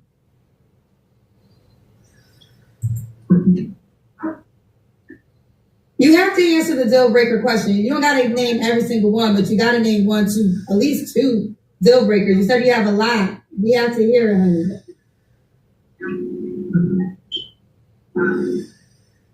Why? I'm just curious. Why is this so hard to answer? Because it's a lot. That's why I'm just like, okay. What?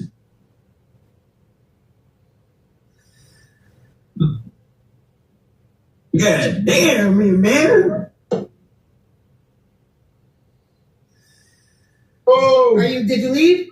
Okay. I'm trying. Now rage quit. I hate early to rage quit. Hey, that's unfortunate. You know what? I wonder if she was looking down at that chat, and the chat, I wonder if the Kendra sister was kicking her in her head, so via comments.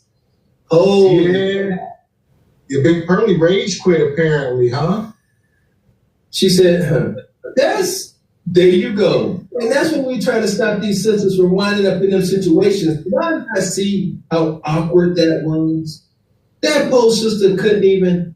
She said, I cannot cast down any type of judgment on anybody, not even the couch Negro, for I fear what's going to come back. She said, I'm living in this glass house and all the windows already broken. She said, I can't take a pebble to be thrown at this motherfucker. It's all come crashing down. She said, so I shed not the one pebble, because I can't take a swift wind coming in this lifetime. Sure. So here we go. This was probably like a couple days ago. She rage quit, and then she doubled back though. Hey Sheila. Hi Kendra, how are you? I'm good. How are you? I could be better. Okay, well, I'm assuming you came back because you want to talk about your last time here. Yes. Well, I'm going to give you the floor. What do you want to say? If I don't mess up on us now. Hello? Everybody was just sending me nasty, like, messages and emails and texts. Body shaming me and talk about, my child that's sick. Like, it wasn't like people that was trying to get to know me or trying to, understand what I had going on. It's more so hate mail. Okay, we didn't know you had a sick child. We didn't make it that far. Yeah. Okay. To even explain everything. Well, I think I saw some comments and they said the call dropped. I saw you reach for the phone, so I don't think the call dropped. I think you hung up. No, I didn't hang up. I was reaching for the phone like how I had it. But it just can, that sounds kind of odd because when bars drop, they went forward and then you dropped. So I assume that you dropped off the phone. No, I didn't. Let me say this, Sheila. We didn't get to go long. I don't condone hate now and definitely don't condone anybody talking about your child. But do you think you are in a position to currently date? Because one of the things that was an overwhelming response is, A, you're technically still married, and you're married to a man that it seems as though is not giving you an easy divorce. B, you have a 1-year-old child, which is rather young. And I mean, children can be relative, right? Some people don't care about the amount of kids, but there are some men that would say to take on a woman with 8 kids would be a lot. But that could be subjective. We could just really start at the fact of you are still legally married. Do you believe as though you are in position to add another man right now? I am. And, like I stated, my ex-husband, we separated way before I even gave birth. I gave birth to my son in 2002. So we had to separate, But what I was trying to state was with the man, I don't want him to come in and be like, okay, so you have kids, so I have to be there with you and your kids. I don't want you to get to know my kids right off the bat. I want you to get to know Stop the cap. My kids will come later. That's what I was just, wanting to put out there. Like, I am in a position where I can date. I just don't want to have a man to think like, okay, because she has kids, I have to be there right off the bat. Like, hey, she has kids, I have to be there. Like, we can do this together with family oriented. No, I don't want anything with family right now. I just want you and me to get to know each other. Well, I think that some of the I said it's over. This is what it sounds like when the doves cry. Yeah.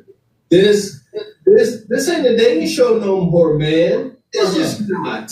It's not. Y'all talking about eviction notices, and she up here with 8 kids. She pushing 5 for the hundo. She aspired to build my 600-pound life. She can't.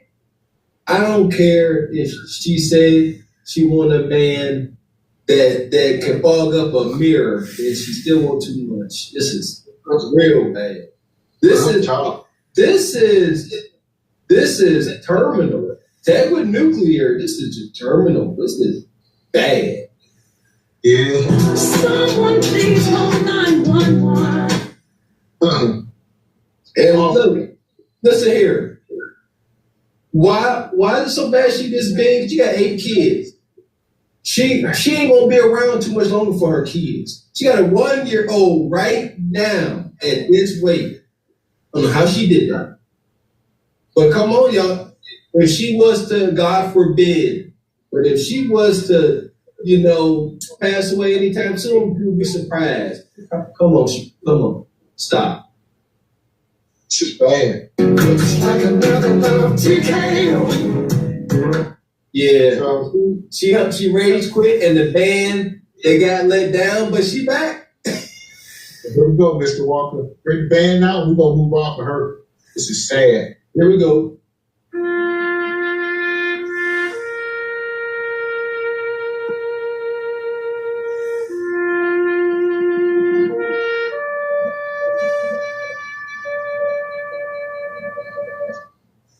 Ultimate over. She talking about people body shaming her. Maybe we touched on that the other contestant. No. Body shaming. Y'all was body shaming the sister with the Doug Funny though. Y'all wrong. Y'all need to repent. All right. And body shaming. Ain't nothing she can do about that. Outside of plastic surgery, and that's caca. But here we go. This one here, she simply won't step away from the table. It's not ain't body shaming. It's conviction and accountability. So here we go. Make sure y'all hit the like button. We moving on.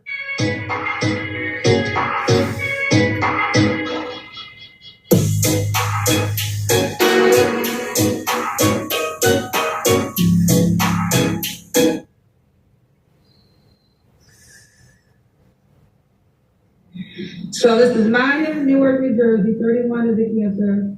Sister teacher, was once married, has 3 children.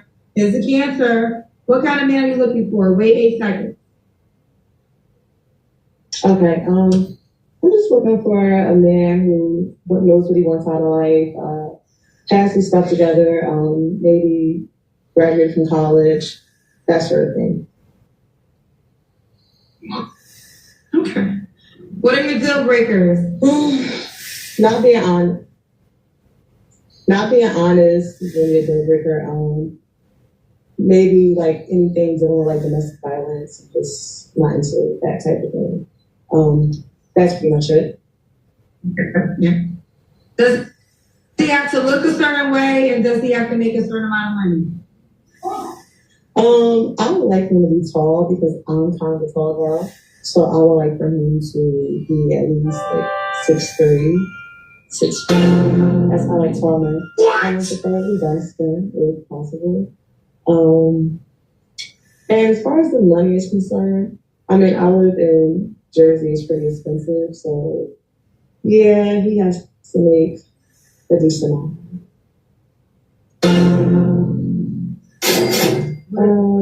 The amount? I want to say at least 80,000 a year. Only. There we go. You shut your lying nigga lips up. Okay. 80 means 100. Do not let her fool y'all for 1 second, Mr. Walker. Easy work. Easy work. Here we go again. Stuff the curly cap. She 34. Well, she got 3 kids. 3. She got toddlers running around all over the place. Let's see. I see y'all saying, some of y'all have seen this, talking about, she built up all crazy. Here we go. Ladies and gentlemen, please observe what the chat is saying. She got 3 kids and all that, but Negroes is like, let's see the kitchen cam before we be too judgy. Well, what they trying to see it for? Y'all just trying to glaze buns. As we always say, man, y'all trying to wipe these posters. No, that's the problem. This is love. This is love. Contrary to what you have heard, ladies and gentlemen, you can find love in the club. Let's see. Sounds good. Y'all trying to go meet the meat. We have the meat. We have the meat. All right. Stop the cap. Know what y'all trying to do. We know. Let's see. She wants 6 figures and that 501k. Because I'm currently in school and I'm trying to better myself. So I know I'm going to make that, amount of money someday. So I would just like to make the same amount. So, you don't make 80,000 yet, but he has to already make 80,000. Wait 8 seconds. Yes. Yes, I'm near graduation, so I know. But yeah. Good job. So, did your ex-husband have these attributes? Was he tall, dark skinned, and did he make that amount of money? Wait 8 seconds. Yes, he did. Why are not together? It's really, really personal, but we're just better off as friends. Okay. Was there infidelity? No. Okay. Okay, I'll leave it alone because we're going to do this. So a 6'4", how tall are you? Wait a second. I'm 5'7". I mean, so you even say 6 feet, 6'3", 6'4". Are you meeting the men that meet this requirement, that make at least 80K, dark skin, and at least 6.3 feet? This is okay. Go ahead. I would say I am running this one. I am. What's happening with these guys? I don't know if they're serious or not. I just don't want to jump out there. Of course, they're not serious. Any man with those attributes, a lot of times we talk about women, we talk about men cheating, right? We don't talk enough about women not giving a damn about other women and will sleep with your man knowing he has a woman. and they're very aggressive and they really try to get your man. That happens too. We only talk about men stepping out, which does happen. So I'm not taking away from that reality. But there's a lot of women who give a Yeah, Kendra. She's saying, people say, are you meeting this man? She said, yeah, I'm running into him. We want to meet. He glazing buns. But then they leave it in the morning once they see I got 3 kids in this house. Hey, G Honda, this sound like a prime residency up in the Glaze City brothel. Oh yeah, she going straight to the brothel or to the gentleman's house. Yeah, it's all set up. She talking about all she do is get her buns glazed and then they out. She don't talk about that $40, $60 to $80 on the dresser. Yeah, she ain't talking about it at all. So here we go. Shout out to Eric Jordan. Let's see, here's with a couple super chats. He says, this BI, go ahead and get you one of them cats. It's over. As far as commitment, she only getting commitment from a cat or dog. That's it. And he says, BS, couple more BS's. You foolish. Street. She belongs to the streets. No GTD for free. It's over. Yes, at all times. But now, as Gavin said, what is it? Boundaries. Boundaries mean standards. Now her standards are higher. She said, I know Nug over here glazing buns all willy-nilly, but I'm over that things. Now I want more percent buns. Even though the buns were given away for free, now there's a premium price tag attached and they use.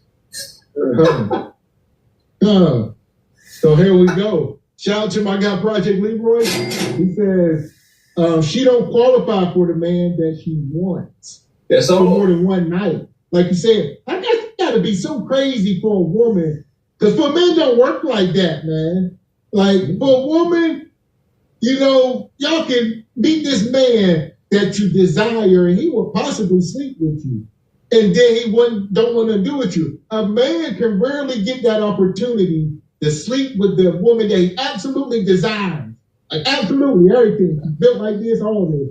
And a man rarely gets that opportunity.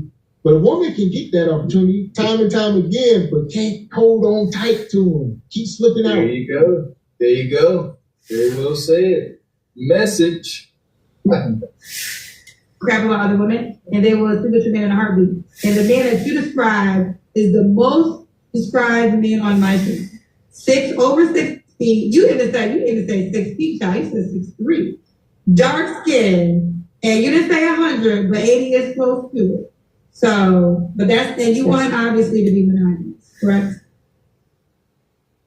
That's the man she wants. And you said you are meeting this man, but you're finding that he's not serious. So you want to find the one that is. Yes, at some point, but I'm not really rushing things right now because I'm trying to finish school. I'm just saying that. Hold on, let me pin this. I want to go off on this. First of all, your ass don't even have a real page. Makeup, you 27. You about to get blessed because I'm about to talk to you directly. Anybody else that has this sentiment? Kendra asked questions. Stop trying to lower her standards. Bitch, first of all, Kendra, shut. Kendra gonna ask and say what she wants to say, when she wants to say it. He built this shit brick by brick for years. So I'm gonna say what I want to say when I want to say it. If you don't like it, unfollow, take your ass, do something else with your time on a Friday night. Second, this whole thing with lowering standards, it is asinine. It really is. There is no need for me to try to lower anybody's standards. I don't give a shit what I do. I mean, I'm in you right now for a couple of moments, but what I would like to do is share with you some things that are just reality. She pretty much describes a basketball player that is that height. Like this is for you, but it's not really for you. So I'm just asking a simple question. How do you know this man? Is this man walking around in reality? What's the situation when you're dating this man? Is it real? And standards to me is not based on attributes of height, money, and appearance. Standards to me should be based on character. And I think a lot of you guys have not dated the man that you described, because if you did, then you would know who gives a fuck about all that if the character is not intact. Because y'all want this man to also have this good character. Here we go. I love it, Kendra. You hit on a good point. Because we say it all the time. What's the character? Can this man provide, protect, all these things? But it's easy for Kendra in her position to sit there and say this, but when you're dealing with these women and they got 3-4 kids and the bill man is constantly knocking, the first thing they think about is bread. Because they ain't as fortunate as Miss Kendra to be sitting in the damn penthouse, with lots and lots of money. The first thing they think about is money. They think about Kendra looking for a man with character and all these things, because she know he already got bread. You already know that. So these women, unfortunately, that's the last thing on the list is character when the damn bills is due. You see there we go. We back to it. A lot of these sisters come on now. She's still in school. You shan't not be conversing, communicating with her for more than 5 business days without her throwing, like Gavin said, all loose with it. At least $1,000 worth of bills or debts that he paid. Yeah, my card note due. This is due. Yeah, I was gonna go somewhere with my friends, but I forgot I had to pay my rent this month. And they coming. The dry begging is coming. They moving in scarcity and lack, Kendra. They can't even begin to try to move like you. You understand? You send me swinging. Oh, you send me swinging. Here we go. Make sure y'all hit the like button, hit the cash app, hit the super chat, support the show. Here we go, man. This is look how she got her hand on her head. She got that style. Here we go. And love on you and be there for you when you really need it. If God forbid something happened to you in life, if He's gonna stand by you when you hear lies, or whoever knows how life will happen. So this lowering standards, I'm trying to have you guys raise your standards and think about the character of a man more than the use your common sense. And I can talk about this man because I done dated him 10,000. So makeup, 27. You got anything else to say, Paul? Shit. Okay. All right. Let me try to stand up.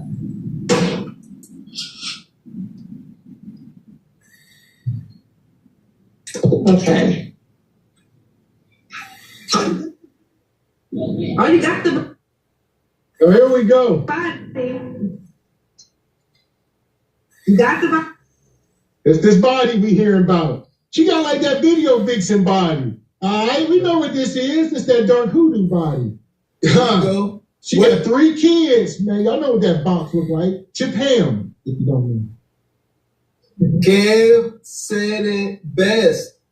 Don't be out here flowing with your inflated ego just because all the fat fell where guys tend to like it.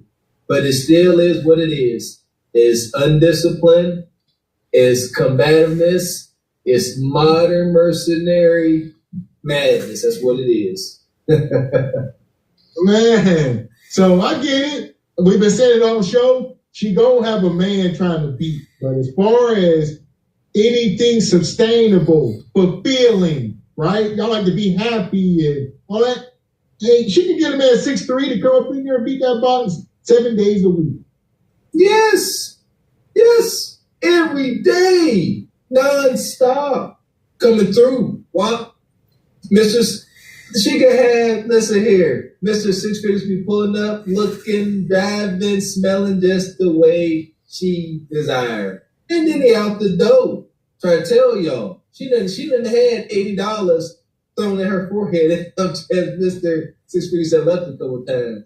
I'm telling you. That's why she's sitting there. It's like she's sitting there like this. I don't know what this is. Real talk. So I feel y'all. She got up there her whole little Beyonce. Cause I feel like falling in love. I'm in the mood to put something now. That sounded good when I said it. Thank you. Don't forget tonight. I'm in the mood to put something up. Ooh, Lord, have mercy. Oh, sister. Inflated egos. Yes. So here we go. We're running back for y'all. I know y'all want to see it again. Here we go. Before we do that, see, we got some super chats. Let me do these first. Shout out to Ricavidia. He said, where my guy Stan G at on this one? We brought him out earlier. Where he at? One real stump down hoe who don't take care of himself. Who really a real deal stump down. Real deal stump down. Yeah. She need to be moving. Shout out to Project Leroy. He says, Kendra G is Carly Tapping again. Stop the cap. Man. I dated that man 1,000 times. 10-0. She said she dated that man 10,000 times. But you know what, Kendra? That ain't necessarily good. Because here's the thing. Understand something. Mr. 6 or 7 figures is taking Kendra out. Understand. Ain't none of this platonic when you dealing with these caliber men. So I wouldn't be saying it all willy-nilly. If you dated him 10,000 times, he beat at least 5,000 other things. All right. So here we go. Shout out to my guy Chubby. We appreciate the super chat. He says she is AFG approved. Yeah! All right, to Pound Town. Then drive her over to Glade City to pass her off to my man G Honda. Yeah! So okay. Now here's the thing. Pound Town is a sub-plan to Glade City. So Glade City got the high rises. Pound Town, it's a really good town, but it's more ratchet and raunchy. Yeah, my guy Chubby gonna pull up on her in that AMG like my man Dre. Don't you love when I come around? We say, build you up, then I'll take you down. Take you down to Pound Town with Take Chubby. you to Pound Town. Here we There we go. go. Knew she was going to Pound Town. We knew that. They were saying it before the interview even started. There we go. We're going to let her stand up again. All right. I know this what y'all want. And see what else she got to say. Before the band, they out at the 50, in case y'all already know. Here we go. Yes. Stay home. Yeah. Now back to you, sweetheart. Okay. Let me try to stand up.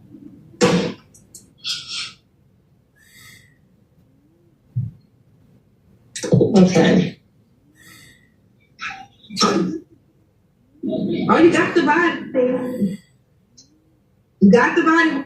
Well, now I'm understanding. You got the body, you got the face, you got the hair. Okay. You definitely fit with that type of guy. Thank you. You have it. You got it. Now the question is going to be for you. The question is really going to be for you. So you have 3 kids. Were you ever married? You said he wasn't married, right? Oh, like it, yes. Again? Okay. See, you're never going to have a man problem, because you're so attractive. You fit the attractive scale pretty well. It's going to be up for you to decide how you're going to decipher what man just wants you for your body and your pretty face, or the man that's really going to treat you the way you want to be treated. That's going to be only for you to decide. But you'll always have. Thank you, Kendra. I said thank you. Huh? Thank you. You're welcome. All right.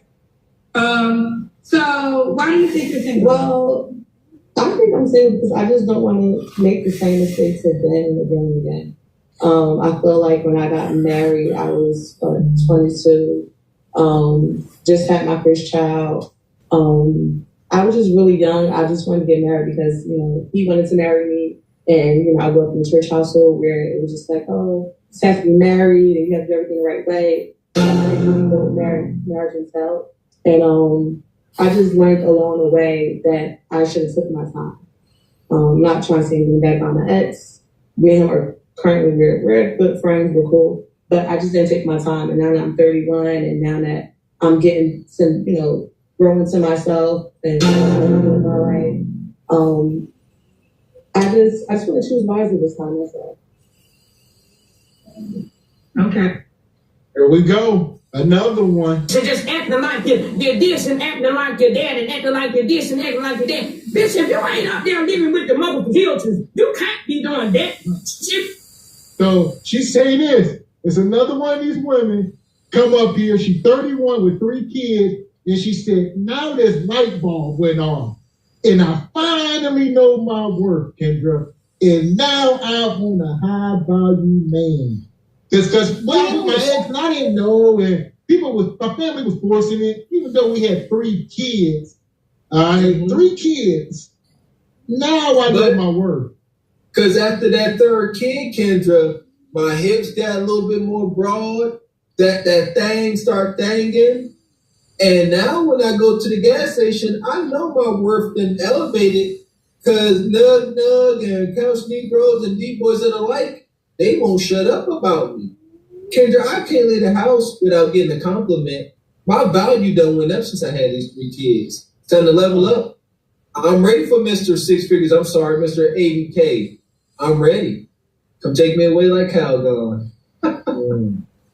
So here we go, man. Where we at here? Woo! Oh, bro. G on cap. Here we go. That's Clay Glade City. Shout out to Leah. Leah, I gotta bring you one. Shout out to our old co-worker in Chicago. All right. So you got an answer, but I'm gonna ask. When's the last time you was intimate with him?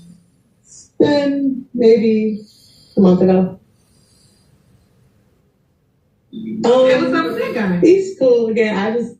His mind is, I guess, like not made up, but we're still good friends. I just decided just to stop having sex until someone is just like serious about what they want. But for right now, actually, more semesters until I graduate, so I'm just focusing on myself right now. But we're still friends. The guy you slept with, does he have this fit your requirements? He does. So you said his mind isn't made up. What does that mean? That's exactly what that means. His mind is made up. He's not ready to He made up his mind. You're just trying to wait to see. No, people change their minds. I mean, again, it is what it is. Like, I'm just like, we're friends, but I'm not forcing anything. Like, I don't want to force anything after I got divorced from my husband. I said I wasn't forcing anything from anybody. So we're friends, but I'm not waiting around. Did I ask you your 3 flaws? Stop the cow. What are 3 flaws you think you have to work on? She belongs to the streets. Okay. 3 flaws that I had was I often overthink the situation when it's not that deep. Like, I'm an overthinker. It's just not that deep. I'm emotional, very emotional at times. And I think I could just do better with like choices with it. We got a solid 3 yet. And there's now her kids. Her kids are all by her ex-husband, 8, 7, and 4. Why would a guy be lucky to be with you, Maya? I'm faithful, and I know what it means to be a wife and to be loyal. And I mean, I do want to do something with my life. I don't want to just be like a substitute teacher forever. Like, I'm studying criminal law. Like, I do have goals. So what? I'm going to bring some things to the table.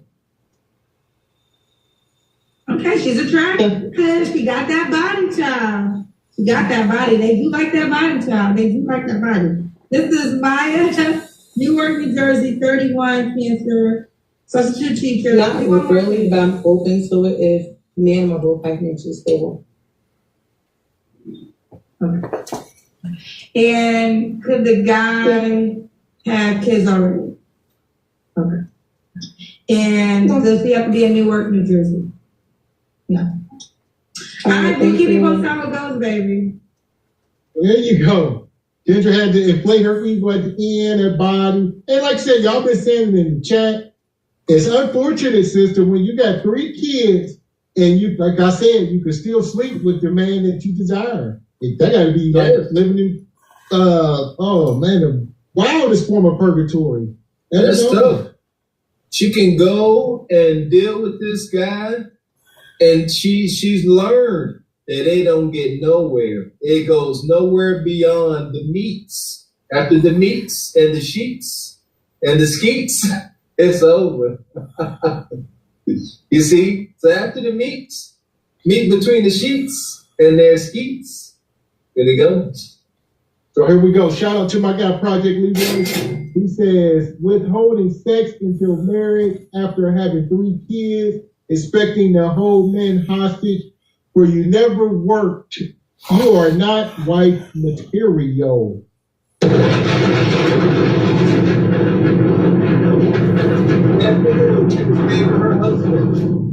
All 3 of her kids. Now, here we go. So that asterisk next to that, we know how this go. All 3 of her kids supposedly by her ex-husband, but you just up and left him. And now you up here with your hoochie mama freaknik shorts on. I don't know. So here we go. The band out at the 50, over the hills, through the woods, sister. Yes. Shout out to my guy, Team Peterson. We appreciate you for the super chat. Money. He says, boss babes like Kendra aren't wife material either. Are you? True. Straight like that. No. That's hence why she's single, still single, forever single, Team Peterson. It's over. Anybody got any predictions on how this is going to end for our dearest friend Kendra? Is she going to find happily ever after? Shall she settle down with the man of her dreams and her test tube baby? Find out on the next episode of Dragon Ball 2. Until that time, the band at the 50, here we go.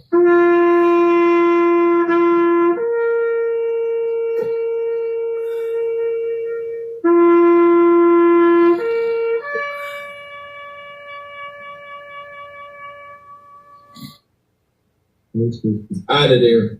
Over. You are textbook Kev. Kev, should stay with your husband. Go back to the devil that you know. You got all 3 of his chillins, and you want to come back out here in the sexual marketplace as a busted baby, a bust down thotty body. And Kendra, oh, you got body, they love that body, yes. Nug, and Mr. CEO Bay, they all love that body. They love to hunch on it and give you all the meat gratification you can muster. Here we go, people. Make sure y'all hitting the like button. Support the show. Here we go.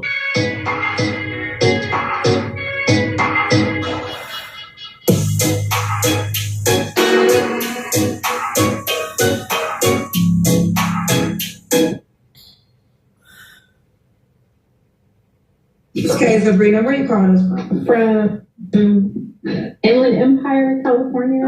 So I'm out like Riverside area. Okay. Riverside, California. Got the Riverside, California? Sure. Okay. How old are you, Sabrina? I am 46. Okay, 46. What's your zodiac sign? Aries. Do you have any children? I have 2 adult children. How old are your children? My oldest just turned 21 a couple of days ago, and then my other daughter will be 19 next month. Okay, both by the same man? Yes, my ex-husband. Oh, okay. When did you get divorced? Wow, I got divorced. It was finalized in 2015. Okay. And what do you do for a living, Sabrina? So I am an attorney, and I do family law. So I do divorces, child custody, visitation, that kind of stuff. We got a lawyer on the show. Okay. Let's get into it. Now you only been married one time? Yes. Okay. One time. And I was married for 12 and a half years. Okay. And she is an attorney. What kind of man are you looking for, girl? I know everyone says tall, but I'm 5'9". So when I put on heels, I'm well over 6 feet. So if he's like 5'7", 5'8", I'm towering over him, and most guys don't like that look.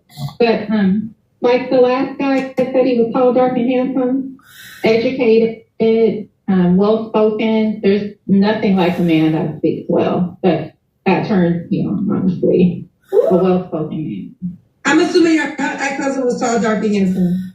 He was tall and dark. I wouldn't necessarily ask him handsome, but he was a good guy. He was a good guy. Now he had 2 out of the 3. Listen, Here we go, man. We had the woman up here the other night, same kind of energy. She said, I ain't never had a man that I desired. So that's a keynote, fellas. Keynote. And I think we're going to mine through some of this madness tonight where, you know, a lot of times you ain't your lady's first, second, or third option. So. Grim realities. We shed some dark light on grim realities all 2024. Gavin just shined light on one. Some of us definitely ain't the first, second, third, fourth option.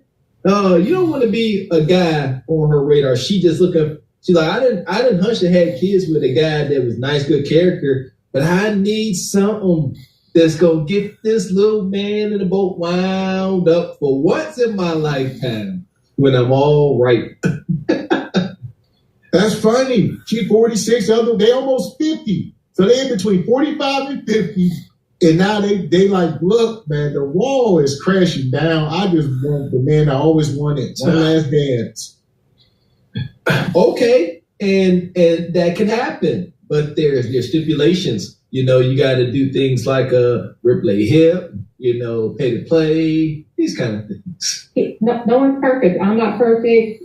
No one's perfect. Okay. But now moving forward, you want all 3. The tall, the dark, it would be nice to have some eye candy. Okay. What are your deal breakers? Bad grammar. Not respecting your mother. I think that's very important. If a man doesn't respect his own mother, then I think that says volumes for how he will treat you. Okay. Now we already got to the looks early. Do we gotta make a certain amount of money? Okay, so I say yes and no. I mean, of course, he should have his own. He should have a car. He should have a place to live. He should be able to sustain his own lifestyle. He shouldn't need me to help him do anything. Just like I don't need a man to help me maintain my lifestyle. I'll do that on my own. So I don't want a man coming in that, like, you know, is working the minimum wage, making $2,600 a month, and is like in awe of my lifestyle, because that happens. And I don't have some crazy lifestyle. I don't want to have that out in the atmosphere either. I don't. I have, in my opinion, a regular lifestyle that I maintain. So, I mean, I would hope that he could at least would be making, you know, maybe $75,000 and up. Anything less than that, we're gonna have some issues. Okay, so less than 75K would be a hard thing for you. And I've dated men that don't even have regular jobs. I've dated all kinds of men, and what kind of jobs do they have? I've dated guys who were like independent contractors. I've dated barbers. I've dated guys who were in the music industry that, you know, were like managers, that kind of stuff. Guys that didn't have regular, you know, 9-to-5 jobs. The more y'all talk sometimes, the miles. They're not self-aware enough to shut your mouth sometimes. Yeah. I dated barbers, tattoo artists, come on, bikers, this. You know, one guy was a professional dart thrower, you know. All of it. This sister says she don't want a man to come into her home, her world, to be in awe of her lifestyle. Just a stable lifestyle. Again, when these sisters start giving their requirements and their deal breakers, they are letting us know who they've been dating. When they say stuff like, oh, you gotta have your own car, can't be in awe of a non-leaking roof and furniture, you know what I'm saying, and chairs at the table, that says a lot about the dating pool that she's in that she may not be aware of. So here we go, folks. I just had to stop there for a minute. Women, I understand when y'all talking sometimes what you sound like. Oh, and then again, Q asked a question. This is hoodoo. Is hoodoo because there's no context. She said, The guy got to have a good relationship with his mother. I have never heard any woman nor any man come here and say they got to have a good relationship with their father as a dating requirement. What is that? I'll tell you, Order 66. So here we go, folks. We'll let her cook for a second. And it always comes down to, if I'm making more money than them, they feel a certain way. Not me. I'm fine. Right. I mean, yes, I think that is a struggle for Black women, because I do totally understand. I'm assuming you're a Black woman, right? Yeah. You know, Black women are doing so well, and then most Black women want Black men. So, and it is difficult because I feel like they say years ago, I give this analogy. Years ago, my friends told me I was a bill, and I didn't understand what they meant as a bill. And they were like, when a man sees you, you know, he thinks, you know, can I afford this?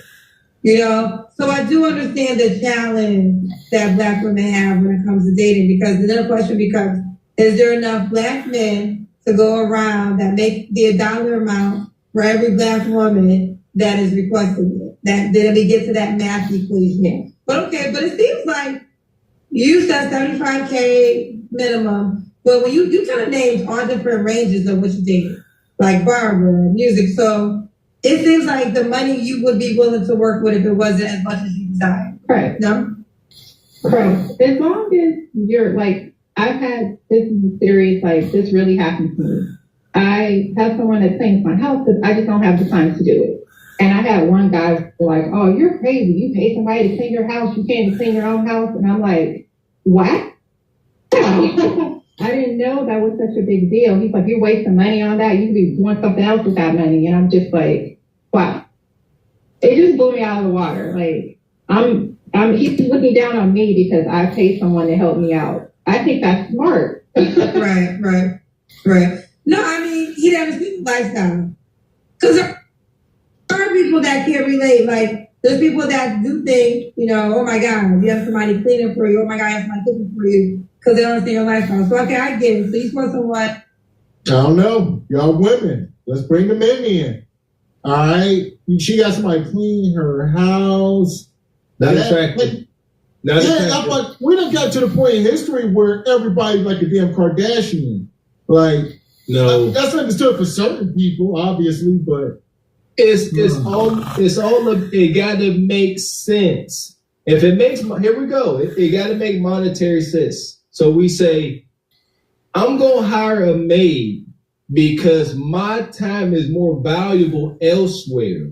Now, as a woman, as a wife, as a mother, it's hard to justify not cleaning the house and then inviting another woman into your house, a maid. Most likely ain't gonna be a man. 99.9% of the time it's gonna be a woman. You invite another woman into your house in today's modern world, any world.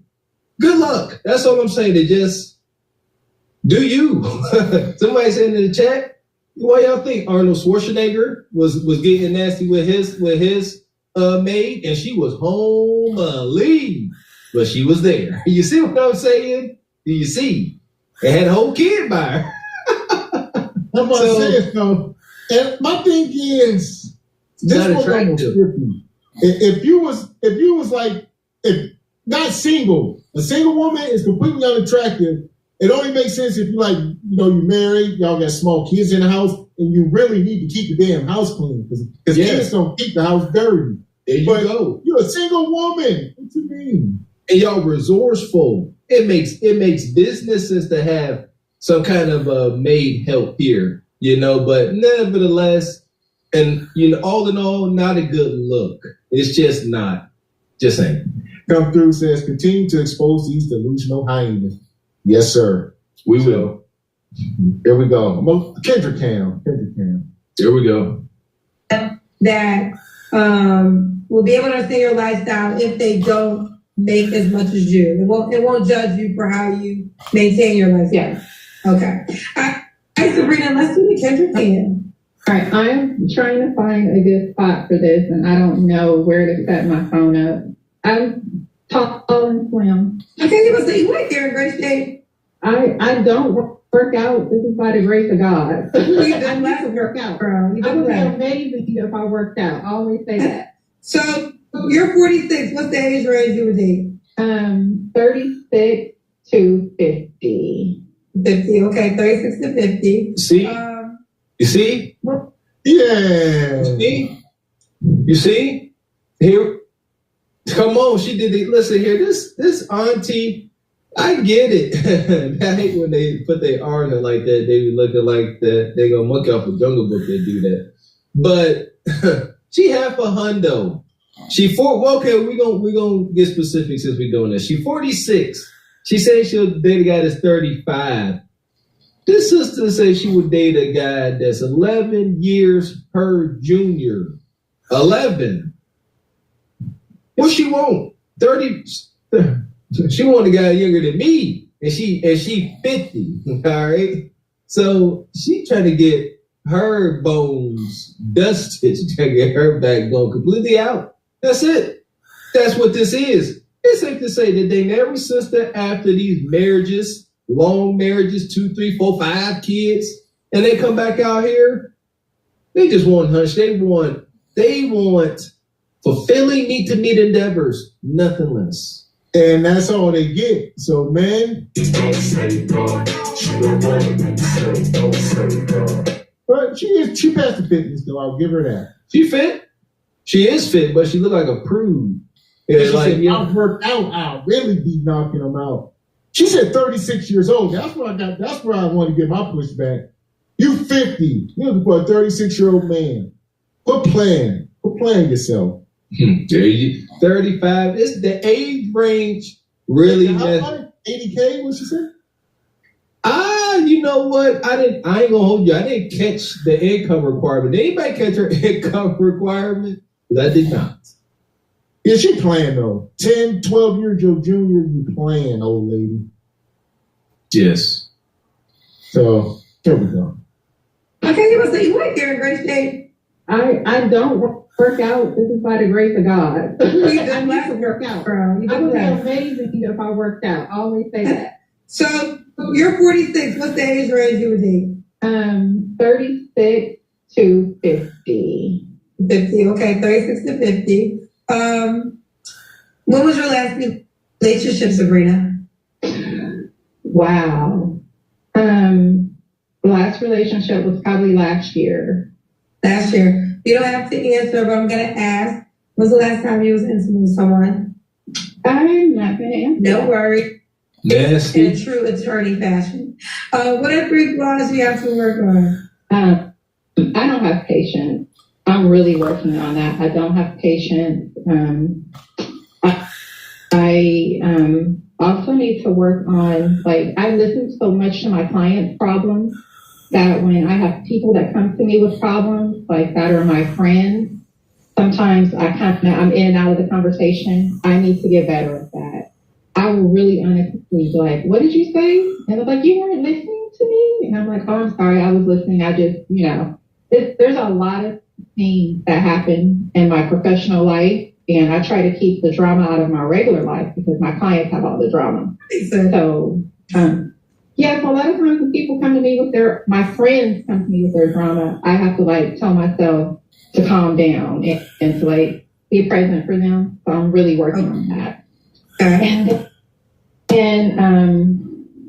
sometimes I'm a homebody. Sometimes I do not want to leave the house. And I know I need to get out more. Okay.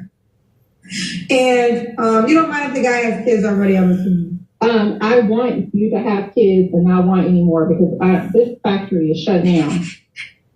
All right. And then if God hasn't shut it down, I'm shutting it down. The age range was 36 to 50? Yes. But let me explain why. I know a lot of people, I've seen some of the comments where people are like, that's too young. I agree it is young, but when I've tried to date guys 50 and over, they have some other issues where they can't satisfy women. And see? Satisfy women in what way? Sexually. And I don't know why men don't want to admit this. There's nothing wrong with going to get some Viagra. There's nothing wrong with going to see a doctor and saying, hey, you know what, doc? If things aren't happening down here like it used to. If I was having some issues like that, I sure would go get it checked out. What issues? Yeah, they said. What? I mean, I don't got no more juice, but I'm pretending. I'm very serious. I've tried to date guys that are 50, 51, 52, and I'm very blunt too. That's probably one of the things that turns some men off. I say what I mean what I say. I don't play games. I don't say one thing to try to make you guess something else. So this one guy, when we were getting to know each other and going on our first couple of dates, I asked him, does it work? And he said, yeah, of course it works. Of course it works. It didn't. It didn't.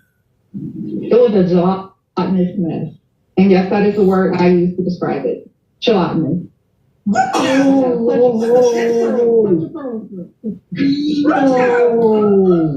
See, she playing.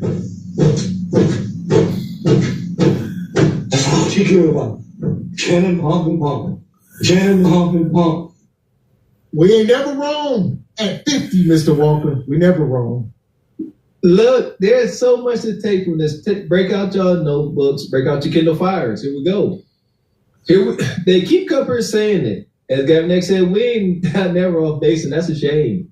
This is out here for satisfying me to meet endeavors. And gentlemen, this is a cautionary tale. Don't be on the other end of this story.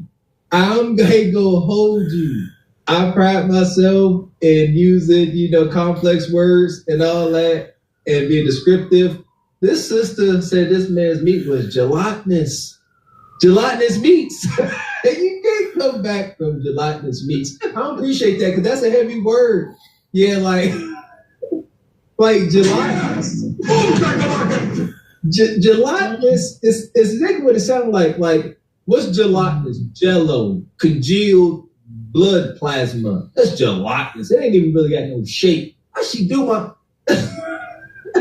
You don't want to be on here and some half a hundo sister saying that she had a subpar sexual encounter with you and your meat was gelatinous.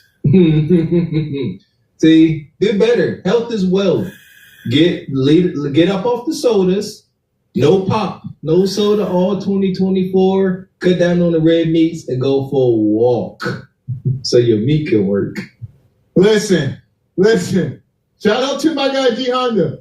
Y'all gonna end up like my guy. Shout out to Mike Tomlin. This y'all playing.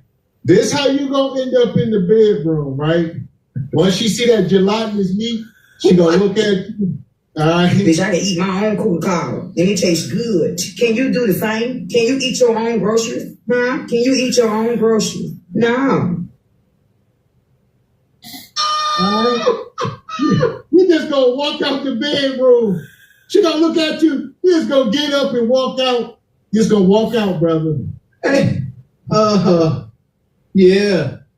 There ain't no coming back from gelatinous meats.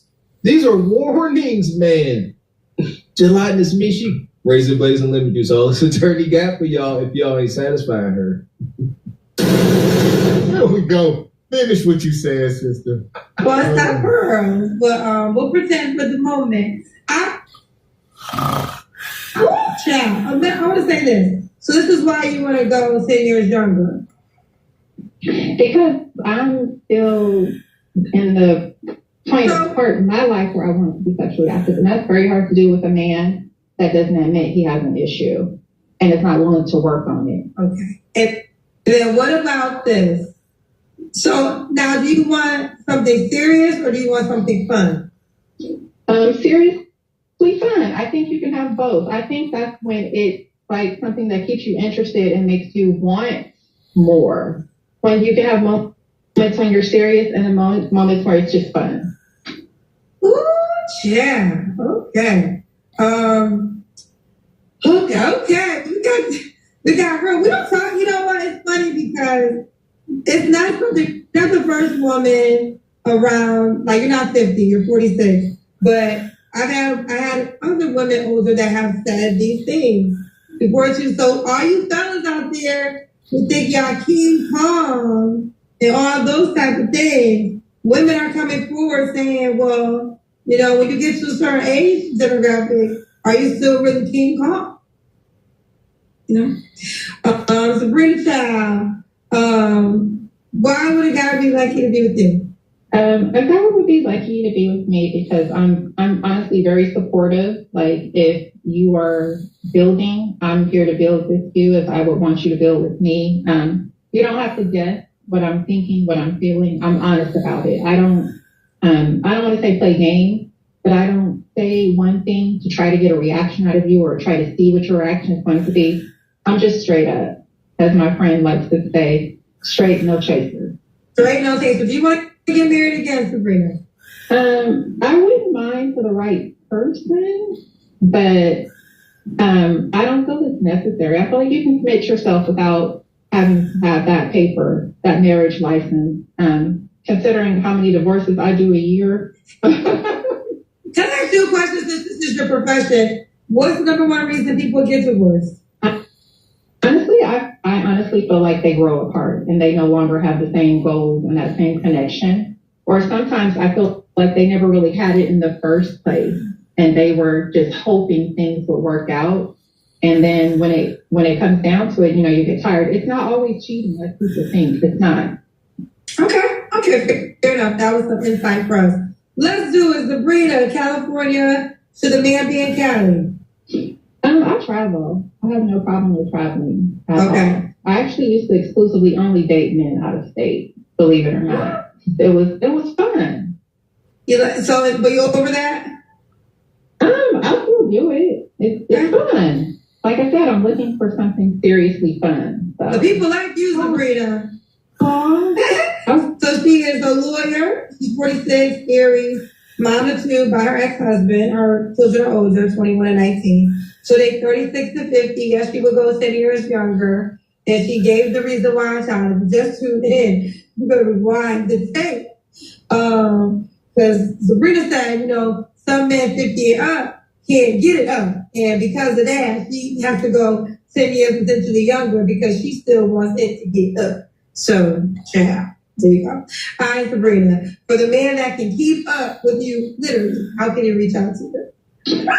Actually, I am private, but I'm going to make my Instagram unprivate for a little bit. Well, listen, you can keep it private still. People DM you, you could just, you don't have to make it unprivate. It's okay, that is your call. But they can still DM you. As long as they can still DM me, then yeah, don't make it big. Listen, you don't have to make it unprivate. Yeah. I cut you off, say it for the... Listen, man. She's a very kicky girl. The kind you don't take to my mouth. And here's my take on it. She almost 50 years old. She said she wanted a 36-year-old man who's making about 80K within your career. So if you're 36, this man did not hit his financial stride yet. That ain't coming for another 10 years. So she wanted this man to be trending towards 100, missing 6 figures in the making. Tall, dark, and handsome, meat clasher, a legitimate meat clasher. Yes, they up here using words like King Kong. Y'all gotta stop. I hope that the detractors and critics can see why we really don't hold back on these bonquishes when they get up here, start talking out the side of their neck. Because when they talking about these unfortunate oh my goodness, these unfortunate situations that older men have to go through, perhaps with the weenie not working, it ain't funny, man, not to that brother. But they come here and they love saying it. Yeah, the weenie don't work. You need to do something about that. She gonna say if it was her, she would do something. Ladies, y'all got some more y'all gotta do. Shout out to Crystal. Y'all go to Walgreens so y'all can get y'all a lube cocktail and just slather that thing, and there you go. But here it is, instant walk. Because you done got addicted to piss juice, and now truth knocking you smooth across your damn forehead. Mm-hmm. She just looking for real fun. She looking for some serious fun. Fun girl. That's dope. Have at it. She ain't say nothing out of line. She gonna get exactly what she looking for, most likely. She's a super freak, she's super freaking now. Yup. And if she listen, if you single and you looking to do some high sedity meat clashing, here's your girl. And shout out to Mr. Most likely, you know what? I ain't gonna hold you. we get on stereotypes over here, she do look like she probably got like hammer toes or bunions. Yeah. I'm riding on that crazy train, Mister. She got one of them plug-in wall one. That's her. That is her. Holy hell. Not auntie. Oh yeah, she on that butt.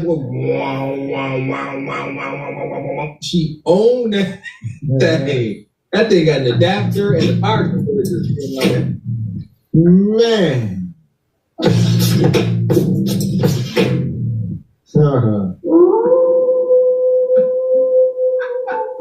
She owned that thing. Are y'all sisters? Are y'all familiar with the term desensitized? Y'all know y'all can desensitize y'all feelings, y'all emotions, and little man in the boat, them nerve endings getting a little seared. Trying to tell y'all, this is a warning. We joking, we laughing, but y'all gonna desensitize that little man in the boat, and can't nothing, no man, beast, machine gonna be able to help y'all. Y'all gonna be hooking up car jumper cables to that thing with a dang going diesel truck hooked to the other end, trying to get something going. That part. All right. So enlighten this sister.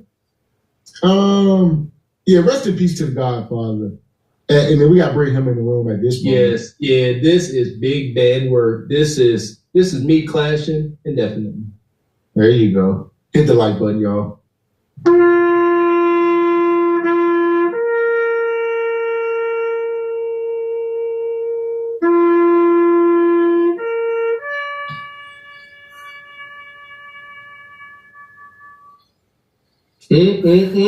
Cautionary tales. Please pay attention to these different type of ladies. The divorcee back out on the dating scene, hot and ready, like Little Caesars Pizza, not a sponsor. Man, like they all the same. We can start stereotyping.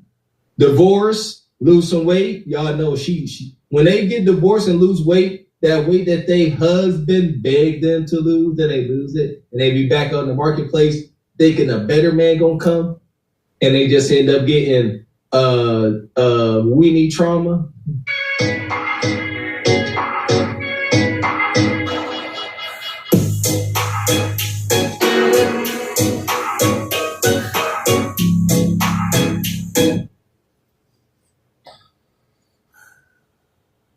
Vanessa, where you calling us from?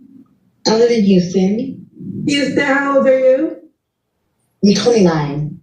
29, what you do for a living? I'm an IT consultant. IT consultant. No, no kids. No kids. What kind of man you looking for, baby? I'm sorry. This is my first time on your show. I just recently found out about your show, so I'm shocked that I got the show. Okay. What kind of man looking for? Definitely someone who is God-fearing, someone who has an idea of what they want to do, if not already established. Someone I can learn something from. So particularly, I would like someone who's maybe older in age, because guys my age typically aren't like ready to commit. Still getting their life together. Had some crazy experiences recently, so. Yes, men mature later than women. Yeah, I've had some crazy experiences recently, so I'm just like, at this point, I feel like I'm very mature for my age. I've experienced a lot, so I've experienced with dating guys my age. I just surpass them in so many different aspects of life. I'm just not clicking. Okay. So what are your deal breakers? Definitely someone who's like agnostic, has no relationship with Christ. I'm sorry, I've just done too much work so far for like someone who I could be able to pray with you at least. You like that's definitely number one. Someone who just gives me like, I don't want to say feminine energy, but that doesn't have masculine energy. I think it's a really big difference when I meet a man and it's like there's this masculinity about him. It's very rare nowadays. I don't really meet guys that They're like, oh, you're a man. It's like I meet a lot of boys. I just want to feel secure when I'm around someone. And then we're going to stop. What? Because that's cap. Because when you do meet this man, then y'all gonna say he's controlling. Y'all don't want this man, I promise you. I'm so sick of y'all. Y'all come back up here, y'all say, I want this man's man. And then he come out and start do what men do. Now you controlling. Yeah, I want you. What the one sister said, she hit it with the hoodoo. She said, I want him to lead and be a leader, but he can't control me. Shout out to Corey Holcomb. A man cannot protect, guide, and lead what you have no control over. Y'all need to stop that. That's pure captivity. And stop that madness of this women mature faster than men. I used to be goofy on that train too. No, that's not. Now that we know better, we do better. That's not the case. Women, you're born with your value. Y'all born with y'all greatness. Men have to go acquire it. They ain't about maturing. You're just in a very fortunate position, ladies. And y'all out here screwing it up. Yeah, and y'all don't have the fortune. There you go. That go hand in hand. Y'all don't have the fortune. Don't try to steal, the joy away from a young man or a young boy. And that goes on too much in the community. And y'all want them to be a resourceful provider right away. And y'all, like Mr. Walker said, y'all born with y'all value, and then the clock is ticking. So, right now, brother, Professor, because y'all got less time to get things together. Y'all can't be getting it together in your 40s. You end up like these women on here. That part. So, here we go. She ain't done. It's about to heat up. Of course, my preference would be someone without kids, but if you have a kid, I guess it's not terrible, but I'm leaning towards no kids. Okay. What about Houston? Does he have to be in Houston? No, I actually prefer him to not be in Houston. This is not the place. Y'all watching, this is not the place, y'all. For love and People goodbye. think that Houston, no? My friend is here from San Francisco. She's like, girl, Houston guys are lame. I'm like, I told you. But it depends on what you're looking for. Okay. So what does he have to look a certain way? I mean, everybody wants someone who's tall, dark, and handsome, or I would prefer someone who's at least works out, who goes to the gym. I go to the gym a lot. I'm a big gym rat. I'm big on just overall fitness, health, wellness. So someone who does take care of himself. I think the lady earlier said, he appreciates his appearance. He puts effort in how he looks, carries himself, how he speaks. A man, a man. What about money? Does it make a certain amount of money? To be honest, I haven't really put too much thought in that, just being that I guess I would like him to at least make close to 6 figures, if not, within the 80 to 90 range. And that's being extremely nice and lenient, but I understand that in today's time. Is nice and lenient? What? How much do you make? Do you want to share? Okay, well, I'm just saying in regards to like the type of men that I don't know how to stop that, but I, as a consultant, am close. I'm in that $80,000 to $100,000 range. What? So why I say that is when I say I want someone who maybe makes more than me, obviously, who's, like I said, established, and I would presume that whatever you're doing, that it would be in that range, if not well beyond that range.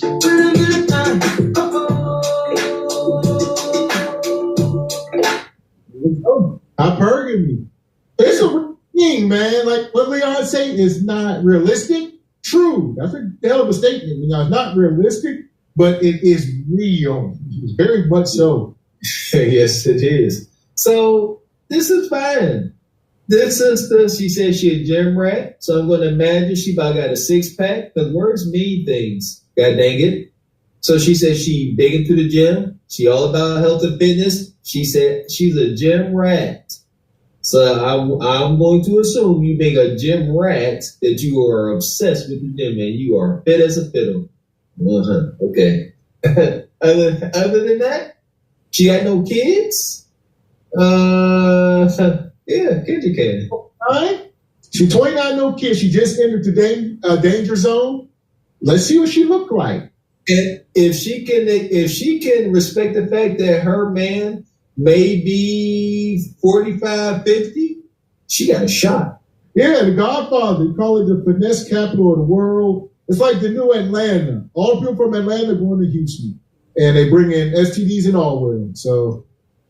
Okay. Yeah. Shout out to some thug. Some thug said he stays sleeping with the married woman's. Ugh. There we go, man. Jesus. Okay. Well, okay. You say you're being lenient if he makes what you make. Yeah, meaning I still would date someone who makes that, but as a woman, right? We all want someone who makes more, who can essentially provide more. You do that a lot. You say we are. No, speak for Vanessa. Sorry. Yes, you're right. And me, Vanessa. Yes. Let's do the kids again. Okay.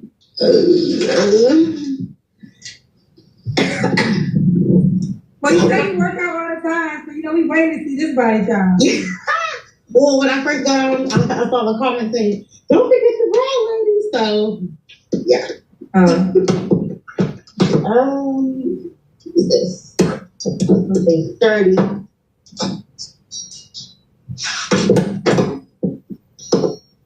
Like, I do not have that much clothes on. Exactly. I mean, you're in shape. Okay.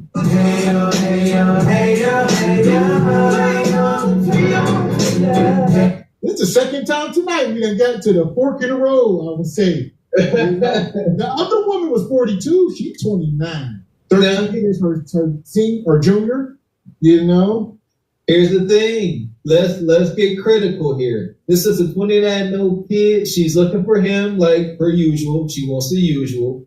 Now, she said gym rat, health freak, these extremes. And I just do from that elbow crease that the sister, the fat has fallen where men like it, but it's still a sign of not being disciplined. It's a sign of lack of discipline and potential forehead poker. That's just what we get. Straight up. She got no kids. Yeah, this is a black woman's gym body, if you will. The problem is she definitely probably in the gym. She ain't blowed out. Stomach look flat.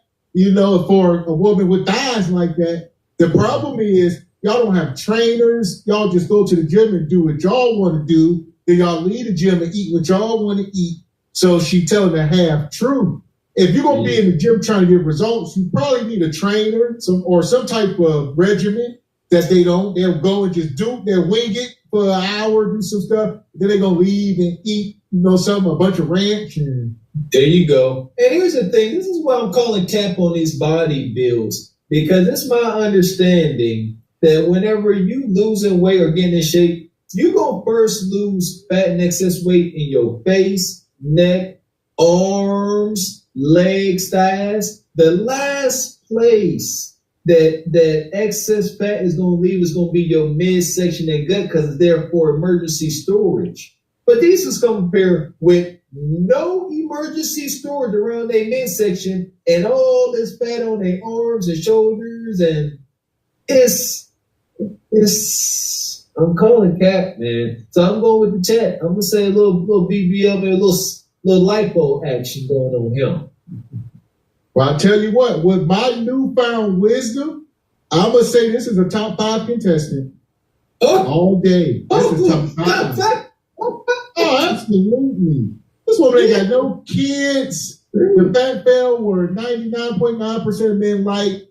This is what they want. Don't get it twisted. We get wholesome women come up here. This is more likely what a man would marry more than anything. That's Miss X. That is facts. I can see Chubby. walking down the aisle to this one here. Yeah. Yeah, she definitely AMG approved. We know that for shiggity. But you're right, Mr. X. You're right.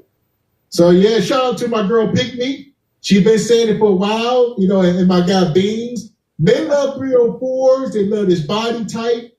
I see y'all in the chat, but I gotta call it how I see it, man. The men are more likely to maybe not marry this woman, but y'all damn sure this will end up being y'all baby mama. Y'all be stuck with this woman, paying child support, talking about she a 304. Because you was in love with this body, knowing the software was corrupted. That part. Don't trust the big old booty and the smile. But as far as up here, she top 5, no kids, built crazy, making bread. Hey, I agree. I'm just upset I missed that call. That's all. Yeah, Flip for life. This is top 5 easy work. I was just letting the draw. Top 5. Here we go. I gotta eat that. Top 5, my baby. Yeah. How easy? No kids? You got no kids, you can jump up to like top 20 that quick. No kids. And then you in shape, top 10. Not all that much of a mercenary, you know, a little bit of femininity. You go to a gym, top 5. That's all, man. So he says 1 kid away from Hindenburg size. Yes, that's what I'm saying. Pop a kid up in there, she gonna have to become the gym rat for real. So here we go.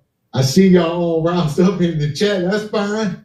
We'll get y'all in the frenzy. This top 5 work. Here we go. We catch this time step. Is she not me? See, look at that stop. Stop that back view. You see how big them arms is? Them arms is big, man. Look at that. That's where all that water going. That's what I'm saying. Hence, these women got some of the poorest diets. They think they can just go to the gym. And like you said, the men like this though. So 2 things is true. In real life, we got to start operating in real life. Like, Gavin next to Mr. Walker can sit up here and tell y'all, you know, what we believe and what we think. But in real life, ain't not a near one of you ninjas ever said anything about her damn arms. Y'all meat was too throbbing. Y'all trying to poke something. Y'all ain't worried about them damn arms. So that part can't even cap. Yes. So that's my thing. Like, we can get up here and do our thing, but y'all can't take this stuff and run with it. Come on now. I know what it is. I do not have that much clothes on. Exactly. I mean, you understand. Thank you. So, I don't think so. I mean, listen, you're a attractive girl. We saw the body. So I'm assuming you date a lot or have options to do. There's, I would say that, I have a lot of admirers, but I think my biggest issue is that I don't really meet a lot of guys that I like. What are wrong with the guys that you're meeting? Either I'm not attracted to them, or they're just not serious, or they just don't want, they want something casual. So that happened recently. I met someone that I liked, and I was like, oh, I know someone I like, and he kind of just turned around and was like, well, I'm just looking for something. I'm looking for this. And I'm like, okay, well, on to next. Okay. When was the last relationship?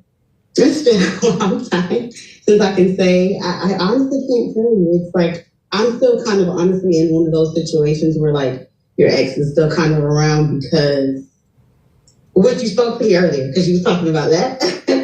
But it's hard whenever when you have your ex, you're like, okay, you're there, but I'm dating and doing me, and you realize that the pool is not what you thought it was. So your ex is like, hey, I'm always here when you're ready to come home. That's the biggest mistake. I hate that. Let me tell you why. The reason why is because you're teaching your ex that you really don't have any other options. And you don't want, again, ladies, if you're the prize, you're the prize. So you always have options, right? So okay, Ashanti and Natalie, I feel like they have people circling back, but they're circling back into a full-blown relationship, right? Now, yes, I believe you could double back if someone really felt they messed up, they're coming back strong. But your ex is coming back and he was once your man and now he can have sex with you without being your man, that's not good. He's not my man by choice. You know, and I still have sex with you? I rather sleep with the devil I know. Well, then enjoy it. You're always gonna have the devil then if that's the mindset. No, I would lie and say that I'm not ready to walk away from that relationship, but I don't meet people that I like. It does not have anything to do with him, I promise. I genuinely don't meet men that I'm like, I like him and it goes anywhere. Well, because you probably like the kind of men that aren't trying to settle down. You're probably, I don't know. I mean, hold on. Because you done got addicted to piss juice, and now truth knocking you smooth across your damn forehead. All right, fellas. All right, listen. One thing about it, we can stand corrected. She went from top 10 to top hundo that fast. Yeah. Now she's somewhere in the top 100, maybe in the 50s or so. See?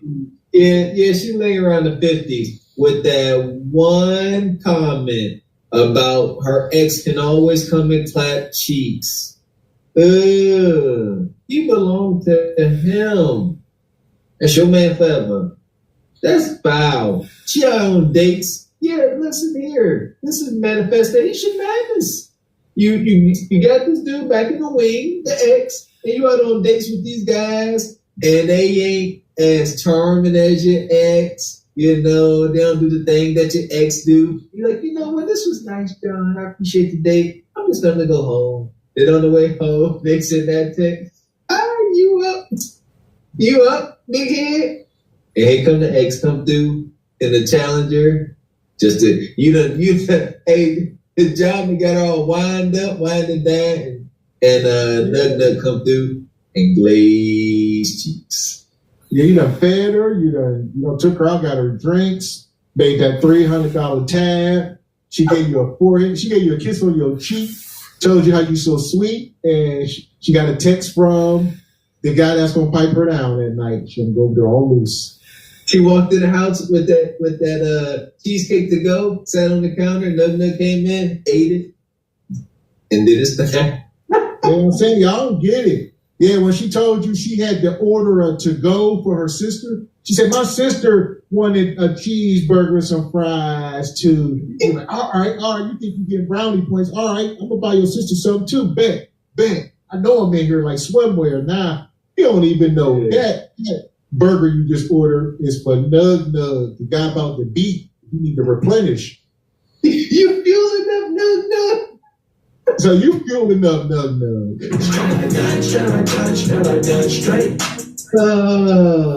Oh, bless it. That's why we here though, fellas.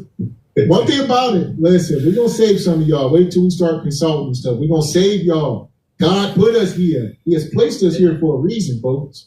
Yes, we are not here to waste y'all time nor our own. We're gonna let it be known. We're gonna make sure we're gonna rub y'all nose in this doo-doo. Y'all gonna smell this.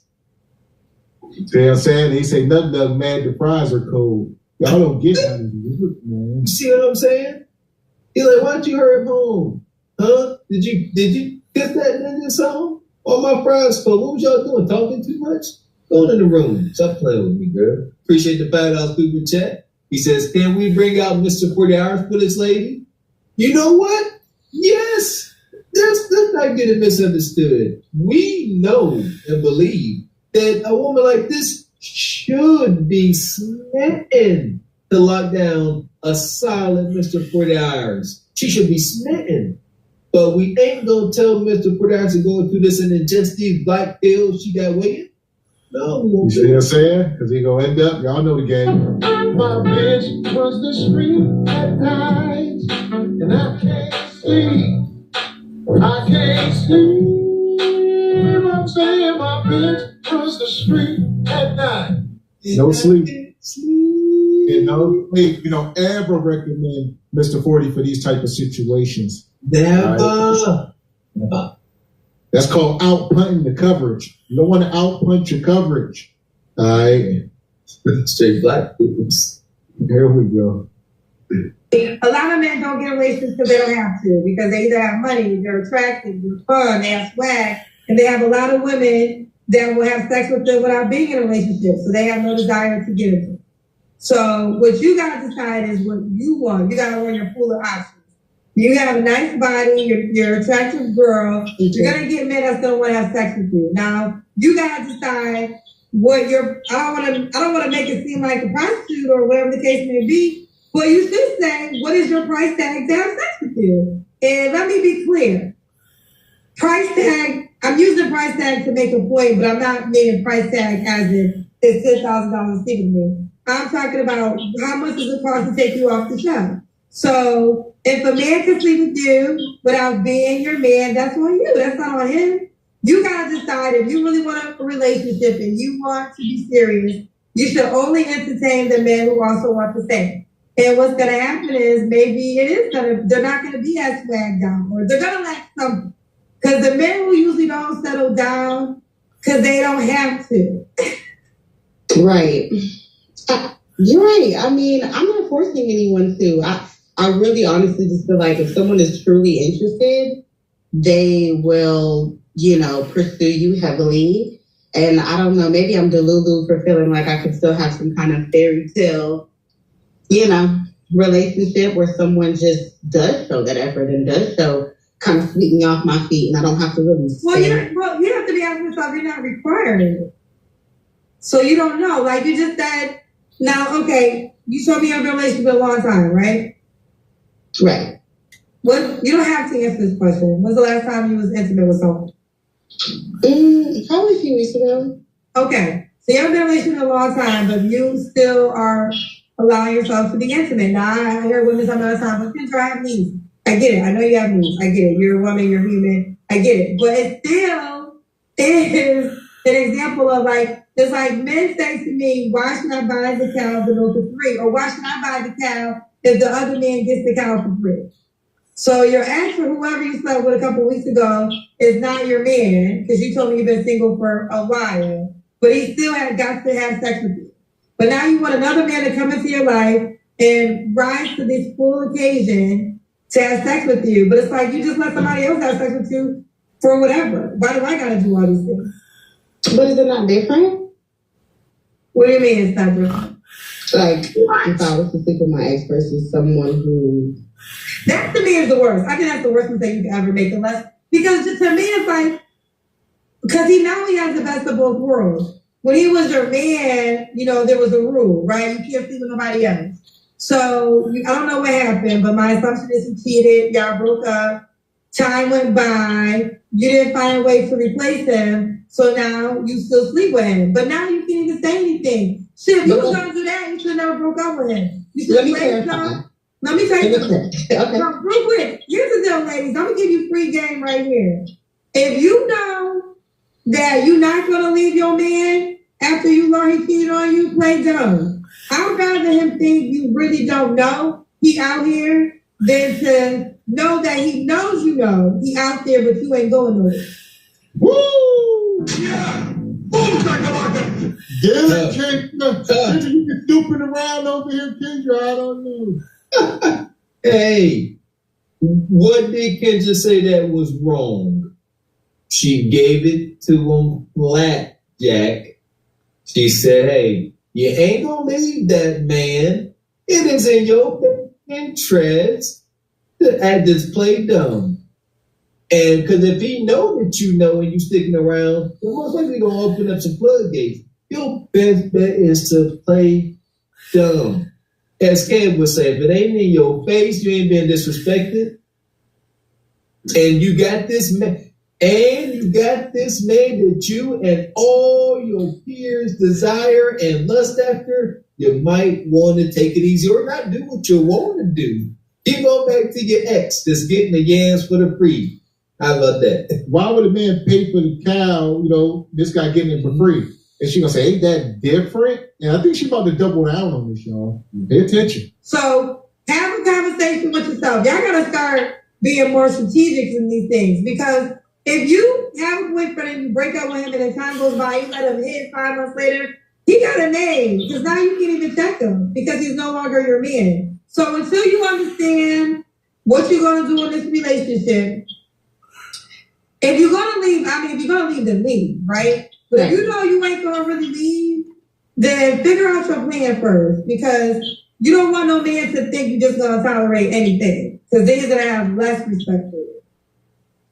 You are 100% correct. I do not deny anything you're saying. And I want to just, not that it matters, but this was like my college ex, right? We've been at this for a decade. So it's not like this is some recent ex. It's just someone that obviously, I care about or whatever, but you know how I stand and how I feel.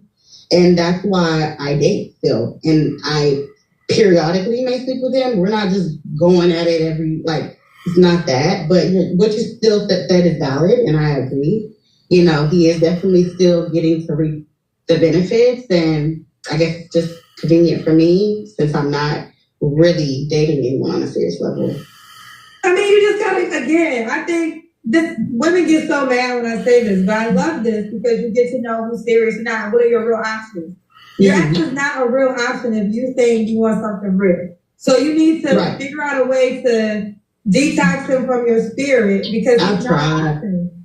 I told him so many times, look, we need to both go our separate ways. This is no. When you leave, you gotta block. You gotta go. You don't say goodbye, because you're not gonna win that. Because he's gonna say, "Well, we friends," and you probably really are friends. But if you know that you are going to, if it's gonna hinder you from meeting what you really deserve, block him. You don't talk to him. You're not available. You gotta keep it moving, because all you're gonna do is hold yourself back from a person, and you gotta really know who are your options. I think a lot of women right now don't know their real committed relationship options because they're dealing with so many situationships. If that's what you want, you're grown. Go about your life and live your life, and it is what it is. If you want a relationship, you need to stop entertaining situationships. And maybe you need to go talk to Jesus. And talk to Jesus. You said you got a relationship with him. He ain't steering you in the right direction. Is you serving Buddha? Because the Lord that I serve gonna tell your ass the truth. We can't possibly be serving the same Jesus as Christ. So you must be with the Latter-day Saints. She said she tried to get him up on that. She got to get that spirit off you. She said, I tried. Woo! You need this baby. Soul ties in full effect him this fine evening. Soul ties. Can't get them up off of them. This is telltale, ladies and gentlemen. Vanessa over here trying to make it seem like this is all cool and under control. No. This brother, talking about he from college, y'all, but this brother, he's been getting these chicks at no cost for 10 years. 10 years. And y'all need to understand, a brother like this, understand something. Every time you go over there, it ain't, she claim it ain't so often. Every time you go over there, y'all need to understand how these dudes think, how men think.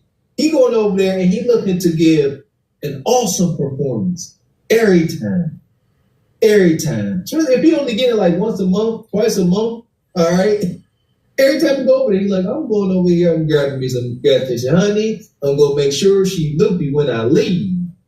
And then Hampton told the soul ties, she can't shake them. And she said it. The only thing she said to you, she said, I can't, I try.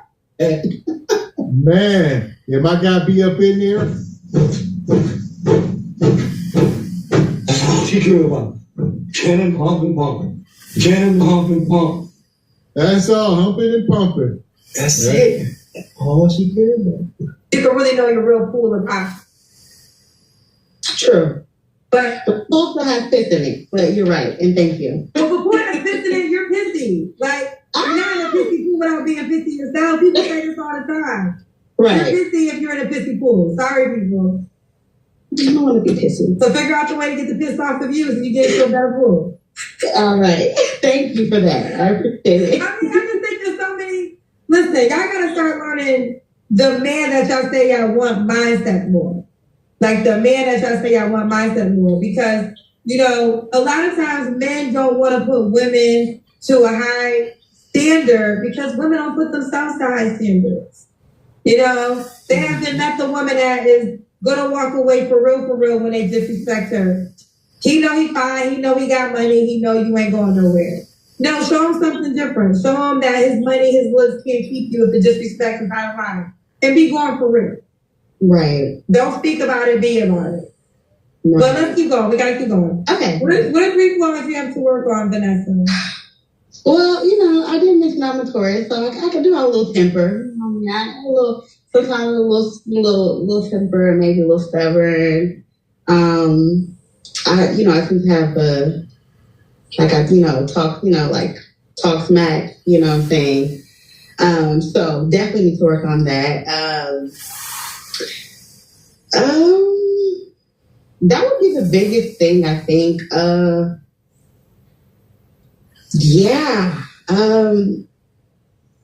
can't really think.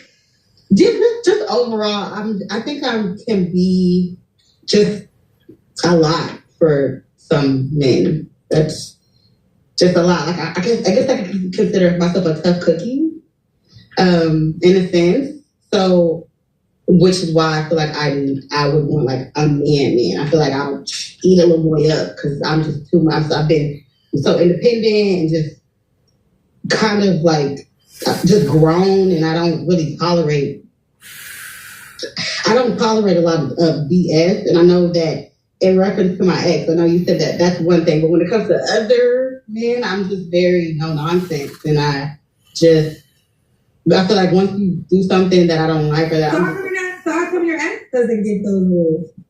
Like I said, I think and I talk to my friends about this a lot. He don't know it's like the love that I have for him is the only reason why. Why do you love him? Doesn't sound like you love him. I think it's more like care. I think it's more like care. Like this is like I just care for him, and because I'm not like dating someone else, I've dated other people. Let me ask this: if your ex was like, "I want to be in a relationship and I want to be exclusive," would you do it? No. Okay. Stop the cap. You see what I'm saying? Look at that face. No. So this man that's been stroking out for 10 years, I'm done playing. Let's get married. Let's do this for real. You're going to say no. Just slept with him 2 weeks ago, but you're going to say no. Come on, man. And let's get it understood. Guys can sleep with women that they hate. They can and will. With the spaz, you hate your voice, all that. Women ain't sleeping with no guys like this that they ain't attached to, got some type of emotional attachment. And she said love. Yeah, don't say you care. You say, yeah, because I got love for him. Yeah, you love him. You love all that he bringing in. The soul tie is in full effect. She's stuck. Yeah, she up here looking like, I ain't no dog. I ain't no cat. I'm a grown ass real woman. I'm going to do what I want to do. No. All right, it's a real woman's. Shout out to this. I'm independent. I'm a real woman. I eat these little boys up. Golly, she sound like some of Monsters Inc. They just eating folks. It's a real woman's. And yeah, she's sitting there. Because you done got addicted to piss juice, and now truth knocking you smooth across your damn forehead. All right. Move across that forehead. There we go. No. But he said stuff like that all the time, like we're gonna get married and all that. I'm like, boo-boo. Okay, fair enough. So why would a guy be lucky to be with you, Vanessa? A guy would be lucky with me because I don't know, I personally feel like I'm just like the total package. I'm funny, I'm sweet, I'm caring, I cook, I clean, I take care of myself. I'm very resourceful, whether it's helping you with your goals and aspirations or just networking. There's just so many different, I always say to know me is to love me. Like, I really am just like a fun, laid back, well-rounded individual. And I feel like if I met someone who has common interests, there's just nothing we couldn't do together. So yeah, I'm the whole package. Yeah, I'm it, boo. Okay, where you want to be? All right, Vanessa, this man spent $100 to say this. His name is. It says his YouTube name is Baba Wood. Let me see if I can put it up here on the screen. He spent his money to tell me this. He said Houston men are different breed. We are a different breed. We are experienced. Cousins, come visit, enjoy some Southern hospitality, and see for yourself. Trust uncle. So he's dispelling what you said about the Houston men. Let me be very honest with you, and I don't want to take up too much time, but the main issue that I see with Houston, and I saw on the news the other day that this is actually one of the worst cities to find love, by the way. It's not just me saying this. Go Google it. But I think there is a plethora of people that live here and moving here every day. On top of that, it is also like a tourist city. So there are so many beautiful women here. And there's so many also nice, handsome gentlemen.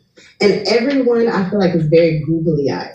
You know, everyone is very caught up in just messing with everybody, pursuing everyone. Like, it's just, and then it's like, I used to go on dates 7 days a week.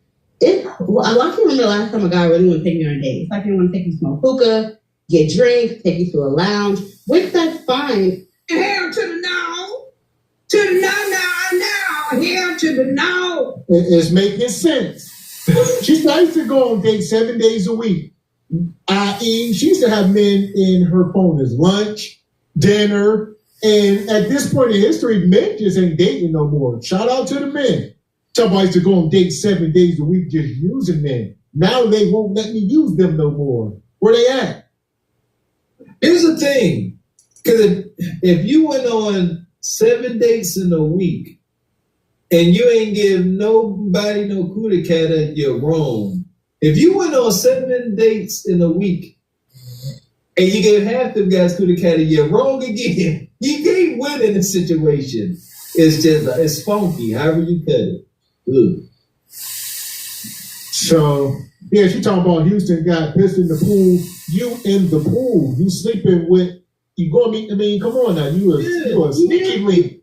You in there peeing. You in the pool peeing. I'm about to pee in the pool, you peeing. So, they had to stop that. This woman said she used to go on dates 7 days a week before the pandemic and all, when y'all used to, back in 2020 or whatever, when y'all was spending bread. Now y'all tight. Sunday through Sunday.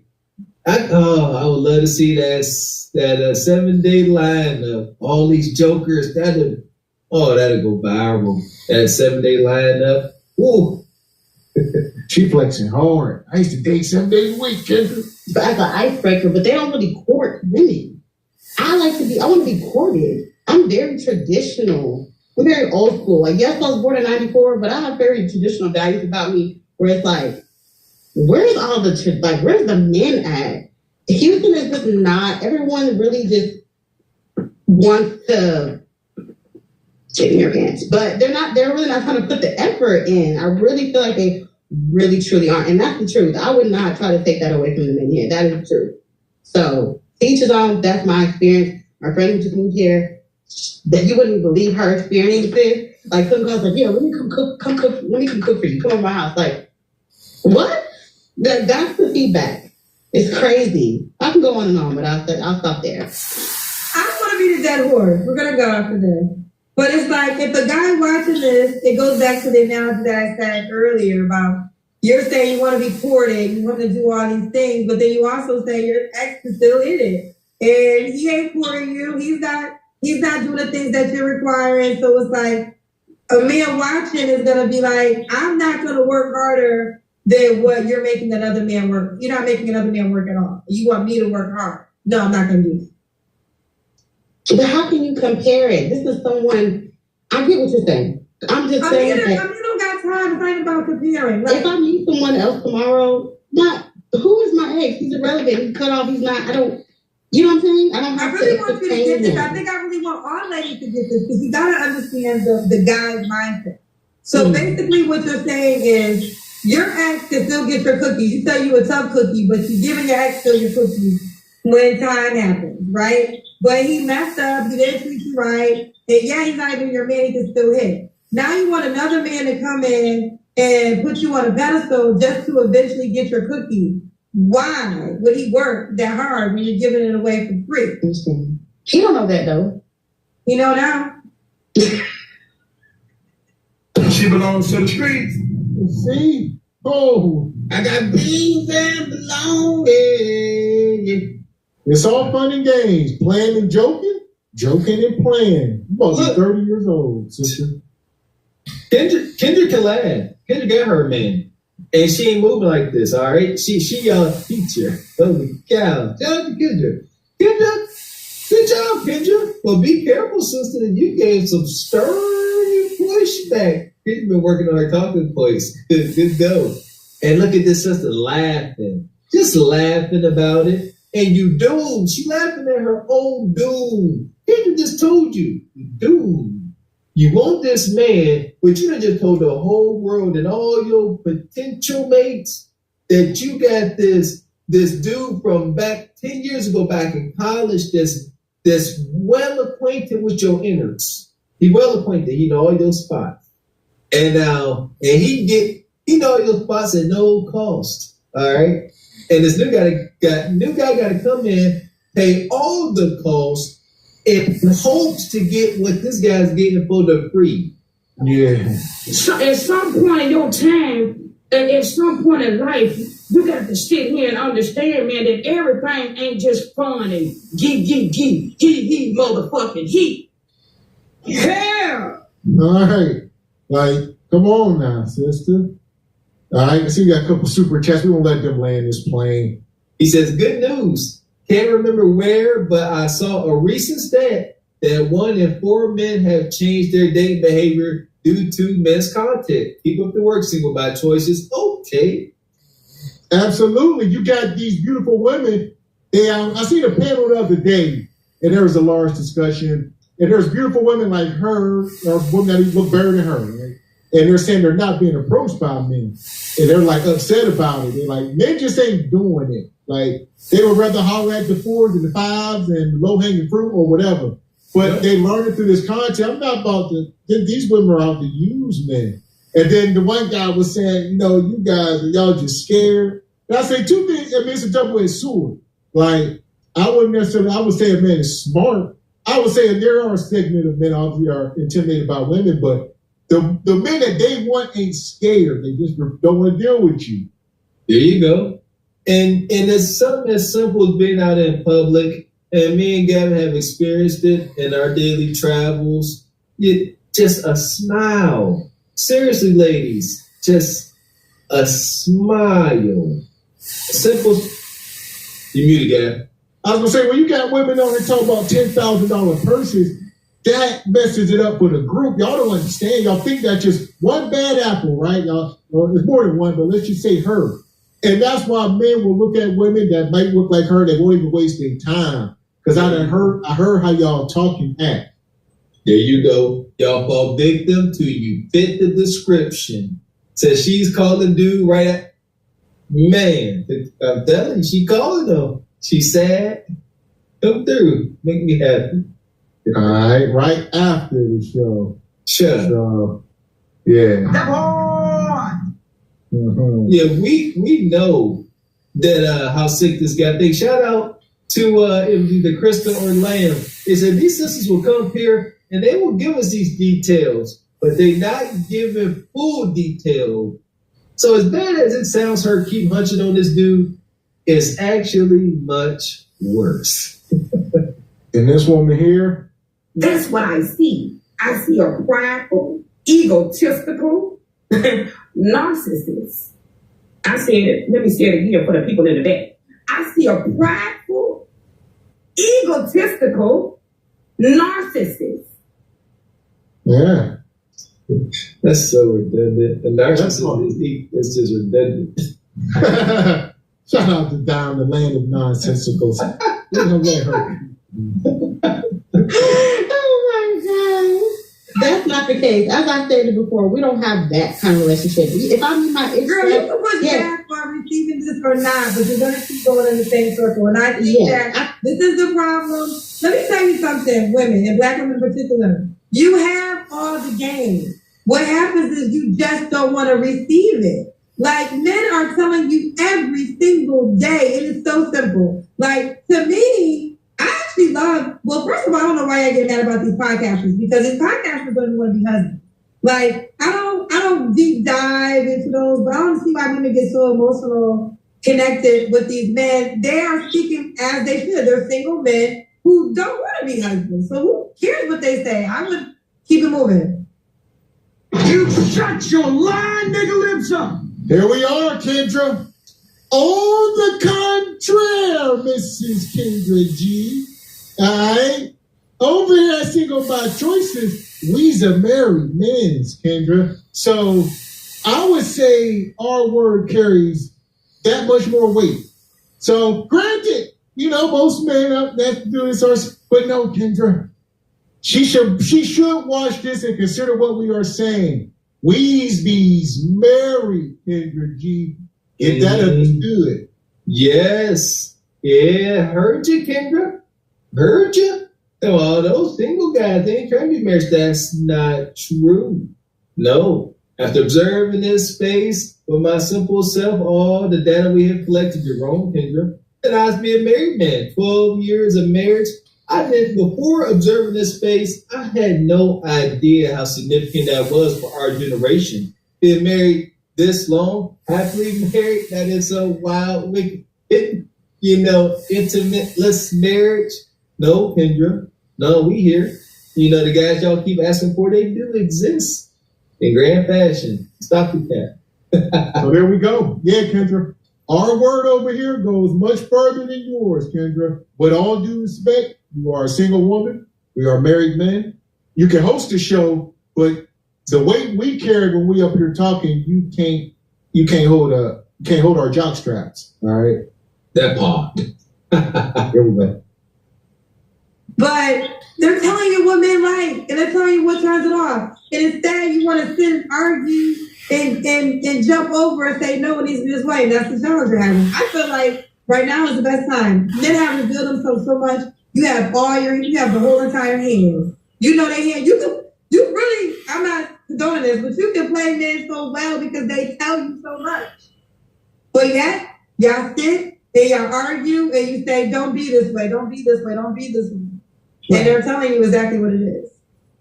I appreciate that. Thank you so much. Listen, I want to say this. You have your attractive girls, so you're going to have to decipher for men who just want to sleep with you or men who want to build a life with you. Only you are going to be able to decipher through that, and that's going to be for the treatment that you require. And until you require an overall blanket, you have to be my man to have sex with me. You have to want to think to have sex with me. You're not going to know. So that's your responsibility. So however you treat it is going to be up on you, and I hope you find it. Thank you so much. All right. Bye, baby. Bye. Yeah, listen.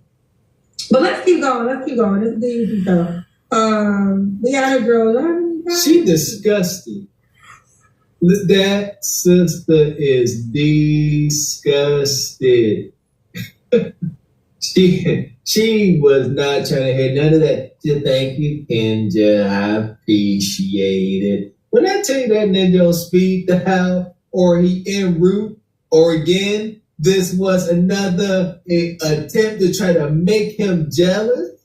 We gotta filter through all this garbage and try to figure out what just happened here. Cause ain't no way in heck she really trying to search for a new man. I'm gonna say she trying to make a bedroom mate jealous.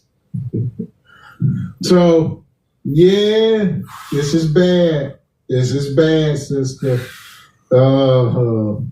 We started off giving her grace and mercy in the beginning. Y'all was giving us trouble, and by the end of it, like I said, we don't mind. We'll stand corrected. All right.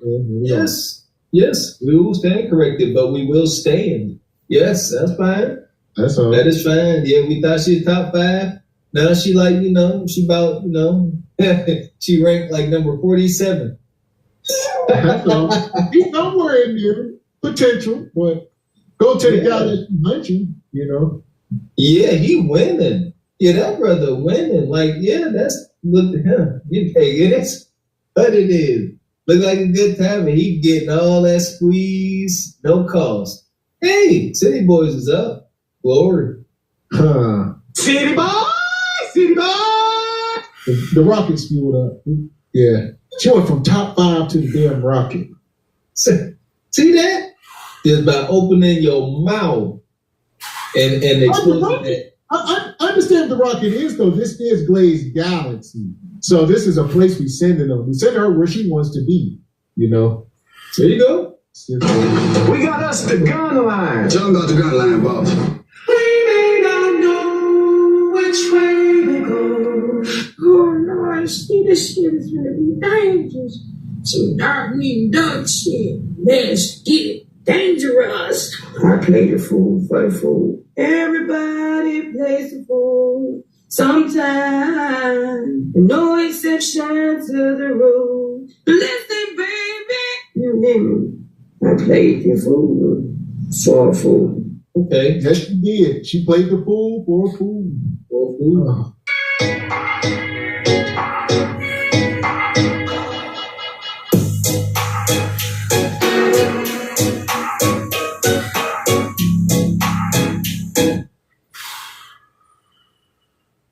How you know you don't date women though? I'm very clear. I don't date women. It's certain. It's not even hard to figure out. I ain't never date a woman. I ain't never desired to date a woman. I really enjoy men. I feel you. I respect it. I respect it. For the man, I respect it.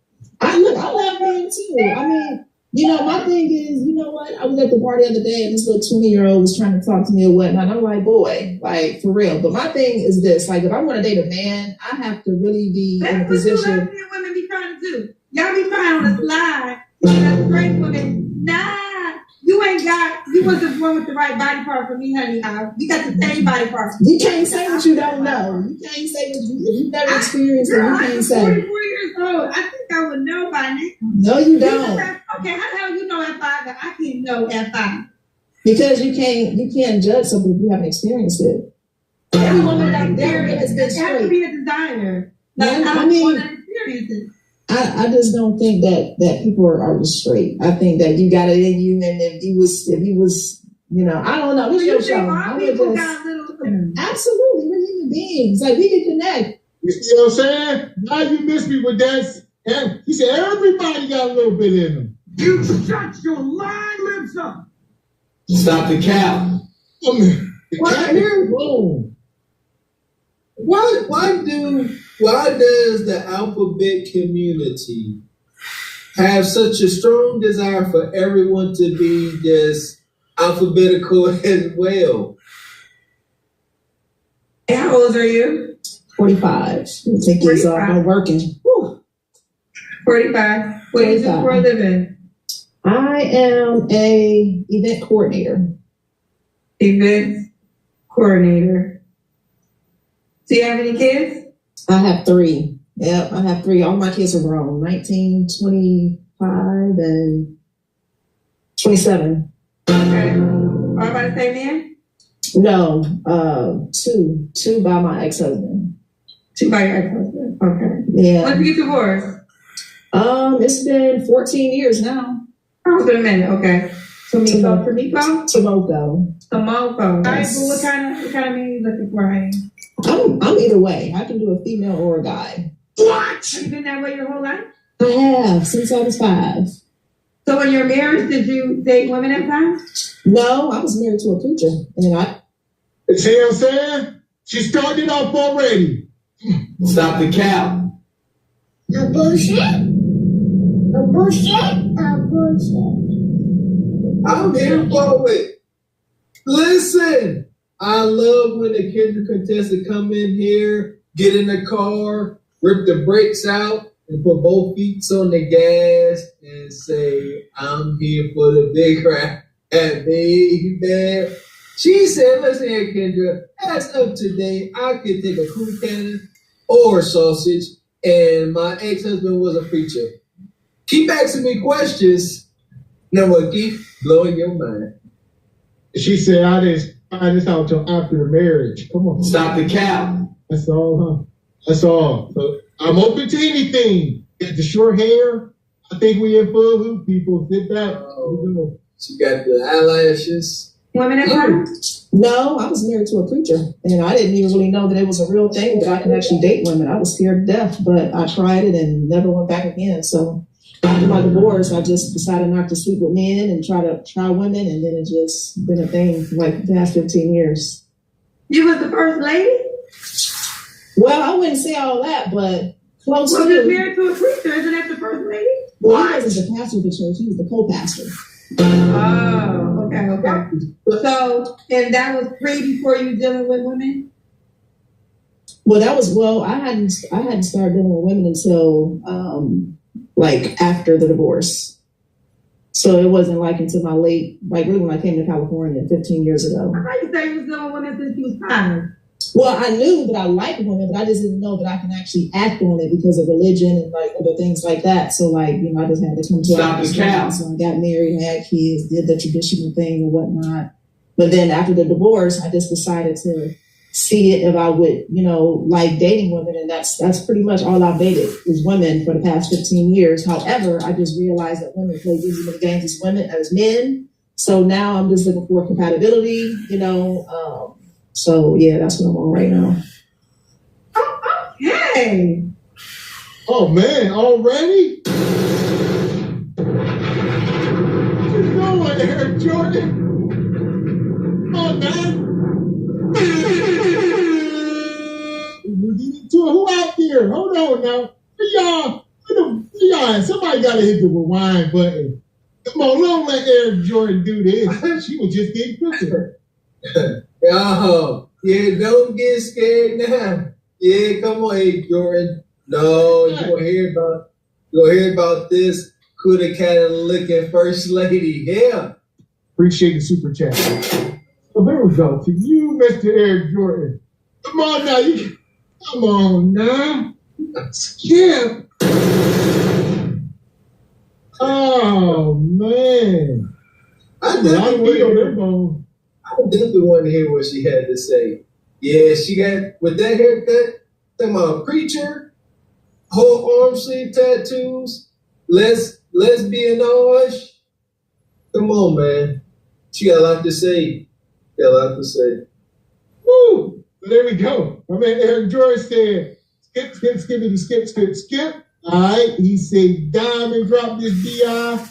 And he said, can't be saved out here. All right. Yeah, this one here. Just a vacancy. Love don't live here anymore. You abandoned me. Love don't live here anymore. Bull jive. She said, love lived there most definitely. Love comes in the form of sausage or pancake. She feeling old. Nobody can save this system. Bring her back. Ain't too late. Here we go. Shout out to Macau Media. She crashed that plane on takeoff. Yeah! Boom, chakalaka! Man. Yes, she did. Soon as she said, I took a man or a woman, but I was the first lady. Man, she did a barrel roll right on the runway. She just wow. Here we go. Shout out to my guy Project Leroy. Appreciate the super chat. He said, hit her with the Kudakata drop. All right, here we go. Bitch, I can eat my own Coca-Cola, and it tastes good. Can you do the same? Can you eat your own groceries? Huh? Can you eat your own groceries? No. Maybe she can. Maybe she was going to get into the way she eat her own Kudakata, but we should never know. In the meantime, over the hills and through the woods, all right, I see the Godfather. So here we go. She gonna get it old school style. You find a man, woman, dog, cat, preacher, saint, sinner, prostitute, monk, come. All right. Here we go.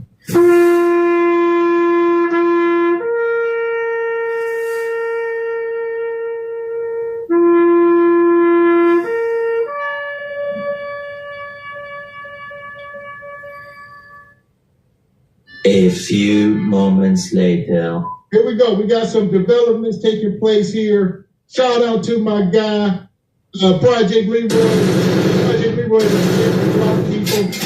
right? Get that money. Money. Gotta get that money. Oh, money. And I'm going to hit it. And it won't stop, and it don't stop, and it won't stop. What you know what I'm talking about?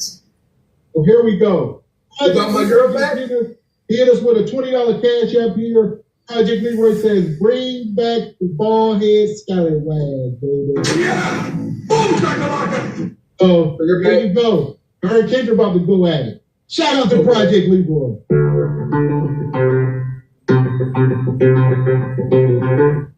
You left, missed out. Let's go. You know, so yeah, that's what I'm on right now.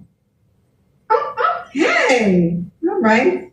You know, I'm learning. I learn every day. I know, right? You're open to a man or a woman. Yeah, and a grown woman though, like not like, you know, yeah, I would just say a grown woman. Somebody who like, you know, she has to know herself, you know, like drama free and just know herself. Like I'm not really big on like I don't have like attachment issues. I like being by myself a lot, but I like for someone to have their own thing going on. So and that's been like an issue dating women. They are very territorial and just extra. Like, and I just don't want that. Okay, well, let's start. What kind of person are you looking for? Someone who's open-minded, someone who is intentional with their with their goals in life. You know, somebody who actually knows what they want, and that can be, you know, from all, you know, levels. From, you know, what do you want in a job? You know, what do you want in a relationship? You know, someone who's, I guess, health conscious for sure. I think that's like super important. That's probably like the number one thing that I would desire most is that someone is health conscious. And yeah, and somebody who's, you know, holds accountability, like, you know, who is, you know, accountable for their actions. So just out of curiosity, are you open to each gender equally, or is there one gender you prefer to the other? I think I prefer women, to be honest with you. I don't think I have, like, I mean, I would date a man, but like I'm not at the age where I feel like a man would be my priority if I was to date a man, to be honest with you. So he would have to roll with the punches. In other words, like I'm okay with poly even, but it takes a different type of woman and man to, you know, to accept those type of, you know, relationships. I've tried that before, and that's drama. So really, I prefer a woman who.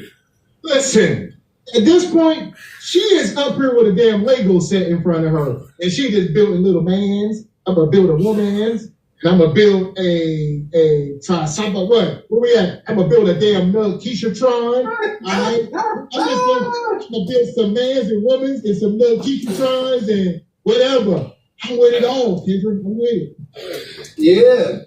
She said, listen here, I'm messing with Nug, Keisha, Bone Quisha, city boys, city girls, monks, preachers, pastors, and saints and sinners.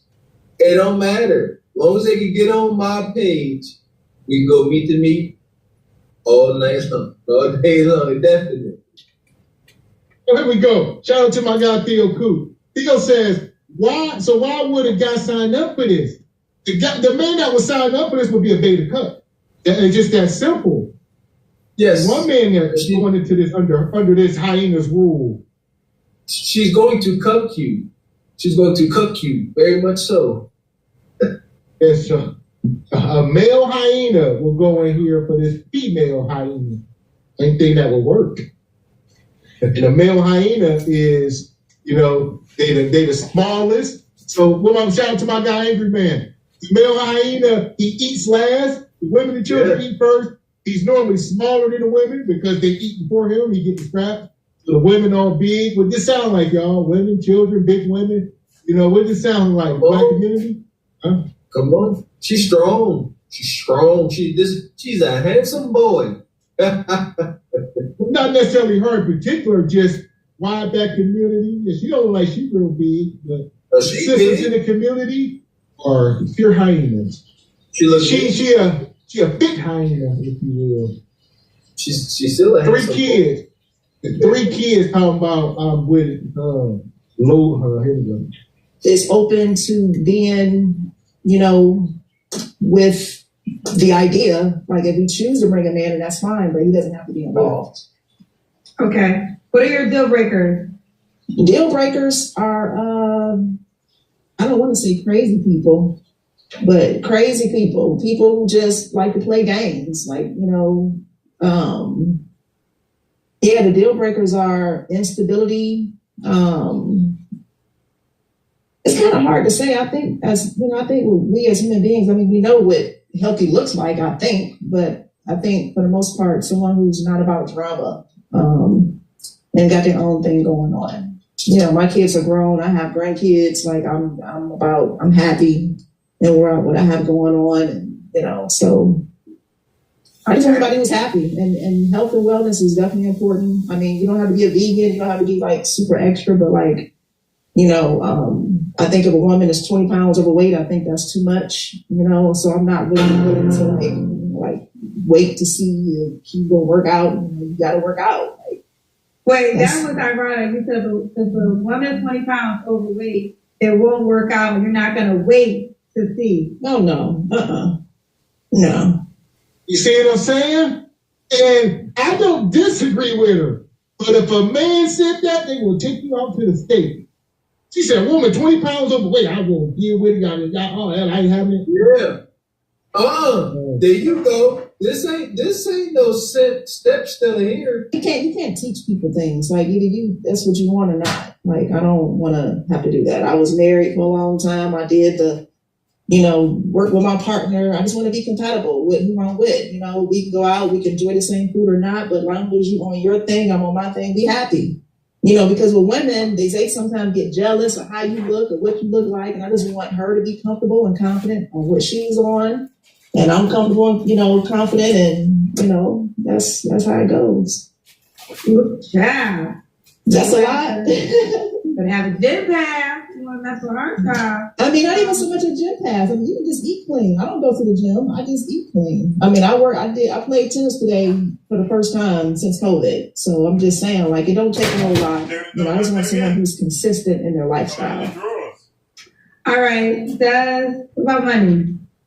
You gotta get around money. I think that they should be able to just take care of themselves, and when I say that, it's like, that's like the one answer. I've been watching your show now for like, I think 2 weeks, and I'm like, everybody says that, but I think really, as long as you're stable and you're happy and you are evolving, I think that it's important for us as human beings to evolve. So you might make 100,000, 1 year, but like if you're totally dedicated to what you're doing and you're passionate about it, you should become an owner, which means that ultimately you would make more money. Here we go. Another Ebony K. Williams. No bullshit. No bullshit. No bullshit. Said even if you're making 100K, you're gonna get with me and you're gonna want to own whatever you're doing. Why do everybody think they're applying this pressure that make a man want to own the world? You know what, babe? I know you're making 100K working at the local municipality, but I'm gonna need you to go ahead and level up like mama go ahead and own that mother sucker. I don't like to wait, so I need you to go ahead and own the local municipality within the next 365 business days. All right. Shout out to my guy, Project Leroy. You old Rajon Rondo face. Yeah! Seriously. Looking real masculine. That's why I say she's a handsome boy. You hear me? You need to humble your goddamn self. Shout out to my guy, Tim Peterson. He says, handsome Squidward stud is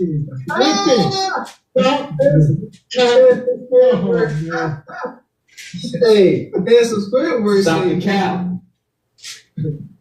Handsome Squidward own one. Shout out to Tim Peterson. That was a good one. This sister here, let's see what she got.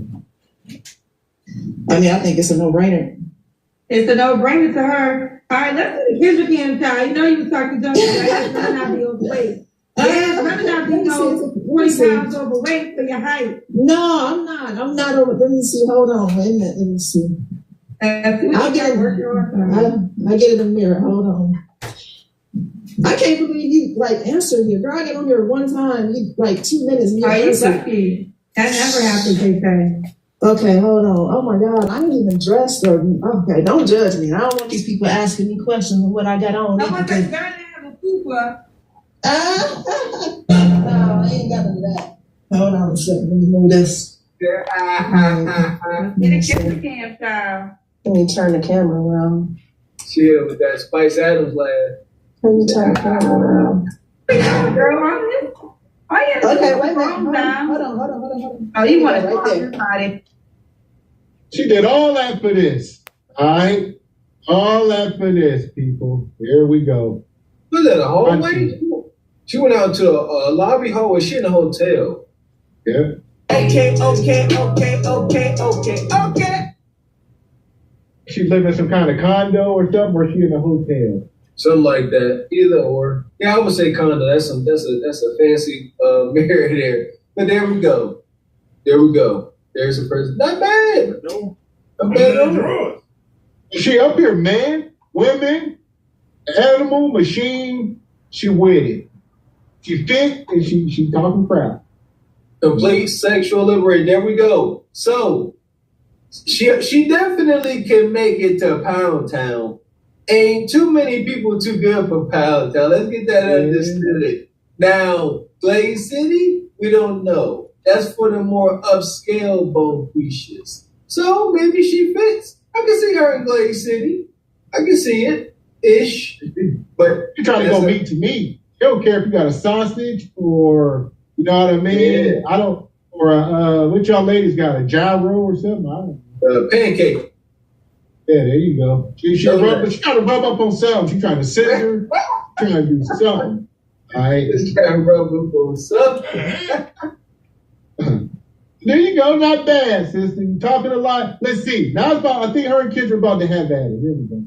Okay. There you go. Okay. You look There good. you go. Thank you.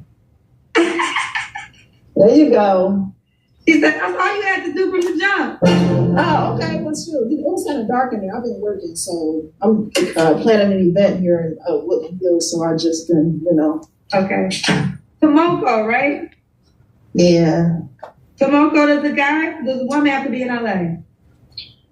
I don't really care where she lives at, to be honest with you. I hop on planes. It's okay. I'm okay Are with you traveling. flying yourself or just you gotta fly you? Oh, no, we do your thing, I'll do my thing. We are not in a relationship. If we ain't together, then we do our own thing. I'm not, I don't play. I'm not into role playing. You know what I mean? Like every woman I've ever dated. Get that shit the fuck out of here.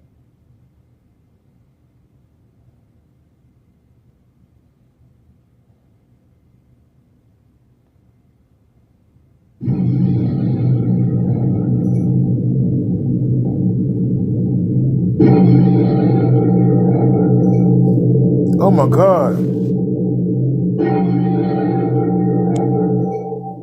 Oh my God.